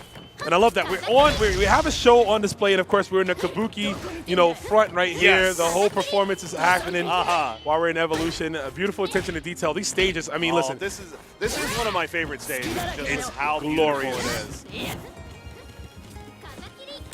Back to the fireballs, real slight health deficit. Yeah, it is forcing Nice Ball to try to go in. Oh! Hitting the Eye of the Storm with that spin attack. So let me put a pin in that, literally. Right on your dome. Let me see what you're thinking about. Put the brains on display. Brain matter everywhere, but trips as well, too. Nice Ball now where he wants to be. I mean, he's looking at that meter. Thankfully, it's gone for him. The threat of weapon flip has been gone, but that's going to be punished. There we go. No, it's actually pretty safe. Interesting, okay. Oh, but that's a big punish there, and Scrub Sidebot now taking a little bit of a life lead. It's that tug of war with the health bars this entire set. Can it take another hit? Oh! As anticlimactic as it is, the 5A, the palm to your face. Scrub Sidebot will advance into grand finals. There we go. Down in losers, it is a battle now. Who survives? Who goes on to the SNK World Championships? I mean, we'll figure that out, but I'm looking at this guy. Look at me. Look at me. Look at him. I'm Scrub Sidebot. I'm really good at Samurai Shodown. I win all these tournaments, and I'm possibly going to do it again because he is the Canadian Destroyer, and he deserves all the grandiose. This guy has been nothing short of consistent for the past few years, being one of the best, if not the best, Samurai Shodown player on the planet. It's true. Hanging in there from 2020, from day one 2019, but even as we entered the dark ages of 2020, still hanging in there, still grinding away, sticking with it, becoming the top of the game, undisputed at this point. Definitely. I mean, who's going to dispute him? Yeah. So far, we had 153 players, and he's the only one left on the winner's side. So there's going to be some other chances, obviously, to see who we're going to go. But we're in that top 4, baby. We're in the hot seat, POS. Yes, we are. Winner stays on from this point on, and this will be our final first 2 of the day. Oh, yes. So we're setting up here to go back into losers semis. Looking forward to that. Getting Watanabe versus B-Boy Sonic X. Yeah, I was thinking about this one in my head and how it's going to go. If we see the Hanzo pick, Hanzo versus Wu, I'm afraid for that lady. Yeah, I don't know what she is going to possibly setups do. Are done. I don't know what she does in that matchup. He's all over the screen. Yeah. Exactly. I mean, he doesn't have to respect traps, right? Right. So really, B-Boy's going to have to tap into his head and really find the winning solution, the winning formula, if you will, to craft his perfect championship victory here. Of course, B-Boy does have some other character options to work with. Yo, B-Boy, you got the champ? What's up? We're locked in. We got champ. Yeah, you're not gonna do it. Nah, bro, you crazy. There's millions on the line at the SWC. You trying to get there? Don't do that. I was wondering maybe we might see like a Shiki or something. You It's know? possible, yeah. I mean, he's got that in his repertoire. Yeah. So right now we're getting a button check, possibly. Yeah, feel yourself. Look at this. Oh, yeah. Yeah. The CEO Watanabe taking advantage of the crowd, and you love to see that. Everybody is excited and happy and watching Sam Show. Y'all excited, right? I'm not lying up here, right? Yeah. We know what you came out here to see. No, doing a little bit of a button check here. Oh, no, that's not a button check. That's technically No, that's activate that's Rage yeah. Explosion Yeah. on the first round to set a precedent. And sometimes you whiff SSM too. Yeah, absolutely. Sometimes, you know. Sometimes. I do it just to establish dominance. I do it because I'm bad. Yeah, You know, that too. I'm just not good at the game. But yeah. oh, our glasses. Oh Where's my our God. glasses? I can't see without my glasses. Can't see without my glasses. That was such a beautiful attention to detail from SNK, where she loses her glasses with a weapon. And we see that continue in Fatal Fury when Preacha is defeated. Her glasses are like slighted, Oh, like yeah, it's like yeah, all yeah. broken and on the floor. So I love that one there. But his playtime has ended, as one Magneto would say. Yep. And it is time now for our loser semi-finals matchup here. B-Boy Sonic from America going up against Watanabe Sacho from Japan. B-Boy, the last fighter out of America. I know the crowd is looking for him to pull this through, but it's going to be the war of attrition. Ooh, there we go.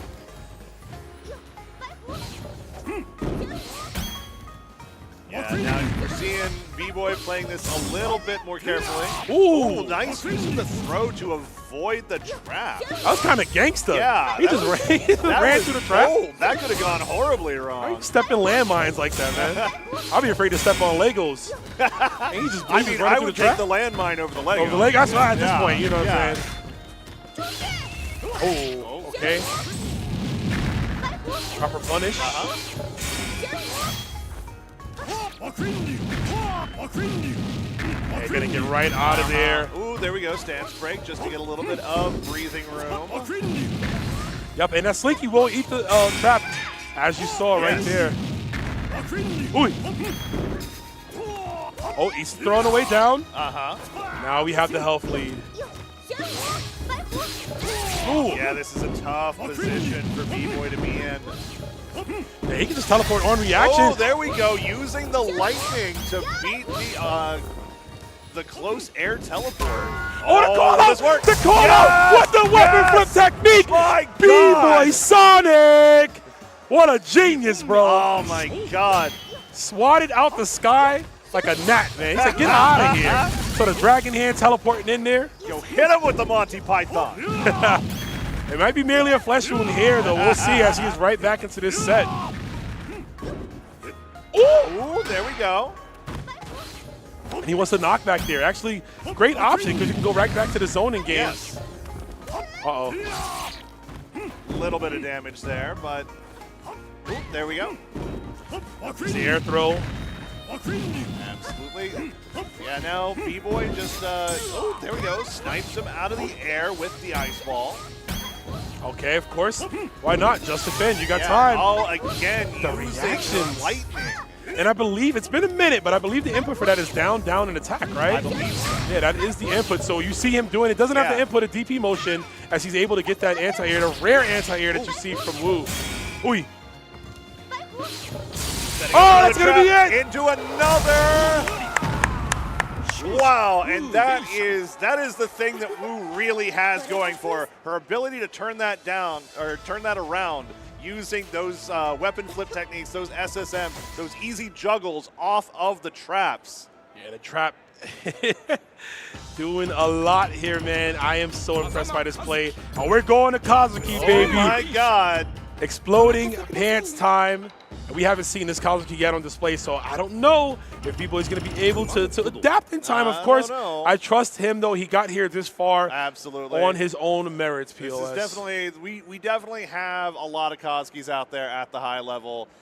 B-Boy definitely is going to know this matchup. Totally, totally. Yeah, you're right, man. You're right. But yeah, Watanabe having a lot of various characters at his disposal, as we've seen so far in this tournament. Well, that color is fire, Oh, bro. Whoa, What? whoa, whoa, hang on. Never seen that before. That makes me want to play him almost. My man's got the green and purple on like he's Dr. Doom. Failure is beneath Kazuki. I mean, he's got the big orb. And that orb is going to come into play. As you can see, charging it up, he gets 3 different levels of that. The bigger the orb, the better the properties. And it will beat her fireball if they clash. It's true. Oh, knocks him into the trap. Oh, no. Oh, no. With throw, we got the weapon flip technique. Flip. And this is a tough situation. Kazuki. No frying pan, no glasses. Okay, get the knockdown. Pick him back up. Oh, he whipped. Oh, she couldn't see it. There it is. Yeah, lore accurate. Cannot see where to pick up the weapon, but we get it that time. Ooh. But still, oh wow, those straight 5Bs. Yeah, Watanabe being able to take the life lead by just a little bit, but that can go away very fast. But it's not going to this time. There's a command grab from Kazuki. So many interesting moves in his repertoire. We haven't seen it yet, but he has an uppercut where he literally teleports, and all that's left is his pants. Yes.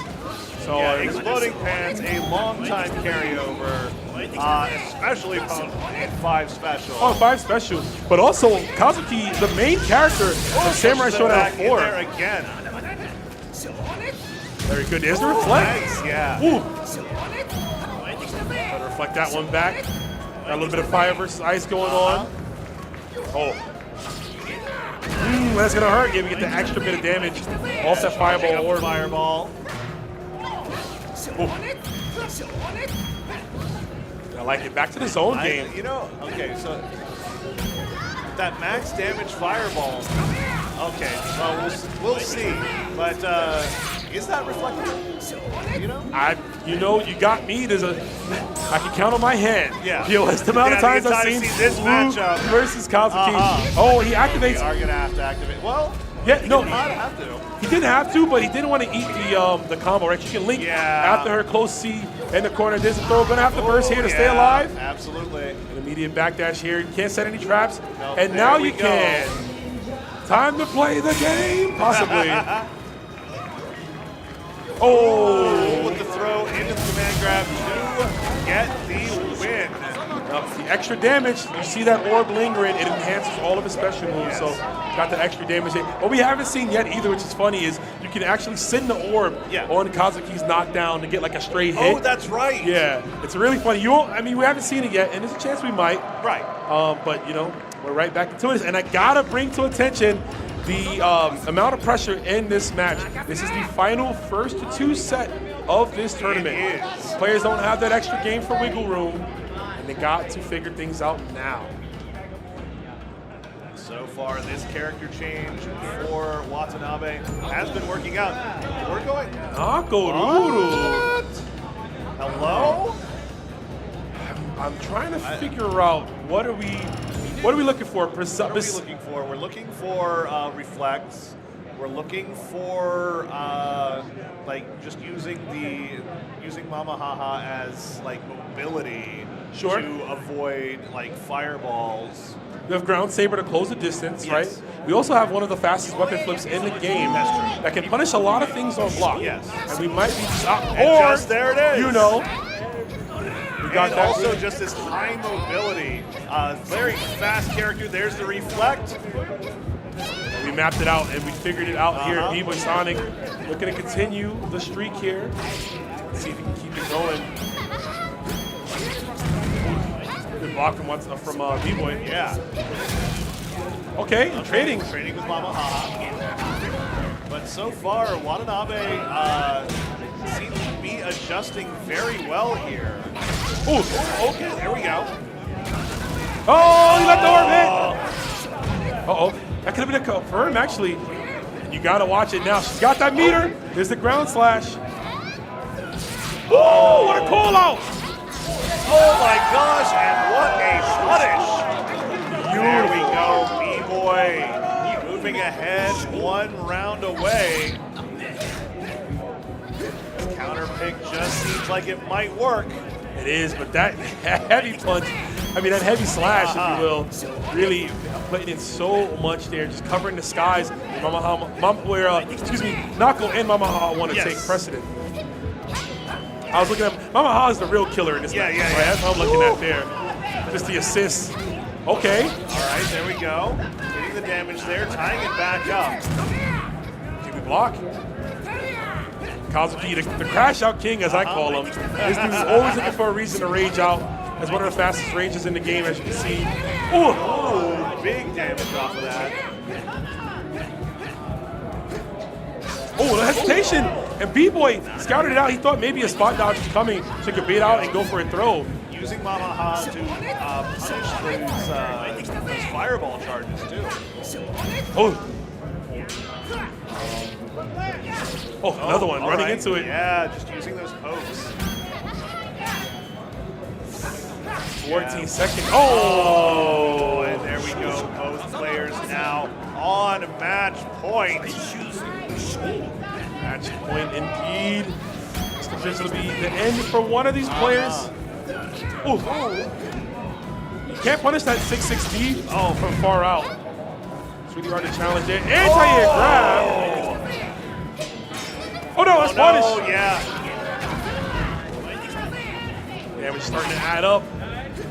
Incremental damage starting to stack up, and it began to show its face.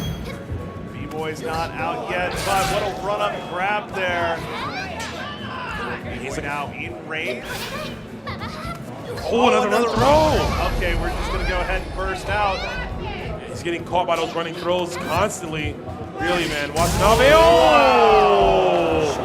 And a huge explosion. Watanabe's going to take that one. B-Boy Sonic eliminated, getting 4th place. And he was so close. So close. 1 round away. What a performance, man. And getting this far with one of the worst characters in the game. But you know what? We keep harping on that. We keep harping on it, but the incredible burst damage that Wu was able to pull out and that B-Boy is ready to do at a moment's notice. At a moment's time. I dare say B-Boy Sonic X the best Blue in the world. Easily, free. I don't think anybody else wants to even try to take that mantle. So. That's a lot of work to do with that character. Yes. So B-Boy, you're a winner in my heart, a true MVP. Give it up for B-Boy Sonic as he's going to be done for the day. But listen, POS, our top three is finalized. We have 3 players, 1 SWC spot, and 2 matches left. But of course, you already know we're going to take a look at the bracket really quickly. And that's going to be it for now. Do not go nowhere. Don't go away. I'm Watch threatening those ads. Buy the things. Buy the things. Chipotle order. I would like a bowl. Triple wrap. Mildly. Then dip it in here. Sour cream inside the vinaigrette. 2 tortillas. If you know, you know. Lettuce, cheese. Yes. Oh, that is Vaya is laughing right now. Look at Vaya laughing right now. Oh, he's doing a dance. What is he doing? It's too pretty. Not today.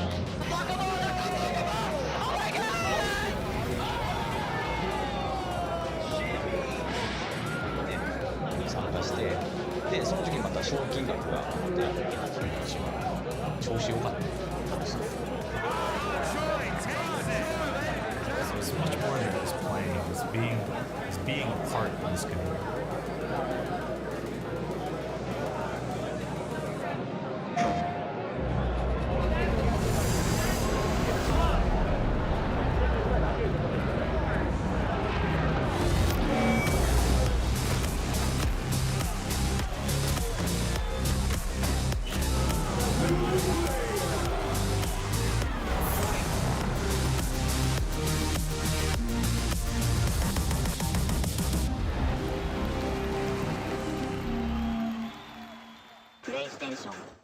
All right, Jay, you ready for this block? You already know. I feel like we've been killing it lately, and everyone's been loving it, but we gotta let the people know where we're gonna be at. Let's just do the meme real fast. You know, my heart meme, get the engagements and everything like that. Yipes. So, you understand me. It's not about the engagement. I'm just always thirsty for a drink, especially for this White Claw Zero Proof. Yeah, but that was corny as hell. But I'll drink to that. Cheers. Cheers. Yeah, I'm thirsty.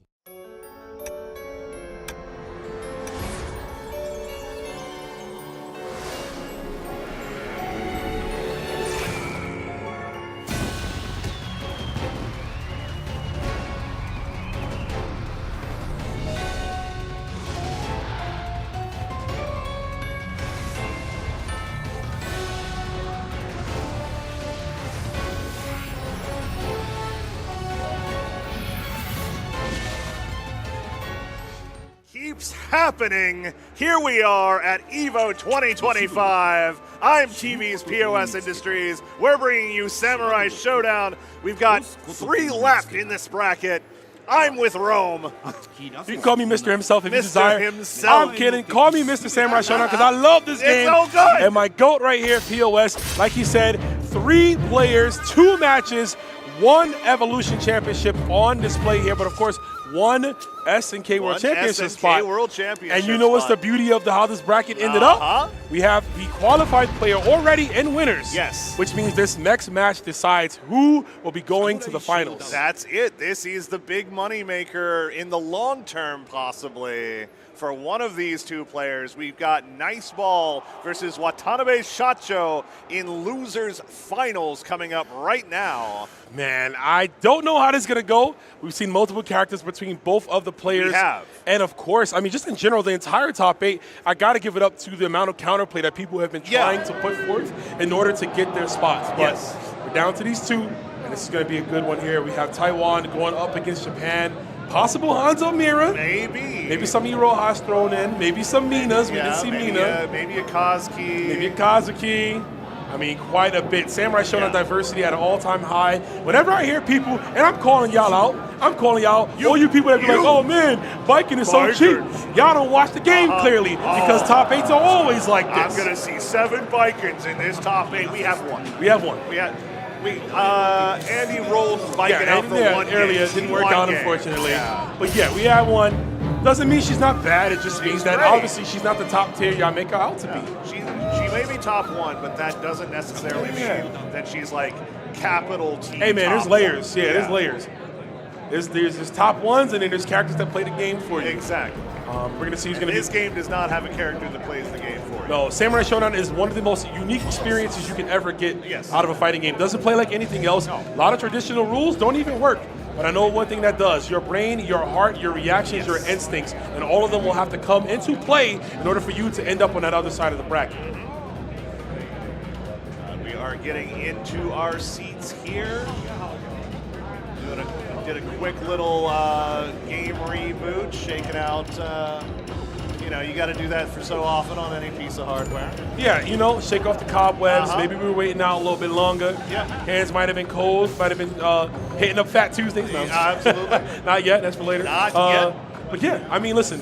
These players are going to be celebrating already. They got this far, right? Yeah. Top 3, and this is an important matchup. They're going to decide literally who's going to be competing for that huge pop bonus. We saw yesterday SNK at the panel announce that is, in totality, $4.1 million in the SWC split between the 4 games. That don't make no sense to me, but in a good way, because it's beautiful. And it almost makes me be mad. I'm sitting here and not on the sticks trying to get some of that money. It could have been me. Could have been me, not them. Not them. It's not fair. It's not fair.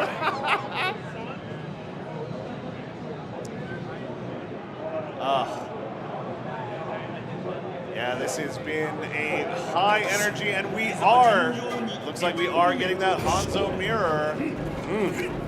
We're button checking, but unless one of them switches off, this may be the character.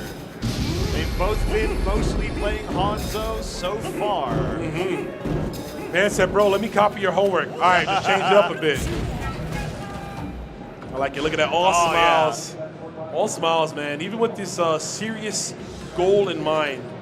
The 3 games. All you have to do is win 3. Yeah. That's what's standing before you, man. That's the achievement. That's the quest you need to hunt. Win 3 in a row, and you will see the finals in October 31st through November 2nd. To be exact, the SNK World Championships will be in Atlanta, Georgia. Oh, it's in Atlanta now. It's in Atlanta, ATL. Okay. And I will be there. I'm definitely trying to play in the LCQ, get up in this Sam show. Maybe even be on the mic. That would be nice, too. SNK, holla at your boy. That would be nice, yeah. I think we make a good team. I'm saying. I think we've been doing very good tonight here at EVO. At EVO.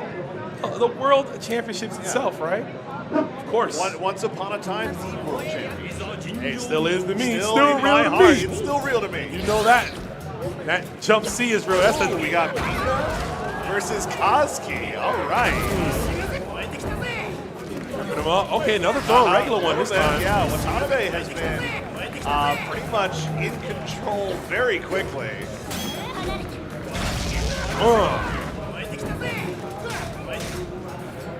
He's gripping her up. Actually, honestly, I feel like, you know, while Mina doesn't necessarily like to chase people down, I think against Cosplay, she actually has a lot of good options.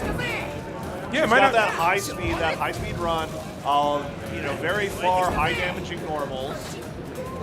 I mean, not the highest damage, but those her heavy slashes do hit for a brick. Yeah, I mean, not only that, just the angle of where they're going, right? The trajectory, especially of the jump C, that normal right there. You see, you just call that the DLC jump C. Because for a while, every DLC character had some crazy good jump heavy slash like that. Of course, that one's gonna get knocked down. Oh! DP on your wake up. And not sure what was pressed there. Ooh. Alright, yeah, they get Mina with the rage meter. Did confirm it's a weapon flip is what's needed right here. Watanabe. Yeah. Oh, okay, we're just gonna go ahead and rage explode. Yeah, preemptive rage explosion. He was expecting a jump in. Yeah. But the jump in didn't connect, right? But already knowing, man, I can't take another hit. So far, Watanabe has just been very much, very active, very in control, not afraid to press buttons, challenging pretty much everything that Niceball wanted to throw out. Capitalizing on every mistake. Watanabe, I mean, shaking his hand right there. That's from all the teleporting he's been doing. He's probably coming back to him, man. Might have to get one of them gloves, bro. You know them gloves that people be playing with? So their hands will get all messed up. Oh, but, yeah. I mean, he's comfortable right now. Take the first game, and looks like we're going to lock in immediately. We're thinking about it. Deep thought, but it doesn't matter. Hitting rematch on Mina. Mina's definitely got a lot of good tools. She's got that really good air-to-air jumping medium slash. But all of her jumping heavy, all of her heavy slashes in general are incredible. Huge. What a deflect into SSM. Kick to the wall. It is rain and arrows, man. Obviously not going to kill at this distance, but it is going to give Niceball that early lead to work with. It's definitely not over yet, right? No. Like, oh man, okay, yeah. I was looking, wait, hold up. There we go. The shove. Yeah, going with that 6-6B there. Nice ball. A really good SSM. I mean, really able to take control of that first round. Just subdue Watanabe for a little bit longer, right? Extend your life. Possibly look. Or confirm we're going to get one here into the command grab. Extra damage on the orb. Ooh. Now Watanabe, this is where he wants to be. Well, maybe not quite where he wants to be. Yeah, He's not a right little now. locked down in that corner, but he does have a healthy life lead.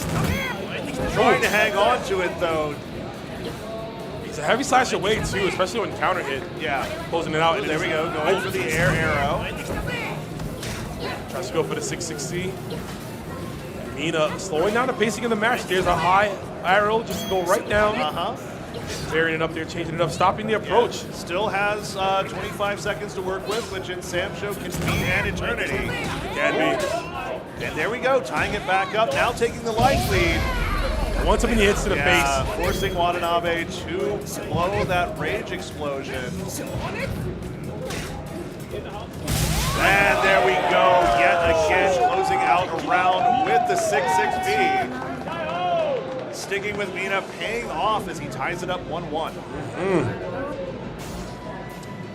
The crowd was feeling that one, man. I heard them popping off.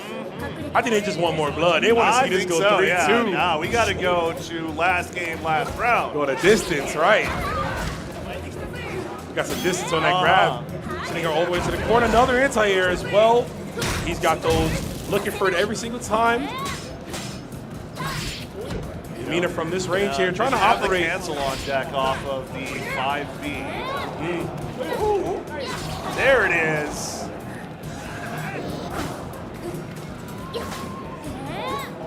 Okay. 5B, a little bit of a stubble right there, the range. Poking with the arrow, the bow, excuse me. Wrong choice on the arrow there. At that range, Watanabe being able to get a little bit of a punish off this run up throw. That's gonna hurt right there, okay.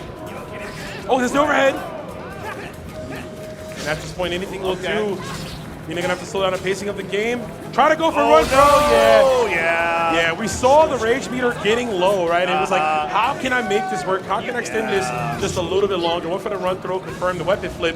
Yep, of course, scouted from Watanabe. Ooh, just runs underneath the medium arrow. Oh, big hit, the far C. Ooh, what a deflect into SSM. Yeah, there we go, nice ball, having to rage explode out. And that's a rage explosion you don't want to do because it's already almost gone, right? Yeah, very early there, but had to do it. And wow, some max charge arrow. That is the power of Mina. If you let her get that arrow charged up, you do not want to take that in the face. You can take arrows to the knee, right? Yeah, but not yeah. to the face. I wouldn't even recommend taking that to the knee with that low arrow. That can still do like a ton of damage. Should have told that Knight. Back in the day, you told him that. It used to be an adventure. It used to be. Not anymore. And he ran into this chick. Right to the knee. Try to go for another one, but we block it. And look, still a meter on the side of Kazuki. 40 seconds on the clock, 1/3 through this game. Ooh, there you go. And the anti-air close B in proximity for that. I like that. Doesn't go for a follow-up. This goes back to charge door. Yeah, the level 3 fireball too. Big enough to actually hit any of the arrows for the grounded bird. It is. That's a big trade that could possibly happen. Ooh! The jump scare, Freddy Fazbear, 6-6-C. My man said, hoo-hoo, bam, gotcha. Conclusion, it is set point for Watanabe, and he is one game away from getting second place, but more importantly, punching his ticket to the DreamHack Atlanta for the SNK World Championships. But Nice Ball is not out yet. So far, all he needs is 2 more games. 2 more, but this is where it comes down. It's character choice. We are looking like we're sticking with Mina. Yeah, we are. Yeah. Okay, I was thinking. I think like he's not too far behind, and when he's been able to like get those big damage hits, especially with the charged arrows, a lot of the like the jump C's have really worked out for him. I would agree. Oh, the Watanabe win because he was looking kind of pressed right there. He definitely did win. Yeah. But that just goes to show you, man, how important this next game is for him to win this. Yeah. Sometimes you win and you still feel like you need feel to like grow up. And that's Samurai Shodown for you, man. But also, of course, I love it. The big fight feel, as they say, with all of this on display, what you want to get and how close you get to qualifying. So it is highly important to close this out in dominant fashion. Of course, the rounds start jumping. It's going to work out in our favor just now. Oh, and that's another big 2C. He's been 100% on those this entire set.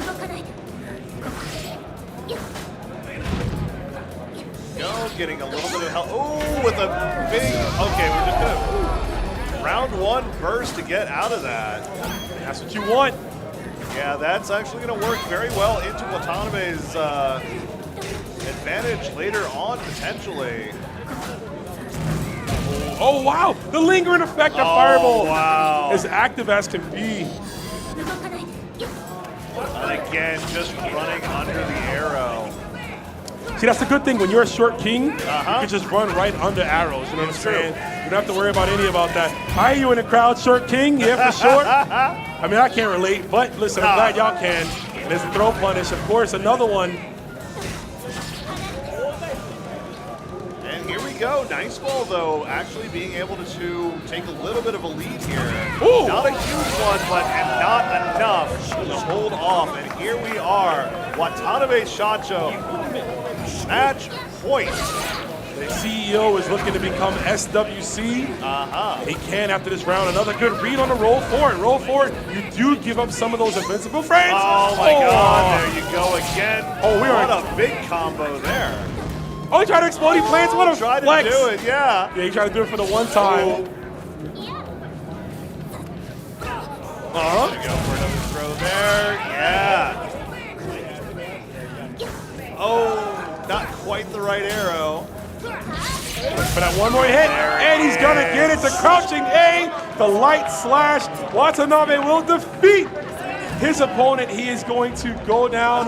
Nice ball. Thank you so much for competing. Absolutely. What a performance from Nice Ball. Folks, give it up for Nice Ball. Nice Ball. Played out of his mind this entire weekend from top 32 to top 8. We got to see him in action with his impressive performance. His beautiful display of the champions he used. Yes, I said champions. I thought I was funny for that one.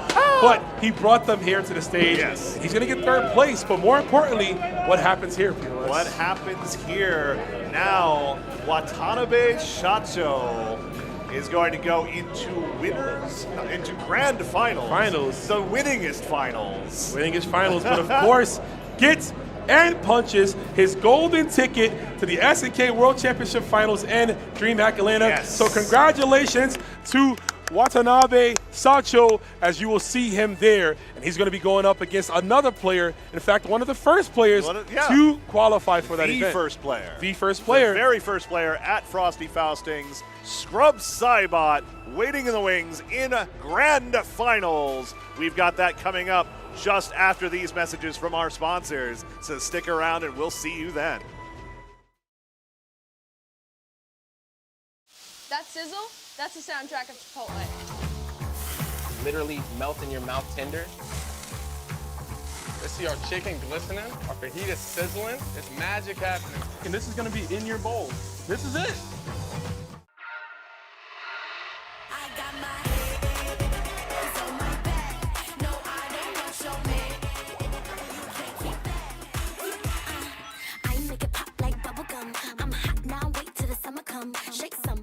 I won PlayStation's Road to Evo and went head-to-head with Arslan Ash. I won PlayStation Road to Evo and battled against Sonic Fox. I have never seen that in my life. To compete on PS5, choose your game, find PlayStation tournaments, and register. It's that easy. Sign up for PlayStation tournaments for opportunities to win unique prizes and much more. PlayStation. Whether it's sunglasses outside, blue light glasses inside, or night driving lenses in the dark, Zenny has affordable eyewear for everyone. Get 10% off at zenny.com.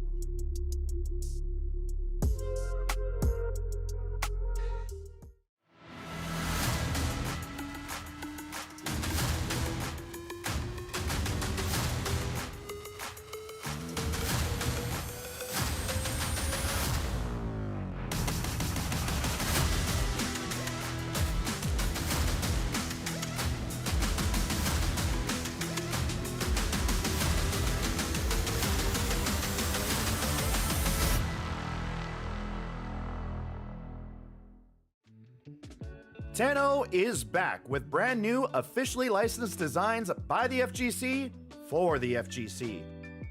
Our vendor booth will be open across all 3 event days, and if you won't be at EVO in person, the full range of products will be available online at merch.10-o.gg. That is merch.10-o.gg.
We told you we'd be back because, of course, we are not done yet. Never! Not by a long shot, baby. We got the finals here. One more matchup for Samurai Shodown 2019 in the big 2025 to crown our Evolution champion. Oh my gosh, and what a grand final set we have. Scrub Cybot, no surprise at this point, sitting in winner's side. But coming up from losers, we've got from Japan, Watanabe Shacho, the CEO himself. Coming in this top 8 from losers as well. So working really hard to get this dub. And of course, I mean, the man is standing in the face right there. Scrub Cybot, the Canadian Destroyer, looking to win yet another tournament and another Evolution. And you gotta know that this Evolution title would mean the most to him here to continue the streak out here on US soil. It's Canada, it's Japan, it's Samurai Shodown 2019, and I need to hear y'all make some noise. That's that stuff, I love it! You don't make me stress my voice out anymore, guys, all right? This man's been working all day. I'm gonna need y'all, yeah. We closing out, we finishing strong, POS. Oh my gosh, bro, we are. Here we go. Watanabe Shacho going for this Hanzo game again. Yeah, definitely him at his strongest, I think. Yeah, it brought him fortune before, right? Yes. He's definitely looking to double down on that. We are here in Vegas, and you want to hedge your bets, you want to increase your chances here. Oh, there we go. Going with a little bit of a backdash against that teleport attempt. But so far, Watanabe almost complete control. I got that stand A anti-air of Viking. It's a big one, but of course, I mean, not enough to take down. Not quite enough, but my gosh, don't try to cross up this lady. Not at all. She got one eye, but she can see. She got eyes in the back of the head, apparently. Gonna go to the zone game, and I like the switch up here. Being a hyper aggressive in the last game, obviously opting more of the zoning here with the slinkies. Oh, what a call out. Deflect, but not a big punish off of it. Yeah, I mean, doesn't want to go for a full SSM, possibly trying to bait out a Rage Explosion MB4. Right. But the patience there. Watanabe not going to eat that. Going to eat this jump C instead. Oh, and another one. There we. Oh, and another one as he whips that throw. Just like that, those 3 big jump Cs. Destroying. Oh, he didn't activate. Life. He didn't. So I think the reason he didn't activate is because he knew Viking might take it, and he wanted to go into this next game with more rage. Yeah. No, he's right. Ooh, what a counter on that fireball. 7 hits don't mean nothing against that. Or that at all, right? Yeah. The 2B. Oh, what a punish. Just runs out. Very fortunate for Scrub Cybot. Has to not worry about the weapon flip technique.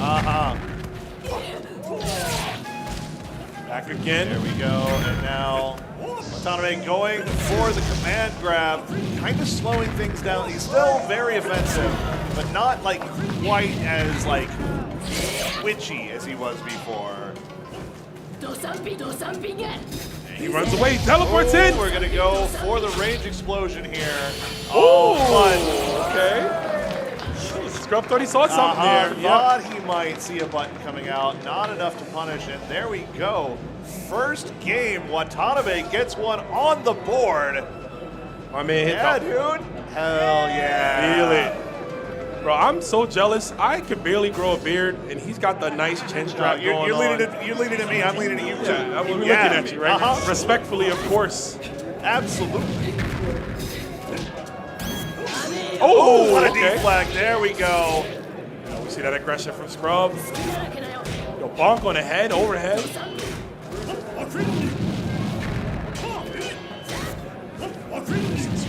Obviously just catches the landing with the slinky.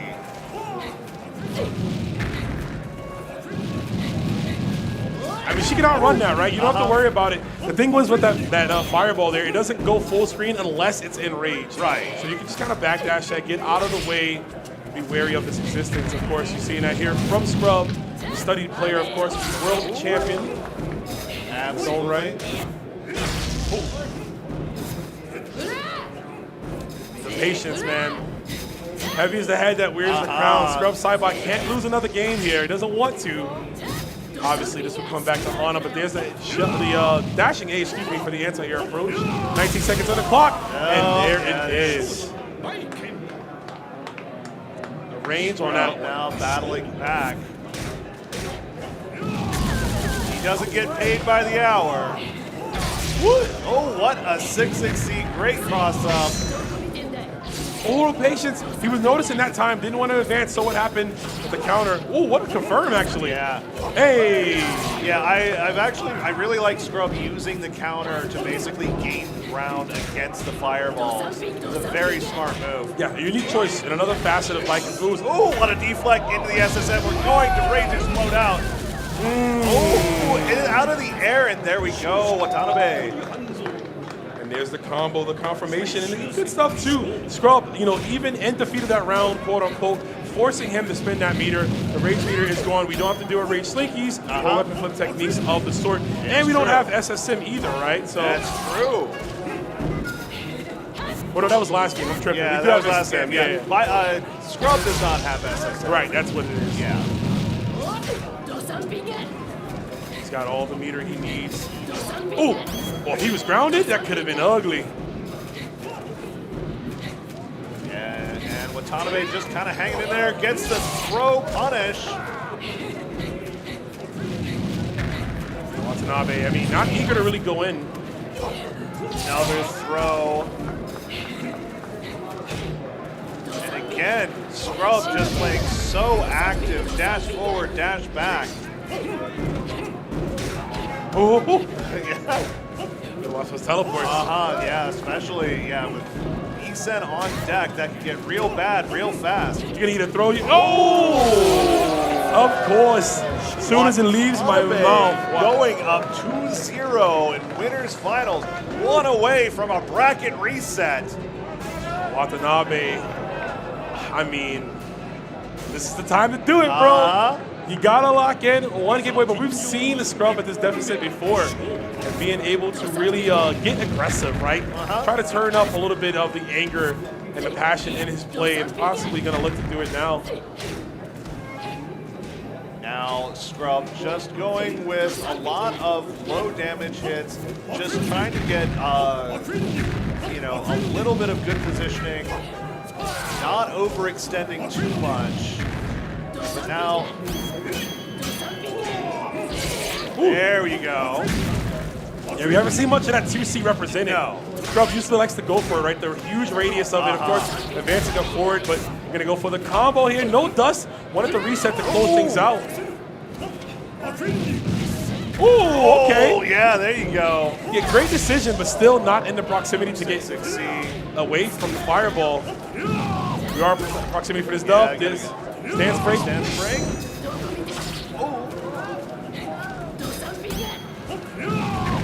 Yeah, Watanabe trying to find good spots here, managing to battle back with the slide. One round away from a bracket reset now. 660 when you're not thinking about it, it's on my mind. Scrub didn't have the answer for that.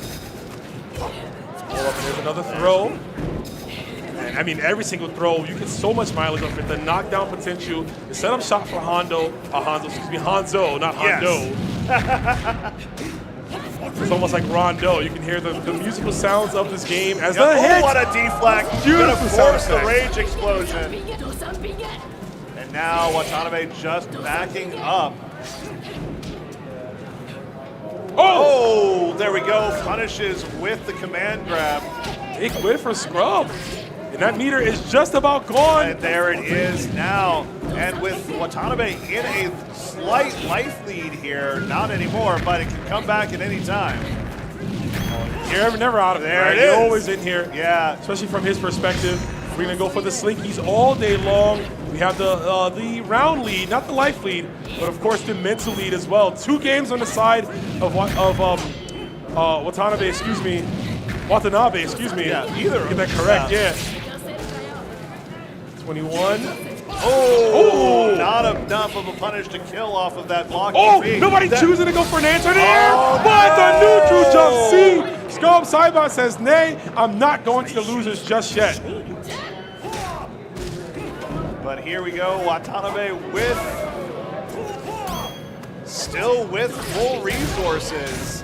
Does not have SSM anymore, but does have Rage. At the most important ones, right? Yeah. You land that weapon flip technique. Hanzo actually has a pretty decent one when it comes to anti-airs because of the arc of it.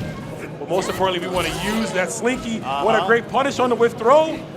Scrub being super evasive right now, and you need to be elusive. You need to be like a limited edition, something you cannot get access to at all times as the meter is gone, but not the command grab. Zuna drop. And another one is Zuna drop city. Yeah! The air throw. Wait, Sebastian said, and he's not going to get it. Scrub Saibot going down to the losers. Watanabe with the 3-0. What a bracket reset here in Grand Finals, EVO 2025, Samurai Showdown. Let's hear it. Yeah. Wow. God.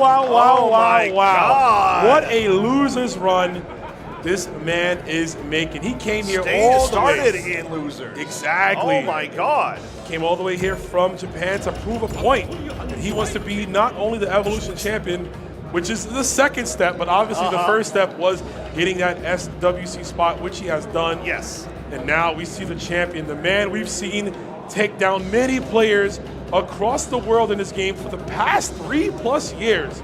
We're seeing him down and the losers thinking about what to do here. I'm sure the Baiken is a lock. It's more of the mindset change. How do we shift things around? How do we stop the momentum that Watanabe is on right now? That is the tough one, but it's not an unfamiliar position for Scrub Saibot to be in. He has battled his way out of losers a variety of times at a variety of brackets. Just a couple of months ago in Combo Breaker, in fact, he did so. So he's not afraid of this situation by any means. I don't think he is at all, you know. Again, he's been here multiple times, but I mean, the pressure is on. To lose 3-0 like that, it doesn't happen quite often, of course. That was very clean play from Watanabe Shacho. Yeah, that was. He was, I mean, call him the CEO, right? The CEO, He's possibly in charge of Evo. right now. Yeah, of Evo, man. We'll see. Yeah, we're thinking about it here, but I gotta say, everyone at home, everyone in the venue, we appreciate your patience and being with us here to watch this glorious Samurai Showdown Top 8 action in 2025. Man, I'm so happy to see this game still getting its flowers because it is such a phenomenal fighting game. There's nothing like it. You won't see it anywhere else. No. SNK, the future is here, putting out some of the best you've seen. And we're going to find out who's the best in this tournament as we are in Shin Grand Finals, Hell Grand Finals, True Grand Finals, whatever you want to call it. It is the final first of three, if you will, 5 games maximum that we will see. It might be minimum. It could be. I mean, maybe we'll get some draw games and they'll just keep extending the set. Imagine that, going to double overtime. I mean, I can see it with these guys.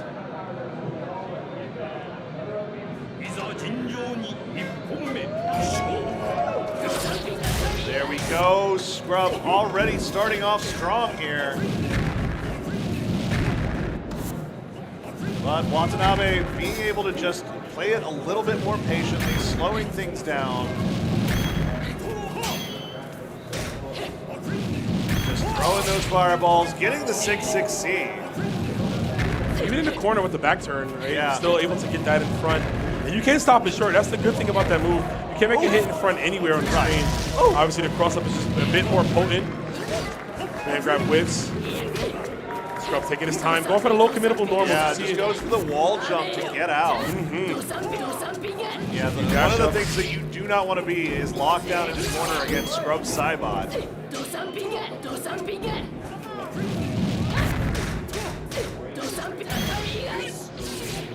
Ooh, okay, needs him in the air. Very back and forth so far, but now here we are in the corner against Scrub Saibot. Oh, we're gonna take the throw. This will be the first round. Be it, yeah. Yep. Scrub Saibot weathering the storm. It's looking good doing it. Not falling for that. Oh, what a counter.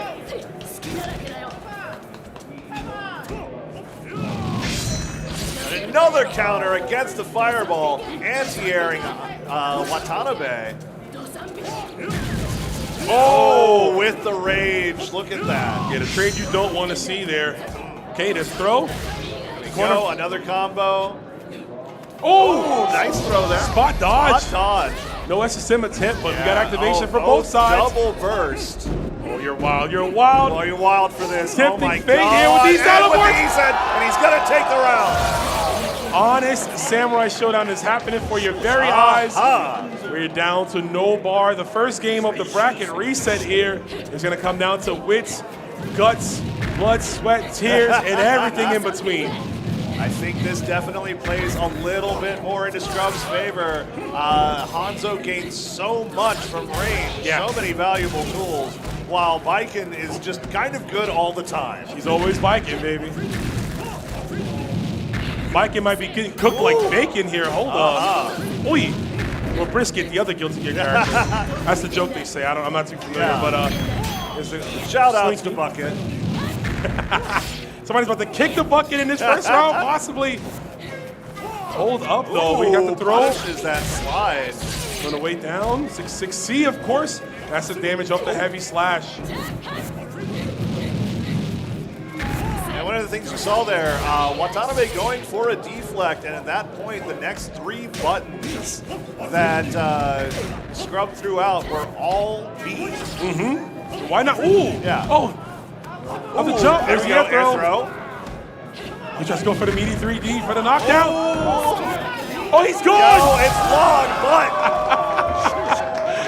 That man was gone, bro. Oh, my God. Picked up that one at the Ninja Academy. The Scrub It's Sidebot. big, it's heavy, it's wood. It's wood, it's log. The Scrub Sidebot, man, with the patience there. And, I mean, he's looking much better. He's starting to slow things down and really get a beat on when Watanabe wants to go for these teleports. And, of course, being able to just slow down the pace. Even the 6-6Cs, he's been spot dodging those 6-6Cs as well and letting them whiff in between. Just teleporting out of that corner, getting another throw into that low. Ooh, avoids the counter this time.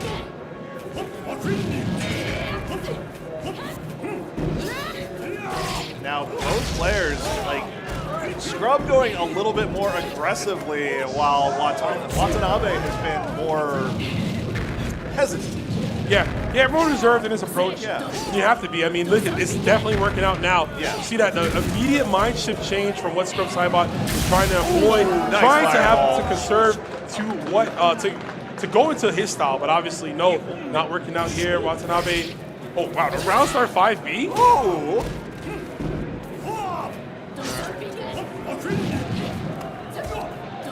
The throw into the combo, a little bit of damage there, but the throw does scale that a lot.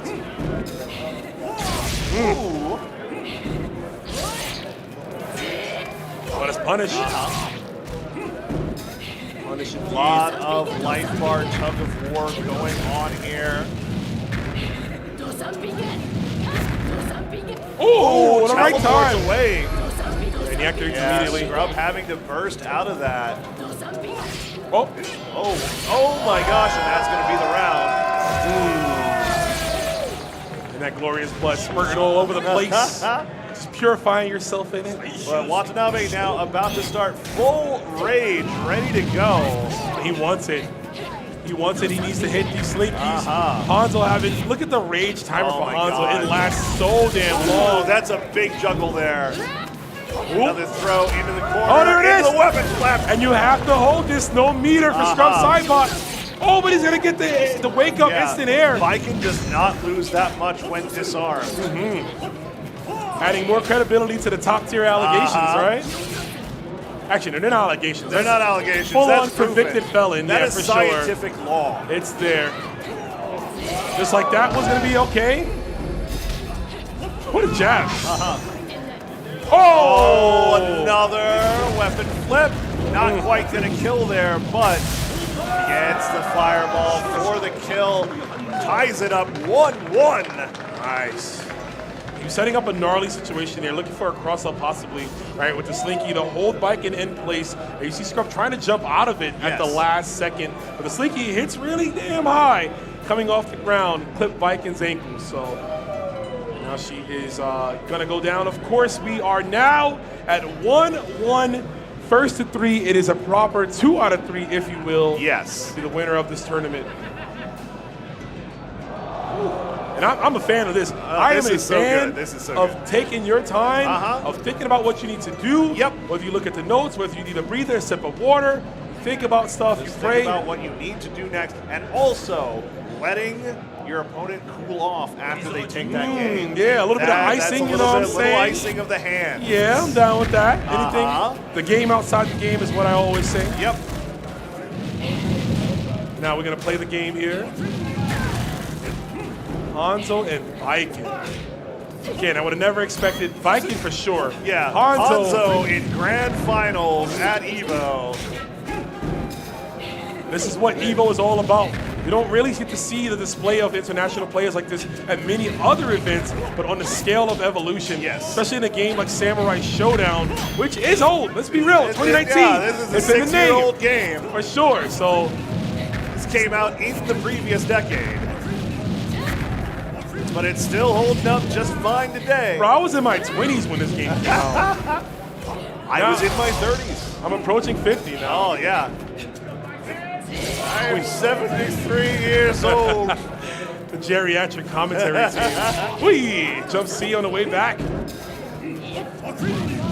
So far, Watanabe just slightly. Okay, there we go.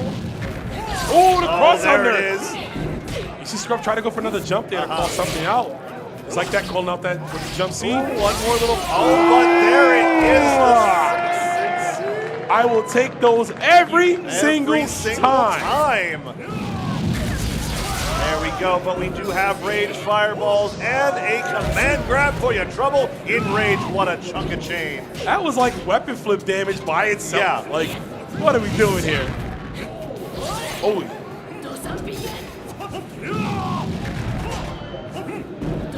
No more rage meter for both. Ooh, nice just defend against the jump C. Okay, teleports out of the way of the grabbies. But yeah, already Scrub bringing the life down to just a sliver, but there we go. Watanabe again tying up the rounds. Oof, this is as even as it gets. This has been such a back and forth grand finals reset. Both of them grabbing, like I said, the tug of war, pulling the morale boost into their favor here, but don't know how this one's going to play out. Of course, Scrub peppering in those kicks, just doing them, right? They're low committable, why not? Stops the advancing approachment too, the approaching, excuse me. It's getting late, y'all, my bad. I'm hungry too. I gotta forgive me. It's the final game. We got a rage explosion first. It would not be a Samurai Shodown Grand Finals without the commentators starving to death. A little bit of sloppy, you know, sloppy words, but, did she press a button? Yeah. No, she, yeah. Ooh, I came in a knee saying that was a big chance. Oh, that could have been it.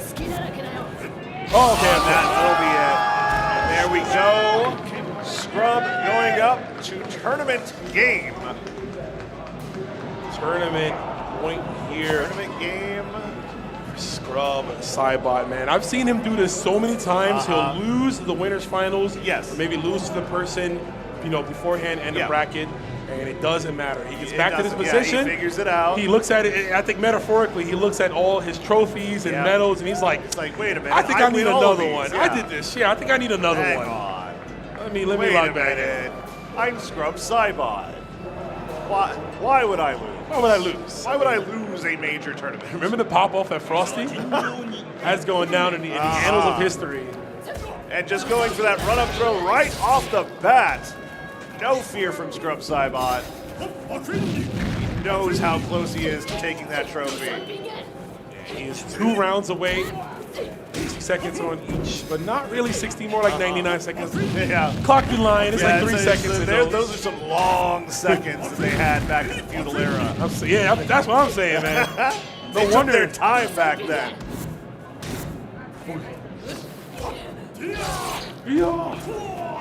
I love the grunts and all the noises. Oh, nice you air want to grab. jump? And another command grab for your trouble. It just, oh my god. I like the checks from the 6-6 phase. Yeah, Scrub not afraid to just take little bits of damage there, whittle you down. Oh my gosh. Yeah, the neutral jump. Smart decision there from Scrub Sidebot. He baited the 6-6C. A thorn in his side, literally, and in his back. Oh! Ooh, okay. Yeah! There you go. Staying in front that time. And that's what Scrub wasn't prepared for. Yeah, where are you blocking this 6-6C from Hanzo Hattori? Stance break. Oh, that's punish.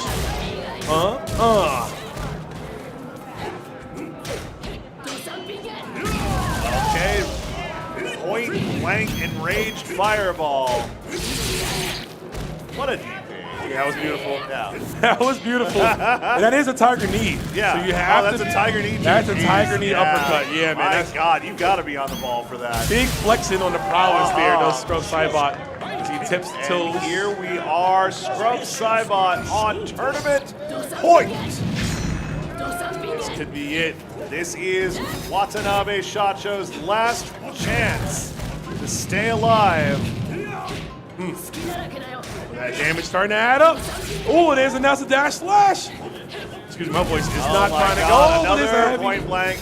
Big damage off of that. Gets the throw. Oh, teleport. I think he was trying to bait a burst. I think so, yeah. But instead he's going to be the one. Now you're bursting. Yep. Oh, activate. Yep, Scrub going ahead, bursting just to get out of it. No more slinkies. No more. Eason will kill both at this point.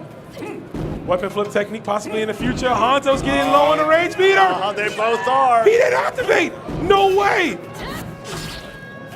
Now we're playing honest Samurai Showdown, honest fighting games. Ooh, what a punish, gets the throw there. Might be the most important block of this overhead. set. That might be the most important block. If he could close it out here, take us to a game 5. But Scrub is well aware. Watanabe trying to hold on, 25 feudal era seconds, and there we go! I figured this would happen. Grand Finals reset, last game, EVO 2025. Wow. Oh my God, what a tournament. This is for everything here. It's all on the line. Final match of this tournament. Both players dead even, man, meeting each other in the middle. Nobody's giving up yet. And we're going to find out who our Evolution champion is just in one short matchup here. This is it. This is the final game. Yeah, I hear y'all. Give me that energy, folks. Final game of the tournament. Scrub Sidebot versus Watanabe Shacho. Let's go! Emphatic 5C to kick things off. And man, look at this already. We're going back to that zoning game. The Slinkies are out. Ooh, nice. Swords coming into play, of course, too. It's command grab. There we go. Watanabe battling back here. Oh! Tries to go for a deflect. Gets deflect versus spot dodge. My bad, y'all didn't mean for the Homer Simpson scream. But that was wild. Nobody challenging there. You can tell they are both trying to play as safe as possible, POS. It's true. Here we go. Watanabe Shacho, one good hit, and this is going to be it. Watanabe Shacho on tournament point.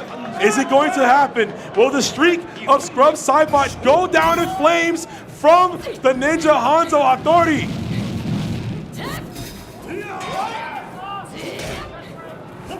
Can a Samurai Showdown character win Samurai Showdown? For once. Will it happen? Will it happen? It's very possible. But I know these guest characters, and they got a lot to say, of course. Sure are. Scrub Sidebot. Oh, wow. Dodging that low slash. That was crucial. Ooh. Some poke in the knee. Okay, use the stance break. Ooh, one last. Beautiful, using the cross up. As Rage ran out, but use the cross up properties of the teleport to get through the fireball. Teleporting just to get out of dodge. Let's go for a big deflect. And there's no one gonna go for it. Oh my God! And with a deflect, going to have to burst, and this is it. Gonna throw that out, going into, he's gonna go ahead and just take the weapon flip technique. And why not? Why not? The Scrub can take the round. There we go. Last game, last round. Evolution 2025. Let's hear it.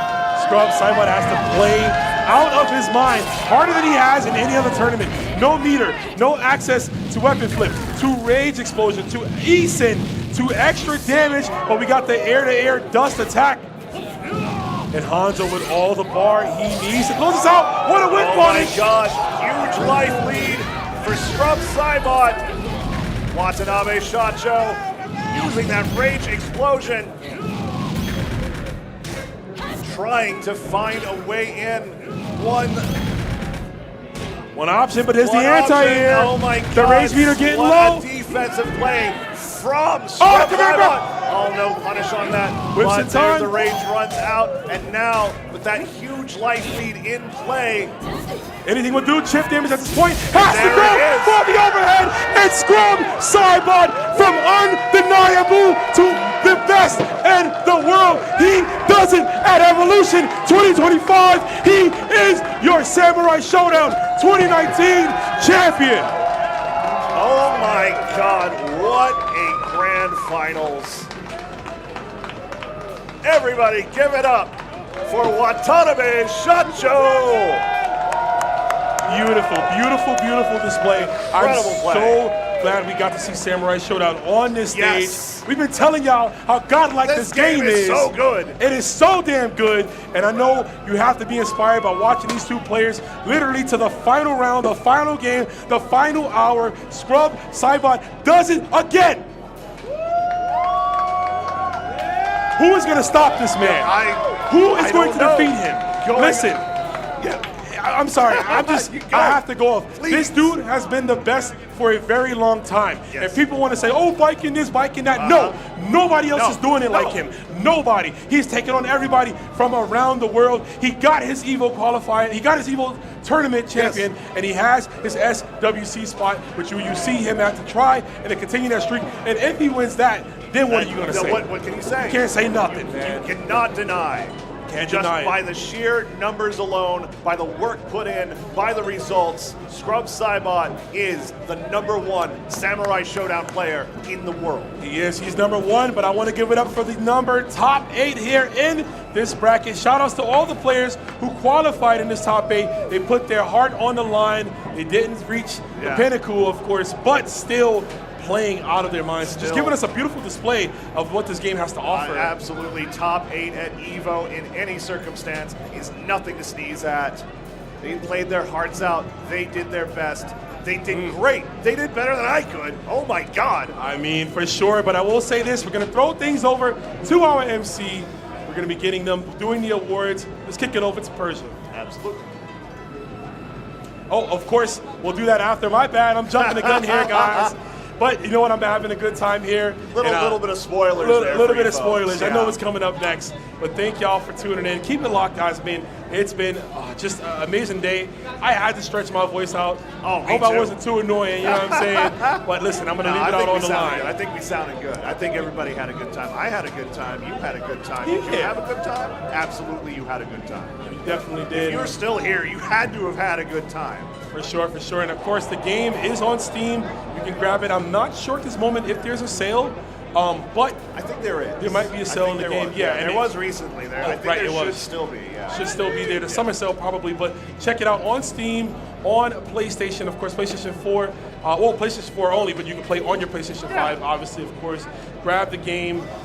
Man, I mean, it's so much fun to play. Rollback Netcode is a community, a Discord community looking to play at all times. They run tournaments, they have beginner events, they stream the game. You can hit one of us up. Absolutely. Even if I'm not streaming it, I'm talking about it, and I'll share some advice, whatever you need. Actually, I have a guide on YouTube. Yeah. So go to my YouTube. There you go. can study up the game and learn, especially with all this money on the line and the 4 LCQ spots at the SWC. It's true. Who knows? Maybe you could be up there. It could be you. It could be you. It could be you. It could be me. It could be you. It could be anyone. Listen, that's my goal. My goal is to get on the mic, talk Sam Show, and it'll be the hold up. I'll be right back. Get off, play my match. You know what I'm saying?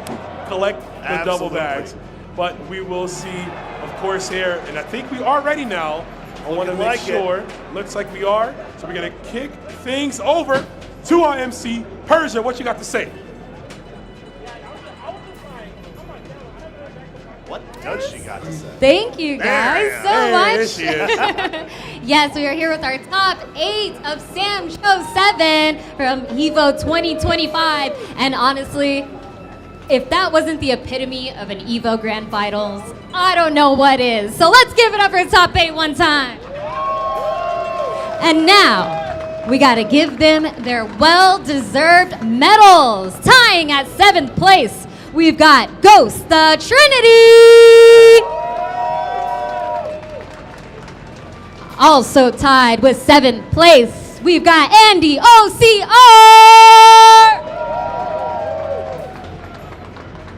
Tied for 5th, we've got Maki. And also tied for 5th, we've got Royal Psycho. And coming in 4th place, B-Boy Sonic. And of course, our 3rd place contestant, Nice Ball, who will also be receiving the 3rd place Nacon Trophy Stick. Very nice. And of course, our 2nd place contestant, we have Watanabe, who will not only get the 2nd place Nacon Fight Stick Trophy, but also has officially qualified for SWC!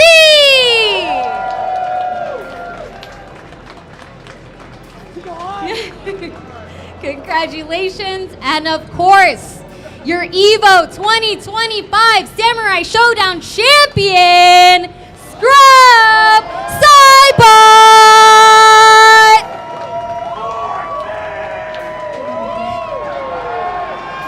Can this man be stopped? I do not know. He's walking away with that 1st place trophy and also the beautiful EVO trophy as well. Give it up for our champion!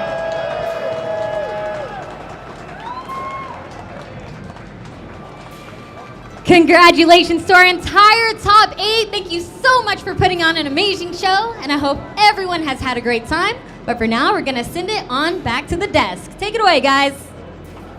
All right, that's going to be it for us at EVO 2025 for Samurai Showdown. What an amazing top 8 we've had. I have enjoyed my time here with you, as I always do. We don't get many chances to do it, but it's always my pleasure, man. Oh, man. Really, just a beautiful time here. Samurai Showdown.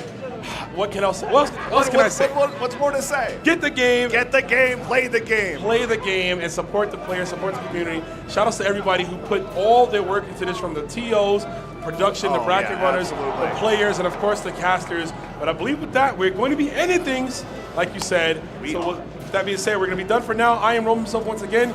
This is TV's POS. We thank you for watching, and we'll see you next time. Have a good one. See you next year. New Chipotle Honey Chicken brings a hint of pure honey and seared smoked peppers with fresh chicken hot off the grill. For Chipotle heat with a touch of sweet and a perfectly balanced sauce. Chipotle Honey Chicken takes heat and sweet to a whole new level.